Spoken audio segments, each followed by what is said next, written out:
transported to a world where ninjutsu soars through the skies and external aids abound. The unaccompanied Aishu resolves to arm himself with knowledge. As a humanities student, he seeks to deconstruct the truths of the ninja realm using modern understanding.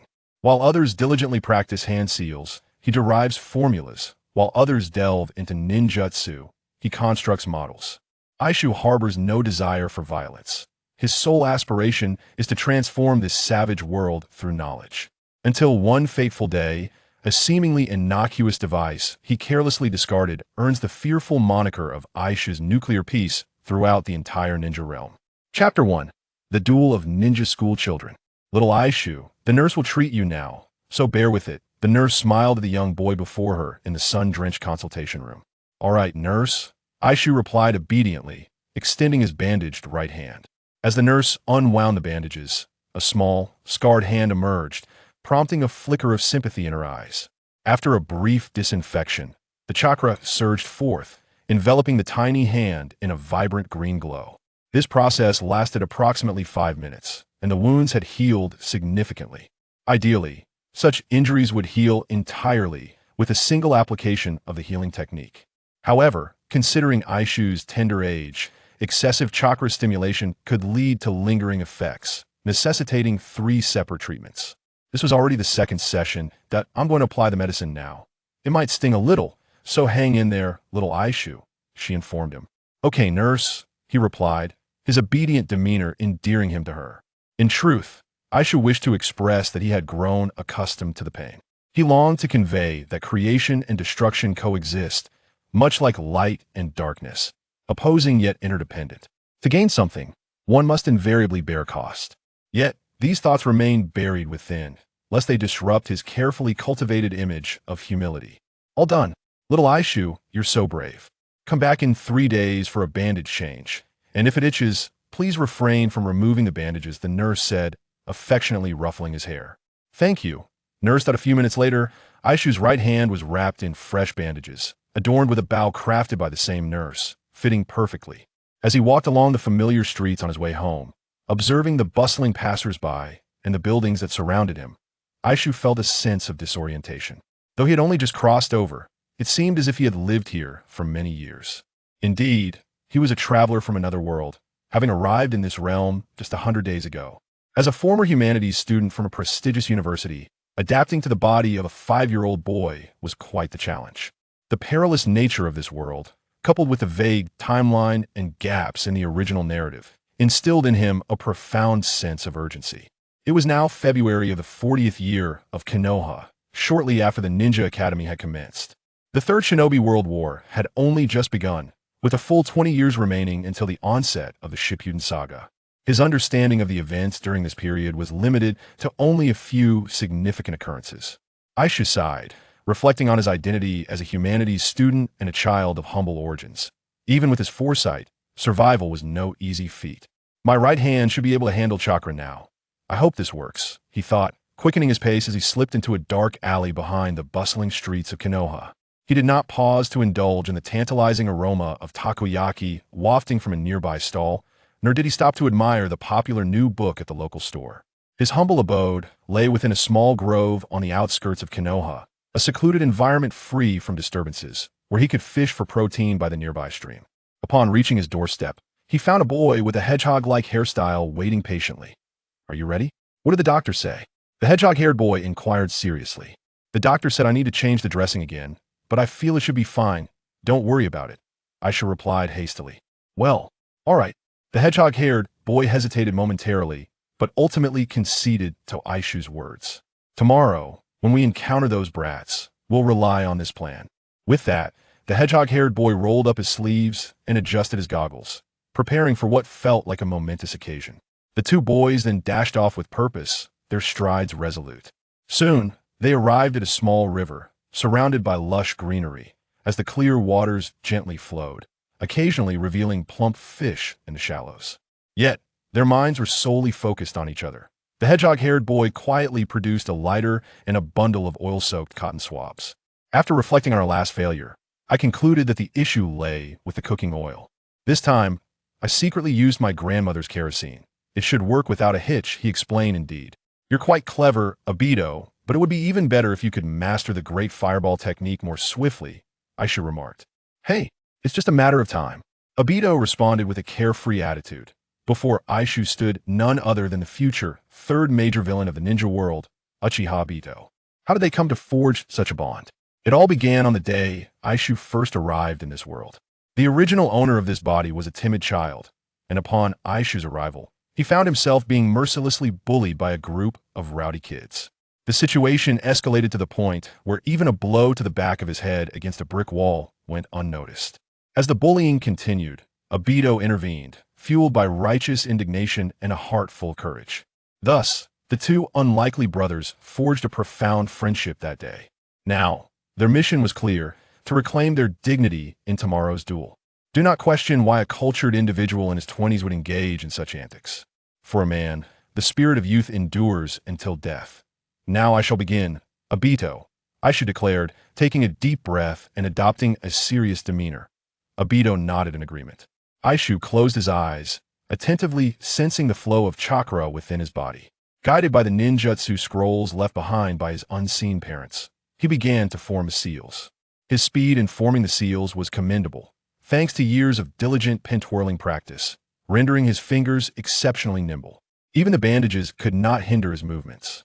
At last, the seals were completed, and his chakra surged forth in a specific manner.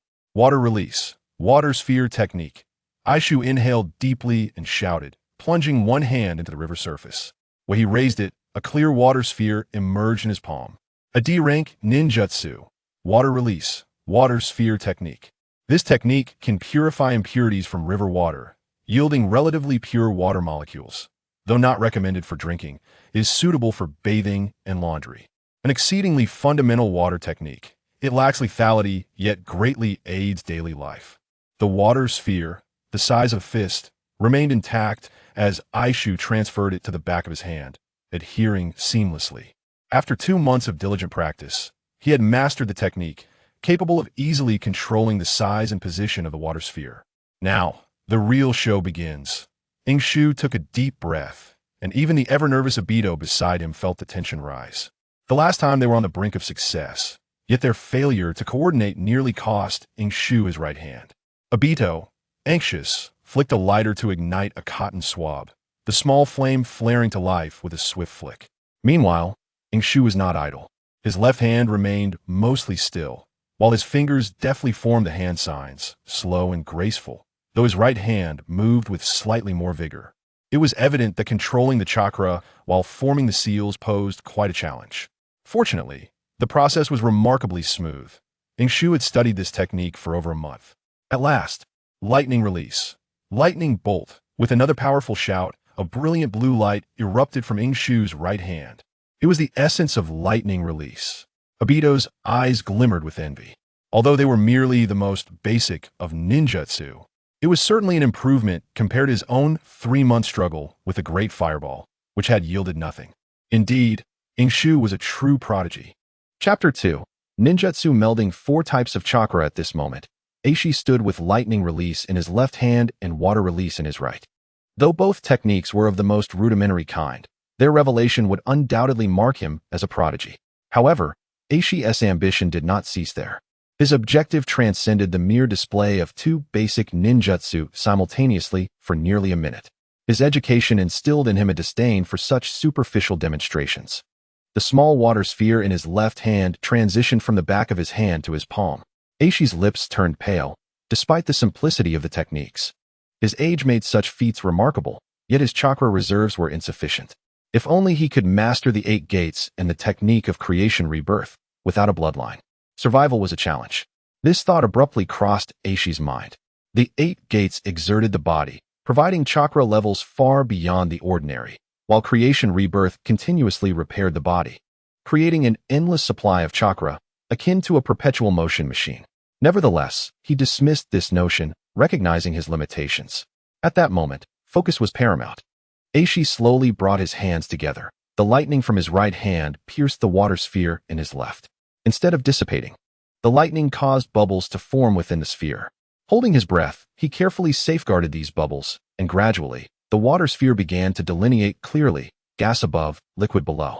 In scientific terms, the gas comprised hydrogen and oxygen molecules generated through the electrolysis of water, commonly referred to as a hydrogen-oxygen mixture, which was explosive. Below remained the water, still containing certain impurities. Suddenly, Aishi recalled the gleaming bald head of his chemistry teacher from middle school. Dato, are you ready? As the lightning in his right hand waned and faded, the water sphere, under Aishi's meticulous control, had shed the unreacted water and impurities, leaving behind a singular bubble. Aishi crouched down, one side of his body poised to flee, his arm extended like a cannon ready to fire. However, it was Dato who ignited the spark. Aishi, let's begin. 3, 2, 1, run. As Dato concluded the countdown, he hurled the burning cotton swab with precision, striking the center of the bubble at the very moment Aishi took off. The ensuing explosion resounded far louder than firecrackers. And although Aishi had anticipated the blast and shielded his head, the shockwave left his ears ringing. Yet, a smile crept onto his lips. It worked. It worked, Dato. The two boys shouted excitedly, their spirits soaring with the promise of victory in the upcoming duel. That evening, Aishi returned home and indulged in a well-deserved rest. After replenishing his chakra and enjoying a hearty meal to regain his strength, he rose early the next morning to begin refining his chakra. As midday approached, with the duel drawing near, Aishi commenced the intricate process he had practiced the day before, now accompanied by a small beverage bottle. The hydrogen-oxygen explosion required an open flame and a compressed volume of 400 milliliters, sufficient, he calculated. Though a student of the humanities, Aishi had managed to pass his chemistry classes in middle school. Today's duel was a necessity for him. However, it was a sorrowful reality. The individuals within the ninja world possessed physical capabilities far superior to those of his previous life. Aishi felt that even in his current state, he might struggle against those unruly children. Nevertheless, he harbored no concerns about the consequences. After all, his previous incarnation had endured beatings severe enough to warrant his reincarnation. Had Dato not struggled with his training, failing to master the great fireball technique despite his efforts, they wouldn't be in such a dire situation. Yet, should anyone assume that Aishi was merely preparing for a fight, they would be gravely mistaken. By employing lightning release to electrolyze water, generating hydrogen to ignite with fire release, he was, in essence, creating a new form of ninjutsu, a remarkably complex, composite technique. Water release combined with lightning release, augmented by fire release. And hydrogen could even be controlled with wind release. 2 chakra natures constituted a bloodline limit, while 3 represented a bloodline elimination. The question arose, what would 4 chakra types be termed? Aishi was no child to frivolously toy around with fireworks. This was hydrogen release, an endeavor of substantial significance. Aishi felt confident in his latent talent. His parents had bequeathed him a modest wooden cabin and 2 introductory ninjutsu. The lightning and water chakra natures he possessed were likely inherited. However, today's accomplishments were solely his, the result of meticulous exploration and research. This could be attributed to his strong spirit, allowing for incredibly delicate chakra manipulation. The only shortcoming was his meager chakra reserves. Had he been born into the Senju clan, he would have prepared far more than a mere plastic bottle of hydrogen for those unruly children. With great care, Aishi filled the small plastic bottle with the hydrogen he had painstakingly generated, sealing it tightly. Creating the substance was simple, preserving it proved challenging, as he had to prevent leaks and friction that could jeopardize the mission. Knock, knock, knock. Suddenly, a voice called from outside, none other than Dato. Aishi, are you ready? Those guys have already set off. Coming. Aishi quickly tucked the small bottle away, hiding it within his clothing, and slipped on his shoes before dashing outside. Did you bring everything? Of course. Dato produced a bottle cap from his pocket, matching the size and specifications of the one Aishi held, except with a small hole in the center. This hole, though seemingly trivial, was crucial, a detail that would ensure their plan's success. A testament to the resilience of 2 boys preparing to stand their ground. Dato then extracted a firecracker, perfectly sized to fit into the hole. Should we insert it now, or later? Let us wait. We don't want any leaks, Aishi replied. The 2 exchanged a knowing smile before heading straight to the duel's location. The chosen venue was a small park, typically devoid of visitors during lunchtime, with the most foot traffic occurring in the evenings, when muffled sounds of suppressed excitement occasionally echoed from the corners. Aishi recalled that the 7th squad had historically gathered in such parks to compete for bells. Whether this was the same place, he could not say. They arrived not long after the appointed time. A multitude of unruly children had gathered, emboldened by their numerical superiority and confidence. Their attire bore a remarkable similarity, not due to any particular affiliation, but because they hailed from the same clan, the Uchiha of Konohagakure. The leader of the group appeared to be around 10 years old, tall, with a hairstyle reminiscent of a hedgehog, similar to Obito's but longer. Upon seeing the arrival of the two, one of the children sneakily placed a hand inside his jacket, and several Uchiha youngsters began to ridicule them. "Oh, you really dared to show up? Obito, I thought you would call your grandmother for help. You have some nerve, don't you?" Speaking of which, Obito's childhood was quite tragic. With only his grandmother at home, he was at the bottom of his class and held in low regard within the clan. That would have been bearable, but a few months ago, after taking a beating to protect Inosuke, he had acquired the additional title of Uchiha Shame among the children. This derogatory label was coined by the very boy before him, Uchiha Katai. At this moment, the tension between adversaries was palpable. However, Obito remained remarkably composed. He quietly handed a firecracker from his pocket to Inosuke. Moments later, Inosuke returned the small bottle, now capped with the firecracker, back to Obito. "Let's end this, Obito." Chapter 3. What the? As he thought about how to explain things to Kushina upon their next meeting, warm sunlight bathed the land on a spring afternoon, perfectly complemented by a gentle breeze. Minato walked down the street, a hint of melancholy clouding his expression.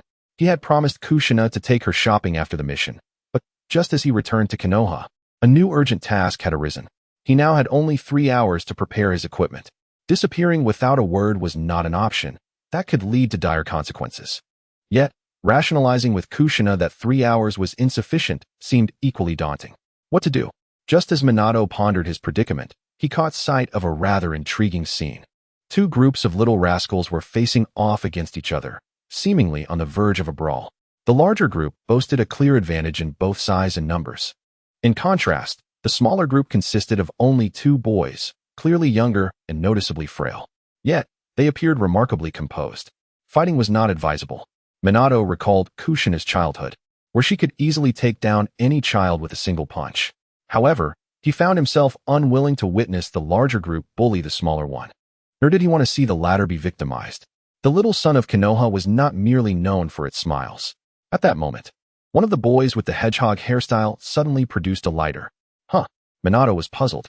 But when he saw the boy take out a small bottle and ignite a mysterious object protruding from its cap, Minato's concern escalated. This was dangerous. Playing with fire could lead to disaster. Without hesitation, he transformed into a blur, appearing directly next to the boy. In Konoha, one could always trust in Minato's speed. Even without the flying thunder god technique, his body flicker technique was of the highest caliber. Just as Obito was about to launch his secret weapon, he suddenly froze, feeling an unknown resistance against his hand. "You shouldn't play with fire, young one." He looked up to find a strikingly handsome and sunny face before him, illuminated by the sun's rays, creating an almost sacred glow around the man. Yet, the next moment, he heard his companion's voice. "Get down." Was it get down or get down? Obito's mind momentarily short-circuited, yet swiftly, Inosuke pressed him down, and the two collapsed to the ground. The next instant, a deafening explosion ensued. Approximately 10 seconds later, as Inosuke gradually regained his bearings from the ringing in his ears, he looked up and found everything before him astonishing. The Uchiha children stood frozen in place, their eyes wide and mouths agape, as if they had stumbled upon adults engaging in inappropriate acts while playing hide and seek in the woods. Following their gaze, Inosuke struggled to swallow, and then, in a daze, looked up to see a rather disheveled figure. The boy's once cool golden hair had been singed significantly, with much of it now curled up. Half of his face was charred, though fortunately, it had not been severely injured. What moved Inosuke was the sight of the man standing in a protective hunched position, having instinctively reacted to shield them both. This was the reason they had not sustained any direct harm. Is this an accident? Inosuke pondered. Suddenly, the man collapsed to the ground, a sight witnessed clearly by the Uchiha children. "Run! Run! Obito and Inosuke have killed someone," one of the Uchiha boys shouted in panic, his voice tinged with fear. Had Obito directed his attack at them, they would have surely met with fatal consequences. The Uchiha children, unfamiliar with such a scene, fled in a flurry of tears and distress. Obito's shame was momentarily erased. Yet, at that moment, Obito's situation was hardly better than that of the fleeing Uchiha children. I. Obito stammered, glancing at the fallen man, then looking desperately at Inosuke, pointing at himself, then at the man. I didn't mean to, Inosuke. You saw it, it was him. He suddenly. Calm down. The voice of reason emerged from Inosuke, stabilizing Obito's frantic thoughts. He quickly turned the man over, checking for signs of life, and breathed a sigh of relief upon confirming he was still breathing. The man was alive, but they needed to get him to the hospital immediately. Inosuke spoke firmly. He had learned how to handle emergencies in university, yet had never encountered a situation involving someone knocked unconscious by an explosion. Regardless, he was resolute. He could not abandon the man. His education instilled in him a strong moral compass that forbade such actions. Right, to the hospital, quickly. Obito finally regained his composure. He was kind-hearted, or rather, a good-natured boy before his darker transformation. He wouldn't flee from the scene of an accident or leave someone injured behind. This alone set him apart from the Uchiha children. The two boys struggled mightily to lift the man. The hospital was far away, and they might not have enough strength. Fortunately, just as they had not moved far, a kind-hearted passerby witnessed the scene. Kids, let me help. A burly, bald man with a fierce scar on his face stopped them, though he now appeared quite amiable. The man swiftly hoisted the injured man onto his shoulder, moving with remarkable speed toward Konoha Hospital. Inosuke and Obito sighed in relief, exchanging glances, a chill creeping down their spines. He should be okay, right? Obito asked, swallowing hard. Probably just burns and a mild concussion, Inosuke replied, though he too was uncertain. Then let's follow and see. Yes. The two boys, exhibiting commendable character, sprinted after the man, determined to ensure his safety. When they arrived, the man had already been brought inside. The bald, muscular man was speaking to the nurse, and upon seeing the two youths approach, his eyes lit up. It was those two children who had first discovered the injured individual. They had carried him while I merely assisted. With the bald man's shout, the entire hall turned their gaze towards Aishu and Dato. Faint praises of bravery and excellence reached the ears of the two. Who would have thought that these two were the instigators of the incident? Their faces turned crimson. Don't worry, kid. He only has minor burns, right? Is that you, Aishu? At that moment, a nurse approached, the same one who had changed Aisha's bandages the day before. She recognized the well-behaved child instantly and affectionately ruffled the heads of both boys. Truly, Aishu, what a good child you are. Let me see your hand. Your injury hasn't healed properly, so you must take care. With the nurse's words, the surrounding praises seemed to grow louder, causing Aisha's face to redden even more. Chapter 4. Future plans. It's just a slight burn and shock. Your physique is quite good. A day of rest will suffice. Thank you, but rest assured. Your face is fine, though it's a pity about your hairstyle. But it will grow back quickly, and it won't hinder your chances with the ladies. The doctor, misinterpreting the situation, chuckled as he left the ward. Before departing, he reminded Minato, by the way, make sure to thank those two little fellows. If it weren't for them discovering the situation in time, your face might have been scarred. As soon as those words were spoken, the two boys standing at the doorway tensed up. Just as they were at a loss, a figure rushed in, her vibrant red hair strikingly noticeable. The woman appeared anxious. As she passed the doorway, she caught a glimpse of Minato inside. However, the transformation from his flowing locks to a buzz-cut meant she did not recognize him. And she continued on in her search, clearly unable to find her target. Before long, she vanished down the corridor. Sigh, how anxious she is. One can only wonder what torment the family is enduring. The doctor sighed, shaking his head as he left. Dato shared the sentiment, letting out a sigh as well. Aishu, however, felt a shiver in his heart, as if a thought had struck him. Red hair, blonde hair. What a coincidence.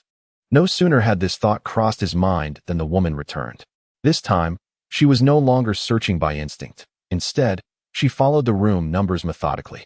Upon confirming Minato's room number, she peered inside. Kushina, it's me. Minato's voice emerged, filled with hesitation. Aishu's heart skipped a beat. It truly was Kushina. No wonder she could stop Dato in that fleeting moment. Her speed was not in vain. Dato felt a pang of anxiety. Oh no. The family of the injured has arrived, and she looked so tense earlier. Surely, she must be furious with us.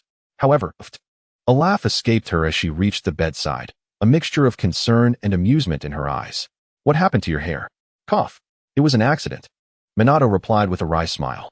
Is everyone all right? After a moment of laughter, Kushina remembered her purpose and quickly inquired. Minato's expression turned even more somber. It's fine. Thanks to those two little guys. Without them, He glanced towards the door where the two boys were peeking in. Their expressions tightened once again. Is that so? Kushina turned her attention to the two boys, beckoning them. Come in and let me take a look. I heard about you two downstairs. We must express our gratitude. Once Minato is discharged, I'll take you both out for a grand meal. How does that sound? Aishu and Dato exchanged glances, momentarily unsure how to respond. Goodness. We caused someone to be hospitalized, and now we're being invited to a feast? May I impose a rather rude request? Could I blow something up again? What are your names? Minato inquired, his gaze initially complex but swiftly transforming into a teasing expression. I am Dato, from the Uchiha clan. I'm Aishu. Just a name without a surname. Having no surname is not uncommon in Konoha. Some prominent families even choose to conceal their surnames, like Tsunade. However, Aishu lacked a surname simply because he did not possess one. He was undoubtedly a commoner, akin to Jiraiya or Orochimaru. Dato, Aishu, Minato murmured, silently committing their names to memory. Then, with a sudden smile, he added, thank you both. His radiant smile was like the sun breaking through clouds. Even his buzz cut could not diminish his charm. Dato jolted, his eyes glistening with unshed tears. Aishu initially felt indifferent, reassured by the knowledge that this was Minato. He relaxed. Yet, noticing Dato beside him, he feigned a pout. All right, it's settled. Kushina clapped her hands, attempting to lighten the peculiar atmosphere. Since this fellow can't be discharged just yet, I'll take you two out for that meal. How about some Ichiraka ramen? Minato interjected, Hokage-sama, I'm sorry.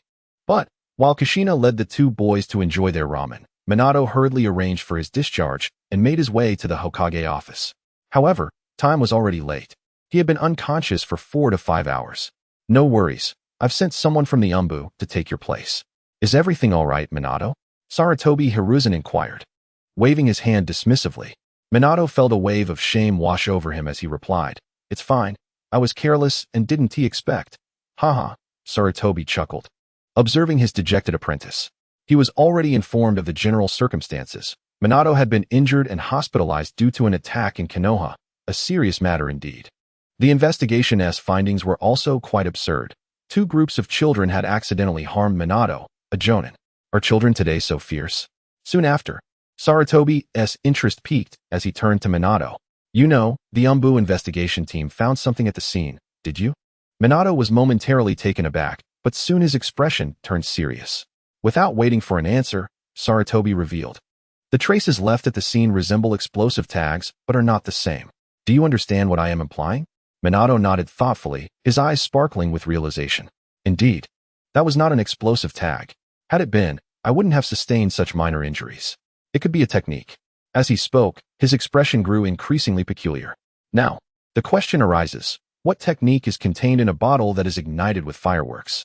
I'm not certain. There were indeed faint traces of chakra at the scene, but they were not prominent. Since your task has already been covered, you might as well take this time to learn more. Perhaps the recent research on the art of Muji ninjutsu may prove beneficial to you, Sarutobi Hiruzen remarked with a subtle smile. Minato's expression grew serious, indeed, as night fell. After indulging in a hearty bowl of unjustly obtained noodles with Itachi and bidding a heavy-hearted farewell to Obito, he returned home. Uncharacteristically, he refrained from refining his chakra, adhering to his principle of the early bird catches the worm. This was largely due to Kushina's warm hospitality, as he and Obito had eaten to the point of discomfort.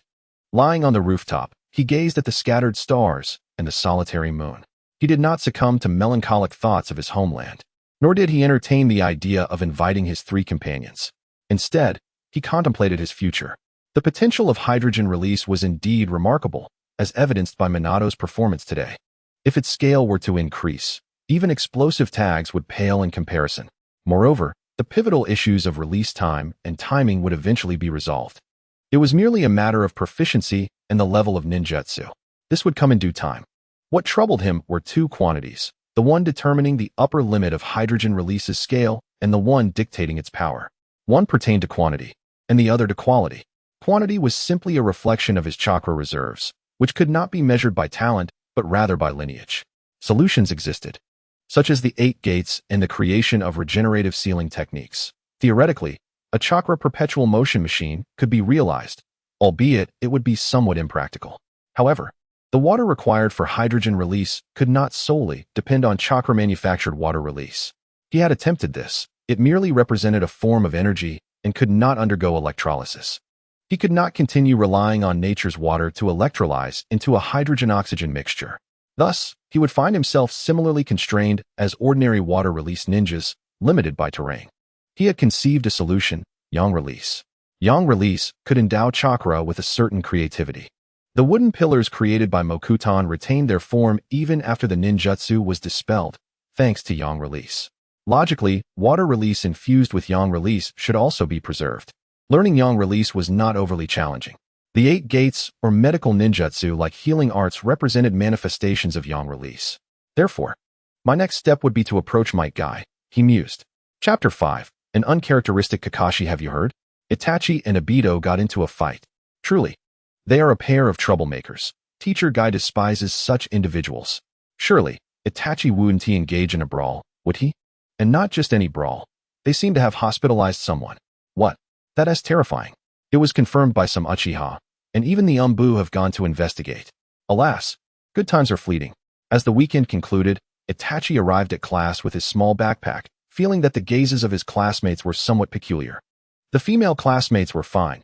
After all, Itachi bore the visage of an anime protagonist, where beauty equates to righteousness, a timeless truth. However, the male classmates were different. Their eyes darted evasively, even avoiding direct contact, particularly the Uchiha clan members. A mere glance from Itachi sent them shivering, rendering them speechless. Instantly, Itachi sensed the potential collapse of his persona. He had once been the understated academic achiever. What we did has been exposed. Approaching his seat, he noticed that Obito had arrived unusually early.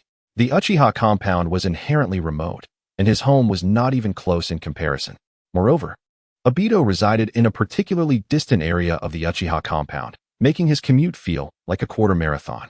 Being late was the norm. Nevertheless, today, Obito appeared somewhat exuberant yet anxious. That was understandable. Likely, the North Academy informants had alerted their parents. However, there was no need for concern. The parties involved had forgiven them, so it was not a significant issue. Itachi remained calm. If anything arose, they could contact his lawyer. Oh, I see, Obito said, realization dawning upon him. Yet, after a moment's thought, he still felt uneasy and proclaimed with earnestness, "Don't worry, Itachi. If anything happens, I will take full responsibility. In that case, would you mind sharing half of your lunch with me? I overslept and didn't prepare any food." Of course. At that moment, Itachi inadvertently noticed a pair of eyes from the front of the classroom sneaking glances in his direction. It was a white-haired boy seated in the front row, able to hear the teacher clearly and the first to leave after class. He was none other than the top student of the first year, the son of White Fan, Kakashi Hideki. Itachi raised an eyebrow and, out of courtesy, offered a smile in return. However, the boy seemed unappreciative, frowning slightly, his expression shifting to one of disdain before he turned away, ending their brief exchange. "Oh, you turn away, thinking yourself superior." Itachi felt his temper dissipate. Yet he pondered, given the close bond he shared with Obito, there would be no third party if they were to be separated in the future, would there? Between Kakashi and Rin, who would willingly concede? Stealing a glance at the drowsy Obito beside him, he noted that the teacher was discussing ninja ethics, the 3 bands, becoming a good ninja, a lecture notorious for its hypnotic qualities, second only to the history of the ninja world. Truth be told, Itachi preferred not to witness Obito's descent into darkness. The journey was too heart-wrenching. To end up with nothing after giving everything, only to be deceived into 18 years of a pyramid scheme. If possible, Itachi wished to assist Obito. He had already devised a plan. First, he would focus on mastering yang release. Concurrently, he would approach Guy, hoping to glean knowledge of the 8 gates. Although that would merely allow him access to yang release chakra, he needed to find another path to truly utilize it. The healing arts was the route he considered. By winning over Might Guy, enhancing his yang release, studying the healing arts, mastering yang release, and ultimately achieving a chakra perpetual motion machine for dehydration tasks. He could also substitute for Rin, becoming the medical ninja within their team. The plan, in theory, was flawless and had created a closed loop. Itachi intended to sign up at the ninja hospital after school. Given his rapport with the nurse, it should pose no issue. Finally, the school bell rang. Obito snapped out of his daze, instinctively glancing at Itachi. "Is it lunchtime?" "No, there's still one practical lesson left," Itachi replied, observing the nearly empty classroom. "Oh, Call me when it is lunchtime. I didn't sleep well last night. Wait, practical lesson? Obito suddenly perked up, sitting upright with gleaming eyes. A practical lesson. What an excellent opportunity to show off. How could Obito miss this? Let us go, Itachi. It's time to showcase our skills. Itachi sighed. He was still a child, easily excitable when it came to physical education. Indeed, the practical lessons at the Ninja Academy were akin to rigorous physical training. They involved shuriken throwing, body flicker techniques, and battles among classmates, not basketball, singing, or rap. Why does it feel like something strange has infiltrated? Itachi thought little of it, packed his belongings, and promptly headed out toward the training ground. However, just as he reached the classroom door, a cold, unfriendly voice rang out. Using explosive tags in a fight, even if victorious, is hardly a glorious feat. You and Obito have violated the rules, Inshu. Traditionally, those who dare to converse with the elite scholars in such a tone are typically from the Uchiha clan. Yet today, the Uchiha seems to have lost their audacity, and the speaker is none other than the aloof Kakashi. Inshu's expression became peculiar. Explosive tags? Can explosive tags truly achieve zero pollution? Such a narrow mindset. However, upon further reflection, Inshu considered that being misunderstood might not be entirely adverse. He had no intention of relinquishing his hydrogen release. The technological advancements of the ninja world are skewed, and what a mere elementary student can accomplish, so too can other ninjas. Even exaggerating. His exquisite chakra control is a rare gift, unmatched in the ninja realm. Surely, a water release ninja combined with a lightning release ninja could create a synthesis of jutsu. Right? With this thought, Inshu suddenly raised an eyebrow. Speaking of the lightning release ninja Kakashi, it seems he fits the bill, doesn't he? If they were to form a team in the future, he could provide the water release. Kakashi could handle the lightning release for electrolysis, and Obito could take care of the ignition. Wow. Forget about the Kamizuki Bridge. Those Awagakure ninjas who wish to trigger a landslide to eliminate Obito would have to consider whether hydrogen release permits such an action. With this thought, Inshu turned to Kakashi, who was staring back with his lifeless fish eyes, revealing an unmistakable disdain akin to their earlier gaze during class. At the mere first glance, Inshu dismissed his previous notion. How infuriating. He would rely on his own abilities. Once he mastered the transformation of chakra attributes, he wouldn't even need to depend on others for ignition. He could accomplish that step himself. He could even control hydrogen with wind release, whether by compression or long-range strikes. He could handle it independently. What need does he have for Kakashi? Obito, holding a match, interjected, "What about me? TT, in any case, I hope you won't be so excessive in the practical class later." Kakashi, seemingly under some peculiar influence, continued, leaving Inshu to wonder if he had missed some significant event in Konoha recently. Yes, you're right, he said impatiently, waving his hand dismissively before walking away. This left Kakashi alone in the classroom, his brow furrowed and his gaze menacing. Chapter 6. Trading Rasengan for that jutsu victorious. Hideki Kakashi. Both parties seal their reconciliation. As the dirt-covered Obito was pinned to the ground by Kakashi as if fate had decreed it, Inshu could only lament the capriciousness of fate, akin to a large intestine enveloping a small intestine. Thank you for your efforts, Obito. I can't help that Kakashi is acting strangely. How infuriating. So close yet so far. After the match, Obito was still filled with indignation. That was merely a shadow clone. Kakashi is truly insufferable. Inshu rolled his eyes, his expression one of disdain. Is the gap between you two merely a shadow clone technique? You're fighting desperately, while he doesn't even break a sweat. Yet, to be fair, Kakashi is indeed formidable. He entered school at 5, graduated at 5, became a Chunin the following year. And by the time Obito finally graduated as a Chunin, Kakashi had already reached Jonin. A classic protagonist narrative. Inshu had no intention of squabbling with Kakashi. He was on the path of an elite, an intellectual. His weapon was the pen, not shurikens. Practical classes were merely a brief trial. Thus, the morning session concluded. Inshu and Obito found themselves at a small park adjacent to the school, each taking a seat on a swing. Obito produced 4 rice balls made by his grandmother, and they shared them, savoring each bite. When will I become a ninja? Obito lamented as he discarded the leftover scraps into a trash bin, brushing his hands together. What is up? Inshu, still chewing his last bite, inquired. Nothing. I just suddenly envied those ninjas, Obito replied. That fool from yesterday, I must say, he is truly impressive. He took a hit without any issue, and I didn't even see when he was behind me. along with that sister named Kushina. What about Kushina? Inshu raised an eyebrow, intrigued. Did he sense something unique about Kushina? That seemed unlikely. As a member of the Uzumaki clan, her bloodline limit aside, her use of the 8 trigram sealing style was truly remarkable. Obito should not have sensed the presence of the Nine Tails. Didn't you notice, Inshu? Obito suddenly fixed his serious gaze on him. When she paid yesterday, she was so calm. That was 3 large bowls of ramen. And they were enhanced with char siu and Naruto rolls, each bowl worth over 100 ryo. 3 bowls. Wow, these ninjas are really wealthy. Inshu's expression grew increasingly astonished. Truly, Obito, how remarkable you are. After your transformation, people can hardly read you. Even your pre-transformation thoughts are astonishing. It seems Kushina treated you 2 little ones quite well yesterday.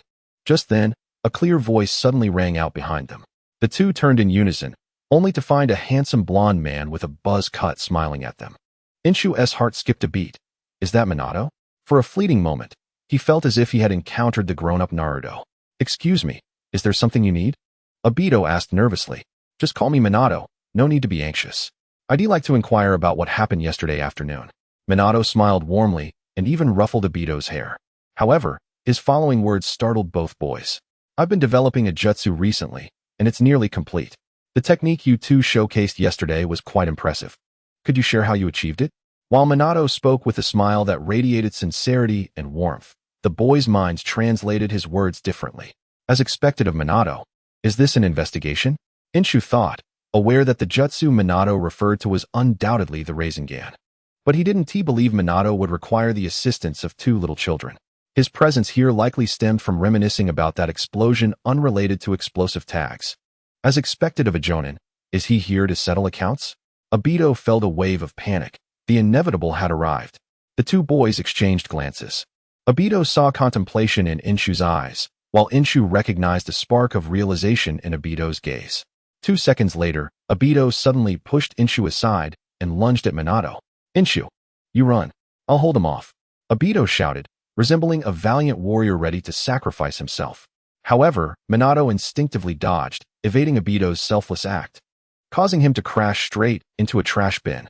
Silence reigned for 2 seconds. The 2 stared at Obito's bewildering action, momentarily dumbfounded. Has he always been like this?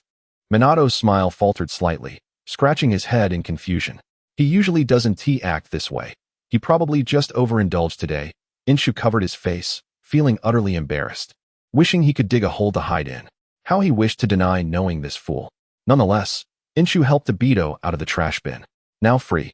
Obito hung his head, his cheeks flushed crimson. Upon witnessing the appearance of Obito, a flicker of understanding crossed Minato's eyes. The reason he refrained from exposing the actions of the 2 yesterday was due to a concern that they might feel excessively guilty. However, it seems he may have overthought the matter. The hearts of children are invariably simple and pure. It is he who has miscalculated. In fact, I owe a debt of gratitude to both of you. Had it not been for the unexpected explosion you caused yesterday, my technique would not have taken shape so swiftly. Minato chuckled lightly as he spoke, extending his palm, where chakra visibly coalesced, pulsating and swirling. Moments later, an unruly sphere of chakra emerged, radiating a soft blue hue, with the chakra within swirling chaotically yet remaining remarkably stable. Obito and Inoshiru's eyes widened in astonishment. Inoshiru was aware of the technique's power. It was a signature jutsu of the Hokage, from its inception to its grand finale. Although Obito did not have a detailed understanding, its appearance was undeniably impressive. This is a newly developed ninjutsu of mine, named Rasengan. As you can see, it is an unmarked technique, Minato explained with a smile, his gaze sweeping over the 2 boys, his eyes glimmering with sincerity. I wish to propose a trade. I will teach you this technique if you tell me what transpired yesterday afternoon. Does that sound agreeable? Inoshiru was momentarily taken aback. To be honest, he felt a stirring of ambition. Minato was certainly not being truthful, but his deception lay not in the so-called trade, but rather in his intentions. Inoshiru did not believe that the birth of Rasengan was a mere result of his and Obito's earlier explosion, yet he trusted Minato's offer of exchanging ninjutsu. There was something about this man, often dubbed the son of Konoha. Before I master the 8 gates, must I first learn the Rasengan? Inoshiru pondered quietly. How should one describe this transaction? It could not be said to be without risk. It was, rather, a venture with boundless potential. trading a rudimentary form of hydration release for a technique capable of being passed down through generations. It was akin to exchanging a novice's wooden stick for a legendary golden artifact. Moreover, his so-called hydration release was not a bloodline limit. It would eventually be revealed. Rather than conceal it, he might as well be forthright. And who knows, if Minato took a liking to this technique, he might even assist him in its development. After all, this man was a genius capable of comprehending the flying thunder god technique. Inoshiru's heart raced. He glanced at Obito, only to find him looking back. It was evident that Obito was equally intrigued, yet he was not one to forsake principles for personal gain. Without Inoshiru's consent, he would remain silent. With this thought in mind, Inoshiru resolved to proceed without hesitation. Actually, it's not such a significant matter, Minato-sensei, he exhaled slowly. It merely references a phenomenon in nature, infused with a touch of my personal sentiment. Ninjutsu originates from life, yet transcends it. The principle behind my technique is as follows. Obito observed as Inoshiru spoke with confidence. In that moment, he felt as though Inoshiru had transformed into a beacon of light. Chapter 7. Mastery of Control Indeed. It was a technique, Lord Hokage, and one that had never before emerged, a composite ninjutsu. Oh, Sarutobi Hiruzen expressed interest, urging him to elaborate. Minato hesitated for a moment before exhaling, his expression intricate. It is a fusion of lightning release and water release, discovered by that child while fishing by the river. It is an inspiring tale. An orphan, living on the meager support of Konoha, struggling to make ends meet. Often going hungry and forced to fish for a meal when his pockets were empty. Yet, this orphan harbored dreams of becoming a ninja. He diligently studied the 2 foundational ninjutsu left by his parents, until one day, while attempting to electrify fish, he stumbled upon a remarkable phenomenon. His lightning release was rudimentary and weak, far from capable of stunning a fish. Yet, it created numerous bubbles in the clear river water. Ultimately, the future of this technique lay in the serendipitous discovery of that child. It was not a bloodline limit. Minato sighed as he finished speaking, astonished at the hardships faced by the seemingly mischievous duo. However, he had evidently missed the crux of the matter. After a moment of silence, Hiruzen sighed as well before asking, Minato, do you have a general understanding of the technique's power and potential? That was the crux of the matter. It's difficult to assess, Minato replied, his expression complex and his gaze wavering. The process is intricate, requiring precise control over both lightning and water, which must be sourced from the environment, not just from the water release. Once prepared, a second individual must be responsible for triggering the explosion or storing it for delayed ignition. The entire process demands an extraordinarily delicate manipulation of chakra. Any misstep could lead to failure or even danger. Minato spoke with a hint of trepidation. Hiruzen's expression gradually transformed, revealing his interest. What kind of technique could be so complex? Requiring a second person to ignite it? Surely, if one had that much time, they could simply throw a few explosive tags. After Minato's lengthy setup regarding the orphan's struggles and ninja dreams, Hiruzen was ready for the revelation. Perhaps Konoha was on the brink of discovering another prodigious youth, akin to Minato himself? Yet, as Minato elaborated, Hiruzen realized he had underestimated the situation. Minato, he began, pausing momentarily, but ultimately mustering a gentle smile. Regardless, the child's efforts are commendable. I shall arrange for assistance to improve his living conditions. If you have time, perhaps you could offer him some guidance. By the way, how far along are you with your unmarked ninjutsu? The conversation eventually circled back to Minato's Rasengan. Minato replied with a confident smile, I have successfully mastered it, Lord Hokage. Is that so? Congratulations, Minato. I always knew you would surpass that rascal Jiraiya. Just then, the door to the Hokage's office swung open. In Konoha, few dared to enter the Hokage's office without knocking, but the tall, cool, and striking figure that stepped inside was certainly one of them. With long hair and purple eyeshadow accentuating his serpentine gaze, he exuded a chilling yet captivating aura. It was none other than Orochimaru, one of the legendary 3. Teacher, you summoned me? Orochimaru spoke in a raspy yet enchanting voice, glancing at the golden-haired Minato beside him. Orochimaru recognized him instantly and nodded slightly in greeting. Nice new hairstyle, Minato. Minato offered a wry smile. It was unexpected, Orochimaru-sensei. I was just discussing this matter with Minato.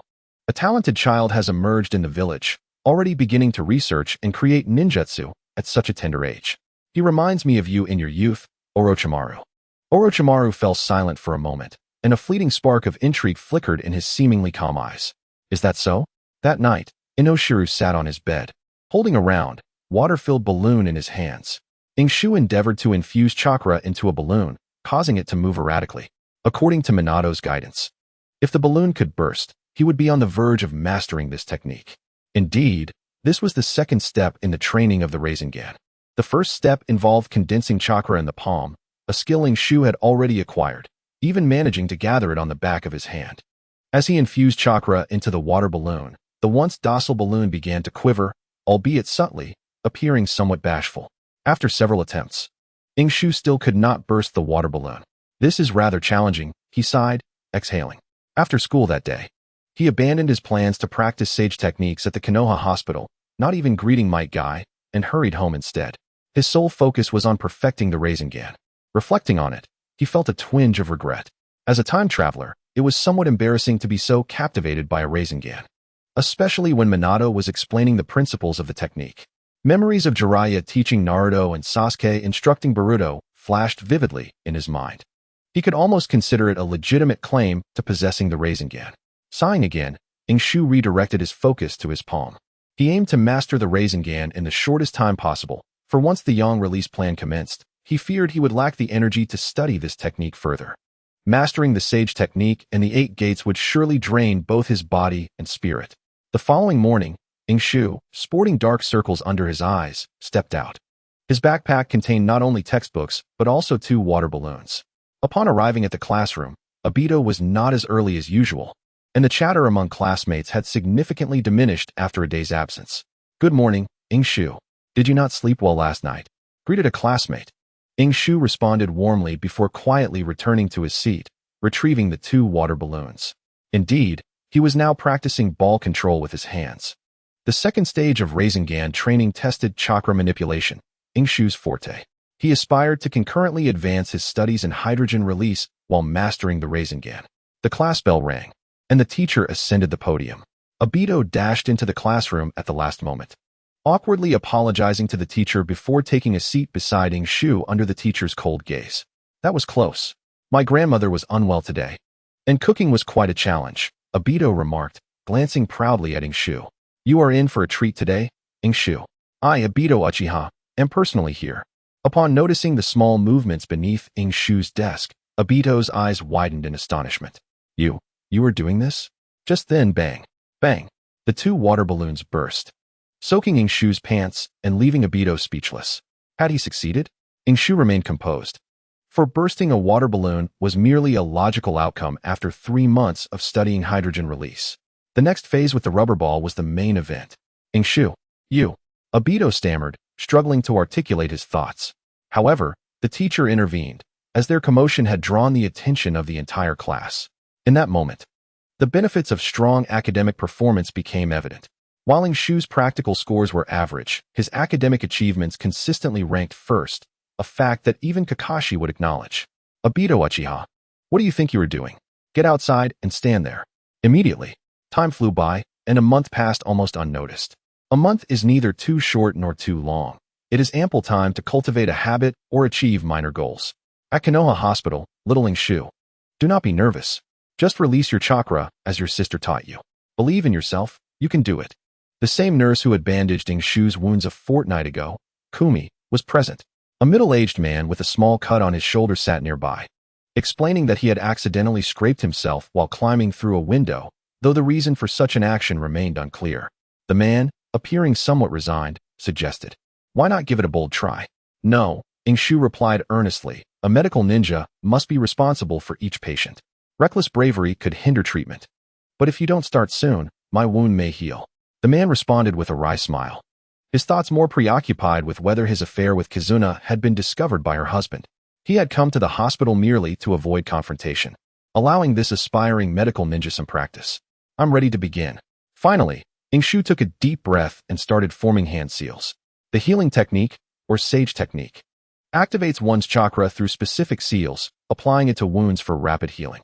However, not everyone possesses the chakra necessary for this to be effective. The scarcity of medical ninjas and those who can master the sage technique is not without reason. To become a medical ninja, The fundamental requirement is to activate the Sage technique using a special type of chakra, specifically Yang Release chakra. Yang Release can be inherent, as seen with the Akimichi clan's expansion technique, passed down through generations. Of course, with the right training, it can also be acquired later. Fortunately for Shu, his luck, or perhaps his talent, was commendable. Besides lightning and water, he was also well suited for Yang Release. This saved him considerable effort, as he did not need to perform countless push-ups or walk inverted for miles to awaken Yang Release. Green chakra surged in his palm, infusing life energy into the small wound. After approximately 5 seconds, Shu concluded the treatment, gazing hopefully at the middle-aged man. How is it? Is it better? The man paused, contemplating before responding. It should be healed, I suppose. Then it is healed. Shu stood up promptly, bowing politely. Thank you for your cooperation. And I wish you good health. While it seemed inappropriate to say welcome in a hospital, he quickly corrected himself to avoid embarrassment. Just then, he felt a small hand on his forehead. Well done, little Shu. Look how far you've come. You've become a medical ninja already. Congratulations. Nurse Kumi ruffled Shu's hair, her soft touch making it hard for her to stop. In no time, his hair resembled a bird's nest. All thanks to the teachings of Senior Yamanaka and Sister Kumi, Shu replied obediently, then turned to another older woman present. The woman, wearing large glasses, appeared gentle and intelligent. Shu owed much of his success in mastering the Sage technique to her influence. Your effort and talent are what truly matter. I hope you can become a qualified medical ninja. You have a bright future ahead, she said warmly. As a former elite of the route, the promise of a bright future from Yamanaka may carry deeper implications. However, Shu remained indifferent. He had already mastered the fundamental technique of the Rasengan, earning himself the title of a half-disciple of Minato, and was firmly associated with the lineage of Hokage. Indeed, he had acquired the Rasengan just half a month prior. He had struggled with ball control using both hands, ultimately bursting 2 rubber balls. The Rasengan was quite a marvelous technique. Naruto had learned it with the assistance of 2 shadow clones, while Boruto had managed to create a mini version almost effortlessly. It could only be said that the chakra control of this father-son duo was rather crude, a flaw that Shu did not possess. His Rasengan began with true 2-handed control. However, he was still unable to unleash 2 Rasengans simultaneously, lacking the chakra required for such feats. The bursting of the 2 rubber balls, though impressive, did not occur in unison like water balloons. Rather, they exploded half an hour apart. Yet now, following his mastery of the Rasengan, he had also learned to harness Sage technique. The progress Shu made over the past month was nothing short of remarkable, allowing for the implementation of certain plans. Speaking of which, the current generation of children was indeed impressive. Just as Shu was preparing to take his leave and return home to attend to important matters, a few nurses' casual chatter caught his attention. That little girl can already treat wounds. She truly is a prodigy. Are you referring to Rin? I was shocked when I saw her yesterday. But Shu is not to be underestimated either. It is quite rare for a boy to possess such delicate chakra control. Such superficial dialogue made Shu scoff inwardly. Why should it be so surprising for a boy to exhibit refined chakra control? The more powerful the technique, the more precise the chakra manipulation required. These nurses' opinions were merely the musings of uninformed individuals. Nonetheless, Shu acknowledged Rin's talent.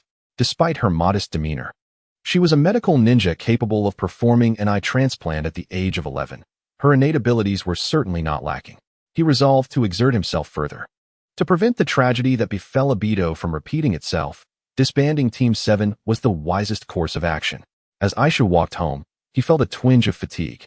After all, his foundation was still too weak. Moreover, he was still young, and his chakra reserves were rather meager. The plan for the 8 gates needed to be expedited. A skilled craftsman cannot work without materials, and he could not continue as he had been. Shu murmured to himself, just as he was passing through a dim alley. Preparing to rest at home, he caught sight of several figures from the corner of his eye. Instinctively, he reacted to the sight of a spiky-haired boy being pinned to the ground. Let go of Obito. With a swift dash and a flying kick, Shu sent one of the assailants sprawling and rushed to Obito's side. Are you all right, Obito? I'm fine. It's good that you're here, Shu, Obito replied, struggling to his feet. His mouth was bloodied, and his left eye was swollen grotesquely, leaving him looking quite pitiful. What happened? Shu inquired hastily. It was then he noticed that the assailants were mostly familiar faces. It was the Uchiha clan again, but in addition to Uchiha Kage, There was another older Uchiha present. The alley was too dark for Aishu to discern the man's face, but he was taller than Uchiha Kage, and, most crucially, he wore a forehead protector. He was a ninja. I intended to visit the Konoha hospital to find you, but they caught me on the way and dragged me over for a beating. Obito gritted his teeth, warning Aishu, "Be careful, Aishu. There's a ninja among them." Aishu's expression turned serious. "Is it the same guy who used explosive tags against you last time and was stopped?" From the shadows, the Uchiha with the forehead protector spoke, his tone dripping with disdain. "Indeed it is. If it weren't for a ninja intervening that day, we would have been blown to bits." Uchiha Kage fanned the flames of confrontation. Chapter 9. Obito's social death scene. Obito glared fiercely at Uchiha Kage. Aishu intended to encourage Obito not to consider fleeing in the face of such an enemy, as escape was futile. However, upon seeing Obito's determination, Aishu opted for silence. After all, despite being at the bottom of their class, Obito's struggles were largely due to Kakashi's relentless challenges during practical lessons, resulting in a dismal record of 0 wins and 9 losses. "Buy me some time, please." The voice did not belong to Aishu, who was taken aback. He glanced at Obito and noted that today, Obito seemed different. Could it be that the Uchiha bloodline had awakened? That shouldn't be the case, Aishu thought. But his body was already in motion. There was no point in idle chatter. Relying on one's fists was far more reliable than mere words. Aishu propelled himself forward. But just as he was about to reach the group, he suddenly pulled something from his pocket, light and small. He grasped it in his hand and hurled it toward them. "Last time I didn't blow you up. This time, I'll take you and your cousin with me," Aishu shouted. It was an explosive tag. Uchiha Kage let out a terrified yell. The light was too dim for him to see what Aishu had thrown, but he instinctively believed it to be an explosive tag. "Stay calm," the Uchiha with the forehead protector commanded, swiftly dodging to snatch the object from the air. It indeed had the feel of an explosive tag. However, upon closer inspection, it was a bit small and thin. The Uchiha squinted at it, revealing the words, "Ichiraku Ramen 20 off coupon." Ugh! The panic in the Uchiha's eyes quickly morphed into disdain, tinged with residual fear. To be fair, if an explosive tag had detonated in such a confined space, no one would have escaped unscathed. Moreover, he had been puzzled. Such materials should not be accessible to a child of this age. Hence, he had dared to grab it with one hand. "Cousin." Uchiha Kage had already covered his ears, bewildered as to why one would cover their ears in the face of an explosive tag. Yet, at that moment, Uchiha Kage looked at his cousin with admiration. "Next time, don't overreact. Remember your surname. As an Uchiha, you should not be so timid." "You're right, cousin. You're amazing."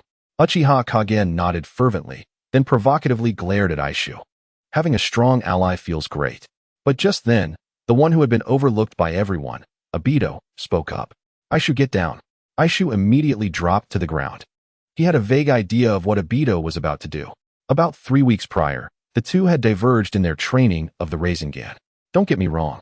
It wasn't a philosophical difference in training methods. Obito simply was not up to par.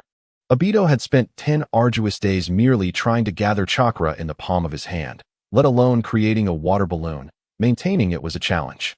Thus, Obito decided to temporarily abandon his Rasengan training. Perhaps that buzzcut ninja was just trying to deceive us? What is so formidable about a chakra ball?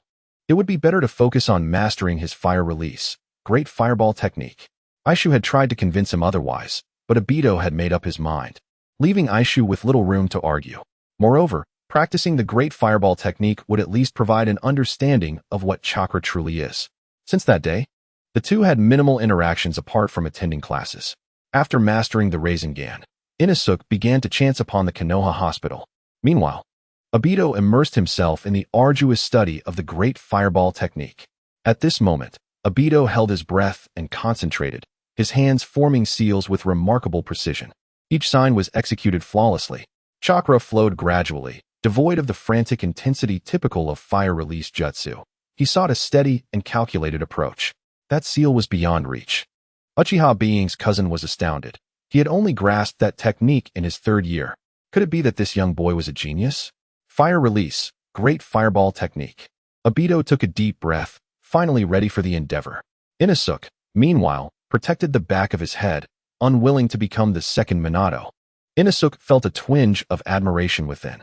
Has Obito finally matured? In the next instant, The air became intensely hot as Obito unleashed his chakra fervently. A month of relentless effort was about to be validated today. You think you're invincible, don't you? You think your cousin can help you? Your cousin has a forehead protector, right? Come on, let us do this. Madness sparkled in Obito's eyes, but the blazing fireball vanished. It seemed that the chakra was insufficient. Coupled with excessive mental distractions, the timing of the chakra release was delayed by half a second. The jutsu failed. Obito's great fireball fizzled out. Oh, this is Inosuke waited in vain, failing to witness the legendary Uchiha fire release that was said to be unstoppable. Even the Uchiha around them, previously intimidated by Obito's presence, stood in stunned silence. Ha! Mockery erupted, devoid of any need for further insults, laden with scorn. Inosuke silently rose, casting a glance at the bewildered Obito, sighing. You truly are something, Obito. Embrace the darkness. Bring forth destruction. I support you. Inosuke inhaled deeply, then silently focused on the group of Uchiha, who were laughing so hard they could barely breathe. Obito, buy me some time. It's my turn now. Chakra surged within his palm, coalescing into a sphere while spinning rapidly. Obito recognized it instantly, momentarily forgetting his embarrassment, eyes widening in astonishment. Though smaller, it resembled precisely the Rasengan wielded by Minato that day. The Rasengan, a trivial trick. Uchiha Being's cousin noticed Inosuke's movement, revealing disdain. No threats or jeers were uttered. Despite the evident disparity in strength, the pride of the Uchiha clan compelled this Uchiha, adorned with a forehead protector, to expedite the conclusion of this farce. Whoosh! With a swift motion, a punch aimed directly at Inosuke's abdomen. Inosuke's gaze turned icy. In the next moment, Obito appeared, crossing his arms to block the punch, but was forced to retreat repeatedly, positioning himself in front of Inosuke. Hiss! Obito gasped in pain. It hurt. But he believed in Inosuke. His great fireball had faltered. Yet Inosuke's Rasengan would surely succeed. Don't think that wearing a forehead protector grants you impunity. Obito will take you down, letting out a roar to bolster himself. Obito charged forward, seeking destruction. The Uchiha ninja, merely 11 or 12 years old, seethed with rage after being toyed with by two youngsters. As Obito charged, he kicked out with force, landing a powerful strike on Obito's face. Combined with Obito's own momentum, he was sent reeling, blood gushing from his nose. Cousin is incredible. Let us finish off this disgrace of the Uchiha. Uchiha Being's supporters cheered loudly. Meanwhile, Inosuke observed Obito sprawled on the ground, disheveled, yet still struggling to rise. Inosuke considered rushing to assist, but the chakra was already coalescing in his hand. Abandoning it now would mean sacrificing all his efforts. Damn it, I've overused chakra today. Inosuke cursed inwardly. Having practiced extensively at the Konoha hospital, his chakra reserves were dwindling. Attempting to form a stable Rasengan was simply out of the question. At that moment, Obito, shaky on his feet, suddenly looked at Inosuke, grinning and giving a thumbs up. Don't worry, Inosuke, I'm fine. It was evident that Obito had reached his limit. Standing was a struggle, let alone maintaining balance. The Uchiha ninja continued to advance, emulating adults, walking slowly with an air of confidence. Obito Inosuke faltered momentarily. Yet, after a brief pause, his gaze sharpened, a spark of madness igniting within. It was time to take a gamble. Chapter 10 What to do without a flame to borrow. Inosuke had always been a cautious individual. He had once vowed to forever reject gambling and vice. Yet today, it seemed he would break that vow. Obito could not hold out much longer, and he himself was unable to produce chakra. The path before him had narrowed to but one. First, he would draw upon yang-release chakra. Inosuke flipped his palm, causing the chakra sphere to dissipate. Yet the chakra did not vanish. It merely shifted to the back of his hand. Inosuke began to form seals. First, the water sphere technique. There was no water source to draw from, only a foul drainage ditch, but Inosuke intended to rely on no external force. After diligently practicing the sage art for over half a month, this was precisely the moment he had trained for. Water release. Inosuke bellowed, his voice and presence rivaling Obito's. Yet no one paid attention. Obito was receiving blows, Uchiha Being was rallying support, and Uchiha Being's cousin looked on in contempt. Meanwhile, Inosuke continued his work. The chakra on the back of his hand transformed into a small water sphere, spinning continuously, resembling a Rasengan. However, the Rasengan lacked chakra properties. Naruto's Rasengan incorporated wind release chakra transformation. Inosuke's water sphere merely appeared similar to a Rasengan. Fundamentally, it was just a spinning water sphere. But what he needed was the water sphere. This could work. A glimmer of hope lit up in Inosuke's eyes as he realized that the fusion of yang release and water release produced something distinctly different. Forming seals once more, this time for lightning release. His chakra reserves were indeed low, but a month's training had significantly increased his total chakra. Although he could not produce a stable Rasengan, generating a hydrogen release from that day was more than feasible. Inosuke was uncertain how long his yang release water sphere would last. However, theoretically, once infused with yang release, it should persist similarly to wood release. Bang! Obito was struck once more, sent flying and rolling twice before landing at Inosuke's feet. He can no longer rise. His face bruised and swollen like that of a pig, his vision reduced to a narrow slit. Yet he steadfastly gazes at Aishu. Rest assured, Obito. Aishu nodded, his left hand's lightning merging with the water sphere in his right. Bubbles continuously formed within the sphere, and upon witnessing this, Aishu was filled with uncontainable joy. The combination of yang release and water release indeed yields decomposable water molecules. However, a problem arose. He had succeeded in creating water that could be electrolyzed.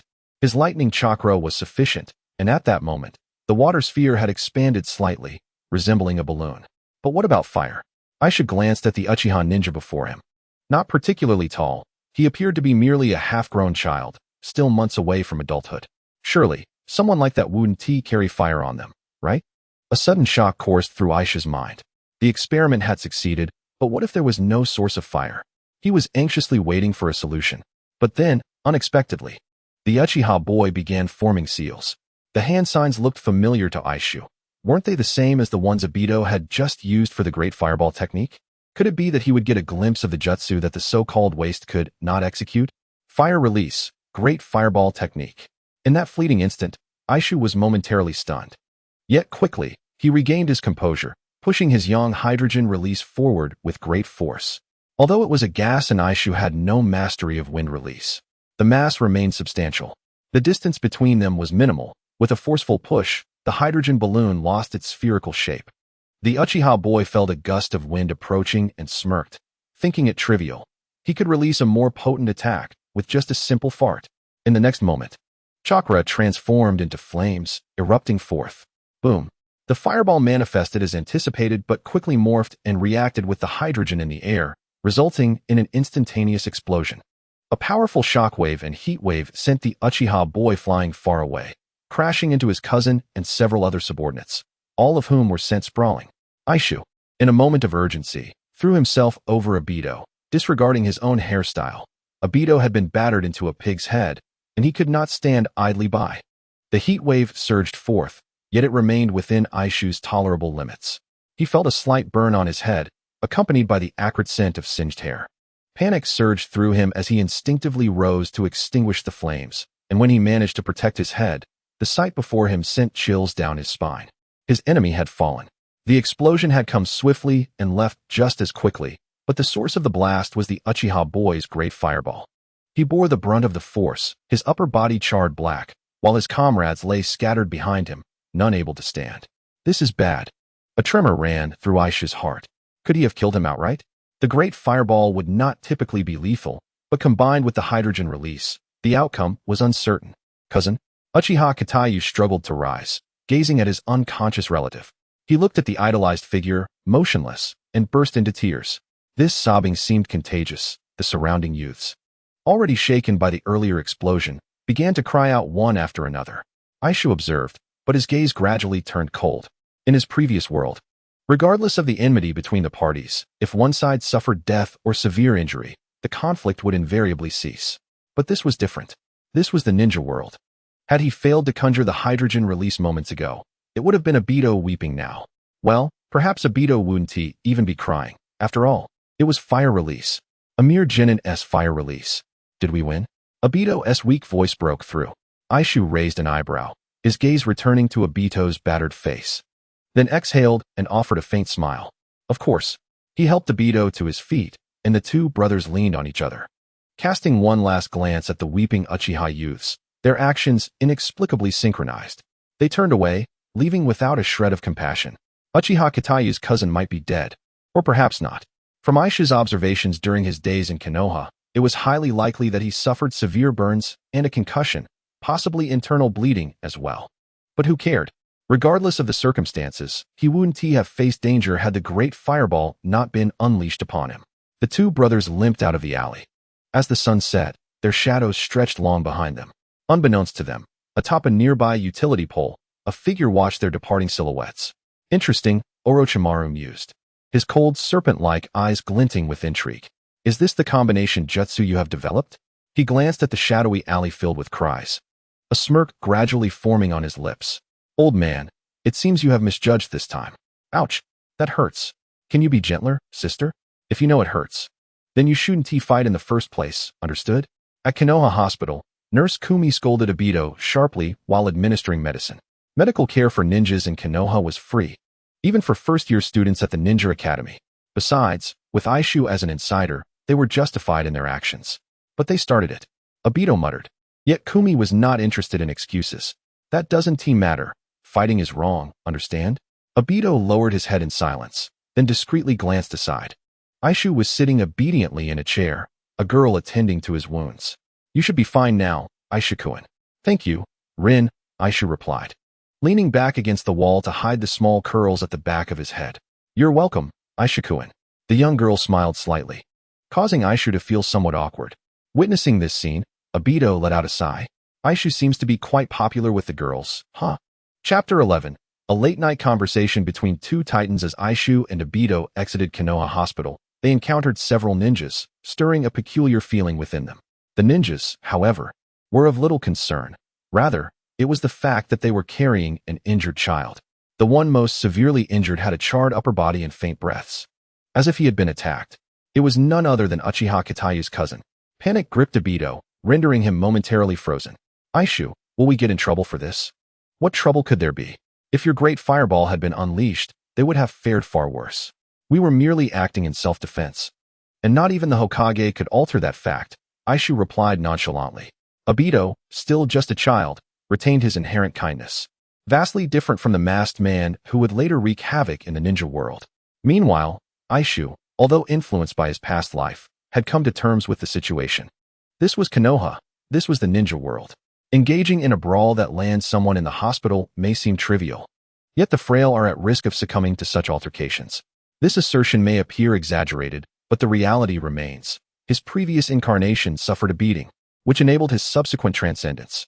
Not to mention the challenges he faces as a ninja, particularly when confronting adversaries from other villages beyond Konoha.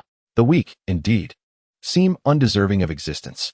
Yet, simultaneously, Aishu felt a surge of elation.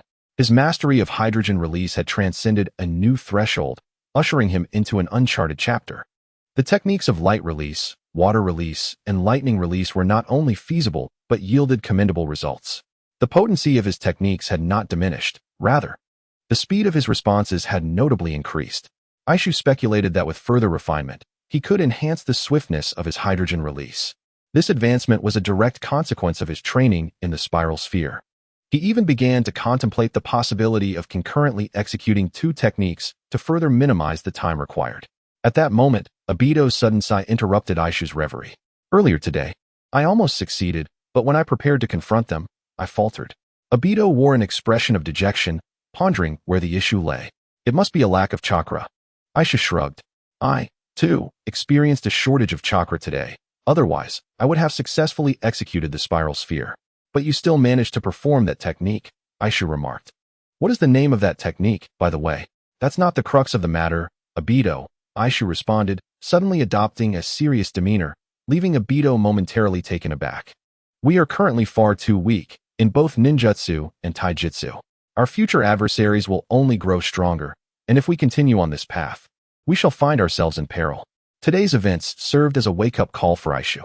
He had previously subscribed to the belief that wielding the pen could secure peace.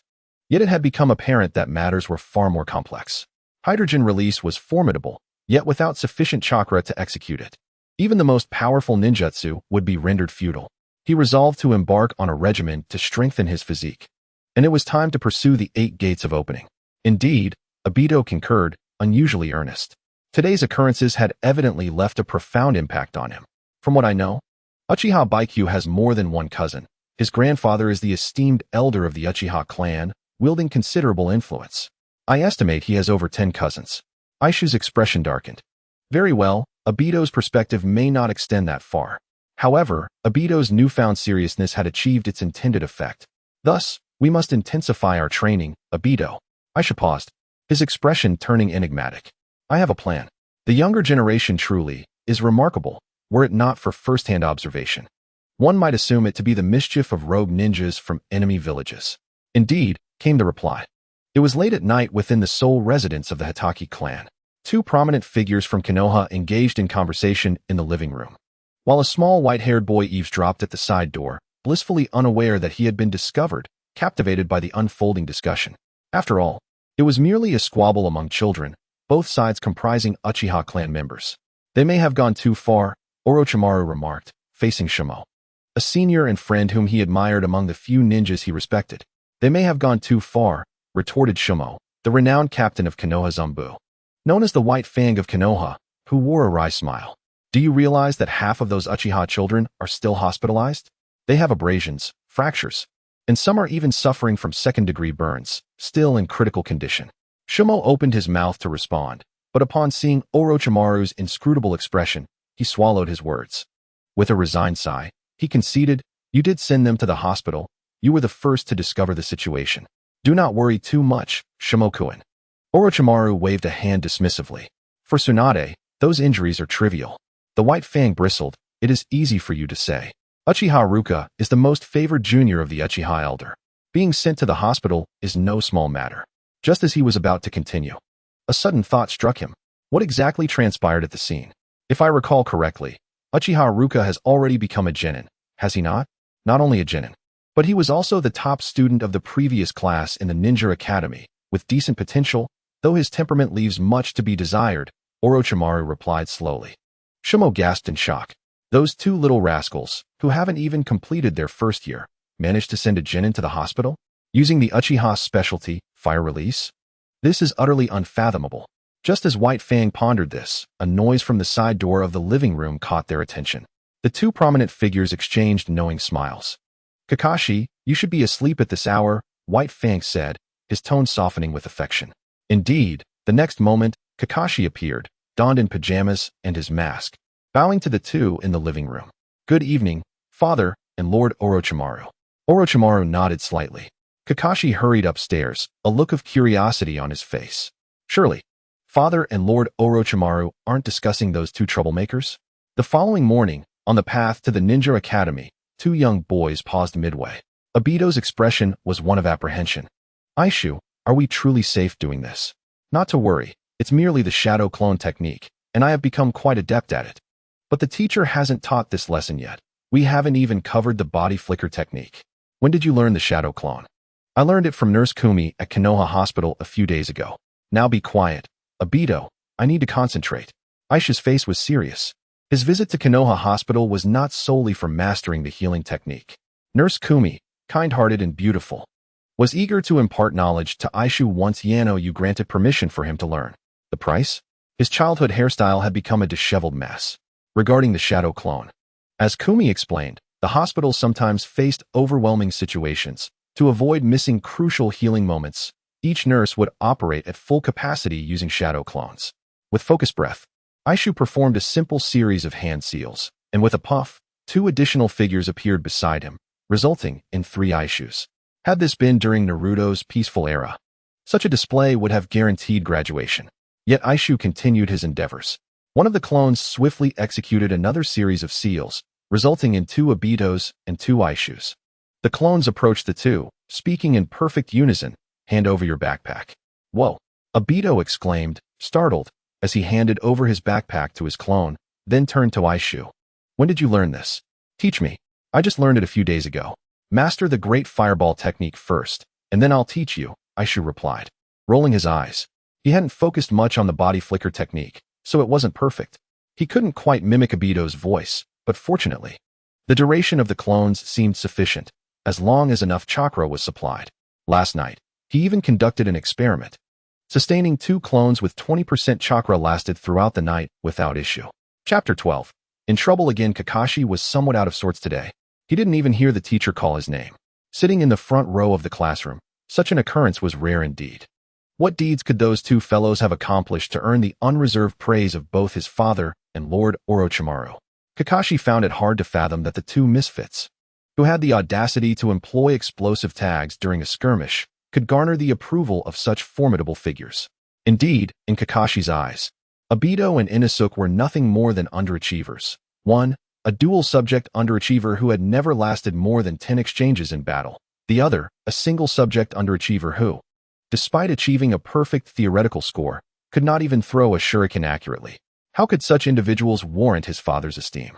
Little did Kakashi know that some of what he had overheard was merely a reflection of his father's playful malice, meant to spur on his proud son. The truths he remained oblivious to would only serve to astonish him further. Kakashi cast a furtive glance over his shoulder. Today felt unusual. Typically, Obito would doze off, while that fellow Inosuke would attentively absorb the lecture. Yet today, the two were intently focused on the lesson together. Had Obito taken a turn for the bizarre? Kakashi's mind immediately conjured this thought. The subject matter was the history of the ninja world. It was hard to believe Obito could stay awake, let alone focused. Yet there he sat, upright, seemingly taking notes. Kakashi suddenly discerned something amiss, his eyes narrowing. These two were acting strangely. With Kakashi's keen observational skills, he could detect certain peculiarities. Their expressions and movements mirrored each other in an uncanny manner. They seemed to be in perfect synchrony. Simultaneously flipping through their textbooks and jotting down notes, Kakashi scrutinized them closely, suspecting that their writings might be identical. No way. Kakashi's eyes widened in astonishment. He seemed to grasp what mischief they were up to. At Training Ground 3 in Konoha, a fair number of individuals had gathered for practice that morning.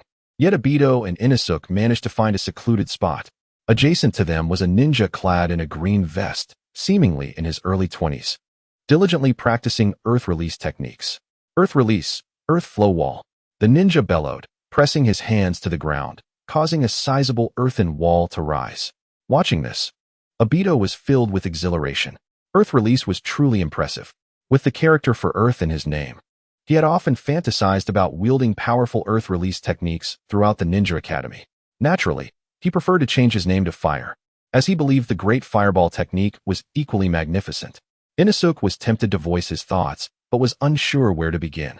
The Earth Flow Wall was merely a basic defensive technique among Earth Release ninjutsu.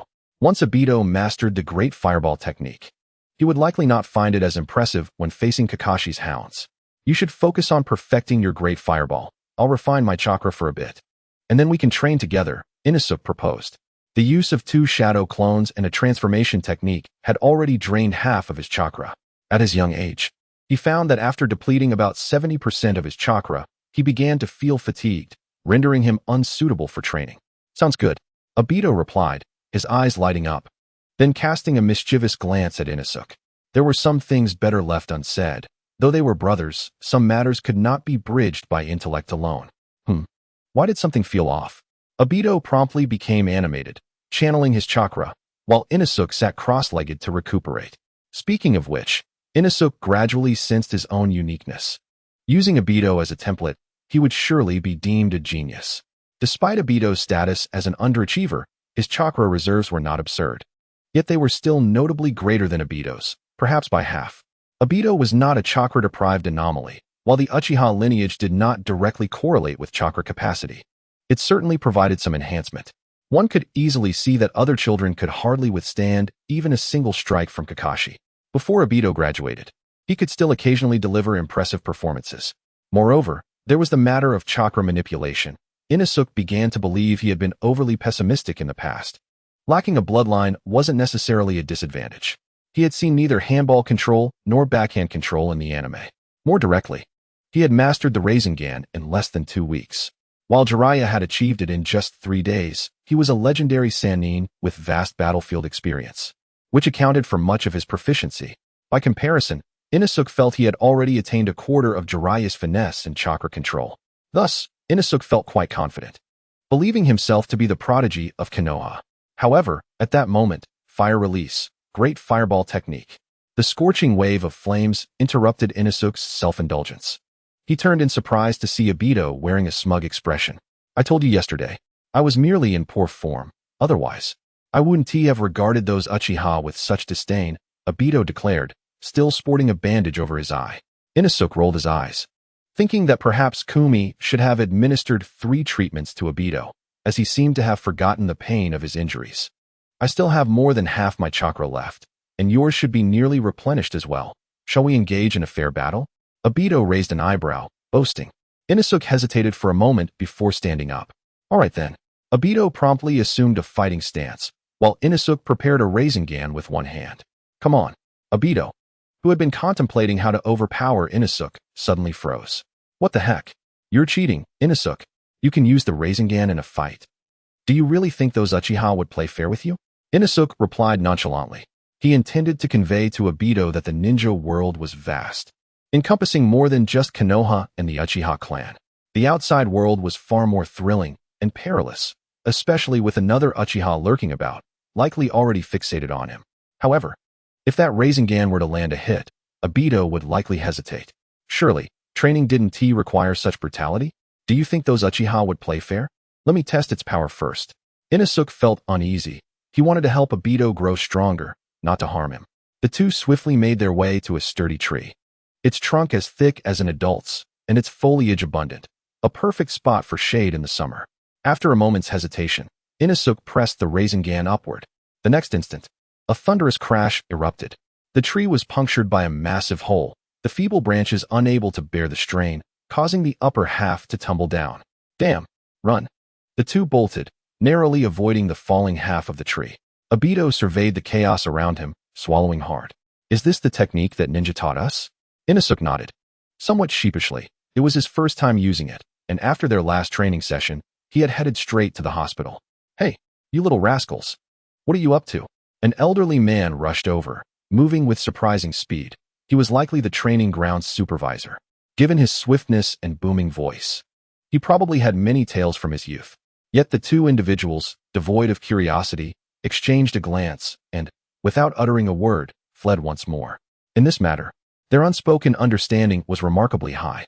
However, the old man remained the old man. In an instant, the two youths were swiftly apprehended. The elder, with one hand, seized one of them, and the two boys, who had just radiated bravado, were rendered speechless.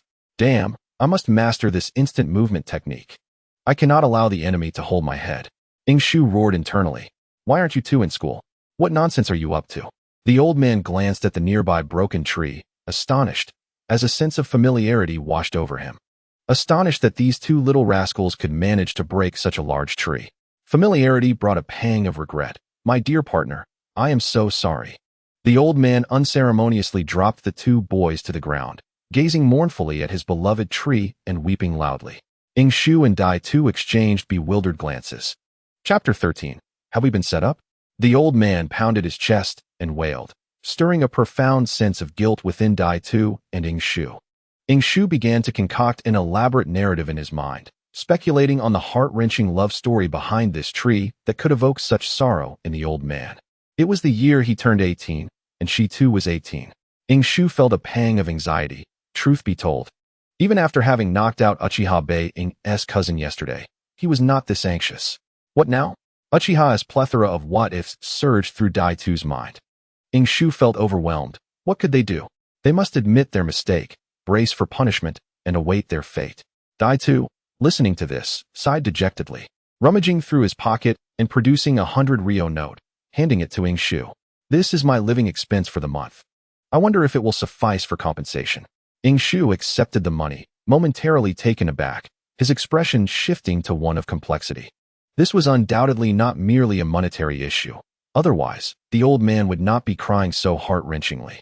This tree might have been planted by the old man alongside his late partner, now a mere relic of memories. Observing the still weeping elder, Shu sighed. There was little he could do. Despite feeling guilty, he was still just a child, at least in the eyes of others. Children possess their unique methods and a certain charm in handling matters. He promptly retrieved several bills from his pocket, recalling that the ninja who had delivered his living expenses recently seemed to have overpaid him by a considerable margin. His monthly allowance exceeded even that of Dai-Tu, whose family boasted a complete ninja industry. With a total of 150 ryo, plus Die 2's contribution. They had just enough to total 250. Old man, we didn't do it on purpose. This is our savings over time to compensate you. Please don't be sad. Shu endeavored to infuse his voice with childlike innocence, seeking to evoke a sense of purity. Remarkably, it worked. The old man ceased his tears, wiped his eyes, and, still sorrowful, accepted the money. My dear partner. In a moment of surprise for Shu, the old man quickly counted the money and tucked it away in his clothing. His movements were so fluid, and his expression so natural, that Shu began to suspect he had been set up. However, Shu inadvertently glimpsed the fishing net shirt beneath the old man's coat, as well as the headband dangling from his waist. This confirmed the old man's identity as a ninja. He was likely not a fraud. Shu sighed inwardly. In Konoha, breaking a tree was a rather mundane occurrence. As the foremost ninja village in the Land of Fire, Konoha was abundant in resources, particularly trees. If one could use a Rasengan to break a tree, it would typically be a cause for celebration. If Shimura Danzo or Sarutobi Hiruzen witnessed it, they would likely consider him a prodigy worthy of cultivation. Old man.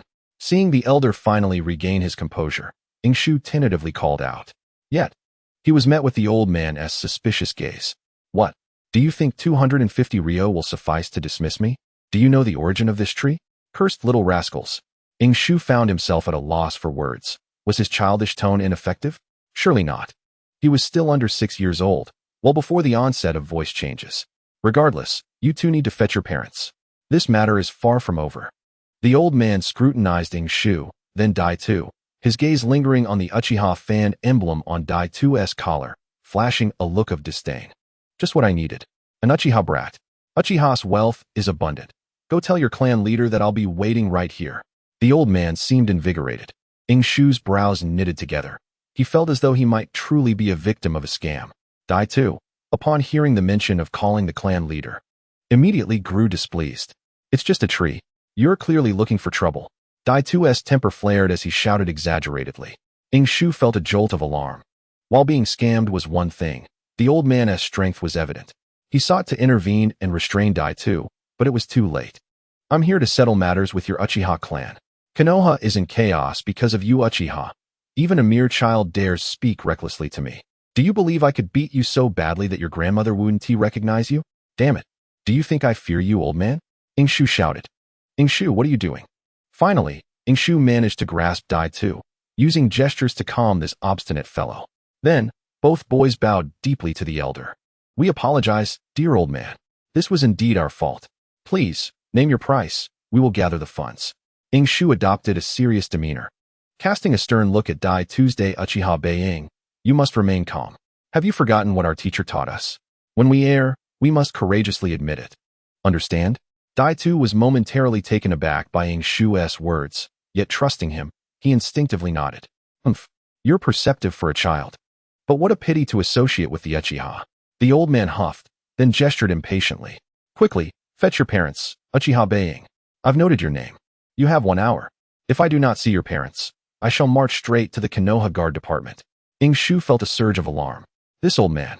Just who was he? His tone suggested he was someone of considerable stature. But there was no time to ponder. They needed to escape. The two of them took off running, fearing that a moment's delay would result in being dragged back. Shu felt increasingly anxious. This old man likely had an impressive background. He rummaged through his memories, struggling to recall any significant figures of this age. A ninja, appearing older than Sarutobi Hiruzen, who harbored a strong disdain for the Uchiha. Oh no, could it be?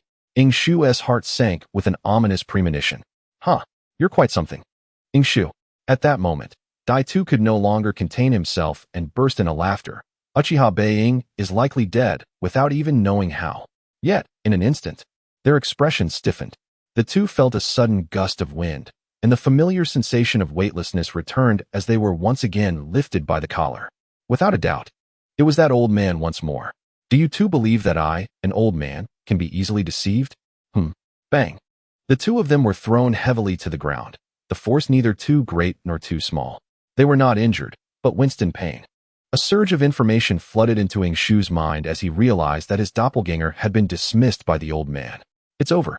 A sense of alarm struck Shu, but beside him, Obito could no longer contain himself. Shu, you go. I will hold off this detestable old man. Shu felt a sense of déjà vu, as if he had heard these lines before, reminiscent of when he encountered Minato. To be fair, Obito was indeed reliable in times of trouble. Without hesitation, Shu thought, "You surely cannot defeat him alone. I will assist you." The old man's identity was of little consequence for now. Indeed, it was no longer significant. At this moment, Shu felt somewhat indignant. Having been lifted like a chick twice in quick succession, quite embarrassing. Thus, 2 minutes later, on the expansive grassy field, vibrant with life, 2 small heads were buried in the earth. They were not some rare species of plant, but 2 defiant youths. "Old man, if you have the guts, let me out. Obito's fireball will teach you a lesson in no time." Obito shouted, his face flushed with anger. The old man, with a mocking expression, did not respond but instead sat leisurely to the side, taking out a small flask and drinking contentedly. This scene only fueled Obito's rage. He thrust his head forward, desperate to leap out from the ground. Meanwhile, Shu's gaze was one of astonishment. After a brief moment of indignation, he had regained his composure, and the old man's identity began to crystallize in his mind. The time, the age, the hatred for the Uchiha clan, and the deep emotional ties to the Senju, all pointed in one direction, towards a surname gradually forgotten in Konoha, Senju. Chapter 14. The Arrival of the Golden Finger? When the Senju clan is mentioned, Shu instinctively thought of the wood release of Hashirama and Tsunade's great heritage. The Senju clan once flourished, having established Konoha alongside the Uchiha, with the entire shinobi world emulating them. Hashirama's wood release and Tobarama's water release dominated the shinobi realm for many years. Although Tobarama's rule was not as strong, he nonetheless ensured Konoha's stable development for over a decade, solidifying its position as the strongest shinobi village. However, after the Second Shinobi World War, the Senju clan gradually faded from public view. In his previous life, Shu had heard many speculations. Some claimed they had gone into hiding, retreating to the mountains. Others said they had all perished in battle, or that their descendants faced issues, leading to their gradual obscurity in Konoha and disappearance from the shinobi world. Regardless, the strength of the Senju clan members was undeniable. The old man before him appeared significantly older than Hiruzen Sarutobi, who was only in his prime during the early days of Naruto. My goodness, if this old man truly belongs to the Senju clan, he must be from the same era as Tobarama. Shu's heart trembled with shock. Although there was no concrete evidence to confirm that this old man was indeed a Senju, lacking both the clan symbol and witnesses, Shu felt a strong conviction. The old man's power and his disdainful gaze towards the Uchiha were telling. "You, young man, are quite bold, aren't you? How often do you lie to an elder with your eyes wide open?" The old man disregarded Obito's fierce expression and roar, turning his attention to Shu with keen interest. Shu remained silent. The aura of youth held no sway over the old man, and he knew he couldn't overpower him. "Oh, quite resilient, aren't you? Weren't you just being polite, apologizing and offering to compensate? I nearly believed you," the old man remarked, intrigued by Shu's lack of response. "What is your name? Where are your parents?" Shu, as in handsome Great Tree, with no surname. "My parents have passed away," Shu replied succinctly. Shu was indeed a clever little rascal, well suited to be a ninja. The old man pondered for a moment, then put away the flask and approached Shu, squatting down. "Do you wish to leave?" he asked, the strong scent of alcohol wafting towards Shu. He furrowed his brow, yet before he could respond, Obito had already begun to shout. "Old man, hurry and let my esteemed Obito out. If you have an issue, come at me." The soil around Obito's mouth sealed shut, leaving only his nostrils free to breathe. His roaring turned into muffled grunts, a picture of impotent fury. The old man merely raised a finger, evidently still wielding his chakra over the ground. Shu couldn't help but envy this display. His own hydrogen release required both chakra quantity and control, whereas the old man's chakra manipulation was clearly superior. "I'm asking you, little rascal, do you want to leave?" The old man inquired once more. Shu gazed into the old man's eyes, sensing mischief and malice, clearly harboring no good intentions. Yet, he nodded, contemplating.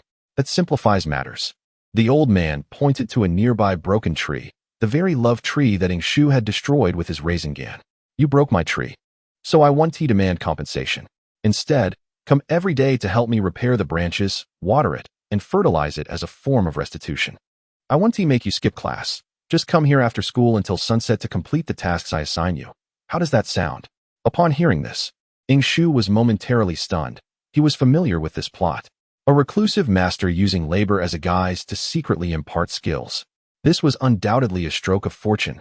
Could it be that my golden finger has appeared? Old man. Shu's mind raced with thoughts, while Obito had already entered a state of frenzied shouting. What? Fine. I agree, old man. Shu quickly acquiesced to the old man, causing Obito to cease his roaring, his eyes wide with disbelief, as if to say, Shu, think carefully. Just as Shu gave his agreement, the old man snapped his fingers, and the earth binding them suddenly parted. The two exchanged glances before promptly leaping out. When they turned to look at the old man again, he had already turned his back on them. You bear my chakra mark. Even if you flee Konoha, I can retrieve you in an instant. So, abandon any thoughts of escape. Be punctual tomorrow, or I shall bury you alongside my tree for 7 days and nights. The old man threatened arrogantly as he departed. Had this been before, Obito would have likely charged forward, fists swinging at anyone daring to threaten them. The last person to dare such a thing was still lying in a hospital bed in Konoha, but witnessing the old man's overwhelming strength, especially as he saw Shu humbly acquiescing for their chance to escape, Obito no longer cared about anything else. He clenched his fists tightly. His eyes filled with determination as he gazed at Shu. Rest assured, Shu, I will definitely help you with the work. Shu shot a glare at Obito. Exasperated, he even suspected that if Obito did not bear the Uchiha fan emblem, the old man would not have made things so difficult for the two of them. A mere tree, along with that dreadful acting, Inosuke was momentarily taken aback, suddenly feeling as though he had fallen into a trap. The issue returned to its original starting point. A single tree shouldn't be such a problem, not to mention the numerous trees around. The greenery of Konoha is renowned throughout the ninja world. He had a persistent feeling that the old man was initially targeting him. Was it because he recognized his formidable ninja talent? Never mind. Inosuke sighed and shook his head. Compared to this peculiar old man, a more pressing issue awaited resolution. His shadow clone was gone. Obito, remember when you skipped class? How did the teacher punish you? Inosuke suddenly inquired. Obito paused, recalling for a moment, then replied. To be precise, I overslept that day. When I woke up, it was already noon. It wasn't he technically skipping class, but I still got punished with a week of standing. What's wrong? Nothing. Inosuke sighed again. I was just contemplating how long we would be made to stand if we told the teacher that our clones knocked us out and went to class without us. Inosuke and Obito hurriedly made their way to school, arriving just before the lunch bell rang. They stealthily peered through the classroom window. Teacher Kotai was conducting the lesson while the students appeared drowsy. Everything seemed ordinary.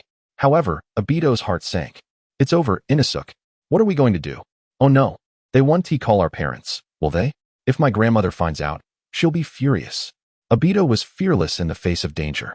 Yet like all elementary school students, the thought of parental involvement was his Achilles heel. This is my fault, Obito, Inosuke sighed. Who would have thought that sneaking out to train would lead to encountering a strange old man resembling Senju? Now they were in trouble. Standing in punishment wasn't a concern, but if they were to stay after school, it would spell disaster. The old man would certainly not be pleased. At that moment, Obito noticed something and quietly nudged Inosuke. Inosuke, don't those two look like us? What? Inosuke turned to look, his eyes widening in disbelief. Sitting in their places were indeed their own clones. What was going on? Inosuke was bewildered.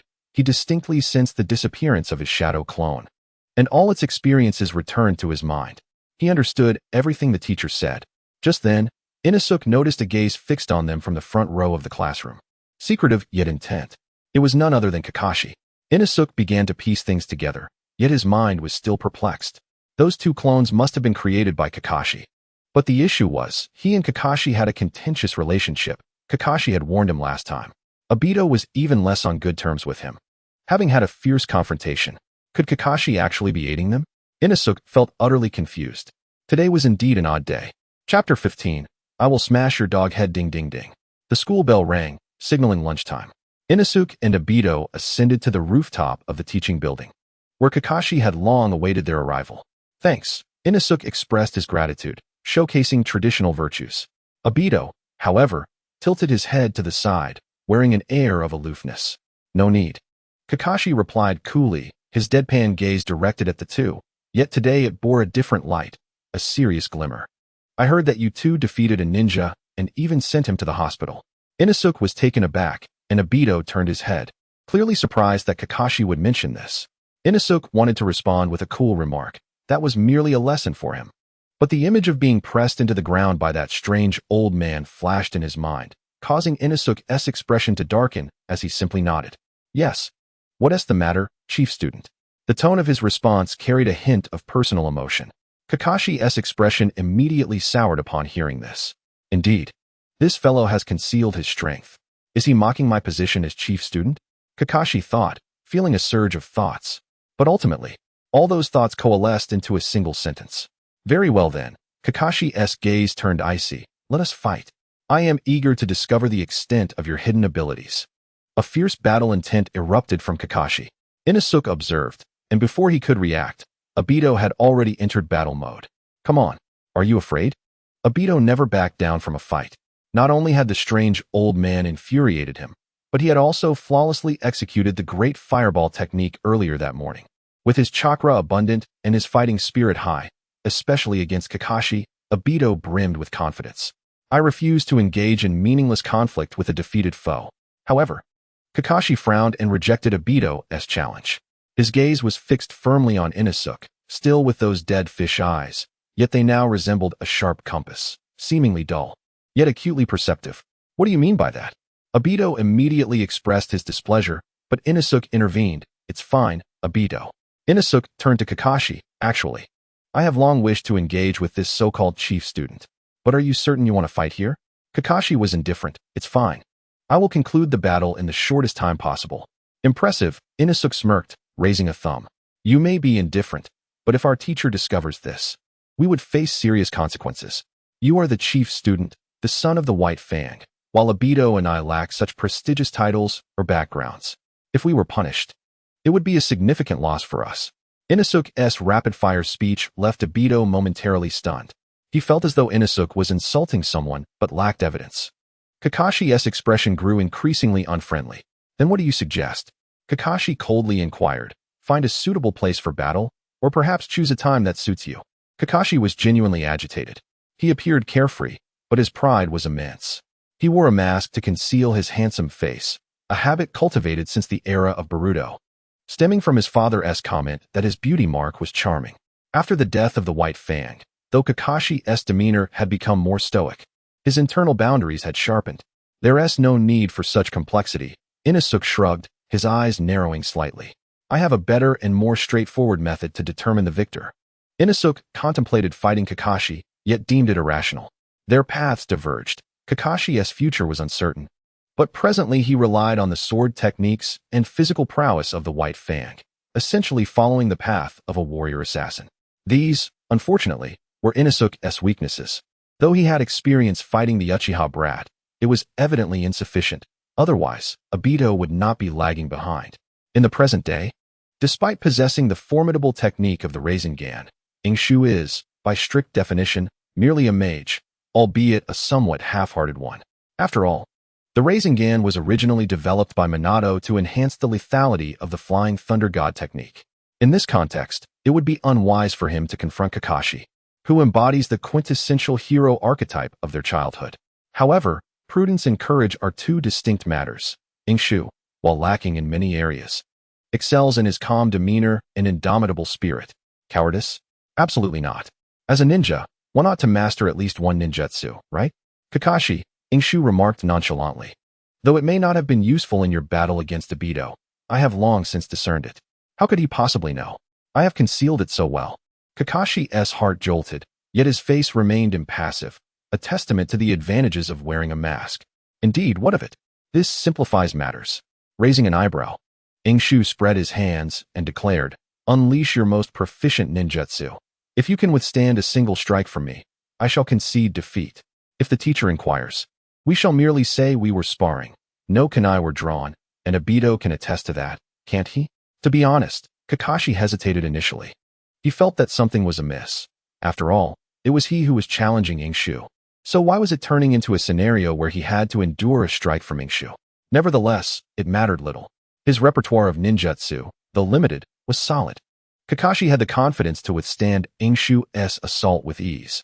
Presumably, it would be a fire release technique, given that both Uchiha and that ninja, Ingshu, were likely adept in it. Kakashi's mind raced with thoughts. Then I shall employ this technique. Are you ready? Ingshu inquired coolly. Kakashi nodded, forming the hand seals. Kakashi understood the essence of ninjutsu clashes, the speed of hand seals, the quality of the technique, and the artistic flair of the ninjutsu, though the latter was purely a matter of personal taste. Yet Ingshu stated, hand seals? Not necessary. He not only eschewed the need for seals, but even had the leisure to jest. You may proceed with your hand seals. I fear that if I strike first, you shall have no chance to counter. Such arrogance. Kakashi's eyes narrowed. How had he never noticed this insufferable trait before? Oh well. Kakashi took a deep breath to steady his thoughts. His hands formed the seals, each movement fluid and precise, a sight far more pleasing than Obito's fireball technique. Subsequently, Kakashi pressed his hands against the ground, earth-style, earth flow wall. A wall of earth, complete with a dog's visage, erupted from the ground. Obito exclaimed in disbelief. In that moment, Obito's disdain for earth release reached its zenith. Ingshu raised an eyebrow, for it was his first time witnessing Kakashi's earth flow wall adorned with a canine head. It exuded an artistic quality, breathing life into the technique. Your turn. Kakashi commanded coldly.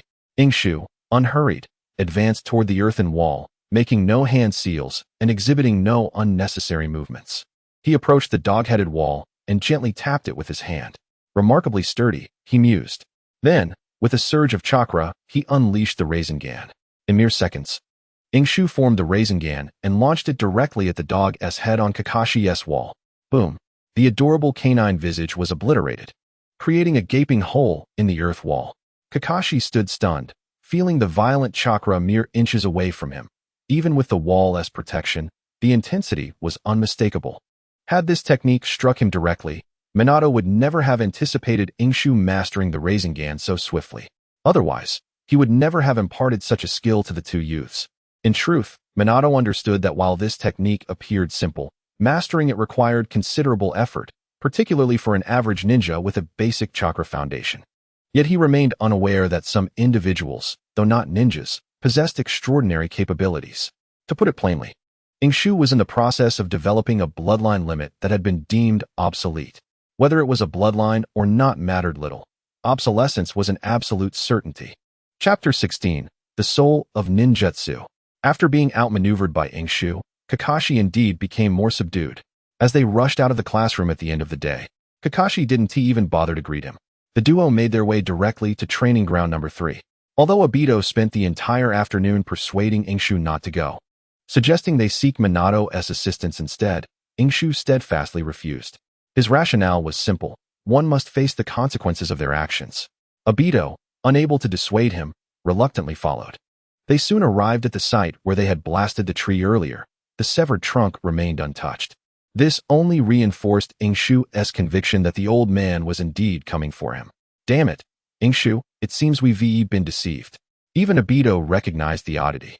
If the old man truly cared about the tree, would he leave the remains lying about? Just then, in the distance, the old man staggered onto the scene. Reeking of alcohol, it was evident he had indulged heavily. Ingshu squinted, noting that the old man had donned a similar yet tattered outfit, exuding an air of dishevelment, contrasting sharply with the attire of contemporary society. What do you need us to do? Although the old man displayed a clear disdain for the Uchiha clan, Ingshu had still brought Obito along. Firstly, he wished to foster Obito's growth. Secondly, should he be mistaken, Obito could assist with the task. Despite not having an abundance of chakra, Obito possessed remarkable stamina, seemingly fueled by boundless energy. The old man gulped down his drink, gesturing toward the severed tree trunk. Let us start with this tree. It's unacceptable for it to lie here. Remove it before sunset, and the farther, the better. If you're unsure where to take it, just send it to the Konoha Guard Department. Just don't let me see it again. That's your task for today. Ingshu paused. Was he truly expected to dispose of this tree? Goodness, this was a substantial piece of solid wood, thicker than an adult's arm, and combined with Obito, they didn't weigh a fraction of it. Hey, you're clearly setting us up, Obito exclaimed, agitated. How on earth are we supposed to carry this tree to the Konoha Guard Department before sunset? Moreover, why the Konoha Guard Department? It's miles away. Let us not quibble, Obito, Ingshu interjected, narrowing his eyes at the old man. Do you have any other requests, old man? Anywhere will suffice. The old man, taken aback, ceased his drinking, intently scrutinizing the young man before him, attempting to uncover the secrets hidden within his gaze. Yet, he quickly feigned disdain and waved his hand. Just get rid of this bothersome tree. No other requests. Hurry up. If I see this tree here by sunset, you two can forget about going home. Stay here and become trees yourselves. Huh. Shu harbored a silent scoff. Just this morning, she had wept inconsolably. How could it be that in less than half a day, he had become an eyesore? That old man was indeed suspicious. If that were the case, then the solution was simple. Obito. Shu's spirits soared suddenly. What is up? Obito echoed with rising enthusiasm. Use your great fireball technique, and together we shall obliterate this tree. Wasn't it merely a matter of removal? Wasn't it simply about making it cease to be an annoyance? Whether we deliver it to the Konoha Security Department or send it to heaven, it matters not. Without further ado, Shu readied himself, his left hand conjuring a small water sphere of yang release, while his right hand prepared a small lightning battery of lightning release. Before the old man could react, 3 types of chakra began to merge. The small water sphere bubbled vigorously. Hydrogen release was on the verge of completion. By this point, Shu's hydrogen release had matured significantly. Hydrogen was being produced rapidly and efficiently, at a pace far exceeding previous attempts. His next step was to streamline this process further, initiating the reaction right from the chakra stage, truly transforming his combination ninjutsu into an artificial bloodline akin to dust release. Only then could his hydrogen release be deemed a genuine release technique, encompassing the reactions of lightning, yang, and water releases, with wind release for manipulation, and fire release for ignition, all executed in one seamless motion. Most importantly was the ignition step. The previous incident of borrowing fire had left a lasting impression on Shu. He was determined not to repeat that mistake. Are you ready, Obito? Let us do this. Shu. In under 10 seconds, Shu completed his preparations, while Obito firmly established his hand seals. They felt as if they were back by the small river from a month prior. Yet, Shu had progressed to the point of effortlessly crafting hydrogen release.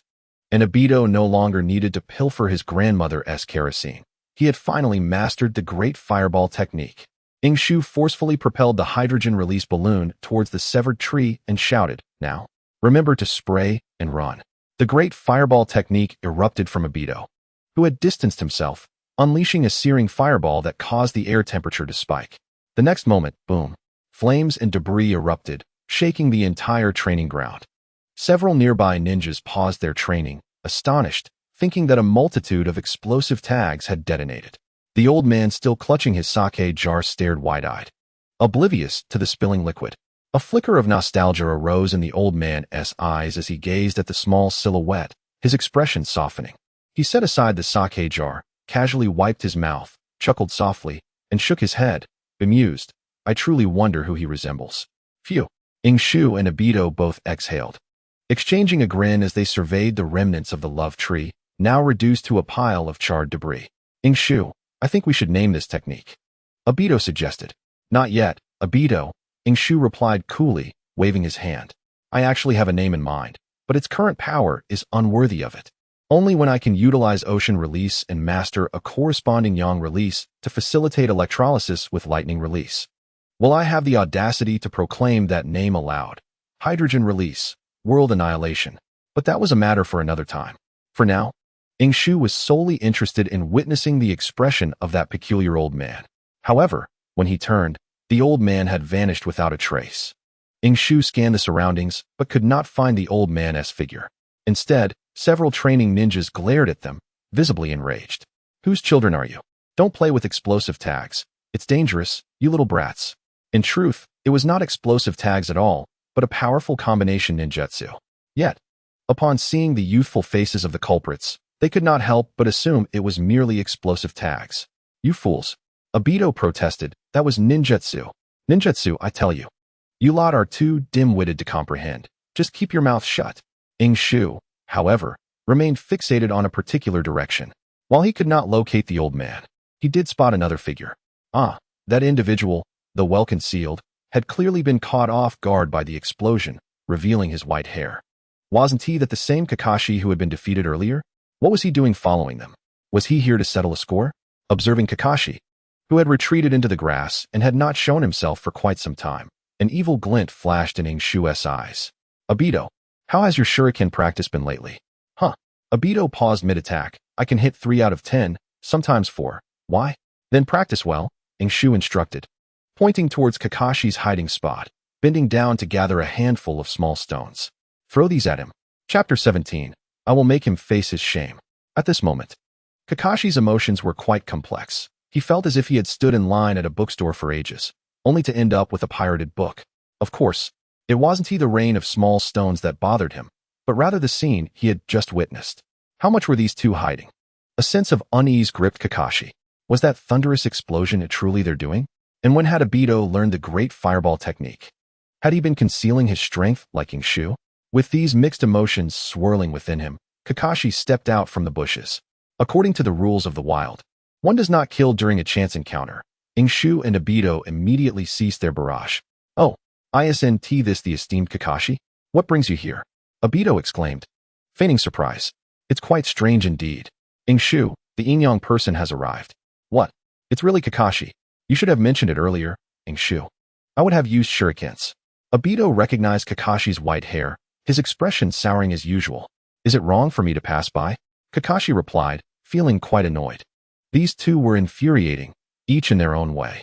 One acted as if he lacked sense, while the other appeared refined but was truly quite wicked. Kakashi glanced at the scorched pit before them.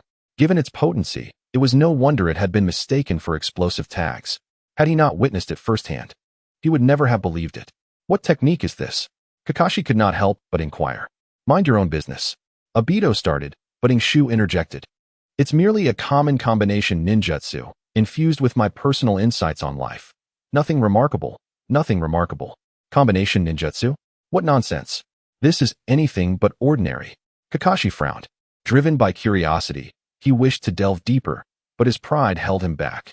After a prolonged silence, he could only muster, it seems quite impressive. Just average. Nothing remarkable, nothing remarkable. Shu waved dismissively, donning a faux humble smile. The air grew thick with silence, an awkward tension settling in. Obito, previously silenced, opted to remain quiet, crossing his arms and turning his head away in a show of defiance. Yet Kakashi could not suppress his curiosity, asking, Uchiha Being and his cousin Uchiha Ruohuo, were they both defeated by this technique of yours? Nothing remarkable, right? Released already? So soon? Shu could no longer afford to be hypocritical, and his expression immediately darkened. Based on his experience and the nature of the Uchiha clan, despite the calmness of recent days, as Obito had noted, there was more than one cousin of Uchiha Being, and the Uchiha clan was not easily subdued. This matter was far from over. Shu and Obito exchanged a serious glance, both recognizing the gravity of the situation. They nodded in tacit agreement, a sight that left Kakashi utterly speechless. Was their demeanor indicative of an intent to silence someone? How had he never noticed how fierce they were before? Yet, despite his incredulity, Kakashi felt a twinge of envy for the two of them. Children were naturally curious and restless, eager to explore the world. Kakashi was merely aloof, not withdrawn. He too longed for camaraderie with good friends. Though the pair before him seemed somewhat erratic, arrogant, and hypocritical, their peculiar bond evoked a realization in Kakashi. As the son of White Fang and the top student of his class, he lacked such connections. It appeared that their plans needed to be expedited, he said solemnly. Indeed. Obito replied earnestly, let us begin at once. There are too many trees here. Let us change our location to avoid further trouble with that old man. Let's south go to that place instead. It's less crowded, and we can fish while we're at it. The two immediately set off, while Kakashi, eavesdropping nearby, sensed they were up to something significant. Watching their departing figures, he hesitated. He simply wanted to know what technique they were discussing. Convincing himself, he feigned departure, but stealthily followed them. Meanwhile, within the Uchiha clan, Uchiha Being, wrapped in bandages, knelt on the ground before his cousin, Uchiha Ruohuo, who lay motionless, his upper body and face tightly bound in bandages.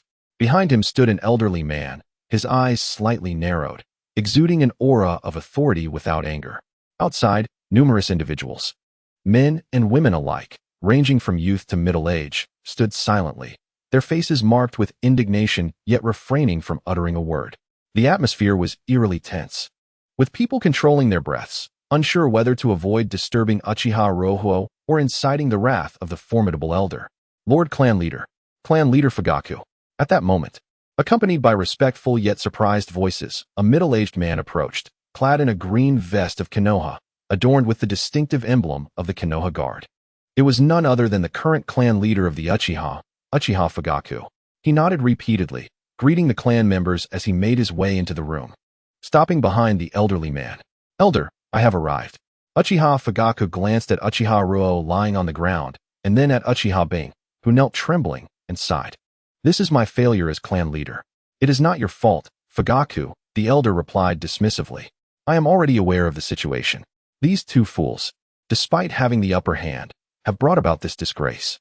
As clan leader and head of the Konoha Guard, you have enough on your plate. It is these two unreliable individuals who have brought shame to the Uchiha.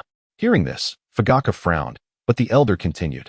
However, the Uchiha clan has persevered from the era of war to become the foremost clan in the ninja world. Not just through strength, but also through the fear we instill in others.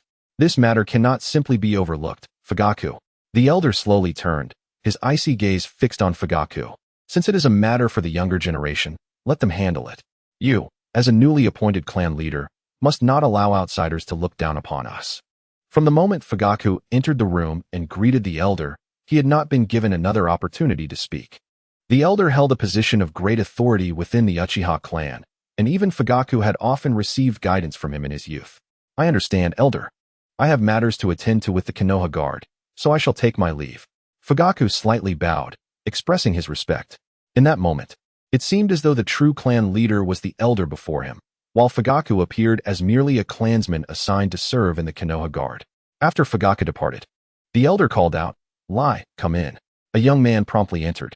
If Shu and Obito were present, they might recognize that this young man, Uchiha Lai, bore a striking resemblance to Uchiha Rohuo, albeit 2 years older and slightly taller. Do you know who it was that inflicted this upon your brother? The elder inquired. Uchiha Lai responded, a young clan member and a nameless boy. Do you know what to do? The elder asked again. I do, Uchiha Lai nodded. I will issue a warning, and once Rohuo recovers, he will take his own revenge. The elder was pleased with this answer, nodding slightly before gesturing, go.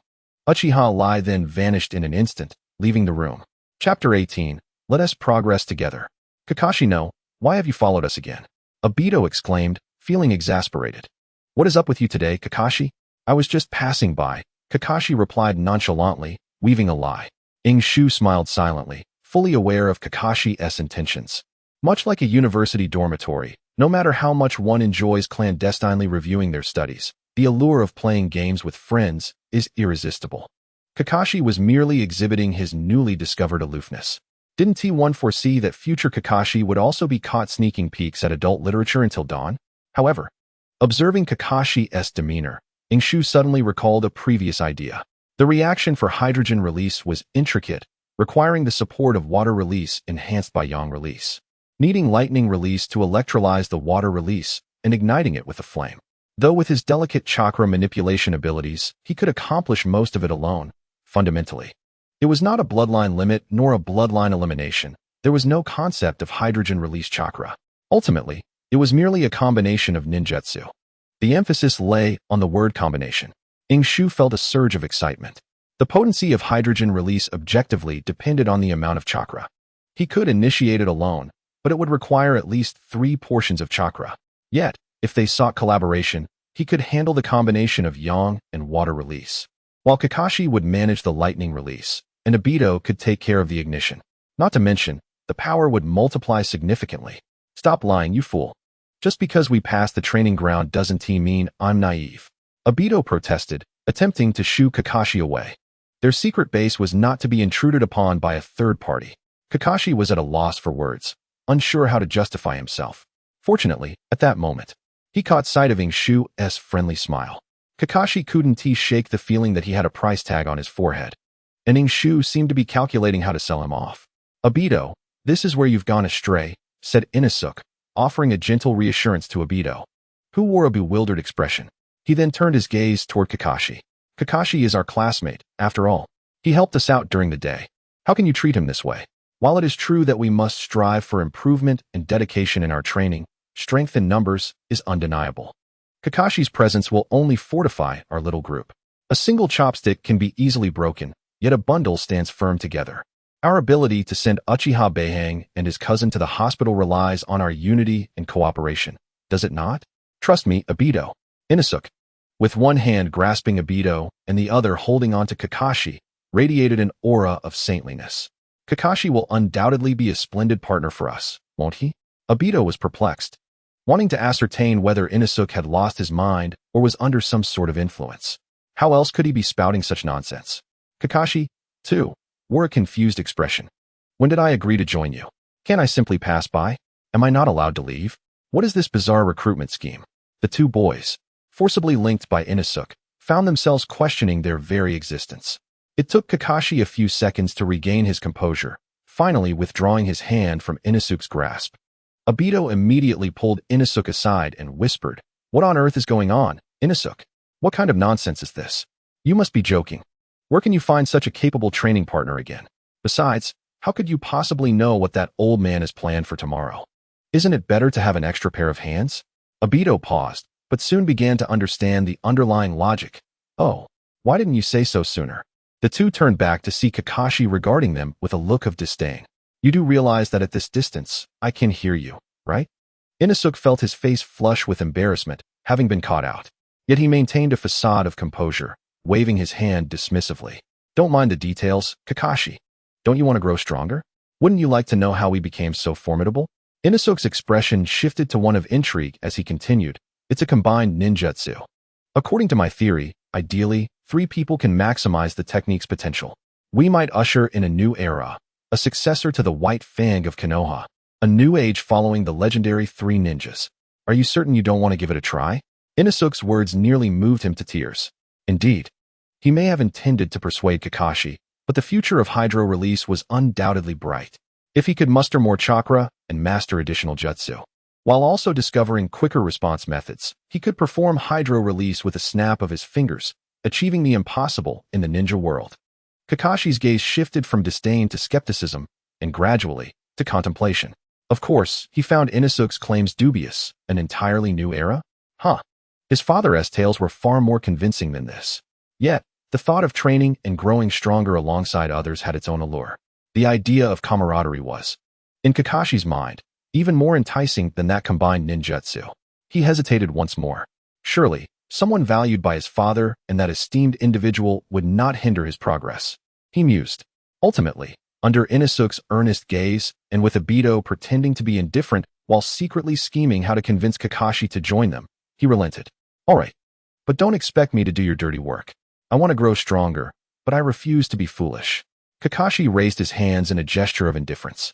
But inside, his heart raced with excitement. How exhilarating. Am I to have companions? Will we fight together? Skip class together? Every repressed individual harbors a whimsical creature within, and children are no exception. Very well, let us commence, Inosuke proclaimed, and Obito rolled up his sleeves. Kakashi, somewhat lost in the moment, inquired, "How do we begin?" "Why? Through practice, of course. Only through battle can we achieve swift improvement. Otherwise, do you think we became this strong by mere chance?" Inosuke replied as if it were the most obvious thing in the world. "Is that so?" Kakashi expressed skepticism, accompanied by a hint of disdain. "You certainly have a way of making fighting sound so refined." However, before he could ponder further, 2 fists were already barreling toward him. Whoa!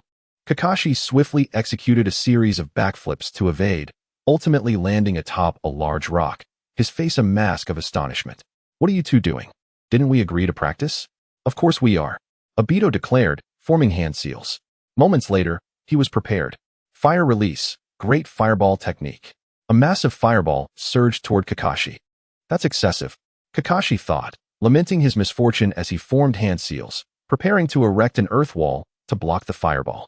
Yet, unbeknownst to him, Inosuke had circled around to his side. Inosuke had also prepared a Rasengan. "Let us improve together, Kakashi," he shouted, not forgetting the importance of their original intentions. 10 minutes later, a breathless Kakashi lay on the ground, his clothes tattered and his face bruised, a picture of dishevelment. Normally, defeating Obito would have been a trivial task for him, a product of years of rigorous training, far beyond what a brawler like Obito could muster. Yet, one must not forget Inosuke, a strategic ninja who constantly wielded his Rasengan to avoid close combat, with a brawler in front and a cunning strategist behind. Escaping unscathed was no simple feat, however. There was a certain satisfaction coursing through Kakashi's veins. After the two had knocked him down, instead of delivering a finishing blow, they engaged in a playful scuffle amongst themselves. While it appeared they were targeting him, in reality, Kakashi touched the corner of his eye, wincing in pain. This is definitely personal. Yet, oddly enough, he found the experience rather enjoyable. Chapter 19. Dare to strike Obito? You don't know he's under my protection. The next morning, Inosuke awoke to the gentle nudging of his biological clock, proceeding as usual with his morning routine, cooking breakfast while washing up before the meal was ready. After finishing breakfast, with over an hour until class, he took some time to refine his chakra. As a diligent and earnest youth, Inosuke's mornings were both busy and fulfilling. Once everything was prepared, he slung his small backpack over his shoulder and set off. It was Friday, with only morning classes scheduled, so there was no need to skip school. However, the trio had agreed that whoever succumbed first would be responsible for the shadow clone and transformation jutsu. This motivated Obito to go all out against Kakashi, further fueling Kakashi's feelings of being targeted. Inosuke ambled leisurely to school and arrived at the classroom to find Kakashi and Obito already present. As always, Kakashi was engrossed in extracurricular reading material, which would later become a bestseller from a certain sage after his adulthood. Meanwhile, Obito sat in his seat, lost in thought. "Good morning, Kakashi," Inosuke greeted. "Morning," Kakashi responded, acknowledging that he was now a member of the stronger team, and thus didn't he need to maintain such a cold demeanor. "Good morning, Obito." However, the absent-minded Obito did not reply, continuing to gaze out the window in a daze. "Obito?" Still no response. Shu exchanged glances with Kakashi, sensing something was amiss. Obito's expression was vacant, yet his eyes bore a heavy concern, as if something significant had transpired. Shu recognized this state. It had occurred the day before their confrontation with the Uchiha clan. "Obito." Shu approached and nudged Obito, who finally snapped out of his reverie. Glancing at Shu, he muttered, "Good morning, Shu." "Morning." Shu hesitated for a moment, but ultimately chose not to press further. Obito's nature was typically one of openness, often unable to contain his thoughts, eager for all of Konoha to be aware of his troubles. Yet, when he chose silence, even a bowl of ramen would not coax him into sharing. The classroom bell rang, signaling the start of class as the teacher entered, clutching a somewhat outdated textbook. The students opened their pristine new books, battling drowsiness while attempting to focus, a challenging endeavor. At last, the tedious lesson concluded, and as the teacher announced the end of class, the previously lethargic students transformed into elite shinobi, rushing out in a frenzy. The commotion was more outrageous than during a practical training session, even surpassing the usual chaos of dismissal. Yet, Obito remained seated, unfazed by the ringing bell or the jubilant cheers of his classmates, seemingly detached from it all, embodying the serenity of a wise Uchiha. "Let us go, Obito, it's time for lunch. We have work to do this afternoon," Shu urged, suppressing his curiosity. "I think I'll pass, Shu. Grandma wants me home early for a big cleaning," Obito replied, as if he had anticipated the question, scratching his head and offering an apologetic smile. This only deepened Shu's unease. If it were mere daydreaming, it might be excusable. Perhaps he was simply tired from yesterday's training. However, Obito's mention of his grandmother suggested a more serious matter. Despite his growing concern, Shu masked his worry with a smile. "All right then, see you tomorrow." "Yes, see you tomorrow." Obito shouldered his small backpack and left the classroom alone. What is wrong with him? After Obito departed, Kakashi approached Shu, both watching Obito's retreating figure through the window, puzzled. "This isn't like him," Kakashi remarked. "Let it be. When he's ready to talk, he will. It's probably nothing serious." Shu raised an eyebrow. "It's not like we're facing a decisive battle at the bridge of the god of war. It can't be that significant." Obito jogged to a street corner, glancing cautiously around as if still feeling uneasy, then cleverly took a few detours. "They haven't followed me, have they?" He sighed, worry evident in his eyes, though it quickly morphed into determination. Finally, he arrived at the Uchiha clan's territory, but instead of heading home, he made his way directly to a training ground. Thanks to the relentless efforts of the second Hokage and Shimura Danzo, the Uchiha clan finally possessed a space that was entirely theirs, free from disturbance.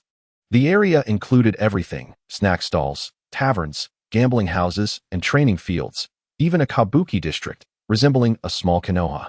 Although it was somewhat remote. Located half a Konoha distance from the core, it was peaceful. Upon entering the training ground, Obito found it quieter than Konoha's facilities, with only one person waiting there. This individual appeared to be on the cusp of adulthood, clad in Uchiha attire, a sword at his waist, significantly taller than Obito, with long black hair and a somewhat handsome, yet cold demeanor. "Senior Lai," Obito said nervously, approaching the young man with his head lowered. "I'm sorry, but I can't bring Shu along." The young man before him was Uchiha Lai, the elder brother of Obito's cousin, Uchiha Beiying. Within the Uchiha clan, sparring among relatives was commonplace, especially among children. However, if an outsider intervened, even with mere mockery, they would be perceived as enemies by the Uchiha. This was reminiscent of the Hyuga clan, which also sought to uphold their family's dignity and protect their bloodline from outside threats. Yet, there existed a fundamental difference in their motivations. The Hyuga clan employed the caged bird to ensure their Byakugan would not be lost. In the event of an accident, the caged bird would destroy it. Conversely, the Uchiha's approach was far more hardline. An eye for an eye, a tooth for a tooth. Any adversary that dared to tarnish the Uchiha's honor would face relentless pursuit, regardless of the cost. The actions of Shu and Obito were perceived as such by the Uchiha. Naturally, as a member of the clan, Obito would not face excessive hardship, at least not overtly. However, Shu, as an outsider, inflicting grievous injury upon a Uchiha was something the clan could not overlook. That would be unbecoming of the Uchiha. "I gave you a chance, Obito," Uchiha Lai spoke coldly. "If Hua and Beiying are lacking in skill, the honor of the Uchiha cannot be infringed upon. My intention was merely to issue a gentle warning to that brat, but your actions today have left me quite disappointed. In that case, I shall seek him out myself." Uchiha Lai turned to leave the training ground, casting a disdainful glance at Obito. At this hour, he should still be on his way home. "You don't truly believe I need you to find him, do you?" "Regret it, for my greatest disdain is deceit. Initially, I merely needed to wait for Hua to awaken and seek revenge personally. Now, what I must face is my wrath." Obito's expression changed dramatically at these words, and he quickly turned, "Senior." But Uchiha Lai did not respond, continuing to walk away, completely ignoring him. Obito gritted his teeth, fists clenched, his breathing growing heavier. "If you're so capable, then come at me. Where were you when they were beating me?" he shouted, unleashing years of pent-up frustration as he charged at Uchiha Lai. Seeking death. Uchiha Lai's eyes narrowed as he turned swiftly, observing the rushing boy. Without drawing his blade, he simply delivered a powerful kick. This kick, infused with chakra, combined with Obito's own momentum, would surely spell disaster for him if it connected. Yet, Uchiha Lai showed no sign of restraint. Some individuals, although born and raised within the Uchiha clan, donning its garments and bearing its crest, were merely ordinary people with the Uchiha surname in the eyes of a clan that valued strength above all. They were unworthy of the noble bloodline and glory of the Uchiha. Moreover, since Obito had initiated the attack, even if Uchiha Lai were to beat him to a pulp, it would be of little consequence. As Obito neared his demise at the hands of the Uchiha, a sudden voice erupted. "Stop him." Uchiha Lai paused momentarily. In the next instant, a figure flashed between him and Obito just before their collision. Earth style, earth wall. Obito had cleverly deduced that Uchiha Lai was a Chunin and would be beyond the capability of him and Shu to handle. Being a member of the Uchiha clan, he hoped he would not face undue hardship, thus choosing to shoulder everything alone. Obito was also reckless, although he was aware of Uchiha Lai's strength. The moment he heard the latter's intention to confronting Shu, his first instinct was to fight back. Although Obito may be cunning and audacious, he is certainly not foolish. Challenging Uchiha Rei is one thing, but recklessly colliding with him is quite another, especially when that collision could involve Kakashi's formidable presence. Thud. Obito hastily crossed his arms to shield himself, yet he still felt the full force of the impact, leaving his head buzzing.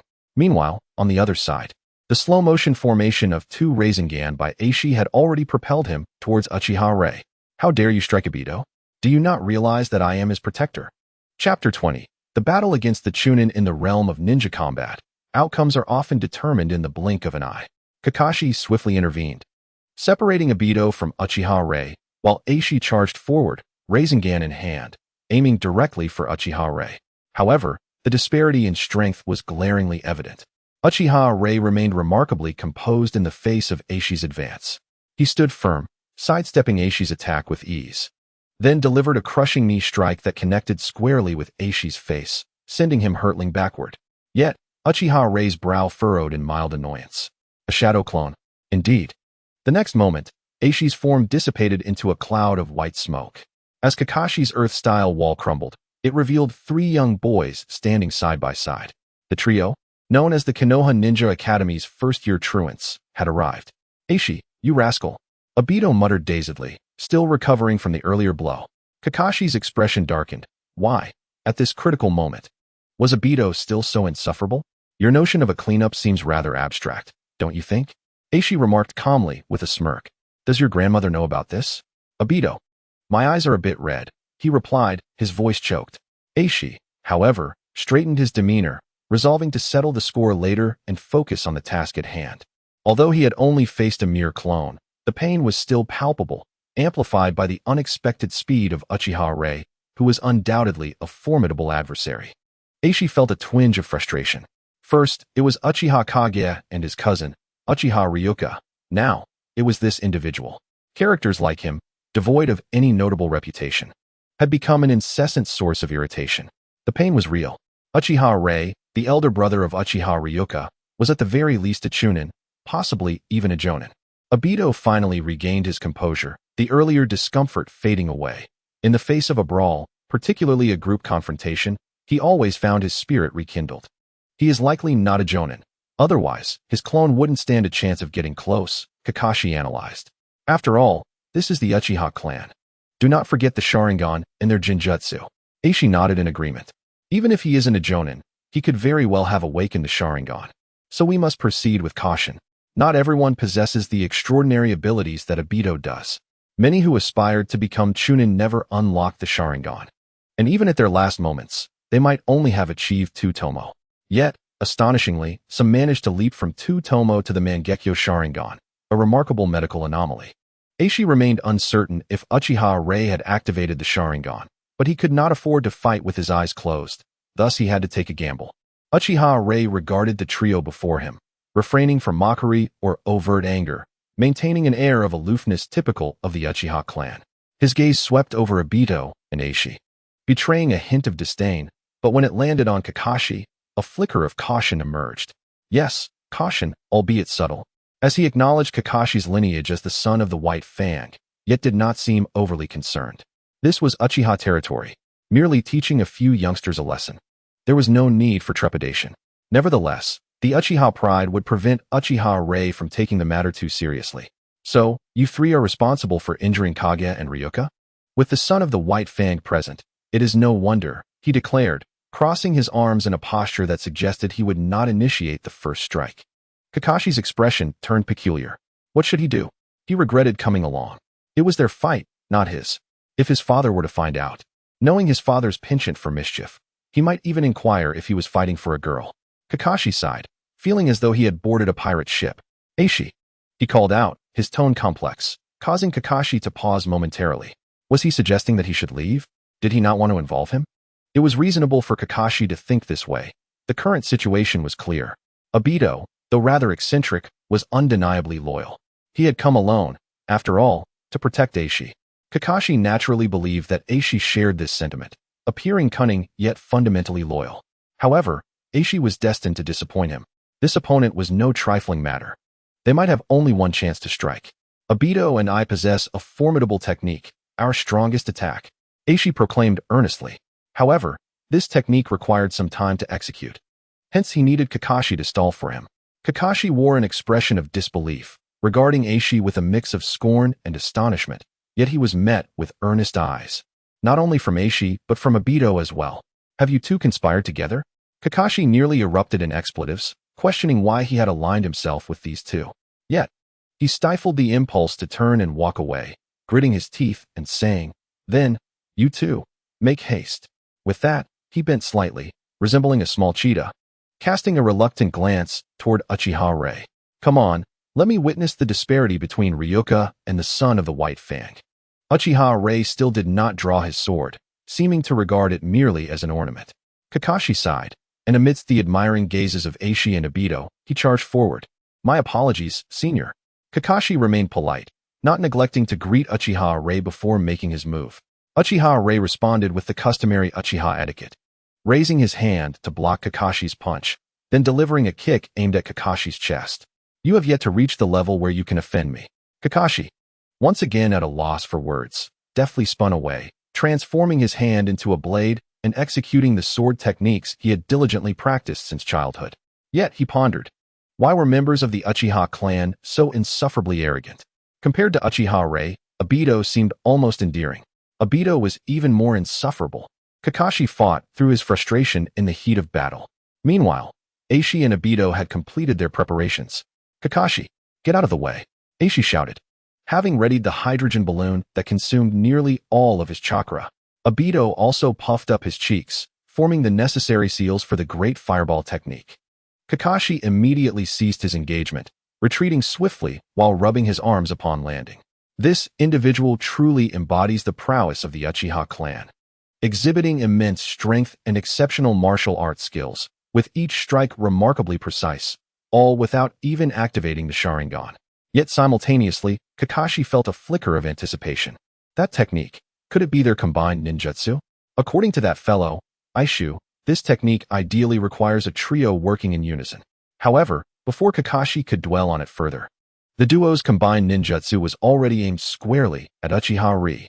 First came Aishu's hydrogen release, great balloon, larger than ever before yet moving at an accelerated pace.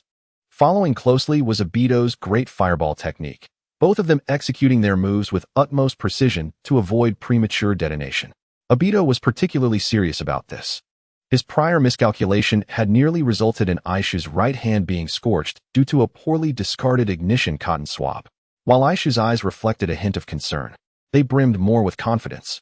He unleashed the explosive force without reservation. There must have been at least 10 explosive tags involved. He could almost envision the glow of victory. However, Aishu had underestimated the complexity of ninja combat. The clashes between ninjas were unrelenting, employing every conceivable means. Ninjutsu, taijutsu, weaponry, and jinjutsu were merely tools at their disposal. In such confrontations, beyond sheer strength, intelligence played a crucial role. Uchiha Ray, although unaware of the molecular formula of hydrogen release, was acutely aware of his brother's experience of being blown to the hospital. Too naive, little brat, he mused. Uchiha Ray stood unwavering, hands forming seals at a speed that left mere afterimages. Wind release, wind assault technique. In an instant, a tempest erupted, and to Aishu's astonishment, his hydrogen balloon was forcefully pushed back, colliding with Obito's great fireball, culminating in a simultaneous explosion. Boom! The sound of the detonation resonated as anticipated, yet the outcome fell short of expectations. Uchiha Ray raised one hand in defense, mitigating the explosion's impact. His sleeve was singed and tattered, but that was the extent of the damage. The once invincible combination technique of Aishu and Obito was effortlessly neutralized by Uchiha Ray's seemingly mundane wind release. This was the essence of a Chunin. Though still a far cry from Jonin status, in the ninja world, particularly in Konoha, he was hardly a remarkable presence. Yet his capabilities and insights far surpassed those of two inexperienced youngsters. Had the full force of the hydrogen release struck Uchiha Ray, perhaps the narrative would have shifted. However, the reality was that Uchiha Ray was a Chunin, possessing both strength and intellect. In truth, if Uchiha Ray sustained even minor injuries, Obito and Aishu would have much to boast about. But before the pair could commend themselves, a chilling voice resonated from behind them. It's over. Remember, when encountering an Uchiha, keep your distance. Unbeknownst to them, Uchiha Ray had already utilized the body flicker technique to appear behind them, with his hands poised like blades. He was ready to incapacitate them instantaneously. Yet, at that moment, a hoarse yet captivating voice quietly emerged, ninjutsu, great serpent. Accompanied by this proclamation, a massive serpent, thick as a barrel and composed of indestructible white phosphorus, burst onto the scene. Not only did it obstruct Uchiha Ray's assault, but it also shielded Obito and Aisha beneath its formidable form. Uchiha Ray retreated repeatedly until his back met the training ground's wall, his chakra anchoring him to the surface, rendering his body parallel to the ground. His gaze fixated on the serpent, and then on the imposing figure of Orochimaru, who stood with an air of arrogance. Orochimaru. Uchiha Ray frowned, clearly displeased by the arrival of the legendary Sannin. It was rare for Orochimaru to visit Uchiha territory. He wondered what business brought him here. The enigmatic figure in question was indeed Orochimaru. This aloof figure from Konoha seldom interacted with the Uchiha clan. So his sudden appearance and the fact that he had intervened to save the two youngsters left Uchiha Ri in a perplexing predicament. He was uncertain of Orochimaru's intentions. Nor did he grasp the nature of Obito and Aishu's relationship with him. "I rarely come here," Orochimaru spoke in his characteristic raspy tone, simultaneously dispersing his technique. The white serpent dissipated into smoke, leaving Aishu momentarily bewildered as to whether this was ninjutsu or a summoning technique. Orochimaru noticed Aishu's gaze, his serpentine eyes sweeping over the young boy before shifting back to Uchiha Ri against the wall. "However, given your level and abilities, even if I were to visit frequently, you would not be worthy of my attention." Such a sharp tongue. While Obito remained oblivious, both Kakashi and Aishu widened their eyes in unison. The impact of those words was not lethal, but the insult was palpable. Uchiha Ri's expression immediately turned cold. Having been thwarted in teaching the two youngsters a lesson and then humiliated, he did not conceal his disdain for Orochimaru, the aloof figure before him. Once again, this was Uchiha territory. They would not fear anyone. But lacking fear and the decision to act were two different matters. The Uchiha clan possessed ambition and pride, but they were also astute, with intelligence not to be underestimated. Uchiha Ri cast a cold glance at Aishu and Obito before returning his gaze to Orochimaru. "One day, I will compel you to meet my gaze, Orochimaru." With that, Uchiha Ri vanished from sight. However, his departure elicited little concern from those present. Orochimaru had never regarded Uchiha Ri with any significance. He didn't even know who he was. At that moment, his serpentine gaze was fixated on Aishu, filled with intrigue. Aishu, in turn, was captivated by Orochimaru, oblivious to Uchiha Ri's departure. Uchiha Ri's ability to counter hydrogen release was indeed unexpected for Aishu. Yet, compared to this, Orochimaru's sudden appearance caught Aishu completely off guard. "What's his deal?" Aishu pondered, feeling somewhat bewildered. After all, Orochimaru's danger level during this period was comparable to that of Uchiha Madara. The fear of thieves is not in being robbed, but in being watched. In this regard, both Orochimaru and Uchiha Madara shared a similar nature, both harboring intentions towards the abduction of children. Their targets typically range from 5 years to 10 years of age.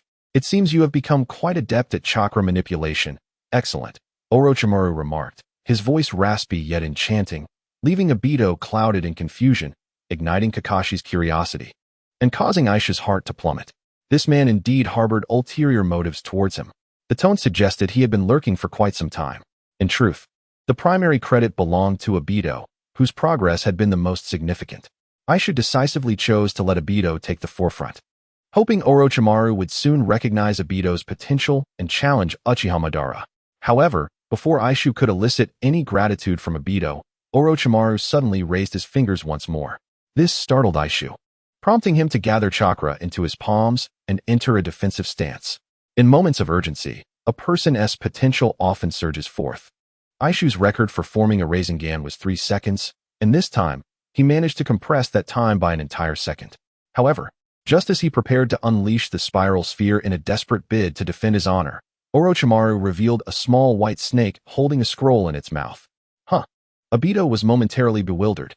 What was wrong with Iruka? Even Kakashi found himself puzzled by Iruka's actions. The atmosphere on the field grew tense, yet Orochimaru appeared unfazed.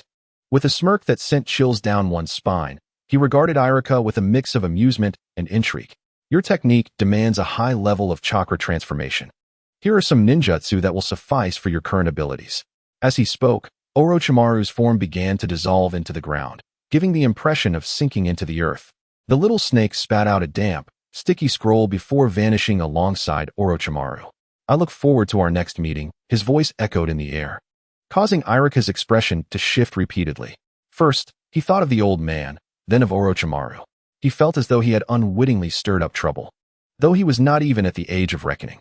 Daringly, Obito picked up the scroll left behind by Orochimaru. Upon opening it, he froze in place. Fire release, fire dragon bullet, water release, water whip, lightning release, lightning strike, wind release, great breakthrough, earth release, underworld swamp. How do you read this? Swamp, earth release, underworld swamp. which is a B-rank Earth ninjutsu, Kakashi chimed in, having approached unnoticed, his expression one of bemusement.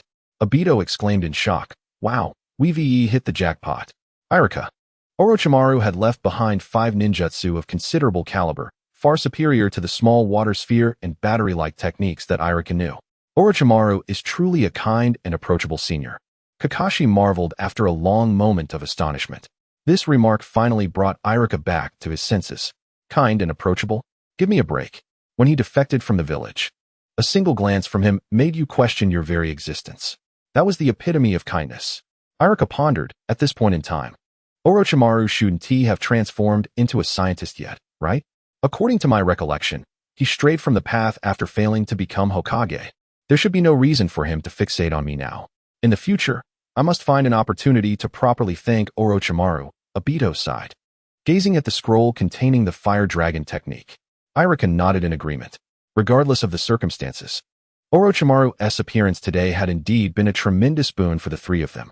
Not only did he drive away Uchiha Itachi, but he had also left behind such a valuable ninjutsu scroll, addressing their immediate needs.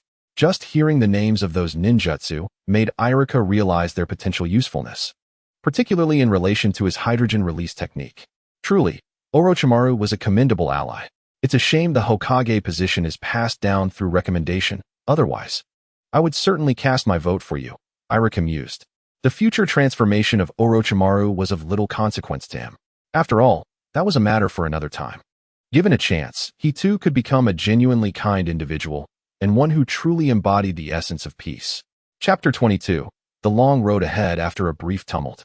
The trio realized they had not eaten lunch. Irika promptly suggested they dine together to celebrate, and Obito eagerly declared he would treat them. They made their way to Ichiraku Ramen, arriving just after the lunch rush, thus avoiding any wait. However, Obito faltered. "Hey, Irika, do you have any money left? Didn't we spend all hours on that old man?" Irika, having subsisted on instant noodles for the past few days, lamented, "I can't help you. Allow me." Kakashi finally raised his hand, taking on the burden of the meal. Obito and Irika felt a bit embarrassed, opting for simple meals.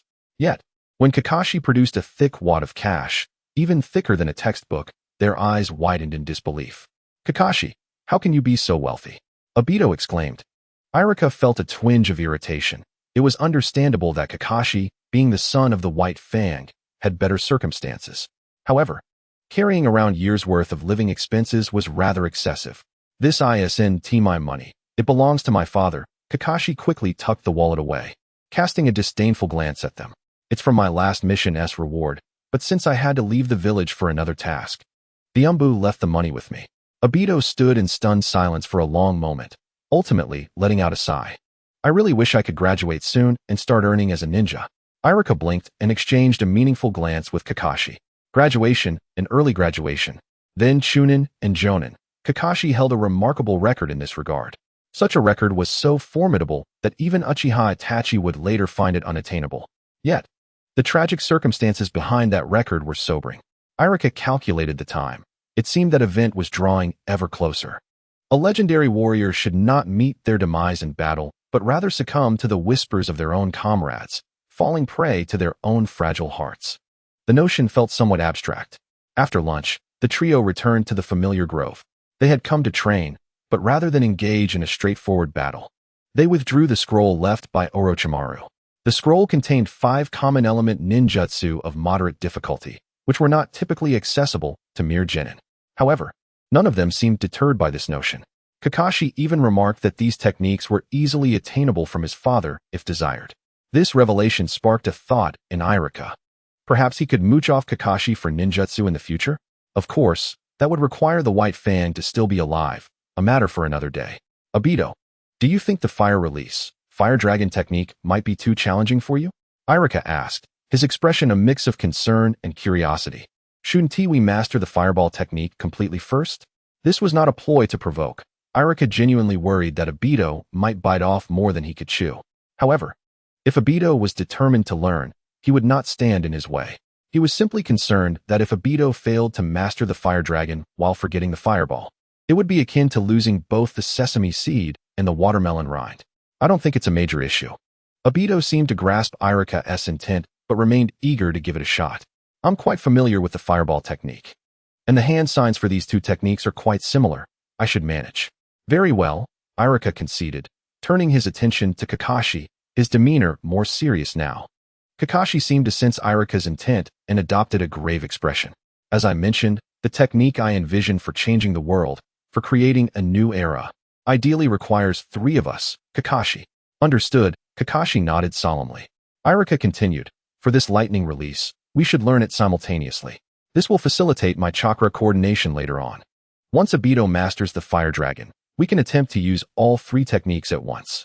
The complexities of multi-person ninjutsu were evident to Irika. Although he could execute the techniques of controlling with both hands and the back of his hand flawlessly, that was a solitary endeavor, granting him complete control. The addition of another person, another mind, and another perspective would undoubtedly require synchronization. I understand, Kakashi nodded, silently committing the scroll-esque content to memory before moving aside to train.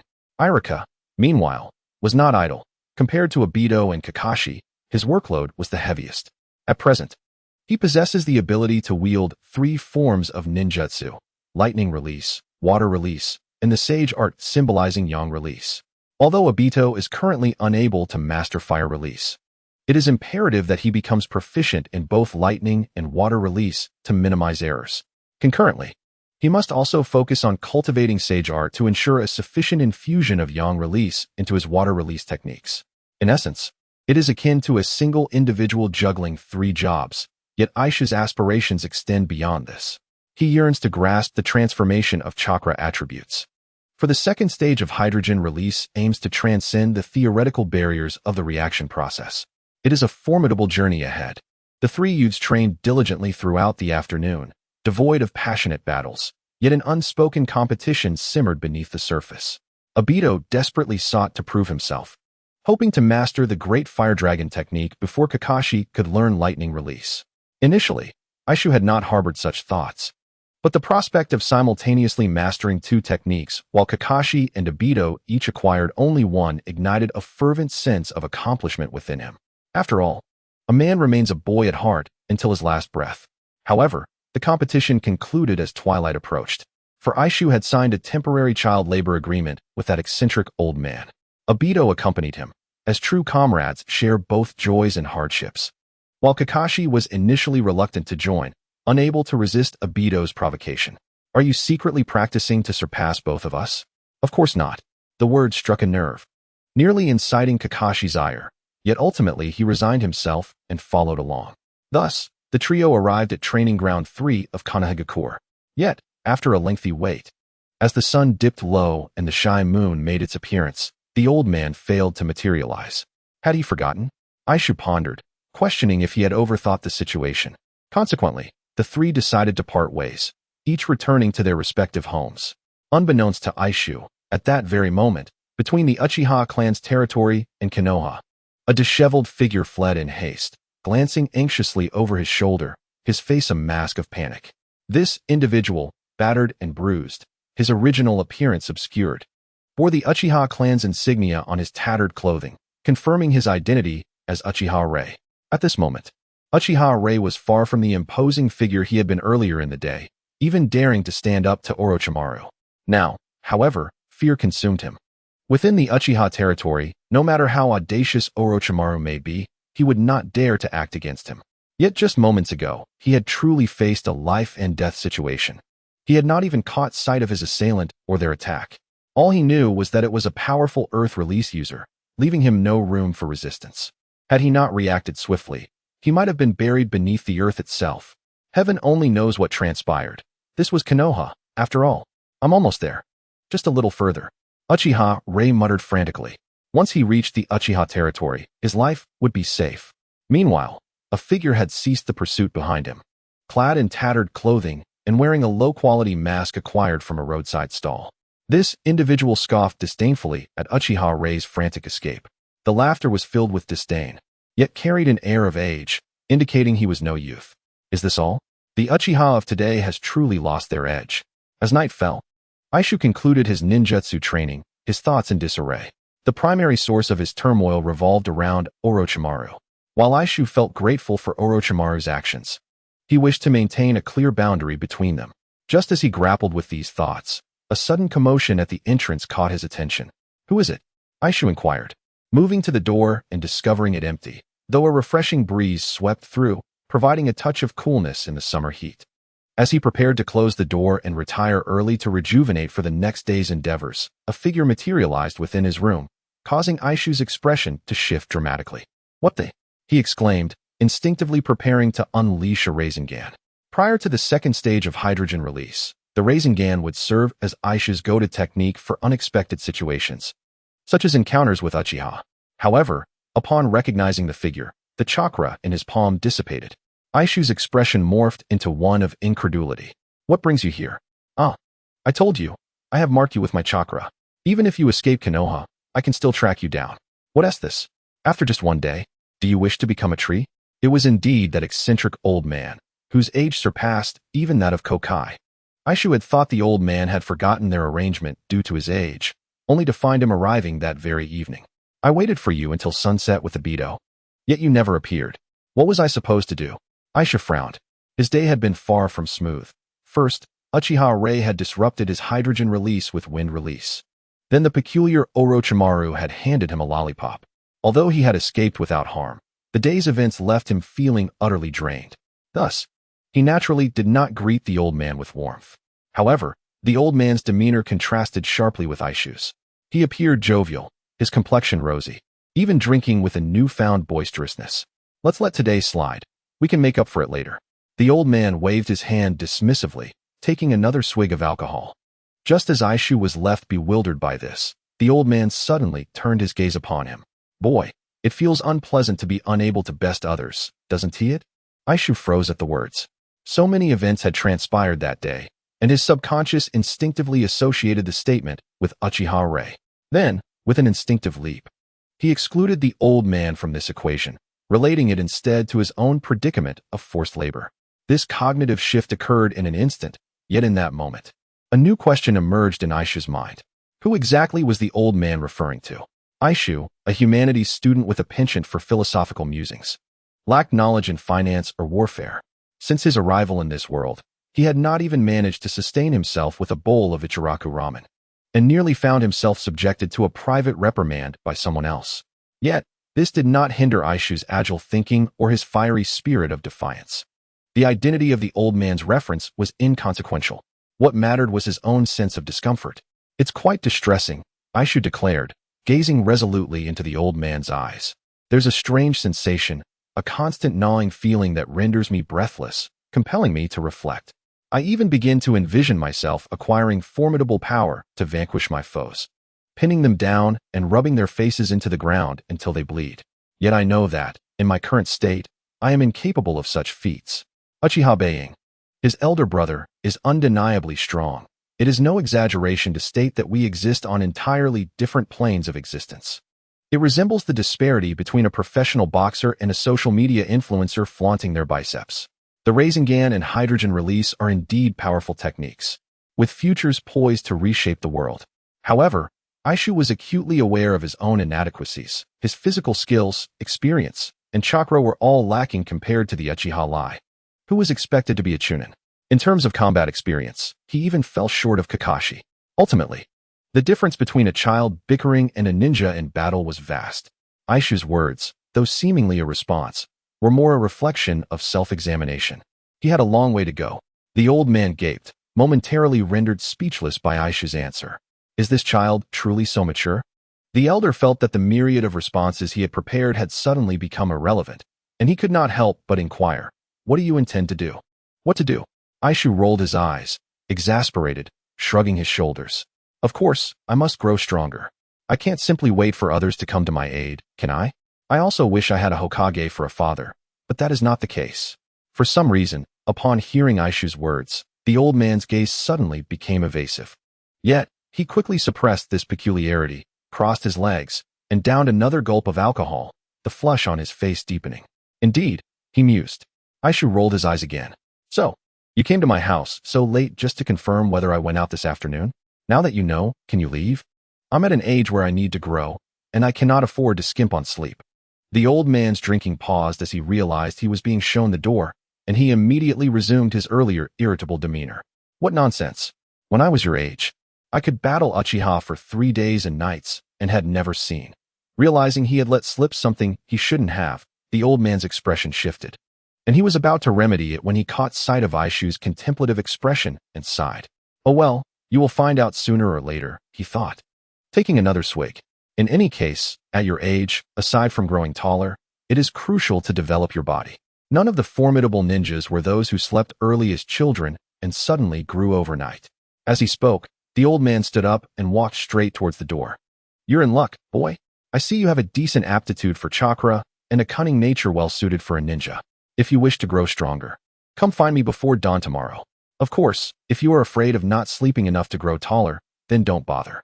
The old man chuckled, shaking his head. With that laughter, the old man's figure vanished, just as mysteriously as he had appeared, leaving Aishu bewildered, struggling to comprehend how the old man had done it. Yet, the details of how he vanished were no longer important. Aishu's heart raced with excitement. The Senju clan, indeed. This old man was truly a member of the Senju clan. He was older than the founding of Konoha, even older than Sarutobi Hiruzen and Koharu, and had fought against the Uchiha. Who else could he be but a Senju? However, a question lingered. What was it that the old man saw in him? Aishu's expression turned peculiar. First, there was the offer of a half-finished hotan from Minato.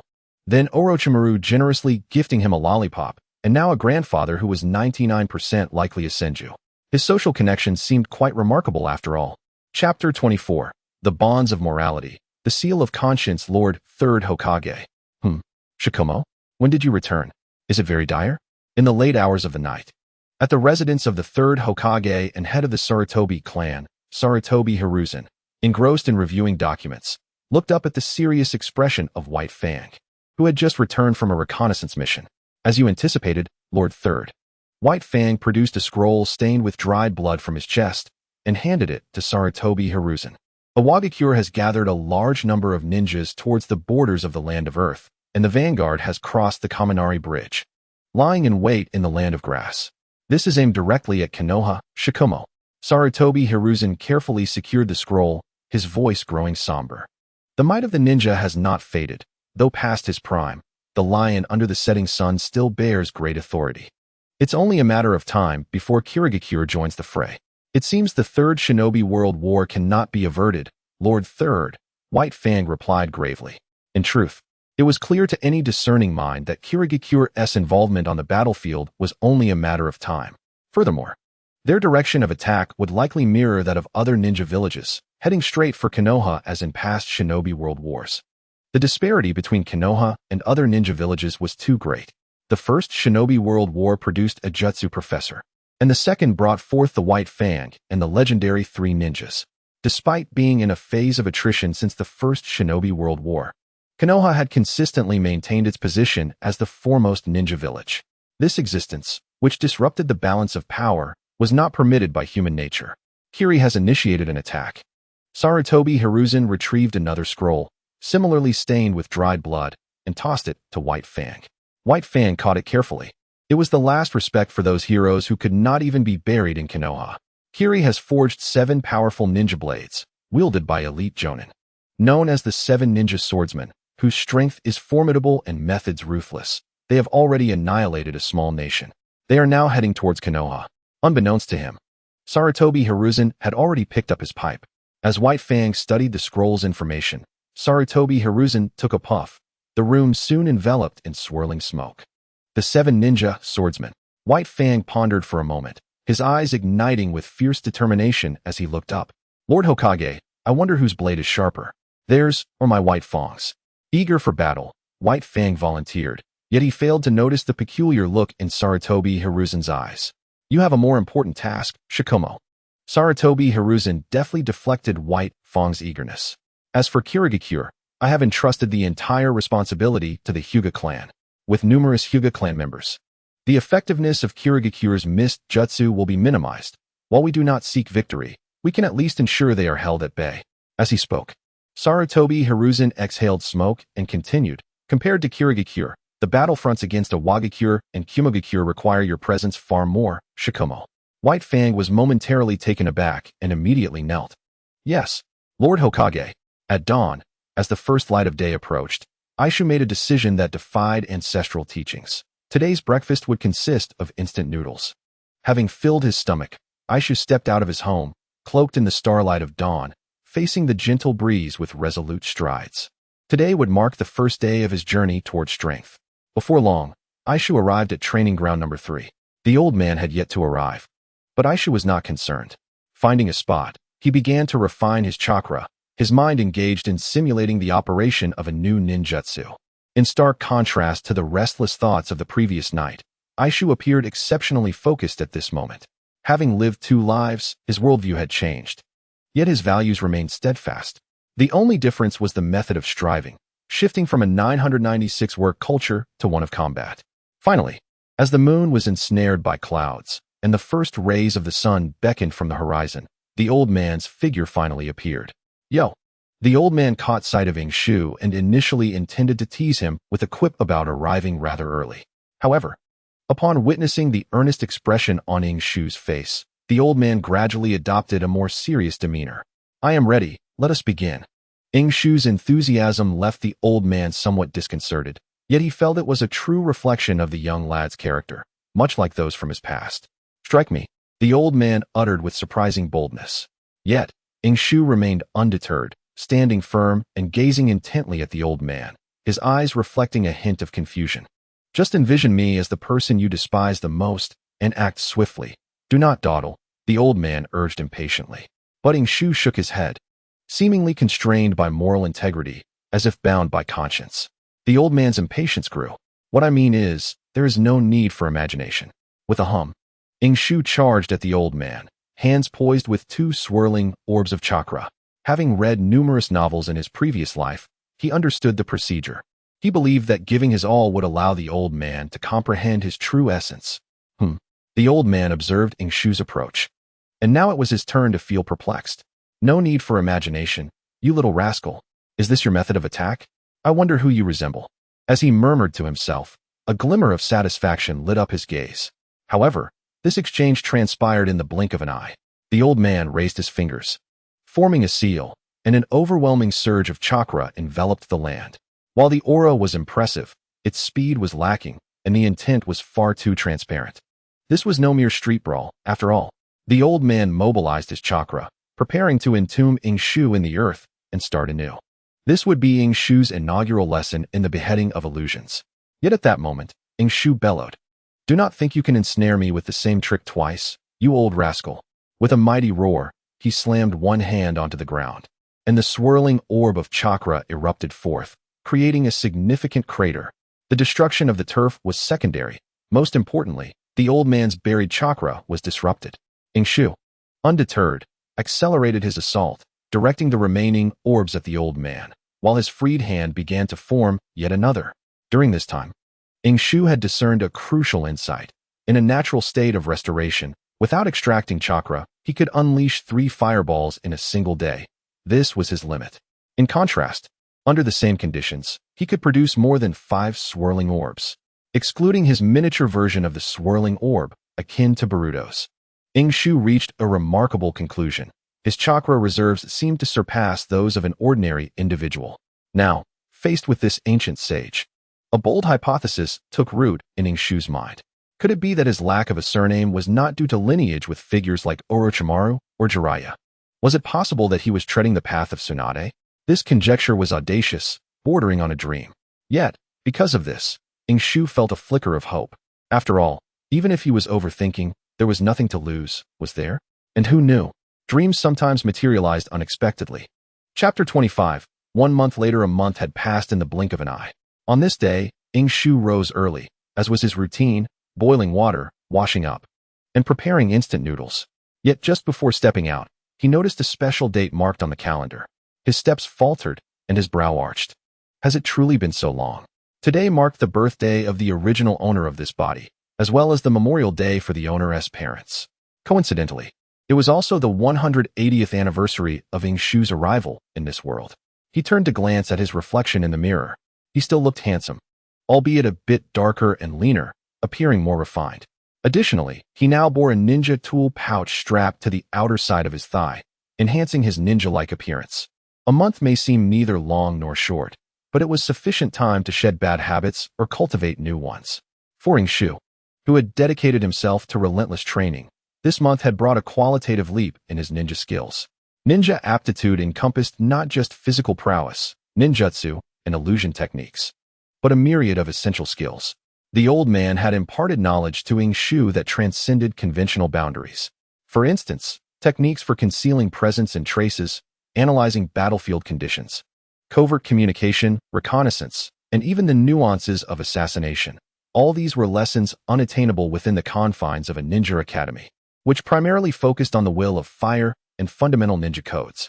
With Shu's current capabilities, he could likely graduate early, surpassing Kakashi's records without breaking a sweat. Yet, he chose not to pursue this route.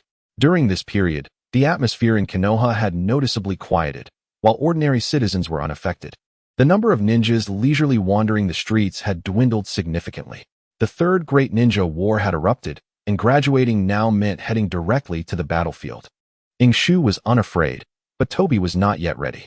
Although Tobi had mastered the Great Fire Dragon technique bestowed by Orochimaru and felt emboldened against Uchiha fire techniques, he was still far from the realities of true combat. Swish! A shuriken shot forth, and Shu was not idle. He swiftly formed seals, conjuring a water release, water bullets technique almost instantaneously. Though in a dry environment, his chakra was sufficient to support the release of water ninjutsu. The water bullets surged forth with impressive speed, not densely packed, but in considerable number. The old man, having narrowly dodged the shuriken, soon realized he had lost all avenues for evasion. Good lad, the old man observed with a glimmer of admiration, and without forming seals, he stomped his foot, causing a simple yet formidable earthen wall to rise. Bang, bang, bang. The water bullets struck the earthen wall with tremendous force, but their lethality was nearly non-existent. Nevertheless, the old man behind the wall showed no signs of underestimating the attack. He began forming seals with both hands. Earth release, earth flow wall. A wall of earth, comparable in size to the academy's entrance, erupted from the ground. In the next instant, an explosion resonated, shaking the entire forest. The early birds, oblivious to the impending chaos, continued to feast on insects. Smoke billowed, and the old man emerged from another direction, casting a glance at the gaping hole in the earthen barrier, momentarily taken aback. Come again. Shu, undeterred by the setback, began forming an intricate series of seals, over 20 in total. From the scroll given by Orochimaru, Shu could currently practice only lightning release, lightning explosions, and water release, water bullets, though he had yet to grasp the nuances of chakra nature transformation. That did not hinder him from advancing the hydrogen release to its second phase. Thanks to Orochimaru, the ninjutsu he received appeared random and haphazard. However, after practical application, Shu realized the brilliance of Orochimaru's teachings. As a cold strategist and a master of ninjutsu, he was destined to be a future scientific pioneer with a discerning vision. The lightning release, thunderburst, is fundamentally a technique designed for mid-range combat, utilizing chakra to condense into lightning strikes for limited area attacks. It complements the water release, water bullet technique perfectly. In fact, even without the premise of hydrogen release, a standard water bullet can be combined with thunderburst, augmenting its power significantly. In the hands of Shu, the potency could multiply exponentially. As Shu formed successive water bullets, they transformed into explosive projectiles under the influence of lightning. He retrieved an explosive tag connected to a kunai from his ninja tool pouch, ready to launch it. Just then, an elderly voice interrupted with a loud reprimand. Coinciding with the moment Shu activated the explosive tag with his chakra, Shu paused, quickly regaining his composure, retracting the tag as the hydrogen before him dissipated. You're quite the spender, aren't you? The cost of a single explosive tag could feed you instant noodles for a week. Have you no sense of thrift? The elder remarked with annoyance. Yet Shu merely smiled faintly. Ever since he had befriended Kakashi, the little landlord, he had ample explosive tags at his disposal. He and Obito had the fortune of visiting Kakashi's extensive collection of ninja tools, which was astonishing, countless tools stored by the box. A sight that a poor person could only dream of. At that moment, Shu felt a surge of impulse to steal some and sell them for a better life. Strangely, however, his monthly allowance had not only returned to normal, but had doubled, 2,000 ryo. This was quadruple the meager 500 ryo he had previously endured. allowing him to purchase the most expensive instant noodles and stock up on milk and eggs for an entire week. Despite achieving such a milestone at a young age, Aishu did not succumb to complacency. Rather, he felt a profound sense of urgency. If all went as expected, this sudden windfall was likely a favor from Orochimaru. All right, your training ends here for now. You need not return, the elder suddenly declared, leaving Aishu in shock. What? I said you need not come back. The elder repeated with irritation, eyeing Aishu. You're young. A few less hours of sleep won't harm you. I'm not as spry as you. I've been tirelessly assisting you. In any case, when you master the nature transformation of chakra, come find me again. As the elder walked away, massaging his sore back, he left Aishu with nothing but his retreating figure. How many days will it take to recover? Aishu could still faintly hear the elder's grumbling, but his respect for the man grew immensely. He bowed deeply in the direction the elder had departed. Though I do not know your name, thank you, old man. The elder seemed sensitive about his identity. Aishu had once tried to casually inquire, but was met with vague excuses. However, he had long since ceased to dwell on the matter. Even the once glorious Senju clan was now a mere memory, and all he could offer was his utmost respect and gratitude toward the elder. Simultaneously, Aishu silently resolved to quickly master the transformation of chakra. The elder seemed to have no descendants, yet his earth release techniques must not go to waste. Chapter 26. The late Kakashi and the impending storm fire release. Damn it, Aishu. You're not playing fair.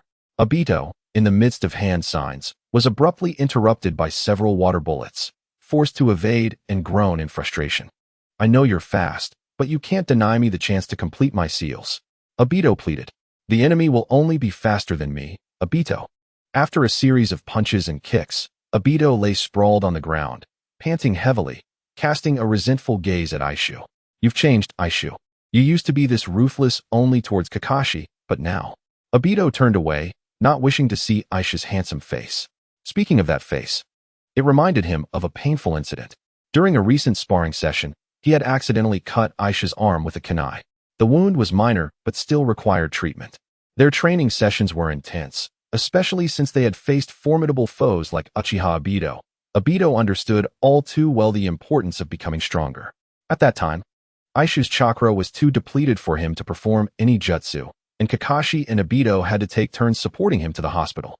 There, Obito witnessed a scene that filled him with despair. Due to the pressing battle situation, the Konoha hospital was operating at full capacity, with many nurses employing shadow clones, leaving little time for Nurse Kumi to indulge in Aishu's antics. Since the injury was minor, it was handled by the trainee nurse, Lin. Their interactions were remarkably intimate, suggesting a bond that had likely surpassed mere friendship. In fact, Aishu had grown closer to Lin over the past month, as he had not neglected his training in medical ninjutsu, both for the sake of his future and to assist in their division. Given Obito's rapid growth, early graduation was inevitable, and Aishu's efforts were also for Lin and Obito's benefit. After all, if Madara were to send him a Three Tails in a few years, he would be more than eager to assist. Lin, unable to subdue the Three Tails, was a professional medical ninja, but this was a task better suited for Aishu himself. Ultimately, hydrogen release is a rather complex composite ninjutsu that can be utilized by multiple users, yet having an additional tailed beast assistance would not conflict with its application. However, that was a matter for another time. Aishu was currently more concerned about Kakashi. Speaking of which, where is Kakashi today? Has he overslept? Obito wondered aloud as Aishu remained silent. He enjoyed the camaraderie of beating up Kakashi alongside Aishu. Let us wait a bit longer, Aishu decided, sensing that the village had yet to buzz with rumors, indicating that whatever had transpired had not yet occurred. After all, convincing a shadow-level ninja to take their own life under pressure required considerable preparation. As the two continued their sparring, Aishu aimed to apply the techniques he had learned from the elder on Obito, both to deepen his understanding and to provide Obito with a chance to learn as well. However, Kakashi's continued absence began to evoke a sense of foreboding in Aishu. Though they had only trained together for a month, Kakashi had truly integrated into their small group.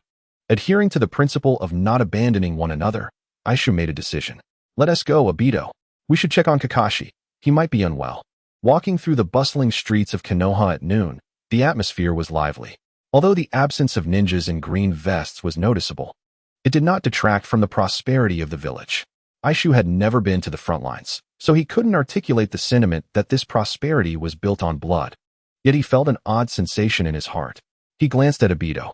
Once he is a bit more reliable, we should be able to head to the battlefield, right? Finally, the vibrant streets faded behind them as they approached the somewhat secluded territory of the Hideki clan, which was not as remote as the Uchihas. It was primarily quiet, yet still relatively close to the heart of Konoha. Obito often arrived late compared to Kakashi, and this might have been a contributing factor. The two individuals finally arrived at a grand manor nestled within the mountains. While it could not be described as ancient or quaint, it certainly surpassed the modest abode of Aishu, categorically a luxurious residence. Just as Dato was about to ring the doorbell, several masked figures emerged from Kakashi's courtyard. Aishu sensed they were likely members of the Umbu rather than Root, with Kakashi standing among them. The situation was as such, they needed to brace themselves mentally. Aishu vaguely overheard a few words exchanged between the figures and Kakashi, yet regrettably, his lip-reading skills were still rudimentary, having only grasped the basics from the old man. Nevertheless, he discerned references to the Hokage and the White Fang, as well as the admonition to remain within Konoha. As the Umbu departed under Kakashi's farewell, Dato and Aishu stood silently to the side until the figures vanished, then turned their attention to Kakashi. "What is going on?" Dato inquired, his curiosity piqued. His impression of the White Fang was limited to that of a formidable figure, a great man, and the one closest to the Hokage, undeniably impressive. Regarding the Umbu, that was knowledge imparted only in the second semester of the first year at the Ninja Academy. "Nothing of consequence," Kakashi replied, his gaze evasive, though it could not conceal the worry and despondency in his eyes. This prompted Aishu to furrow his brow, with a godlike perspective. He understood that the White Fang had forsaken his mission to protect his comrades and returned to Konoha, only to face the scorn and vitriol of all, ultimately succumbing to the unbearable burden and taking his own life. The specifics eluded him, yet Kakashi's demeanor, coupled with the timing, suggested that such events had indeed transpired. Whispers within the village were about to commence, and a storm aimed at the White Fang was about to unfold. Aishu felt a sense of duty to intervene. "You do not appear to be untroubled, Kakashi," Aishu remarked, crossing his arms and scrutinizing Kakashi with an earnest gaze. "Regardless of your thoughts, Dato and I consider you our comrade. On that day, when Dato was nearly defeated by Uchiha, you did not abandon us. Now, no matter what has transpired, we shall stand by your side." Aishu spoke with utmost sincerity, prompting Dato to adopt a serious demeanor as well. Kakashi slowly lifted his head, his expression growing increasingly complex. Even behind his mask, Aishu could perceive Kakashi's turmoil. "You need not bear this burden alone, Kakashi," Aishu continued. "While there may be matters beyond our assistance, having an additional ally strengthens our resolve. You ought to understand this principle." "I do not wish to remain silent, Aishu-kun," Kakashi responded, gazing skyward with an air of resignation. "It is merely that, even if the three of us were to combine our efforts, it would yield little to no impact." Chapter 27. A stark method of comfort in Konoha. Within the Hokage's office, the conference room was filled with the highest echelons of the village, seated along the lengthy table. However, while they were termed the high-ranking officials, it consisted primarily of 3 elder council members and the Hokage. These individuals dictated the policies of Konoha, truly holding the fate of the village in their hands. Their gathering indicated that Konoha faced significant issues requiring resolution. The mission at the Kamizumi Bridge had failed, and Iwagakure had fortified its defenses. Any subsequent attempts to conquer would be nearly impossible. An elderly woman, known as Tsunade Koharu, who oversaw Konoha's finances and diplomacy and was also a disciple of the second Hokage, spoke with a heavy tone tinged with anger. They demand compensation for the damages caused by the White Fang's team, amounting to tens of millions in cash. Otherwise, they will launch an offensive against Konoha. Nonsense. A bespectacled elder, also in his twilight years, slammed his hand on the table, exclaiming, as if they ever intended to refrain from attacking Konoha. "That scoundrel Anoki." This elder, named Mido Gate, was also a disciple of the second Hokage and a longtime comrade of Sarutobi Hiruzen, tasked with diplomacy and internal affairs within Konoha. "You have known Anoki for years. If he had other demands, it would be more in character for him." Sarutobi Hiruzen, puffing on his pipe, appeared calm, yet his brow was perpetually furrowed. The situation had always been within his expectations. All present had experienced 2 shinobi world wars and would not lose their composure over transient matters. However, the White Fang's defeat had necessitated the cessation of Konoha's original battle plans, which was not a complete loss, but certainly unfavorable news for the village. This was precisely why they found themselves in this meeting. Hiruzen turned to Shimura Danzo. What is your perspective, Danzo? My stance remains unchanged. Hiruzen, Danzo replied, his lone eye narrowing, his cold gaze exuding menace. War is inevitable. It has always been. Even if the White Fang destroyed the Kamizumi Bridge, Iwagakure's assault will not cease. Nor will the other 3 great shinobi villages. I have stated this before. Hiruzen, Danzo coldly regarded Hiruzen. Had you heeded my counsel, the one suffering now would be Anoki. The Kamizumi Bridge connected the land of fire with the land of earth, linking Iwagakure and Konoha. In times of peace, it served as a vital conduit for economic exchange between the 2 nations, with its historical significance being of little necessity to the prosperous Konoha, while Iwagakure, comparatively resource-deprived, benefited greatly. However, in times of war, this bridge would become a critical passage for Iwagakure to transport military supplies and shinobi. The Kamizumi Bridge was easily defensible, requiring only a minimal force to guard it, rendering it a significant thorn in the side of any adversarial faction. Danzo had repeatedly proposed that, even at the risk of straining diplomatic relations, Konoha must maintain control over the Kamizumi Bridge. While this proposition had neither garnered opposition nor support from the other 2 elders, it had not received approval from the Hokage's office. The village is currently harboring considerable discontent towards you. Hiruzen, Danzo continued. The White Fang's failed mission was under your orders. After so many years in power, Konoha has endured 2 large-scale assaults from the entirety of the shinobi world. People believe this is a sign of Konoha's weakness. I have long maintained that an exclusively defensive stance is a testament to weakness. Instilling fear in others and being viewed as a fool are 2 entirely different matters. Hiruzen, Danzo concluded, disregarding Hiruzen's darkening expression, even neglecting the countenances of the remaining 2 elders. As the hawkish representative of Konoha, Danzo always wielded a significant voice during times of impending conflict. After all, the representatives of peace had already proven their misjudgment. Danzo, your words have been spoken. Tsunade Koharu interjected coldly, seemingly contradicting Danzo, though her rebuttal lacked impact. Hiruzen, however, waved his hand, acknowledging Danzo is not incorrect. Konoha has reached a point where it must demonstrate its strength. If we cannot instill fear in the shinobi world, then our teachers and the first Hokage may not find peace in the afterlife. In that moment, the aging lion revealed his formidable presence. The discussion swiftly shifted focus to Konoha's counteroffensive, with a forefront battle strategy being the optimal route. Yet, all present understood the underlying tension. Konoha desperately required a demonstration of its power. At long last, the meeting concluded, and Tsunade Koharu and Mito Gate departed to carry out their orders and manage affairs. However, Sarutobi Hiruzen and Shimura Danzo remained behind, and the atmosphere turned heavy with silence.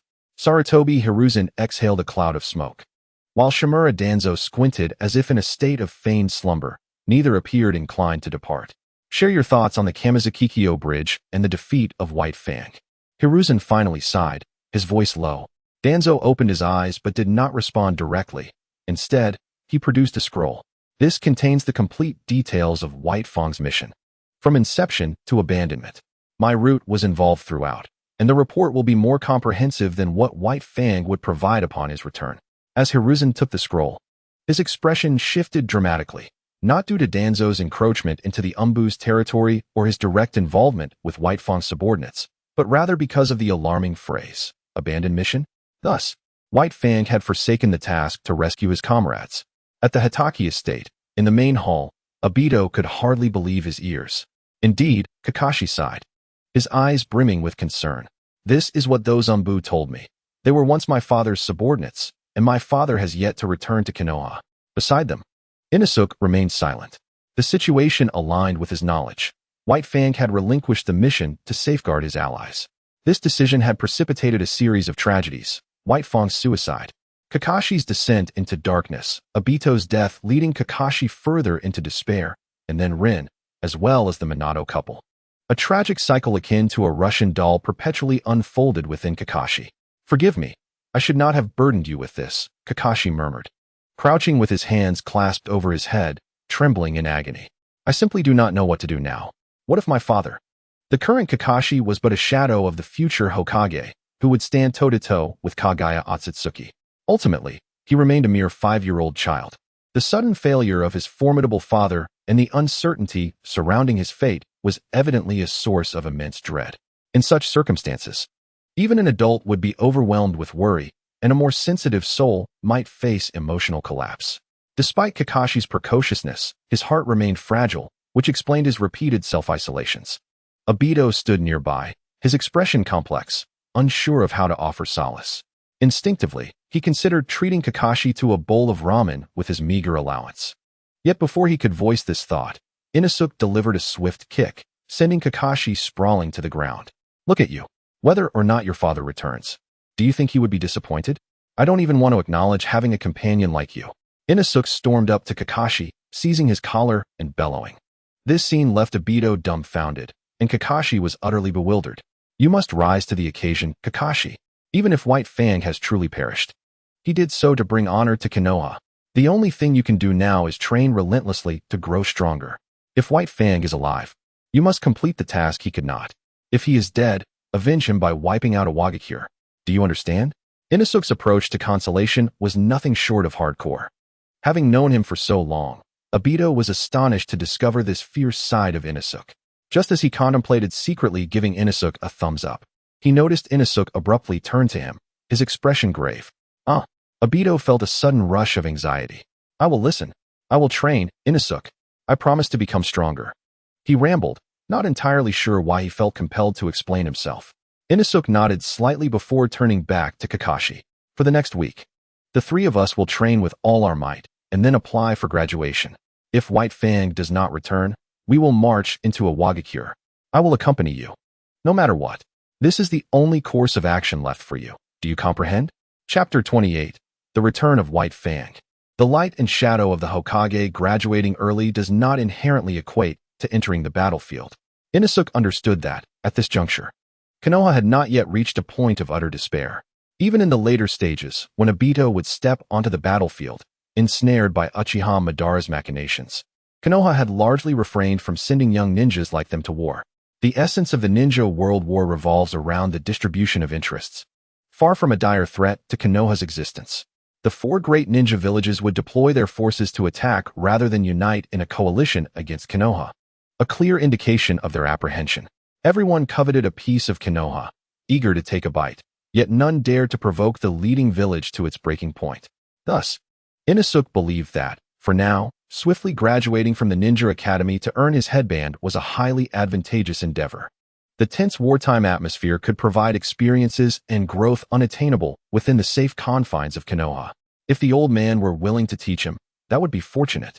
But he was still far from mastering chakra nature transformation, and time was not on his side.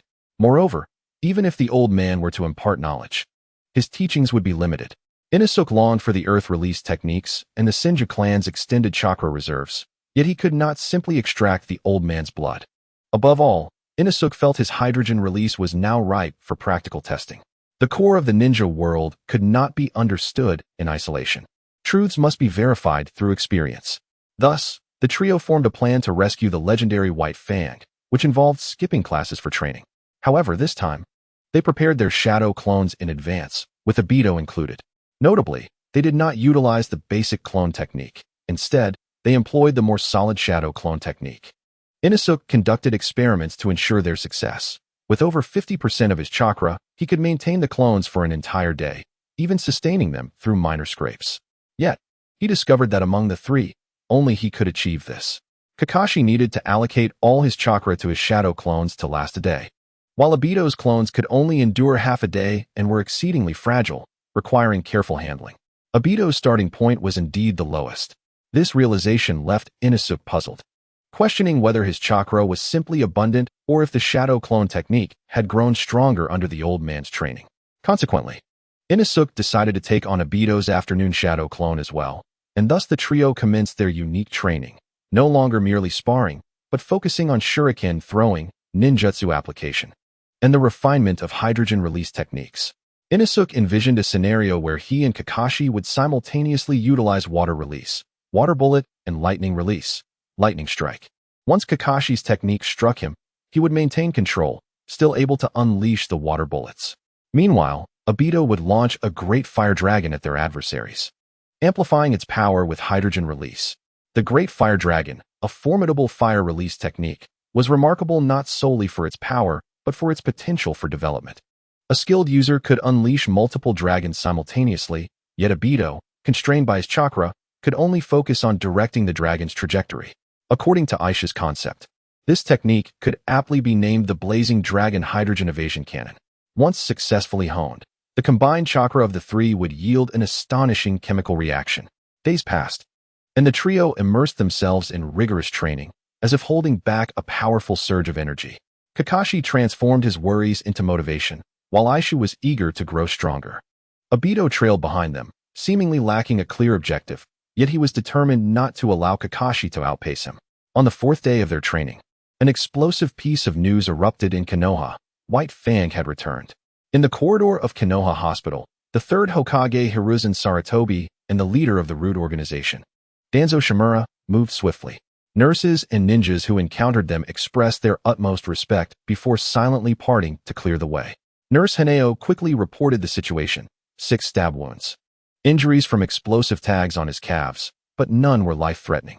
However, due to excessive chakra consumption and severe exhaustion, Lord White Fang was in a coma, having just passed the critical phase. At last, Hiruzen Sarutobi arrived at the patient's room, and Haneo opened the door for him. Before him lay a robust man, unconscious and clad in a hospital gown, with visible bandages wrapped around him. Curiously, the specially crafted chakra short blade was still firmly grasped in the unconscious man's hand, albeit entangled in bandages. Lord White Fang's tenacity is astounding. We exerted considerable effort to pry it from his grip, even employing techniques to stimulate his nerves. Yet to no avail. Truly remarkable, Haneo remarked. Because he is White Fang, Hiruzen murmured, then sighed, his tone laden with complexity as he added, the White Fang of Konoha. It was unfortunate that this sharp blade could not sever the bond with the shinobi bridge. At that moment, Danzo spoke coldly from the side. Hiruzen furrowed his brow, while Nurse Haneo lowered her head. Now is not the time for such remarks, Danzo, Hiruzen chastised, casting a cold glance at him, shaking his head. Danzo narrowed his eyes in response. Their apparent confrontation concealed a relationship that perhaps only they understood. Having confirmed White Fang's safety, Hiruzen and Danzo offered condolences to the other injured at Konoha Hospital. It was not until 2 hours later that they finally returned to the Hokage Tower. Upon entering the Hokage's office, Hiruzen promptly dismissed all his subordinates. The light and dark Hokage, separated by a large desk, exchanged glances. Have you clarified the situation, Danzo? The facts are laid bare, Hiruzen. Perhaps you can wait for White Fang to awaken, but that depends on you. With those simple words, the atmosphere fell into a heavy silence. Hiruzen, feeling vexed, drew a cigarette, his peripheral vision catching sight of a report on the desk. From the Ninja Academy. It was not merely one document, but 3. 3 children had simultaneously applied for early graduation, one of whom was White Fang's son. Hiruzen's expression grew increasingly complex. After a long pause, he sighed. Let it be as you say. Do your best not to harm the child. You are too naive, Hiruzen, Danzo sneered. Yet he faltered under the icy gaze of Hiruzen. In that moment, even Danzo, the dark Hokage, felt a shiver run through him, rendered momentarily speechless. He huffed, very well. Chapter 29, Graduation Examination Boss. The buns you made today taste off. A customer complained in front of a breakfast shop in Konoha, around 10 in the morning. Oh no. The startled owner tasted one and instantly turned awkward. My apologies, esteemed guest. They are undercooked. Allow me to refund your money and provide you with some properly cooked ones. Please don't be upset. The owner maintained a cordial demeanor, eager to make amends. Yet the customer waved his hand dismissively. It's fine. It's not the first time I've eaten here. But boss, you don't look well today, the customer added. My troublesome son has gone to the battlefield. He's hardly competent. And I can't help but worry, the owner lamented while packing freshly steamed buns for the customer. Receiving the buns, the customer sighed. Indeed. Many young ninjas have headed to the battlefield recently. I've heard that a Wagakure has launched an attack. If only Lord White Fang could have destroyed the shinobi bridge. True. I heard that Lord White Fang had the chance to complete the mission but inexplicably chose to abandon it, another customer chimed in. I heard from other patrons that it was to save a comrade, the owner mused, glancing at a few young boys who had just arrived. Young man, what would you like? The boy had pulled out some money but remained silent, head bowed, his demeanor seemingly off. It was his companion who stepped forward. Boss. 6 large hot buns with meat, please. Very well. The owner took the money and quickly packaged the buns for the boy. The 3 young boys departed at once, and the owner watched their retreating figures, particularly the white-haired boy, feeling an odd familiarity. Isn't that White Fang's child? Shouldn't he be in school today? Hearing the name White Fang, several customers turned their attention toward them. However, the boys moved swiftly, disappearing down the street. Don't think too much of it, Kakashi, Aisha said, having finished 2 buns while noticing Kakashi had yet to eat. Hurry and eat. If you run out of energy during the exam, it will be disastrous. Indeed, it was the 4th day since White Fang's return to Konoha. Their graduation examination had been approved, and today was the day. As Aishu had suspected, the village's gossip had permeated every corner. The failure to demolish the shinobi bridge signified that Konoha would need to send more ninjas to the front lines, causing concern among the families of these ninjas, an entirely natural reaction. However, the mission White Fang undertook was supposed to be classified. Destroying the shinobi bridge ought to have been an S-rank mission. Yet, ironically, it was now common knowledge throughout Konoha, although it hadn't reached the point of widespread discontent. Should Konoha's ninjas fall in battle, the ensuing public opinion would be predictable. Kakashi had been somewhat despondent these past few days. Even Aisha's motivational techniques seemed less effective. At last, the trio arrived at the entrance of the Ninja Academy. Today was somewhat special. They arrived later than usual, and under normal circumstances, they would have been late. Yet, not only were they not panicked about being tardy, they hadn't even brought their backpacks. Are you all ready? Aishu rallied them for a final motivational speech. Of course. Obito clenched his fists, shedding his usual nonchalance for a serious demeanor, his eyes resolute.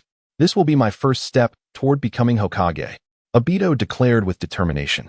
Glancing at Kakashi, if I become Hokage and you still haven't surpassed Uncle White Fang, don't bother telling people you know me. With that, he strode confidently into the Ninja Academy, leaving Kakashi with a striking silhouette. Aisha was at a loss for words, thinking that Obito's way of offering comfort was rather unconventional. With their thoughts swirling, the trio found their teacher, Kotai, with whom they had spent the past 6 months. Under his guidance, they entered a relatively spacious room. Observing the trio of curious youths, akin to inquisitive children, the Chunin Kotai cleared his throat. Enough of the distractions. The examination venue is not here. Prepare yourselves quickly. And remember not to succumb to nervousness. As he spoke, an inexplicable sensation of discomfort tugged at his heart, prompting him to exit hastily to avoid losing composure before the children. Before departing, he admonished, stay safe. Even if you do not pass this time, there will be opportunities next year. With that, Kotai left, leaving an air of solemnity in the room. The 3 young boys finally grasped that the graduation examination not only signified their ascension to becoming ninjas, but also the bittersweet farewell to a teacher with whom they had shared 6 months of camaraderie. What a relief. Once we become ninjas, no more early mornings. We can sleep until dawn, one exclaimed, and I'll feast on Ichiraku ramen every day, with chashu in every bowl. Another chimed in, hey, Inosuke, help me figure out where to wear my ninja headband for maximum style. I suggest tattooing it on your face. As they reveled in excitement, Kakashi felt a sense of lightness in his heart. He clenched his fists tightly, silently urging, Father, you must persevere. This graduation assessment held personal stakes for him as well. Outside, Kotai, still within earshot, felt his hands tremble with anger at the jubilant cheers resonating from within. Just as he contemplated returning for one last admonition, 2 masked ANBU operatives appeared. They have arrived, Kotai Chunin. Yes, they are inside, Kotai replied, a flicker of concern flashing in his eyes. The prospect of first-year students applying for graduation was exceptionally rare, especially with 3 making such a request simultaneously. Moreover, one of them was the son of the esteemed White Fang. This graduation assessment had captured the attention of the village's higher-ups, even prompting a visit from a significant figure.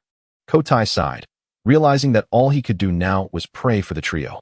Meanwhile, in the Hokage Tower, the 3rd Hokage, adorned with a Hokage hat and smoking a cigarette, gazed thoughtfully at the vibrant village of Konoha and the flourishing ninja academy nearby. That institution represented the future and hope of Konoha. Are you prepared? It may seem early for you, but for those 3 children, you are the most suitable mentor, he said gently, his tone imbued with kindness and encouragement. Behind him, a serious-looking man with a buzz cut nodded affirmatively. Is that man familiar?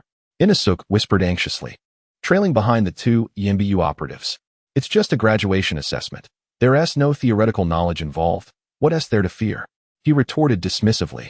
In truth, with his recent training, he could discern subtler nuances. The two EMBU operatives remained silent and stoic, their movements appearing natural yet perpetually tense. It was evident that upon encountering any unexpected situation, they would transform into lethal machines, ready to eliminate any threat. This realization caused Inosuke's earlier bravado to wane.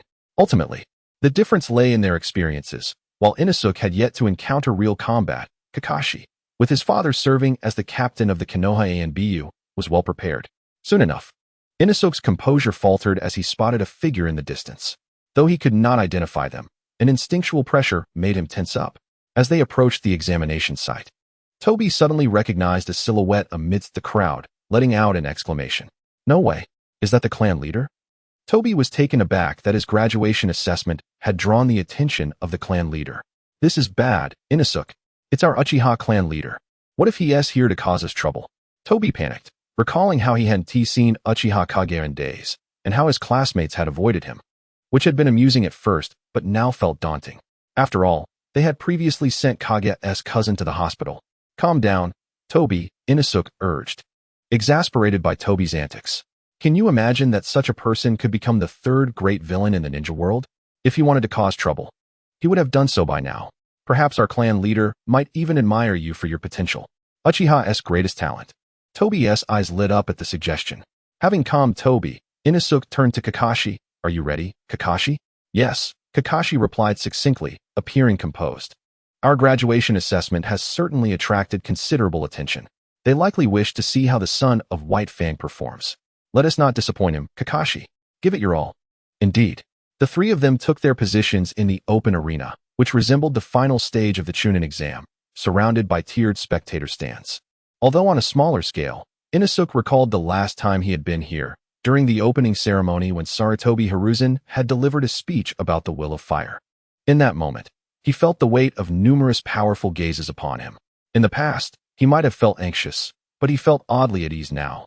Perhaps due to the impact of his rigorous training. Those kids' ages combined might not even reach adulthood, one observer noted. Indeed, today's youth are remarkable, another concurred. As the notable figures of Konoha engaged in conversation, Nara Shikaku mused thoughtfully.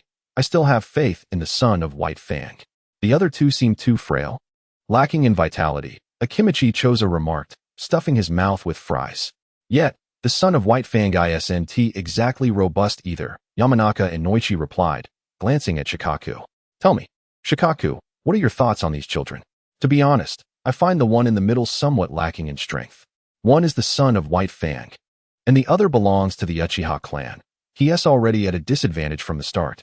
Yamanaka and Noichi nearly recited Inosuke's identification number, reflecting a common sentiment. In the comparison between commoner ninjas and those from noble clans, the latter often held an advantage. This was not mere prejudice, but a reality. However, Shikaku shook his head, insisting, some things cannot be judged by appearances, Inoichi. Suddenly, his eyes brightened as he spotted a figure darting into the center of the arena.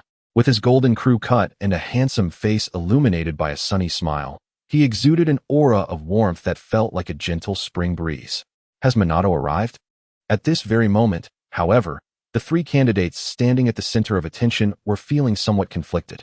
Kakashi remained oblivious, while both Irika and Obito exchanged peculiar glances. This dashing crew-cut gentleman seemed vaguely familiar. Ah, it's wonderful to see you all again. I didn't expect you to have graduated so soon. Time truly flies. Minato greeted with a cheerful smile. Hello, Minato-senpai, Irika responded, casting a glance at Minato's hairstyle, feeling an inexplicable pang of guilt. So, has Minato abandoned his flowing locks? It was evident that his hair was neatly trimmed, likely groomed in light of the past 2 months. Irika's mind was now preoccupied with a single query. Will this crew cut affect his future title of the Golden Flash? If he were to be dubbed the Crew Cut Flash, that would surely be embarrassing. In contrast to Irika, Obito's concerns were less pronounced, primarily rooted in his own insecurities. After all, he had yet to grasp the basics of the spiral sphere. However, as fate would have it, just after Minato finished his greetings, he smiled and inquired. By the way, how is your practice with the spiral sphere going? If you encounter any issues, feel free to seek my assistance later. Irika was at a loss for words. Could training too quickly be considered a problem? Nevertheless, it seemed that Minato was to be their guiding ninja, if they managed to pass the graduation assessment, of course. Stealing a glance at Obito, Iruka felt reassured about his friend's abilities. He was unaware of how Obito had fared in his previous life. But the current Obito had already mastered 2 fire release techniques and could hold his own against Kakashi in sparring matches. Although he had yet to secure a victory, becoming a Genin should be well within his reach. Iruka's concerns lay not with their skills, but rather with the Chunin who would be in charge of the assessment. What if they harbored some bizarre prejudices against the Uchiha clan? Or worse, if they were dispatched by Danzo? That would spell disaster. Just as Iruka was lost in thought, he suddenly realized that Minato showed no signs of departing. Observing Minato's radiant smile, Iruka had an epiphany and swallowed hard. Minato-senpai, might you have something planned for today? He ventured cautiously. Iruka's sudden inquiry left Obito bewildered, while Kakashi, vigilant as ever, sensed a shift in the atmosphere. Minato scratched his head and chuckled. I knew I couldn't keep this from you. With a steady smile, he extended his hand, fingers splayed, and his expression shifted to one of seriousness. In 5 minutes. Children, I will be your examiner, Minato Namikaze. You simply need to withstand my presence for 5 minutes to pass. You still have ample time to prepare. Upon hearing this, all 3 youths were taken aback. Not only were they surprised, but the esteemed individuals in the spectator stands shared their astonishment. Although Minato had yet to become the legendary Golden Flash of the ninja world, it was merely a matter of time and recognition. His prowess was undeniable. As a Konoha elite Jonin with the Flying Thunder God technique, he was a symbol of strength. In fact, Minato enjoyed considerable popularity and rapport among the villagers. Beyond his remarkable abilities, his partner was none other than Kushina, the princess of the Uzumaki clan and a direct descendant of the first Hokage's wife. And he was the Jinchuriki of the Nine Tails. Moreover, Minato's teacher was Jiraiya, one of the legendary Sannin and a direct disciple of the third Hokage. This lineage alone positioned him as an exceptionally powerful and renowned Jonin, overseeing the assessment of these 3 young hopefuls, an astonishing sight indeed. The mere thought of facing Minato for 5 minutes was daunting. Even a few Chunin might struggle against him. In the stands, Nara Shikaku stroked his goat-like beard. His interest piqued. It seemed that the Hokage held high hopes for these 3 youngsters. A spectacle was surely in store. Chapter 31. The rank of elementary students. Iruka was taken aback to learn that Minato would be the examiner for their graduation assessment. However, with the moment upon them, he had little time for contemplation. He gestured for his team to huddle together, forming a circle with their heads down, arms draped over one another's shoulders for a final pre-battle pep talk. We need to be quick. We want to outmatch him in close combat, Iruka said. His expression grave. Obito nodded in agreement, recalling their previous encounter. I'm worried we might not even get to use our jutsu. That would be disastrous. Using jutsu required hand signs and chakra control, and the last time, Minato had easily intercepted a bottle they had thrown. What do we do then? Kakashi interjected, his face a mask of confusion. In truth, Kakashi believed he had a decent understanding of this crew-cut senior, given how often his father had mentioned him. However, it seemed that Iruka and Obito were even more familiar with him. Are you saying we have no hope? Iruka said, his voice steady. If this were a fight to the death, I would choose to surrender. Losing to Minato wouldn't be shameful, and joining him would bring no disgrace. Yet, this is merely an assessment, and we don't need to win. Just endure for 5 minutes. The trio began to quietly discuss their strategy. Minato stood with his arms crossed, his smile unwavering, patiently awaiting their readiness. The atmosphere buzzed with anticipation as onlookers exchanged excited whispers. Meanwhile, in the Hokage Tower, an elder was engrossed in the live feed before him. This child is quite remarkable, Sarutobi Hiruzen mused, taking a puff from his pipe. While some spectators noted the disparities in lineage and potential among the 3 candidates, others saw something else entirely. The son of White Fang and the Uchiha child seemed to rally around the one called Iruka, piquing Hiruzen's curiosity, as his impression of Iruka still lingered in the realm of potential genius. At that moment, he noticed the presence of a half-mummified figure beside him. Since when were you here? Hiruzen inquired, surprised. Shimura Danzo remained silent, his single eye fixated on the crystal ball, or rather, on a particular figure within it. Meanwhile, the 3 young candidates stood in a line, ready for action. The instructor by the sidelines raised his hand high, then brought it down. The assessment begins. Minato's smile remained, yet his arms naturally fell to his sides. Although he bore no weapon, it was a gesture of respect for the examination. Minato was polite, cultured, and composed.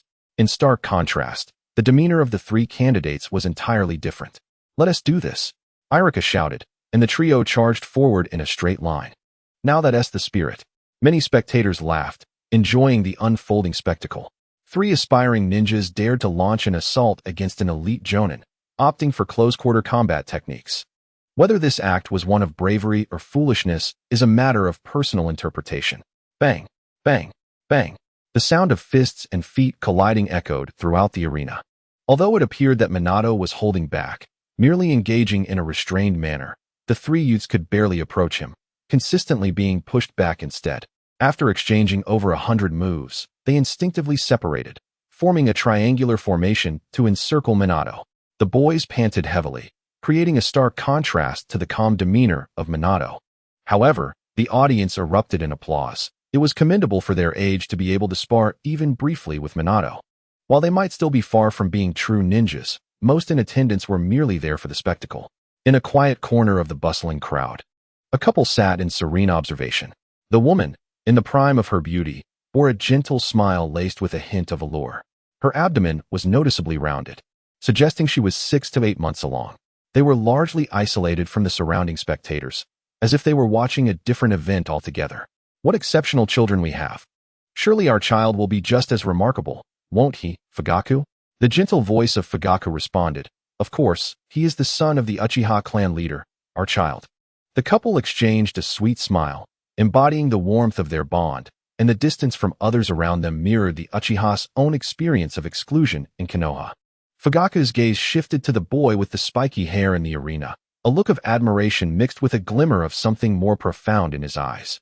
The Uchiha clan had become accustomed to external threats and the marginalization from Konoha, while internal divisions among the elder members loomed ominously.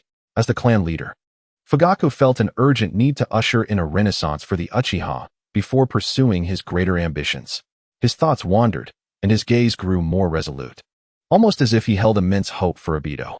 Regrettably, Obito remained oblivious to this, or else he would have been fired up in the moment. However, this was likely for the best.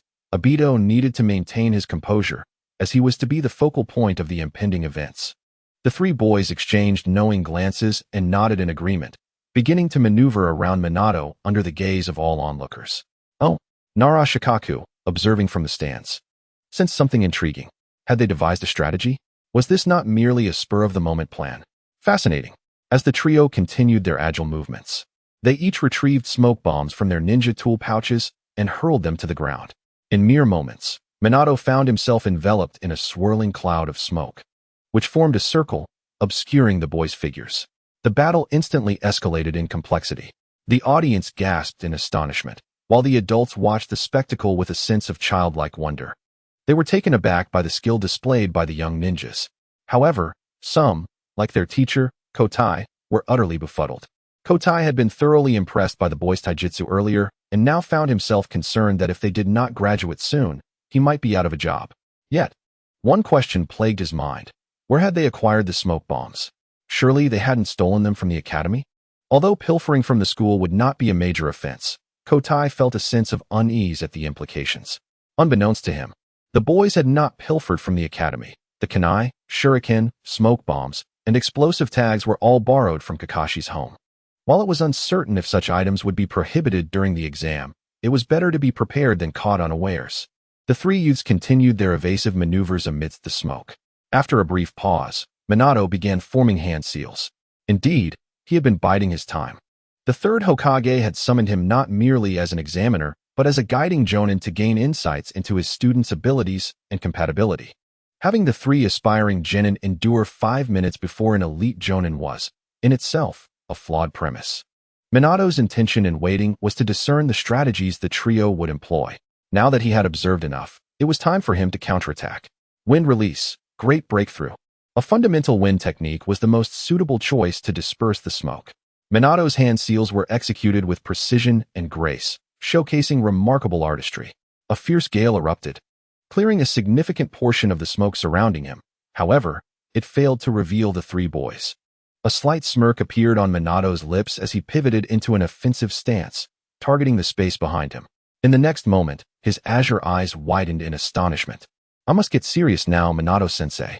3 identical figures charged toward him, each manipulating a blue chakra sphere with both hands, arranged in a triangular formation. They were all Obito, and each was maintaining control with both hands. Chapter 32. A display of skill. What is this? Is that Watergate's Rasengan? The audience gasped in disbelief. Minato had been away from Konoha for 2 months, primarily stationed on the front lines.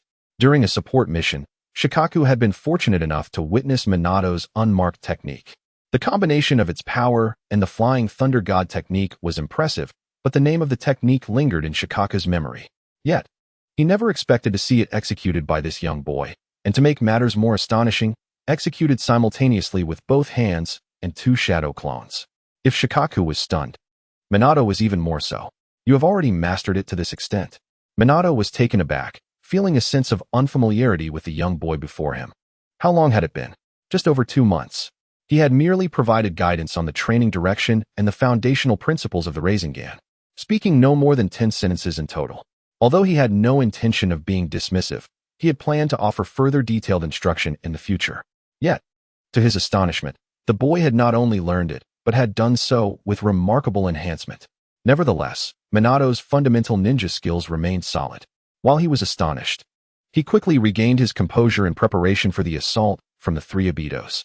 With a swift motion, Minato delivered a knee strike to one of the Obitos, who immediately crumpled to the ground, enveloped in a puff of smoke. A realization dawned upon Minato. This was definitely a shadow clone, and from his impression of the boy, the real one would not be so easy to locate. However, just as Minato prepared to counterattack, he furrowed his brow. The sensation from the clone felt peculiar. I've got you now, you brat. Within the smoke, Obito gritted his teeth, fiercely clinging to Minato's figure. This was not a shadow clone. This was a transformation. The Obito was an illusion, the Rasengan was a ruse, but Obito was real, and his assault was genuine. With all his might, Obito clung to Minato's leg, as if he were willing to use his very teeth to secure his hold. This fierce determination resonated with the audience, evoking a sense of intrigue in their gazes.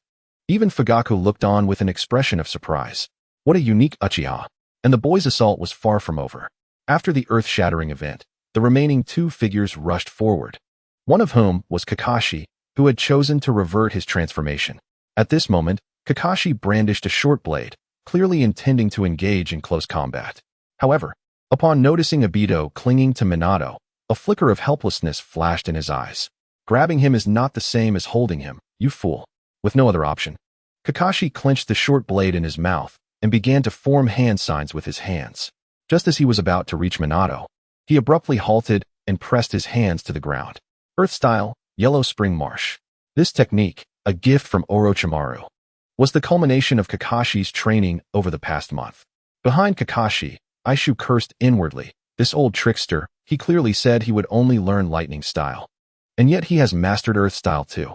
Nevertheless, one must admit that the timing of Kakashi's technique was impeccable. The ground beneath Minato had turned into soft mud, and with Obito's clinginess, it was undoubtedly challenging to evade. Here it comes. Double yellow spiral shuriken. 2 spiral shurikens struck Minato directly.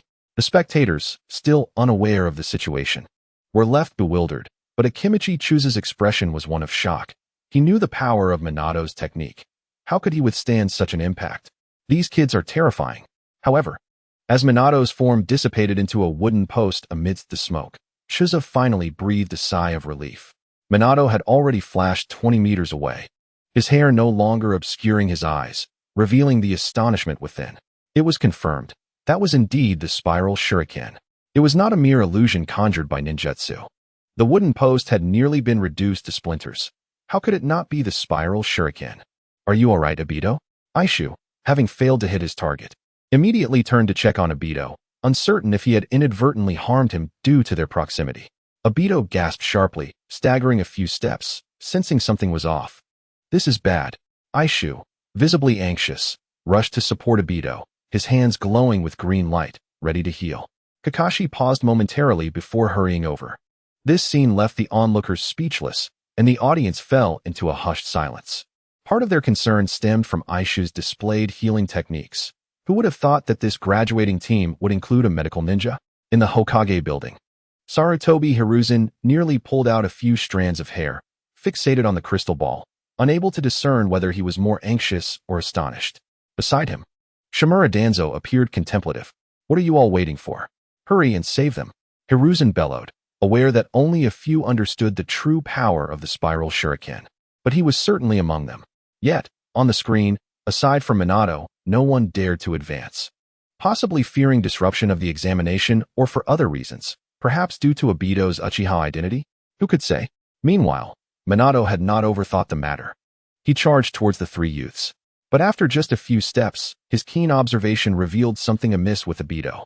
Lying in Aishu's arms, Obito's hands were unsteady, subtly moving as if forming signs. Minato was momentarily perplexed. Just then, a voice emanated from beneath Minato's feet. Earth-style, heart-cutting technique. A small hand tugged at Minato's ankle. It was Kakashi. Was it the chakra left behind from the Yellow Spring Marsh technique, or a shadow clone concealed by a smoke bomb? In that instant, Minato understood everything. He could see through the enemy's schemes. The man destined to become Hokage could not be easily fooled. Yet, he could not comprehend why these young ones were so cunning. Suddenly, Obito, still unconscious, executed a swift maneuver, half-crouching on the ground, as his hand signs were completed. Fire-style, Great Fire Dragon technique. But that was not the end. Kakashi's real body had already reached Aishu's side, the two standing like guardian deities beside Obito. Lightning-style, Lightning Explosion. Water-style, Water Bullet technique. In an instant, three ninjutsu techniques were prepared. However, Obito did not launch them immediately. Though Kakashi and Aishu's lightning and water techniques materialized, they remained in place. At this moment, the audience was utterly silent. The battle had turned on its head in an instant. Some who had initially been distracted now struggled to comprehend what was unfolding. Yet Minato, as the fastest man in Konoha, quickly reacted, even after being ensnared in traps. He exerted his legs with force, dispersing Kakashi's shadow clone, then leaped into the air, forming hand signs for the wind-style, Great Breakthrough. Have you all grown this much in just 2 months? Once I disperse the fire-style, your technique cannot be executed. A smile returned to Minato's face. Do not forget, he was well-versed in the principles of hydrogen release. At that moment, adjusting trajectory. Raise 4, shift left 1. Obito fire. Roar. Obito screamed as the delayed fire-style erupted from his mouth, transforming into a fire dragon that surged towards Minato. Wind-style, Great Breakthrough. A tempest arose. Minato's wind-style was likewise ready, its scale and power surpassing that which had previously dispersed the smoke, albeit still limited. The Great Fire Dragon technique was also among Minato's arsenal, the very first ninjutsu taught to him by his unreliable teacher. Minato recognized Obito's technique at a glance and calculated the amount of chakra Obito possessed, even considering how to avoid harming the three youths. However, Minato's good intentions were entirely unnecessary. It would have been better to feed a dog. The fire dragon collided with the hurricane, not only failing to be extinguished immediately, but sustaining itself for a moment longer, even leaving sparks in the air. Though minimal, this was more than sufficient for Aishu, who had been aiming for so long. Hydrogen release, core-piercing barrage, a barrage of water spheres, coupled with the small balloons generated from the lightning release reaction, retained the quality and speed of the water bullet, slicing through the air toward the airborne sparks. The next moment, boom, boom, boom, boom, boom. The explosive sounds reverberated throughout the arena, echoing in the hearts of the spectators. Mikoto even felt her unborn child kick in response to the commotion. The crystal ball in the Hokage's office lost its image in an instant. Bang! Shimura Danzo, who had remained silent, slammed his palm on the table. These children, my roots, are invaluable. Chapter 33. Monkey, do not overstep your bounds. Sarutobi Hiruzen glanced at the few strands of beard he had pulled out. He then looked at his excited old comrade, his expression gradually shifting to one of disdain. Do you honestly believe that is possible? Hiruzen pointed at the crystal ball. I have already selected the guiding jonin, and you are saying this to me now? Speaking of the guiding jonin, Hiruzen could not help but feel fortunate for his foresight. Regarding the potency of the recently demonstrated ninjutsu, one might surmise that had a chunin been in its place, the outcome could have been dire. But what of it? Shimura Danzo exclaimed loudly as he observed their tactics. Camouflage, deception, cunning. They were evidently born spies, the very essence of Root. His excitement was palpable, as though he had stumbled upon a treasure. Sarutobi Hiruzen furrowed his brow, recalling the last time Danzo had been this animated.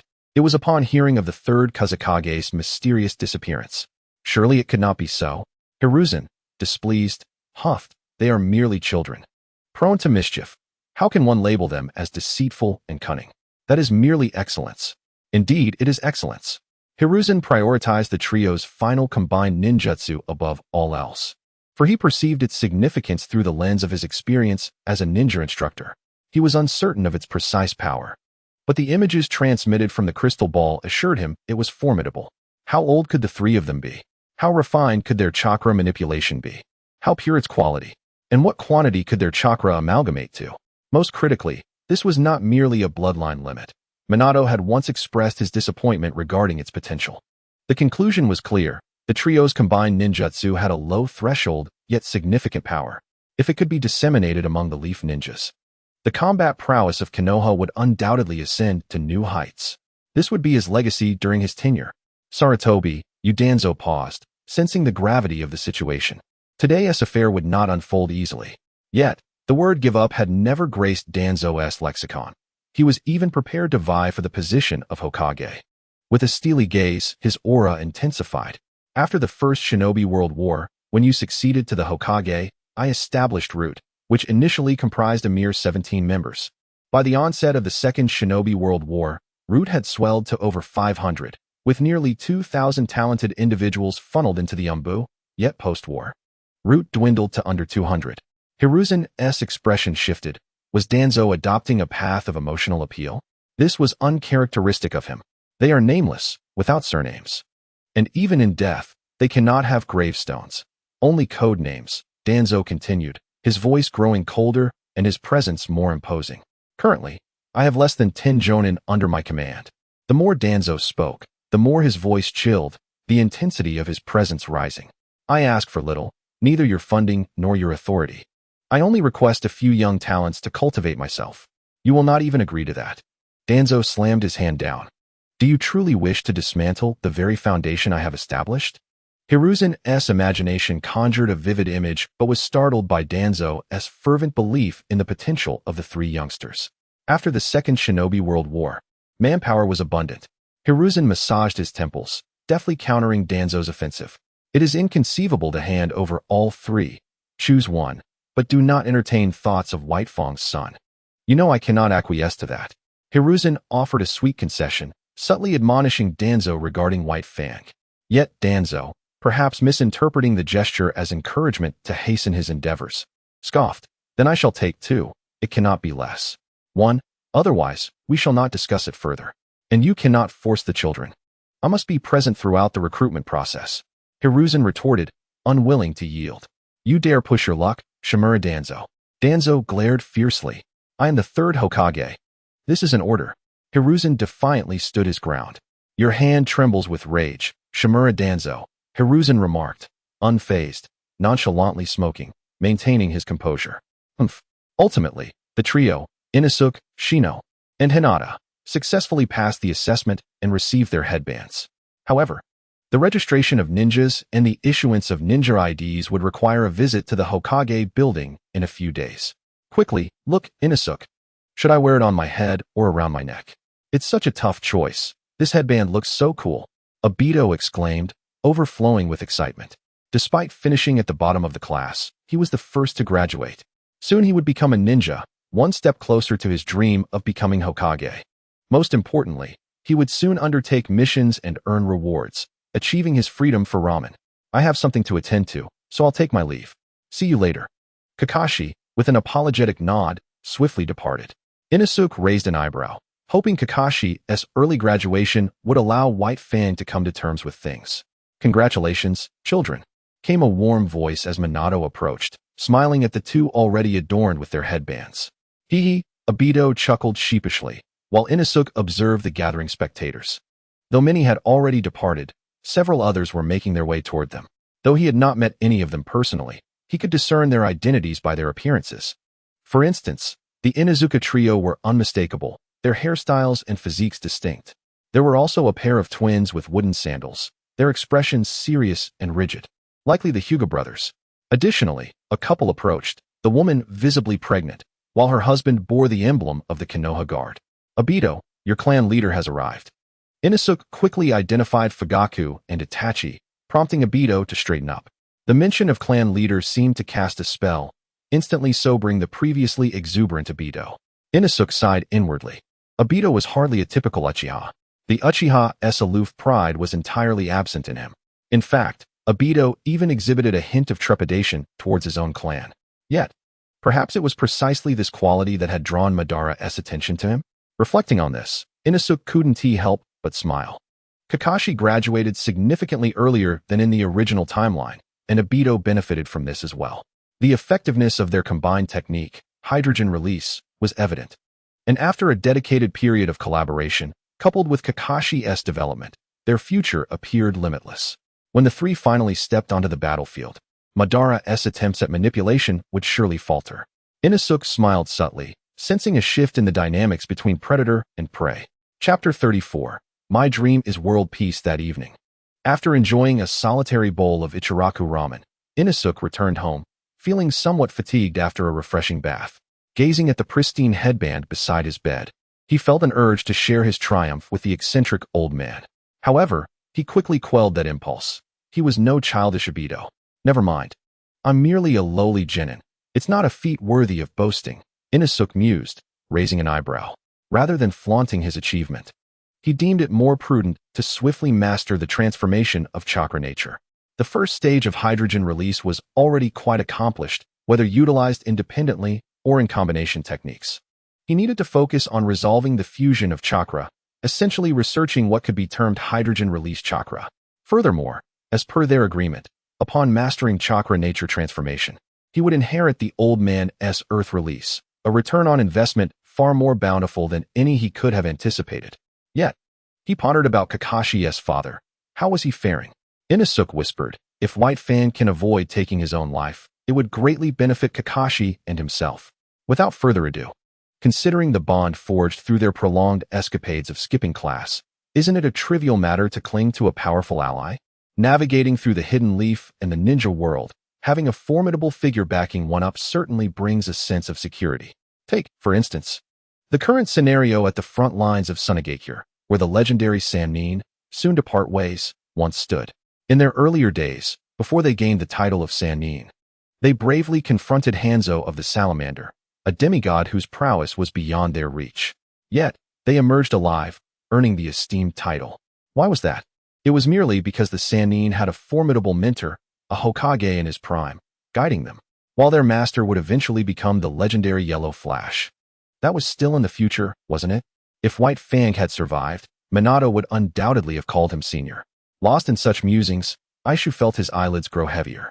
Just as he was about to engage in a dream battle with Uchiha Obito, a series of urgent knocks interrupted him, nearly causing him to falter.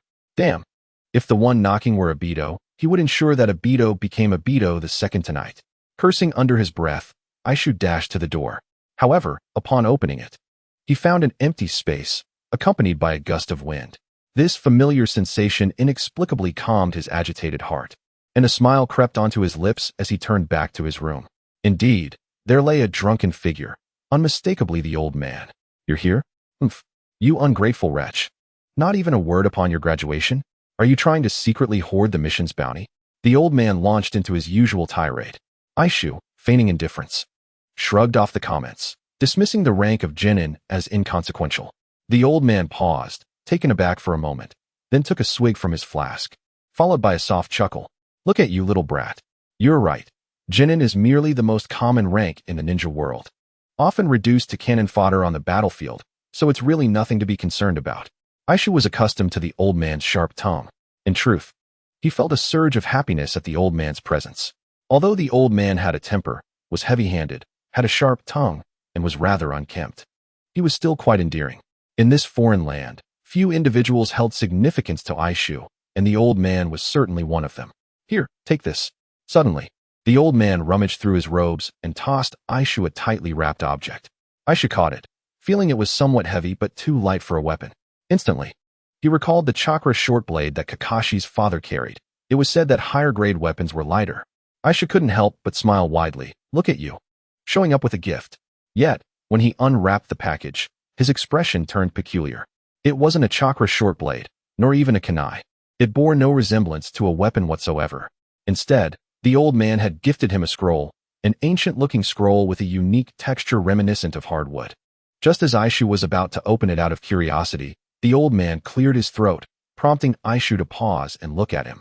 Before you unveil that scroll, I wish to ask you, young one, are you certain you want to become a ninja? The old man suddenly shed his usual cantankerous persona, adopting a serious demeanor that caught Aishu off guard. Nevertheless, Aishu promptly replied, of course. Why? The old man's gaze sharpened, suddenly exuding the aura of a sage. Aishu furrowed his brow. Huh? Why do you wish to become a ninja? The old man pressed, intensifying his tone, or rather, are you prepared to face the potential realities that come with being a ninja? Death, betrayal, conspiracies? Aishu fell silent. Indeed, in the ninja world, being a ninja was a perilous occupation. Since the establishment of the Hidden Leaf, there had been 3 great ninja wars over the past 40 years, with countless ninjas perishing. With his omniscient perspective, Aishu understood the difficulties of making a name for oneself in this world without any advantages. Compared to facing such dangers, perhaps a stable life leading to a conclusive end might also be a commendable choice. Yet, Aishu smirked, having traversed a lifetime. To live an ordinary life would be a tremendous waste. Aishu looked up at the old man, his gaze clear and resolute, filled with unwavering determination as he proclaimed, though I have not experienced what you speak of, I have certainly contemplated the arduous path of a ninja. I have spent time in the Leaf Hospital, so I understand the inherent dangers. If I could, I would indeed prefer to be an ordinary person, tending to the fields, perhaps even becoming a forest ranger, tricking naive children, and enjoying the beauty of spring by the sea. The old man's brow furrowed at this. Then what? Because I have dreams, old man, Aishu replied, a confident smile gracing his lips. The old man's expression softened. Dreams? Yes. Aishu gazed upward at a 45-degree angle as he said, my dream is world annihilation. The air instantly grew awkward. The old man's eyes widened at Aishu's confident declaration, leading him to realize that his concerns and questions were perhaps unfounded. Seizing the moment of the old man's distraction, Aishu quietly unfurled the scroll. Upon opening it, he exclaimed in surprise. Before him appeared a strange, yet familiar symbol. It was so familiar that Aishu had seen it multiple times before and could even sketch it from memory after a decade. Yet, he was certain this was the first time he had encountered that emblem since his arrival in this world. Beneath the symbol lay a line of ancient characters, the chakra refinement technique of the Forest Clan. End of Volume 1. Chapter 35. I, too, am a noob. Today, Obito walked with an air of arrogance. With a swagger in his step and his nose held high, he flaunted his forehead protector to all who passed, relishing in the attention. So what? A ninja must exude confidence and charisma. Otherwise, how would he distinguish himself from the countless underachievers still languishing in their first year? Hey, that person seems a bit foolish. Doesn't he resemble Obito? Kakashi, noticeably more cheerful today, remarked to Aishu, who was somewhat distracted but turned his gaze in the direction Kakashi indicated, raising an eyebrow. That does seem to be him. But Kakashi, how is Uncle White Fang? Has he been discharged from the hospital? He has been discharged, but he still needs time to recuperate, Kakashi replied with a smile. Today, his typically dull eyes sparkled with excitement. My father shared a lot with me. I realize now I may have overthought things. While he challenged the norms, he made a decision he would not regret. In any case, thank you, Aishu. Kakashi expressed his heartfelt gratitude. However, Aishu could not share in Kakashi's joy. A decision that would not be regretted might simply mean the time for consequences had yet to arrive. Struggling fiercely, even at the cost of abandoning his own mission to save a comrade, he ultimately found himself in the ranks of those who chastised him. Such a blow was undeniably significant. After all, nothing could be more effective in destroying a person than annihilating their beliefs. That as well, Aishi smiled, though his smile bore an awkward stiffness. Kakashi, sensitive to Aishi's discomfort, inquired, "What's wrong, Aishi?" Aishi hesitated. "It's nothing, just feeling quite surreal. We were skipping classes before, and now we're already ninjas. It's astonishing how fast it happened." "Indeed, it is quite fast," Kakashi echoed with a sigh. So much had transpired in this short time, from skipping classes for training to applying for graduation on behalf of his father. Kakashi had never dared to imagine such things before. He was merely 5 years old. Originally admitted to school early, he now graduated ahead of schedule. It was utterly unbelievable. The two youths gazed upward at a 45-degree angle, displaying a maturity that was unexpected for their age, contrasting sharply with the spiky-haired boy who approached at a 75-degree angle. Hey, isn't this Ninja Aishi and Ninja Kakashi? What a coincidence.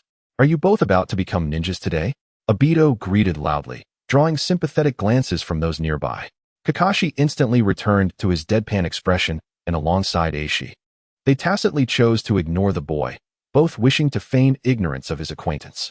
Fortunately, at that moment, a handsome young man with a buzz cut appeared above them. It was Minato. As the examiner for the three, he was also their guiding jonin. Today, he would lead the three genin to receive their ninja certificates. You all look as spirited as ever.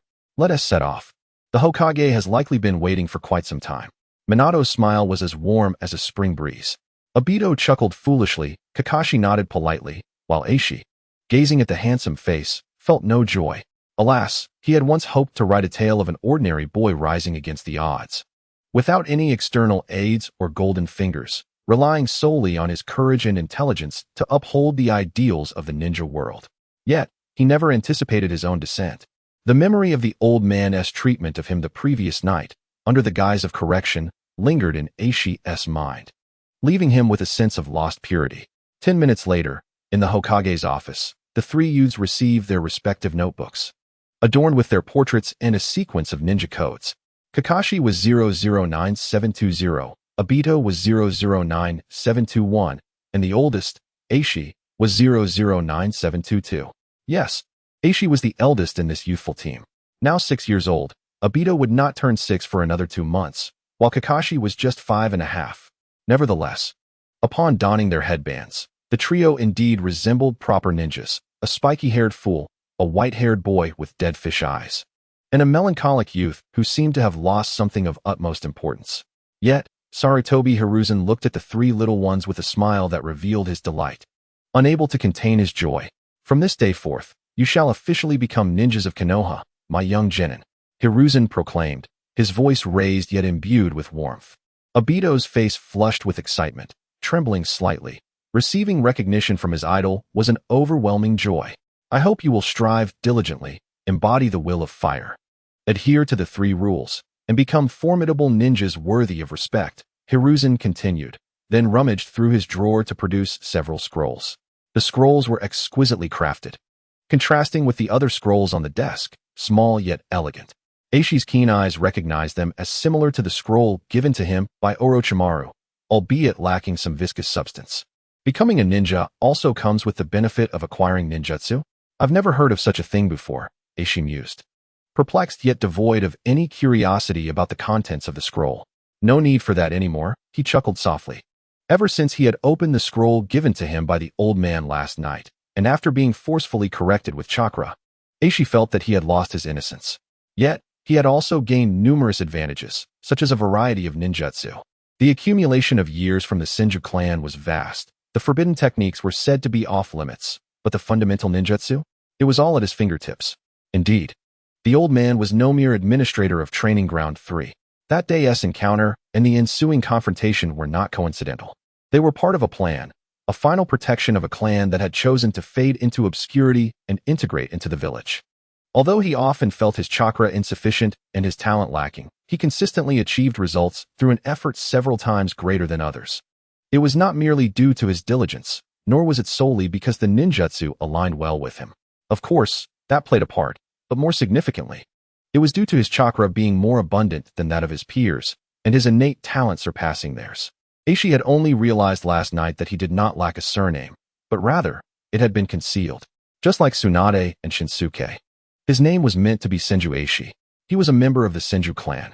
He was also a prodigy. Chapter 36. The 7th Squad officially debuts children. This is a carefully selected ninjutsu I have prepared for you as a gift for becoming genin. Minato, you must teach them well. Hiruzen smiled as he pushed the scrolls to the front of the desk, reminiscent of a festive red envelope during the new year. Oh, on behalf of the 3 children of Team 7, I thank you, Hokage-sama. Minato responded, astonished, as if his own children had just received a red envelope. Thank you, Hokage Gramps. The 3 boys bowed in unison and each received their scroll. Take a look. They are all meticulously selected for you, though the difficulty is not low. Children, You must train hard. Hokage Gramps will conduct surprise checks, Hiruzen said kindly, gazing at the three children as if he saw the legendary Sannin from years past. Indeed, how many years had it been in the blink of an eye? He never imagined that the most unreliable Jiraiya would take on a disciple and train him so well. Naturally, the disciple of his disciple's disciple must also be exceptionally talented. Hiruzen smiled, but as he gazed at Aishi, an unexpected glimmer flashed in his eyes. What a wonderful child. With such high talent, he learned a technique that Minato developed over 3 years in just 2 months. Moreover, he can collaborate with his companions to develop combined ninjutsu. This spirit of teamwork is what Hiruzen values the most. This embodies the essence of the will of fire. No, I absolutely cannot allow Danzo to spoil him. As Hiruzen recalled their agreement and glanced at the scrolls he had handed out, a sly smile crept across his face, revealing his cunning. The old partner didn't see this coming, did he? I've already begun my actions. Not a single one shall go to you. Aishi opened the scroll and discovered it contained a water-style ninjutsu, water dragon bullet technique. He was familiar with this technique, not only due to its frequent appearances, but also because he had witnessed it the previous night. Every detail was etched in his memory. Aishi's interest waned instantly. How frustrating it was. Upon learning he was a descendant of the Senju clan, he felt as if he had lost so many things all at once. Ingshu turned his gaze towards Obito, only to find him staring back with eager eyes. It seemed he could not read. In an instant, Ingshu understood and glanced at the scroll, offering Obito a reassuring look. The technique was a B-rank fire release ninjutsu, the fire release, fire dragon flame bullet. It was indeed one of the more formidable techniques among the many taught by ninjutsu masters. Jiraiya's fire release, flame bullet, when advanced, became the pseudo-sage art of the great flame bullet, which was somewhat connected to Myoboku Mountain. Although Sarutobi Hiruzen lacked a sage mode, he had ingeniously combined the fire dragon bullet with the flame bullet, creating an even more potent fire dragon flame bullet. This technique was essentially 2-in-1. Sharing the same B-rank classification as his water dragon bullet, it posed a certain challenge, yet was not overly difficult to master. Mastering it would significantly enhance one's chakra manipulation, making it an excellent gift. Ingshu glanced at Kakashi, only to see him nodding subtly after finishing the scroll. It appeared to be a B-rank lightning release ninjutsu. Truly, the teacher and student shared a commendable insight in their choice of gifts, both essential items for a lightning release user. Minato, here are the most suitable D-rank missions I have selected, Sarutobi Hiruzen continued, producing a 4th scroll. Yes, Minato nodded in response. Although he wanted to express concern about taking on missions so soon after graduation, it was essential to master some fundamental skills as a ninja first. However, recalling the battles from 2 days prior, Minato soon grasped the Hokage's intentions. It seemed that the Hokage held high expectations for the trio. Minato diligently chose a task to assist an elderly man with tree trimming, which offered a reward of 6,000 ryo. While this sum was the lowest within D-rank missions, it was still an amount Ingshu and Obito had never encountered before in their lives. As ninjas, their labor would naturally command a higher price than that of civilians. Minato's selection of this task was undoubtedly motivated by the desire to train while working. Thus, after accepting the mission, Team 7 officially embarked on their journey. However, Minato did not rush them into action. Instead, he first arranged for a group photo. Ingshu stood at the center, with Obito on his left and Kakashi giving a thumbs up on his right. Minato, with his short hair and sunny smile, stood behind the trio. While Ingshu struck a signature pose reminiscent of a heroic figure from his previous life, smiling and extending his hand. May the ninja world find peace, free from war. After taking the picture, Team 7 was officially established. Ingshu had fulfilled his wish by taking Lin's place, saving an innocent girl, and inadvertently positioning himself as a candidate for the Three Tails Jinchuriki, furthering the cause of peace in the ninja world. At that moment, it was already noon. All right, children. Let's south meet at Park Number 2 at 2 o'clock this afternoon. For now, we will disperse, Minato announced with a smile before vanishing in haste, appearing somewhat rushed. This prompted Obito's strong discontent. Shouldn't he be treating us to a meal? I specifically starved myself this morning, waiting for lunch. Minato-sensei might host a dinner later. You can endure until then, Kakashi suggested with a hint of mischief. Ingshu watched the direction Minato had departed, sensing he might know what was to come. Though it felt unnecessary, he thought it would indeed lack a sense of ceremony if it did not happen. All right, we should head home for lunch. The afternoon might not be so simple, Ingshu remarked as he set off towards home. Obito sighed, feeling he had missed out. Upon returning home, Ingshu tossed the scroll given by Sarutobi Hiruzen onto his bed and began boiling water to prepare instant noodles. Now that he was a ninja, he would soon be completing missions, and in the future, he would not be consuming instant noodles as often. However, he could not waste his current stock, which still amounted to 5 or 6 cups. Discarding them would be a shame. Ingshu intended to finish them all in one sitting. Not that he would explain his considerable appetite. Some things were beyond even Obito's imagination. As Ingshu waited for the water to boil, he found himself lost in thought. The events of the previous night had been overwhelming, and he needed to sort through them.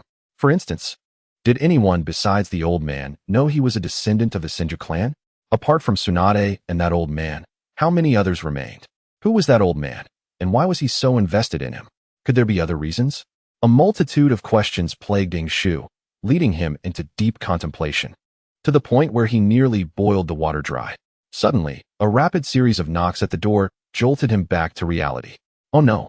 Ingshu exclaimed as he rushed to open the door, only to notice the water had boiled away and hurriedly turned off the heat before heading out. However, upon opening the door, he was momentarily taken aback by the figure standing before him. No, to be precise, he could not see the person's face, as they were wearing a mask. Exuding an aura of menace and fierce energy, the mask bore intricate patterns, distinctly differing from those of the Umbu he had encountered before. Ingshu, the elder Shimura Danzo has recognized your ninja talents and has granted you special permission to join the route. Prepare yourself. Come with me. Chapter 37. The extreme struggle within the Crystal Ball Route and Umbu, two organizations that bore similarities yet were fundamentally different. Umbu served as the first and last line of defense for the village, while Root was more focused on internal purification. In Ingshu's understanding, it was akin to targeting one's own kind, resembling a class monitor. Confronted by the lifeless mask of Root and the indifferent eyes behind it, Ingshu fell into a moment of self-reflection. Why had Danzo taken an interest in him? Was he not innocent enough?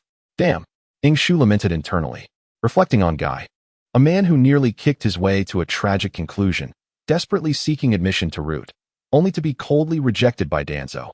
What had he done to catch Danzo's attention? He was merely 6 years old, still just a child. Ingshu felt a turmoil of emotions but maintained a facade of innocence. Regardless, he was resolute in his refusal to join Root. The honor of the Senju clan would not allow him to fall into depravity. Danzo, Root, I haven't even learned about you. Ingshu replied with suspicion. What is it that you do? In the Hokage's office. Sarutobi Hiruzen slammed his palm onto the desk with a resounding thud, then exhaled deeply. That wretched Danzo. How is this any different from abducting a child into Root? Thankfully, the child has remained vigilant. Knock, knock, knock. A rhythmic knocking echoed as Shimura Danzo strode into the Hokage's office with purpose, catching sight of Sarutobi Hiruzen, who was lost in thought over his prized pupil. A flicker of helplessness crossed Danzo's single eye. You're not a child anymore. Yet you still can't shake the habit of spying. Moreover, in peering at others, he had completely lost the basic vigilance expected of a ninja. Was this truly befitting of a Hokage? Danzo slammed his cane onto the floor with a heavy thud, his displeasure evident. Hiruzen. Huh. Danzo. Come, take a look. Sarutobi Hiruzen gestured eagerly. Danzo's eye bore disdain. I have no interest. Huh. Sarutobi Hiruzen hesitated, about to say something when a voice emerged from the crystal ball. Infiltration? Assassination? Intelligence gathering? Protecting Konoha? This is precisely what I was taught at the Ninja Academy. I want to go. I've only just graduated, and I am destined for the battlefield to confront the enemy directly. Moreover, isn't it every Leaf Ninja's duty to protect Konoha? This morning, Grandpa Hokage praised my excellence and rewarded me with a B-rank water release technique. I refused to go. The atmosphere in the office froze for a moment, just as Sarutobi Hiruzen was about to enjoy a satisfying puff of his cigarette. The furious voice of Shimura Danzo suddenly erupted. Monkey, what have you been hiding from me? I haven't spoken ill of you. Danzo, Sarutobi Hiruzen replied, exhaling smoke with an air of composure. Good boy, Grandpa Hokage didn't praise you for nothing. Danzo's hand trembled with rage. This old man was quite wicked. But at that moment, the voice of Mistook rang out once more. A battlefield of the roots? What makes it superior? Is it true? Can I face the elite of the enemy village directly? Is there a chance to assassinate their leader? Can I really do it? Inosuke's voice brimmed with excitement, reminiscent of a young student hearing of their nomination for Best Student.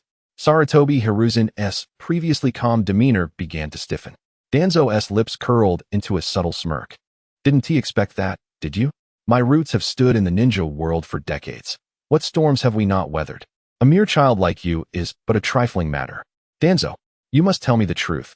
How many children has your roots deceived? Sarutobi Hiruzen's anger surged, realizing that Danzo had been quite skilled at misleading the young ones. Competing directly with the elite? Assassinating the enemy's leader?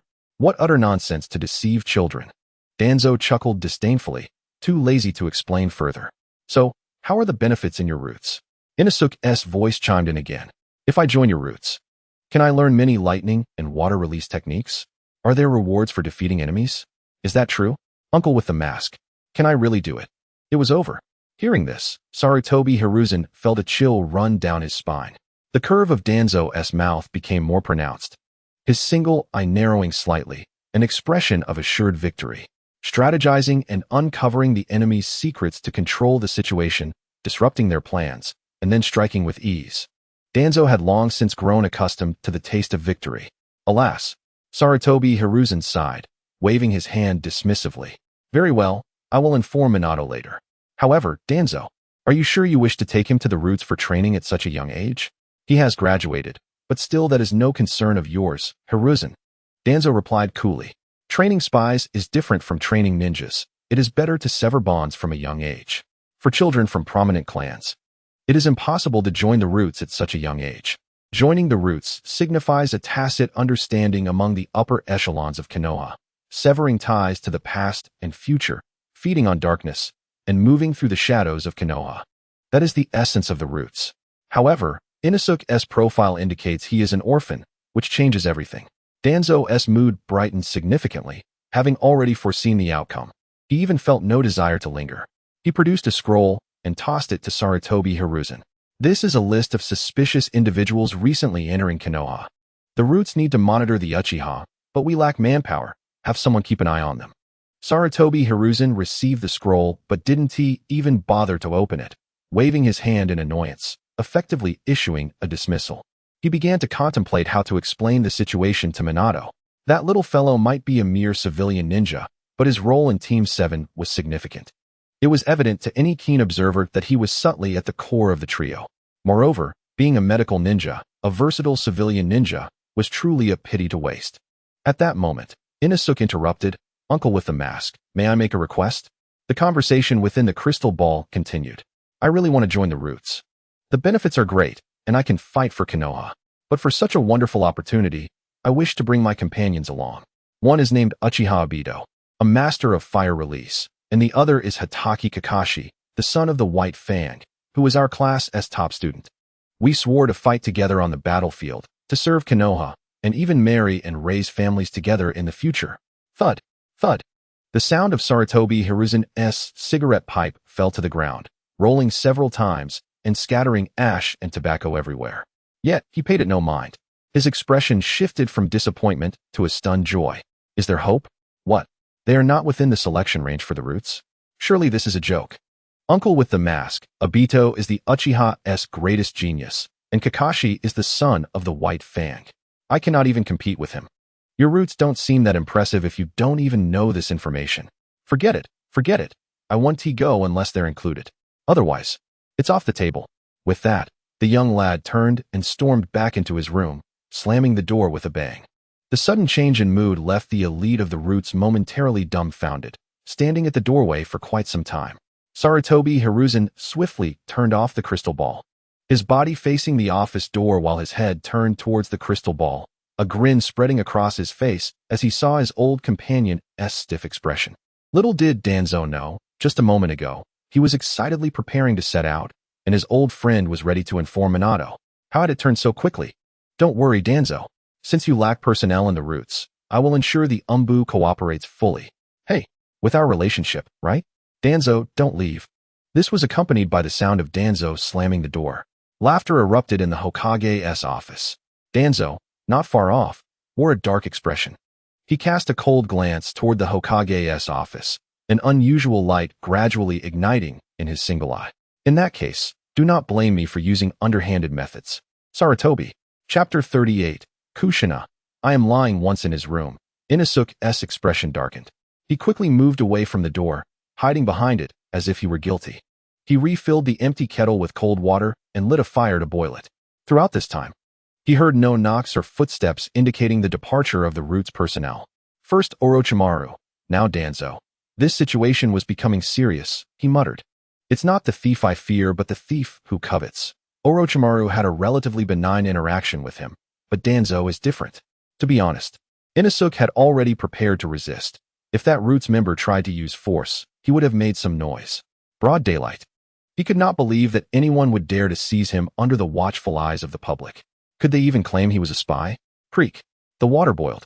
However, silence persisted outside the door.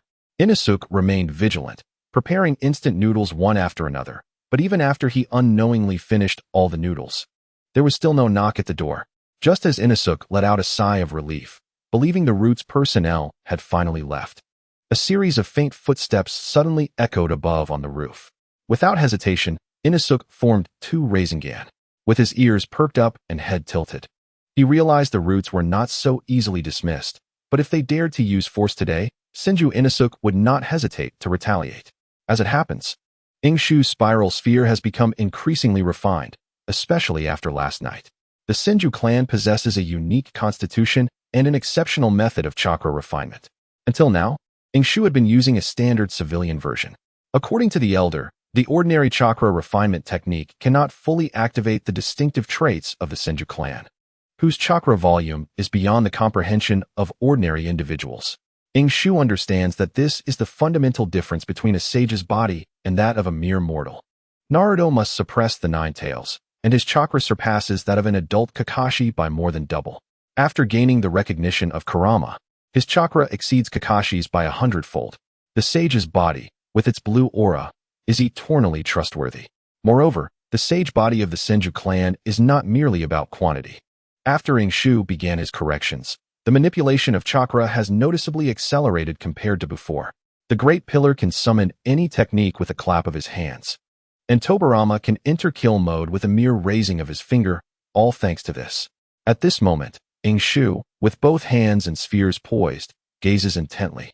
Ears alert, locking onto the position of the individual on the roof.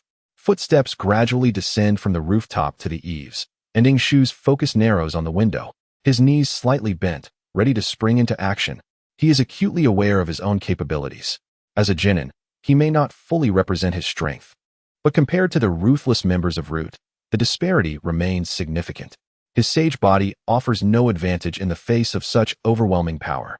Thus, he must take the initiative, create a distraction, and seize the opportunity to escape. In his mind, Ingshu has already mapped out an escape route. To reach the nearest outpost of the Konoha Guard from his location, he needs to navigate 3 intersections and 2 streets. With the aid of shadow clones for disguise, evading Root should pose no problem. However, he must create some trouble for Root right from the outset. Otherwise, no number of clones would suffice to evade capture. As a foot suddenly appears beside the window, its size modest, not as large as Obito or Kakashi's, yet not as small as the 4th Hokage's. Ingshu cannot afford to dwell on such details. The size of Root's foot is of little concern. Now is the moment. With nerves taut, Ingshu lunges forward. Though his spiral sphere is not yet capable of splitting mountains, its power is certainly comparable to the model spheres produced by the copy ninja. Yet, as he charges, the figure finally alights upon the window, locking eyes with Ingshu. He finally sees the face of the visitor. It is a woman with striking red hair and an enchanting visage, albeit with a somewhat bewildered expression. A skewer of dumplings dangling from her mouth, giving her an appearance of naivety. Not Root, certainly not Root. Ingshu has shared a bowl of ramen with this woman, none other than Kushina Uzumaki. What? How could it be Kushina? This is Ingshu's first reaction, followed by the realization that he cannot stop in time. Then bang! 5 minutes later. I apologize, I thought you were napping. I was afraid knocking might disturb you. Kushina said apologetically, while Ingshu sat quietly to the side, gazing at the 2 nearly contiguous large holes in the wall, feeling a bit despondent. In his attempt to stop abruptly, he had to veer sharply, the consequence being that his cozy little home was now better illuminated. "So, what brings you here, Sister Kushina?" Ingshu asked, mustering his courage. Kushina's arrival is not necessarily a bad thing. At least it confirms that Root is not pursuing him relentlessly. Or perhaps they were frightened off by Kushina. However, Ingshu is curious. Why did Kushina sneak over? "Actually, it's because of Minato," Kushina said, her gaze evasive as she scratched her head, appearing somewhat guilty. "He has something urgent this afternoon, so your original assessment, has fallen to me." "Really?" Ingshu replied skeptically, as Kushina's demeanor nearly screamed deception. However, how did she know where he lived? "Of course it's true. He begged me for quite some time before I agreed." Kushina suddenly gained confidence, but soon realized something was amiss, narrowing her eyes. "Little Ingshu, are you doubting me?" "Not at all." Ingshu raised his hands. "I'm just curious as to why you didn't wait for us at the designated location." "Well, how would I know where you are?" The slip of the tongue from the spicy redhead made her feel something was off. Looking back at Ingshu, she noticed his almost smirking expression. For some reason, Kushina found this little rascal rather irritating. "Sorry, Lord Hokage," Kushina said in the Hokage's office, where Minato looked apologetic and contrite. "Not a big deal, Minato." Hiruzen Sarutobi waved his hand graciously. "Although you are the guiding jonin of Team 7, you will inevitably have to undertake some special tasks, so having Kushina substitute for you occasionally is a good thing." Minato silently sighed in relief. During the last graduation assessment, he had not informed Kushina of his hasty return, which directly led to her explosive reaction upon hearing about Team 7's debut. Why was I not told about such a fun role as guiding jonin? The memory of Kushina's red hair flying about caused Minato to feel a headache, while simultaneously sympathizing with the three young ones. "I hope Kushina doesn't cause chaos," Minato thought with a wry smile. "Ingshu, so this is why you sold my address to your girlfriend? Compensation is in order." Chapter 39, contemplating Minato's approach in the afternoon at Konoha's second park. "What is going on?" As he watched Kushina rummaging through a small bag, seemingly searching for something, Obito quietly inquired of Ingshu. "Minato-sensei has something to attend to. Just go with the flow. After all, she's the sensei's wife," Ingshu replied discreetly. "Stay alert," Kakashi said earnestly. "According to my father, this sensei's wife is quite formidable, reputed as the most unapproachable presence in Konoha. When she gets angry, even Lord Hokage has to stay home." "Absolutely. Do not provoke her." Ingshu nodded in agreement, while Obito appeared confused. "Is Sister Kushina really that terrifying? She seems quite gentle and generous to me." Obito, known for his ability to find the good in even Orochimaru, was still reminiscing about the sumptuous deluxe Ichiraku ramen. "Strange, I could have sworn I packed it." Suddenly, Kushina exclaimed, "Aha! Found it." She pulled out a delicate bell from her bag, which jingled merrily. Holding the bell in her hand, she smiled with her eyes narrowed. "Children, the assessment is about to begin. Regardless of the method, as long as you can snatch this bell from my hands, you will pass," Kushina said, casting knowing glances at Ingshu, seemingly confirming something. Ingshu was at a loss for how to respond. "I can help you get to the meeting point. I can't just reveal the assessment content, can I? That would be admitting to cheating." Observing the solitary bell in Kushina's hand, Ingshu felt a dilemma brewing. Logically, there should be two bells, as the assessment is meant to gauge trust and bonds among comrades. However, it was clear that Kushina hadn't thought this through. She probably only heard about the bell snatching from Minato. "Shall we commence the assessment now?" Kushina announced in an inquiring tone. The three youths, including Aishi, were momentarily taken aback. But surprisingly, it was Obito who reacted first. "Then we are in trouble, Kushina." Obito charged forward without hesitation. It was no joke. In the eyes of the Uchiha's greatest talent, the essence of life lay in relentless offense. "You should call me sensei." Kushina merely placed her fist gently on Obito's head. And then bang, the Uchiha prodigy met his demise. Kakashi and Aishi exchanged glances, both recognizing the signal to retreat in each other's eyes. Damn, this assessment feels even more challenging than the graduation exam. Minato was formidable. He would rigorously test the three boys, applying pressure while still holding back. But Kushina was different. Observing the large bump on Obito's head, which seemed to be emitting smoke, they realized that this assessment was undoubtedly serious. Aishi's mind was buzzing. This was not how one typically snatched a bell. With the current atmosphere, it felt like a matter of life and death. "What should we do?" Kakashi gulped, his throat dry. Perhaps Kakashi himself was unaware that he had developed a habit of relying on Aishi in certain situations, particularly in such unique circumstances. We can't fight head-on. We must rescue Obito first. Cover me, Kakashi, Aishi urged, steeling himself. While snatching a bell didn't warrant using ultimate techniques, one could not simply stand by and watch. They exchanged knowing looks and nodded in agreement, then dashed towards Kushina, one on the left and one on the right. Kushina, who was contemplating whether she had been too harsh, raised an elegant brow upon seeing the two little ones approaching with determination. The words echoed in her mind. Think of how Minato would handle it. Yes, a serious evaluation was necessary. Thus, Kushina raised both of her fists. Whoa! Kakashi, who had charged in the fastest, abruptly hit the brakes, reaching for his ninja tools, opting to use shuriken instead. What he witnessed next would be etched in his memory forever.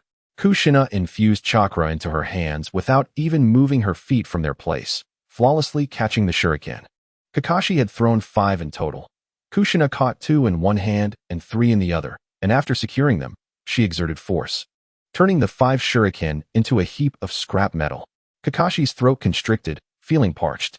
If he hadn't stopped in time, at that moment, Aishi's figure had already charged past. Kakashi panicked but instinctively wanted to give Aishi a thumbs up. He was truly a warrior. As Aishi reached Kushina, it seemed he was about to meet the same fate as Obito. Good day, sensei. You look stunning today, Aishi exclaimed, his desperate desire for survival bursting forth. Surprisingly, this tactic proved effective. Kushina's fist transformed into a delicate gesture as she smiled, seemingly ready to give Aishi a light tap on the head. What a sweet tongue you have, Kushina thought, preparing to go easy on him, all while reflecting on the complexities of educating children. However, Aishi had no intention of confronting Kushina. He preferred to engage fiercely with the roots rather than provoke the fiery redhead. Suddenly, Aishi dove down, not with a ground technique, but rather to grab the incapacitated Obito. Kakashi, smoke bomb, Aishi shouted, and without missing a beat. Kakashi was ready as soon as Aishi called out. Boom. The smoke erupted instantly. Aishi aimed to use the opportunity to drag Obito away, but a small hand on his shoulder, infused with immense strength, startled him. You can't escape, little Aishi. Kushina's voice was soft, yet it carried the chilling undertone of a demon from the depths of hell. At that moment, a thought flashed through Aishi's mind. Angels make themselves repulsive to instill fear in demons, while demons take on the guise of what people love most. Now was not the time to feign intelligence. Gritting his teeth, Aishi released Obito, kicking him away while simultaneously forming hand signs. Kakashi caught Obito instinctively but felt a chill run down his spine. How could they trade Obito for Aishi? However, Aishi's voice soon echoed beside Kakashi. Run, run, run. Aishi urged frantically, having utilized the substitution technique to escape. The 3 youths fled in disarray, vaguely hearing a crack behind them. Without a doubt, the wooden stump used as a substitute was likely doomed. Kakashi and Aishi felt like crying. What was supposed to be a simple assessment, a straightforward bell snatching, had turned into a hellish ordeal. Lord Hokage, I will stop Kushina right away. In the Hokage's office, Minato, upon seeing the crystal ball transform into a horror show, quickly expressed his concerns, beads of cold sweat forming on his forehead. Sarutobi Hiruzen stared blankly for a while, glancing at the crystal ball and then at his own beard. My hair has been falling out a bit too quickly these past few days. Minato should know his limits. Don't worry too much. If you pamper them too much, it may backfire. Hiruzen, being a seasoned veteran, keenly observed and articulated a single remark that cast Team 7 into the frying pan, subjected to relentless trials. Minato's mouth fell open, his shocked expression gradually turning blank as he watched the 3 boys frantically fleeing in the crystal ball. There was something he felt compelled to say, but hesitated. Chapter 40. In the vast Konoha, not a single spot for the 3 to find refuge. Wake up, Obito. The violent shaking roused Obito, who felt as if something was pressing painfully on his head, his face burning. What met his eyes was an annoying head of white hair, and Obito was momentarily dazed before swiftly entering a state of annoyance. Damn it, Kakashi, did you slap me? I didn't. Kakashi retorted. Stop wasting time. I only have 2 clones left. Kushina is right behind us. Aishi's voice rang out from behind, and Obito turned to see Aishi forming hand signs. Aishi was using the shadow clone technique, and after a puff of smoke, 2 despondent Aishis appeared. Please, tonight I'll eat extra to make up for it. Aishi called out to his shadow clones. The 2 clones sighed, each mimicking the motion of forming a sphere, but their chakra was evidently insufficient. Reluctantly, the two clones could only proceed barehanded on their brief journey. Since they were already despondent, they might as well embrace their fate. After sending off the two clones, Aishi lightly leaped and tore a branch off a small tree, drawing on the ground. At the southwest corner of Park Number 2, there's a small river near our usual training spot. We definitely can't win together. We'll only end up as casualties if we stick together. We need to find a way to split up and make it there. Aishi sketched a rough map, pointing to a corner.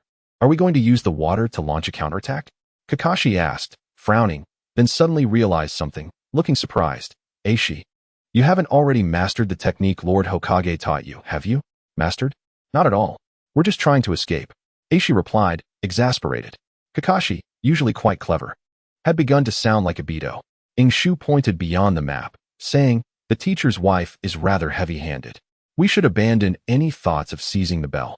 Survival is paramount. Miss Kumi is beautiful and kind-hearted, and I certainly do not wish to cause her distress. Moreover, there is also Yano Yu at the Konoha hospital. If he gets taken away, wouldn't that be akin to delivering myself to my demise? Running along this river. We need not venture too far before reaching the borders of Konoha.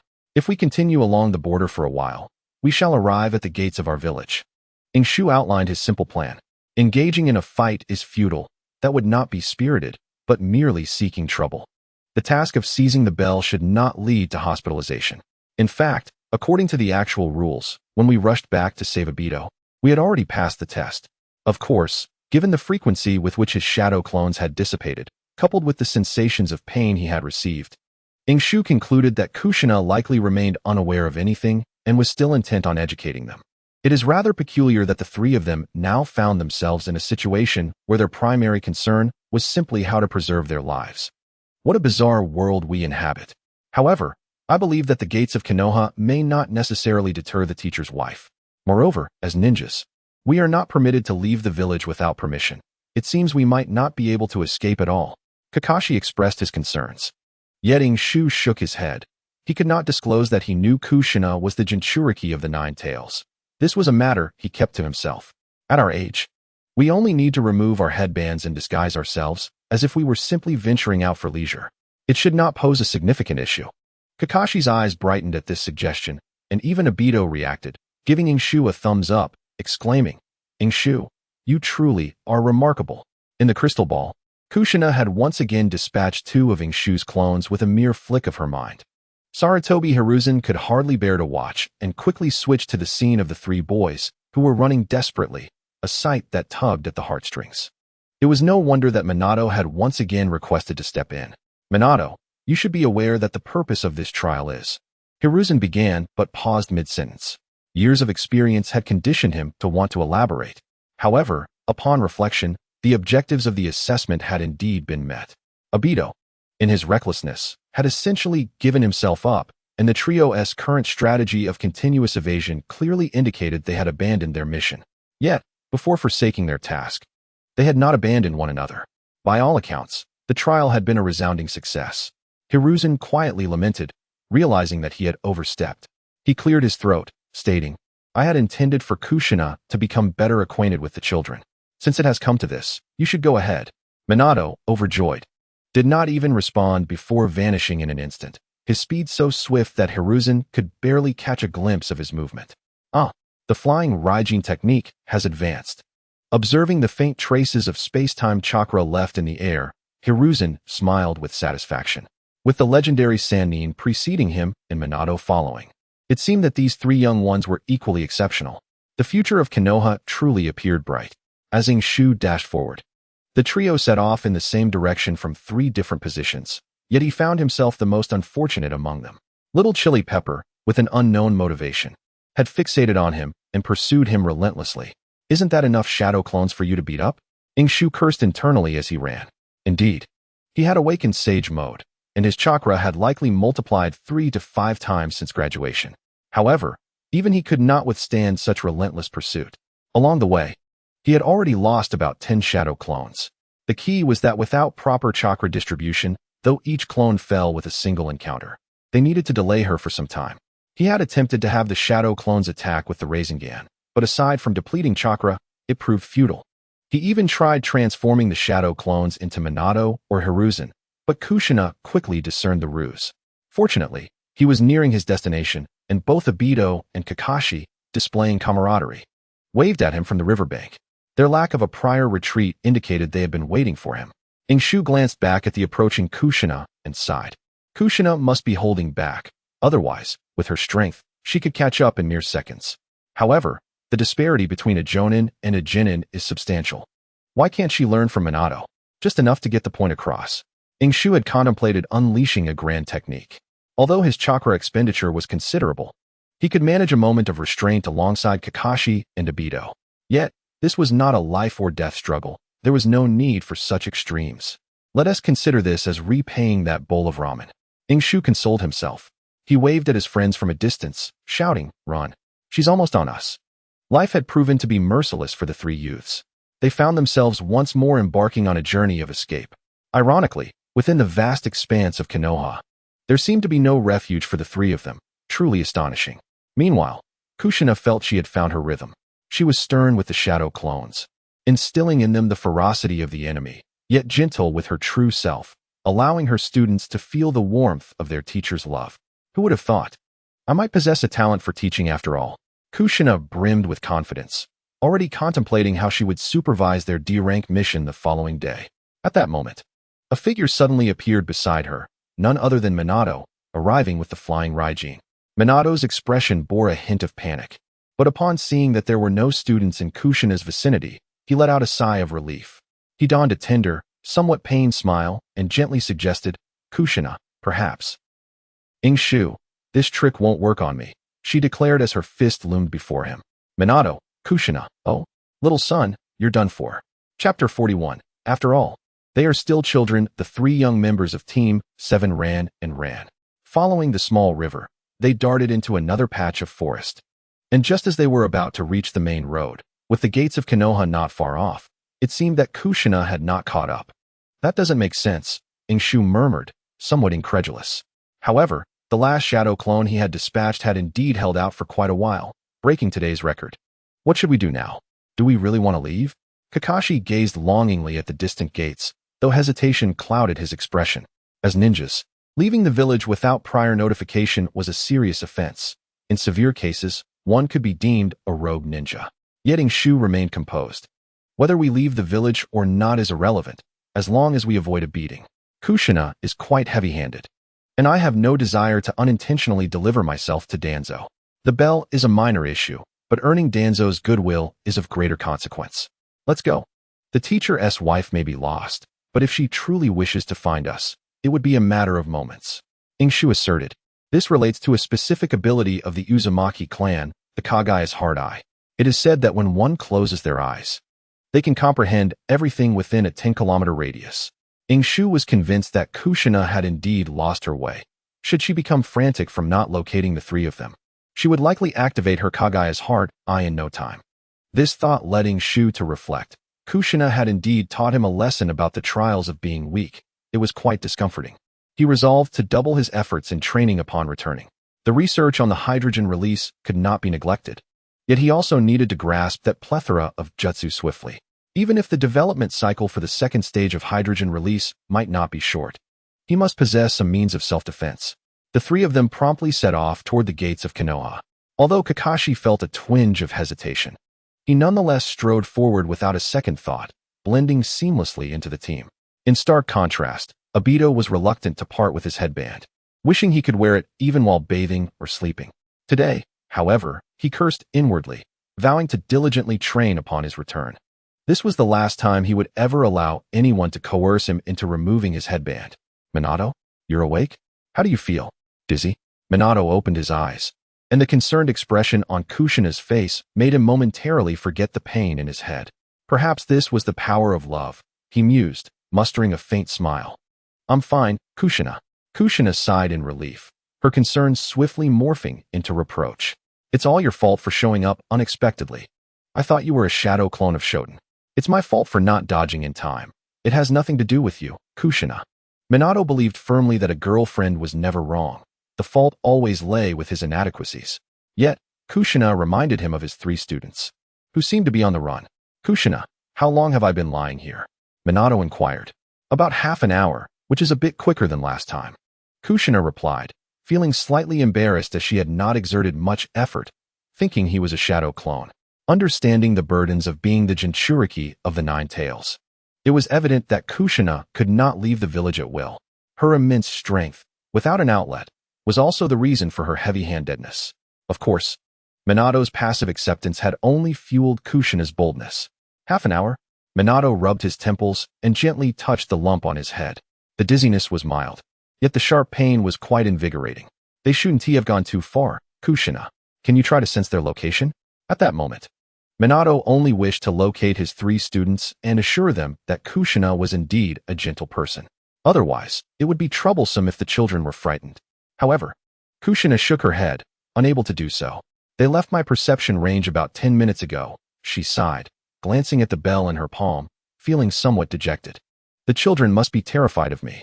Minato longed to tell Kushina, you're overthinking it. They simply wish to survive, nothing more. But survival instincts compelled him to rephrase. You're just being too hasty, Kushina. They are still children and cannot fully grasp your feelings. That's quite normal. Minato became a beacon of warmth, and the clouds of despair in Kushina's eyes dissipated considerably. Now, shall we go find them together? Yes. The journey of Team 7 out of the gates of Konoha was not without its tense moments, yet they managed to proceed without incident.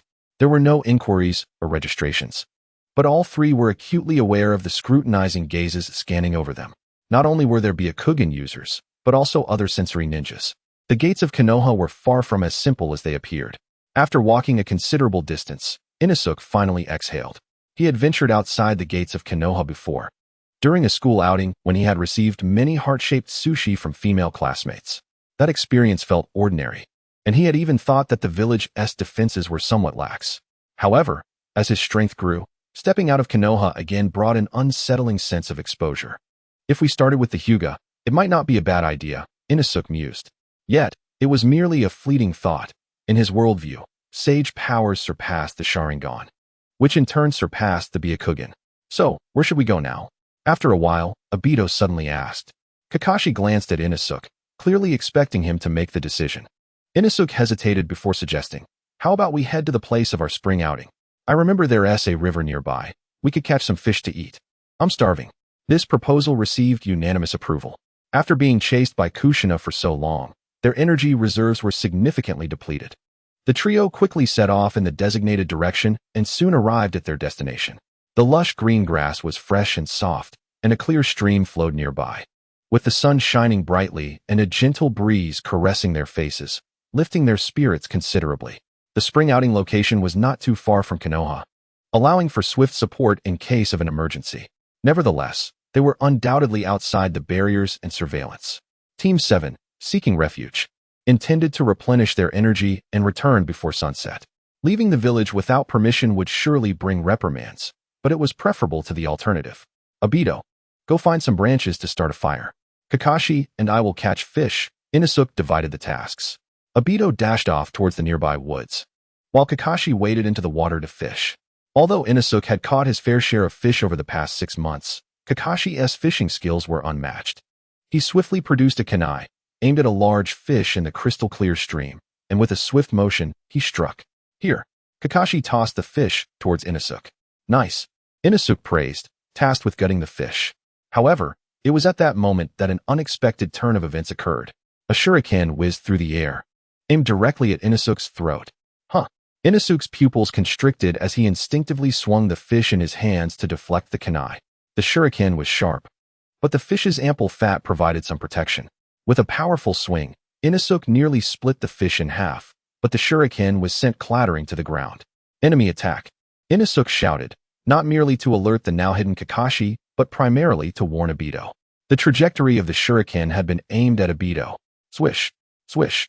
2 more shurikens shot towards Inosuke, this time at more cunning angles, yet originating from the same direction. Inosuke dared not be careless, drawing a kunai and parrying the projectiles while his mind raced. He had underestimated his opponent. Perhaps their lack of headbands had led them to believe they were not from a ninja village. The enemy was concealed, but that was not Inosuke's greatest concern. Obito had just run off, and now he was in even greater danger. I'll circle around to provide cover," Kakashi shouted, clearly understanding the gravity of the situation. Inosuke wasted no time, pulling a smoke bomb from his pocket and tossing it towards Kakashi's path. Simultaneously, he yanked down his ninja tool pouch, wielding a handful of shurikens, unleashing a barrage towards the enemy's direction. Inosuke's shuriken skills were commendable. His mentor had taught him well, and he could reliably hit targets within 10 meters. Yet, the enemy was over 100 meters away, and Inosuke could only play the role of Zhuge Liang, searching for Huanggai. Damn it, did I miscalculate? In the thicket, a figure cursed under their breath, having underestimated the strength of these two youngsters. With a swift flick, a shuriken cut through the air, and fortuitously, Inosuke's random throw struck true, landing right before the assailant. Just a couple of brats from Konoha, they're seeking death. The figure's eyes narrowed, drawing their blade to deflect the shuriken, then crouching low and darting like the wind, avoiding the incoming shurikens while charging towards the white-haired boy. Ingshu and Kakashi swiftly caught sight of the assailant's appearance. His face was unmasked, yet he wore the forehead protector of the Cloud Village. Tall and slender, he moved with remarkable speed, the sharp blade in his hand glimmering brightly in the sunlight. A ninja, a Cloud Ninja. Kakashi, hold steady, Ingshu shouted, rushing to support Kakashi. The fact that this Cloud Ninja had managed to approach so close to Konoha indicated that he was no ordinary foe. He could very well be a Jonin. Just a month ago, the trio had faced Uchiha Lai and nearly met their demise in a single encounter. Uchiha Lai was merely a Chunin, and even though he fought fiercely, he would not have truly killed them. However, the current situation was markedly different. Not only was their adversary likely a Jonin, but he would undoubtedly fight to kill, as the front line of Konoha was still engaged in battle with the Cloud Village. The situation was dire and exceedingly perilous. Yet, rather than feeling anxious, Ingshu's heart raced with excitement. In front of others, he could claim that his diligent training was for the benefit of Konoha, to bring glory to the village. When the old man inquired about his reasons for becoming a ninja, he could feign lofty ideals about achieving peace in the ninja world. But Ingshu alone understood that he had always been a grounded person, unpretentious and free from base desires. His rigorous training was not for self-preservation, nor did he harbor any grand aspirations. He simply wished to confront his enemies with strength, compelling them to kneel in submission. In this moment, it was all about battle. Chapter 42. Does he resemble a dog? Bang! Kakashi endured a strike from the Cloud Ninja, the force far exceeding his expectations. Merely parrying the blow had taken all his strength, and then the Cloud Ninja delivered a powerful kick to his abdomen, sending him flying. Ingshu arrived just in time to catch Kakashi, the two of them stumbling back several steps to dissipate the force. What is the situation? Ingshu inquired rapidly. He's strong and quick, though his sword skills are mediocre. I suspect his ninjutsu may be his forte, but I can't confront him head-on. We must seize the opportunity. Kakashi grimaced, rubbing his abdomen. That kick had been quite painful, and the enemy before him was formidable. TCH. The Cloud Ninja spat, clearly displeased that his strike had been parried. Without further ado, he pivoted his wrist and launched another assault. Hold on a moment, Kakashi. Ingshu composed himself, forming hand seals with astonishing speed, chakra coalescing into the jutsu, water release, water bullet technique. Pew pew pew. Ingshu's repertoire of combat ninjutsu comprised only 3 techniques, Rasengan, lightning bomb, and water bullet. While somewhat limited, he had mastered them well. He initiated a counterattack, foregoing the infusion of yang release, relying instead on sheer volume, unleashing a torrent of water bullets that cascaded forth like a curtain. Oh, the Cloud Ninja maintained his speed, yet a flicker of surprise crossed his gaze. He had initially perceived the two as mere Konoha brats, but now they were capable of parrying his strike and employing ninjutsu as well. It seemed they hailed from a prominent family. What a fortunate turn of events. A cruel smile curved the Cloud Ninja's lips as he pressed forward, undeterred, swinging his long blade while charging through the water bullets. Kakashi immediately took his stance, his short blade positioned at the ready, intently watching the approaching figure, poised for a counterattack. Meanwhile, Ingshu narrowed his eyes, keenly observing and assessing the strength of his opponent. The Cloud Ninja stood approximately 172.5 centimeters tall, with dark yet healthy skin, likely around 20 years of age. Reflecting on the earlier 2 waves of apparent underestimation, combined with his reckless approach now, alongside Ingshu's understanding of Cloud and Ninja World Jonin protocols, ignoring the reasons for the Cloud Ninja's presence here, he deduced that the adversary before him was likely a chunin, albeit one in a hurry. Although he could potentially be an exceptionally strong jonin, he could not be any stronger. Otherwise, both of them would stand no chance. Yet even if the opponent were merely a chunin, their odds of victory were still slim. As the Cloud Ninja drew nearer, Ingshu made a decisive call. Kakashi, use that technique. That technique? Kakashi was momentarily taken aback, unsure of what Ingshu meant. Ingshu retrieved the last smoke bomb from his ninja tool pouch, gestured to the ground, and then smashed it down. Kakashi instantly understood, discarding his short blade and quickly forming hand seals. As the smoke bomb obscured their figures, the Cloud Ninja decisively halted, casting a disdainful look, yet his body remained in a combat stance, vigilant. I'm curious to see what tricks you can conjure, the Cloud Ninja murmured, exuding confidence. Is it shuriken? Or some ninjutsu that requires time to prepare? A cold smile crept across the Cloud Ninja's lips as he drew several shuriken, launching them into the smoke. Now, sounds emanated from within the smoke, followed by two figures evading the shuriken from opposite directions, hastily escaping. TCH, cunning little brats. The Cloud Ninja scoffed, drawing his blade and pursuing without a second thought, yet he suddenly halted mid-step. The smoke had thinned, revealing a rather ordinary quality, and the Cloud Ninja's gaze landed on a corner where, fortuitously, lay the short blade Kakashi had discarded to form hand seals. The Cloud Ninja smirked silently, glancing towards Konoha.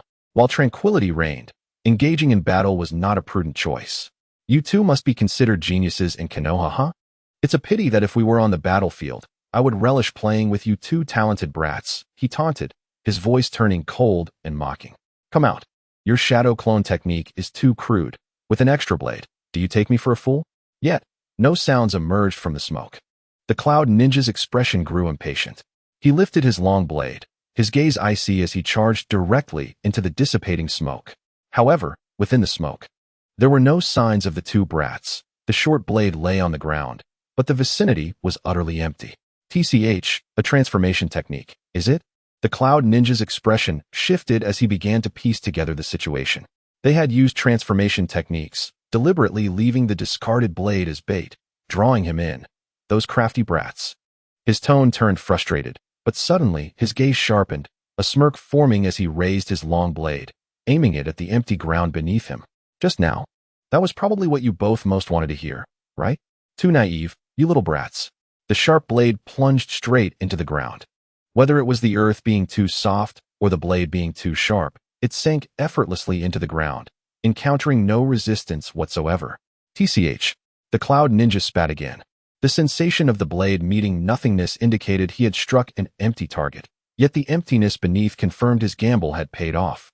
The Cloud Ninja let out a silent sigh of relief. For a fleeting moment, he genuinely thought he had been deceived.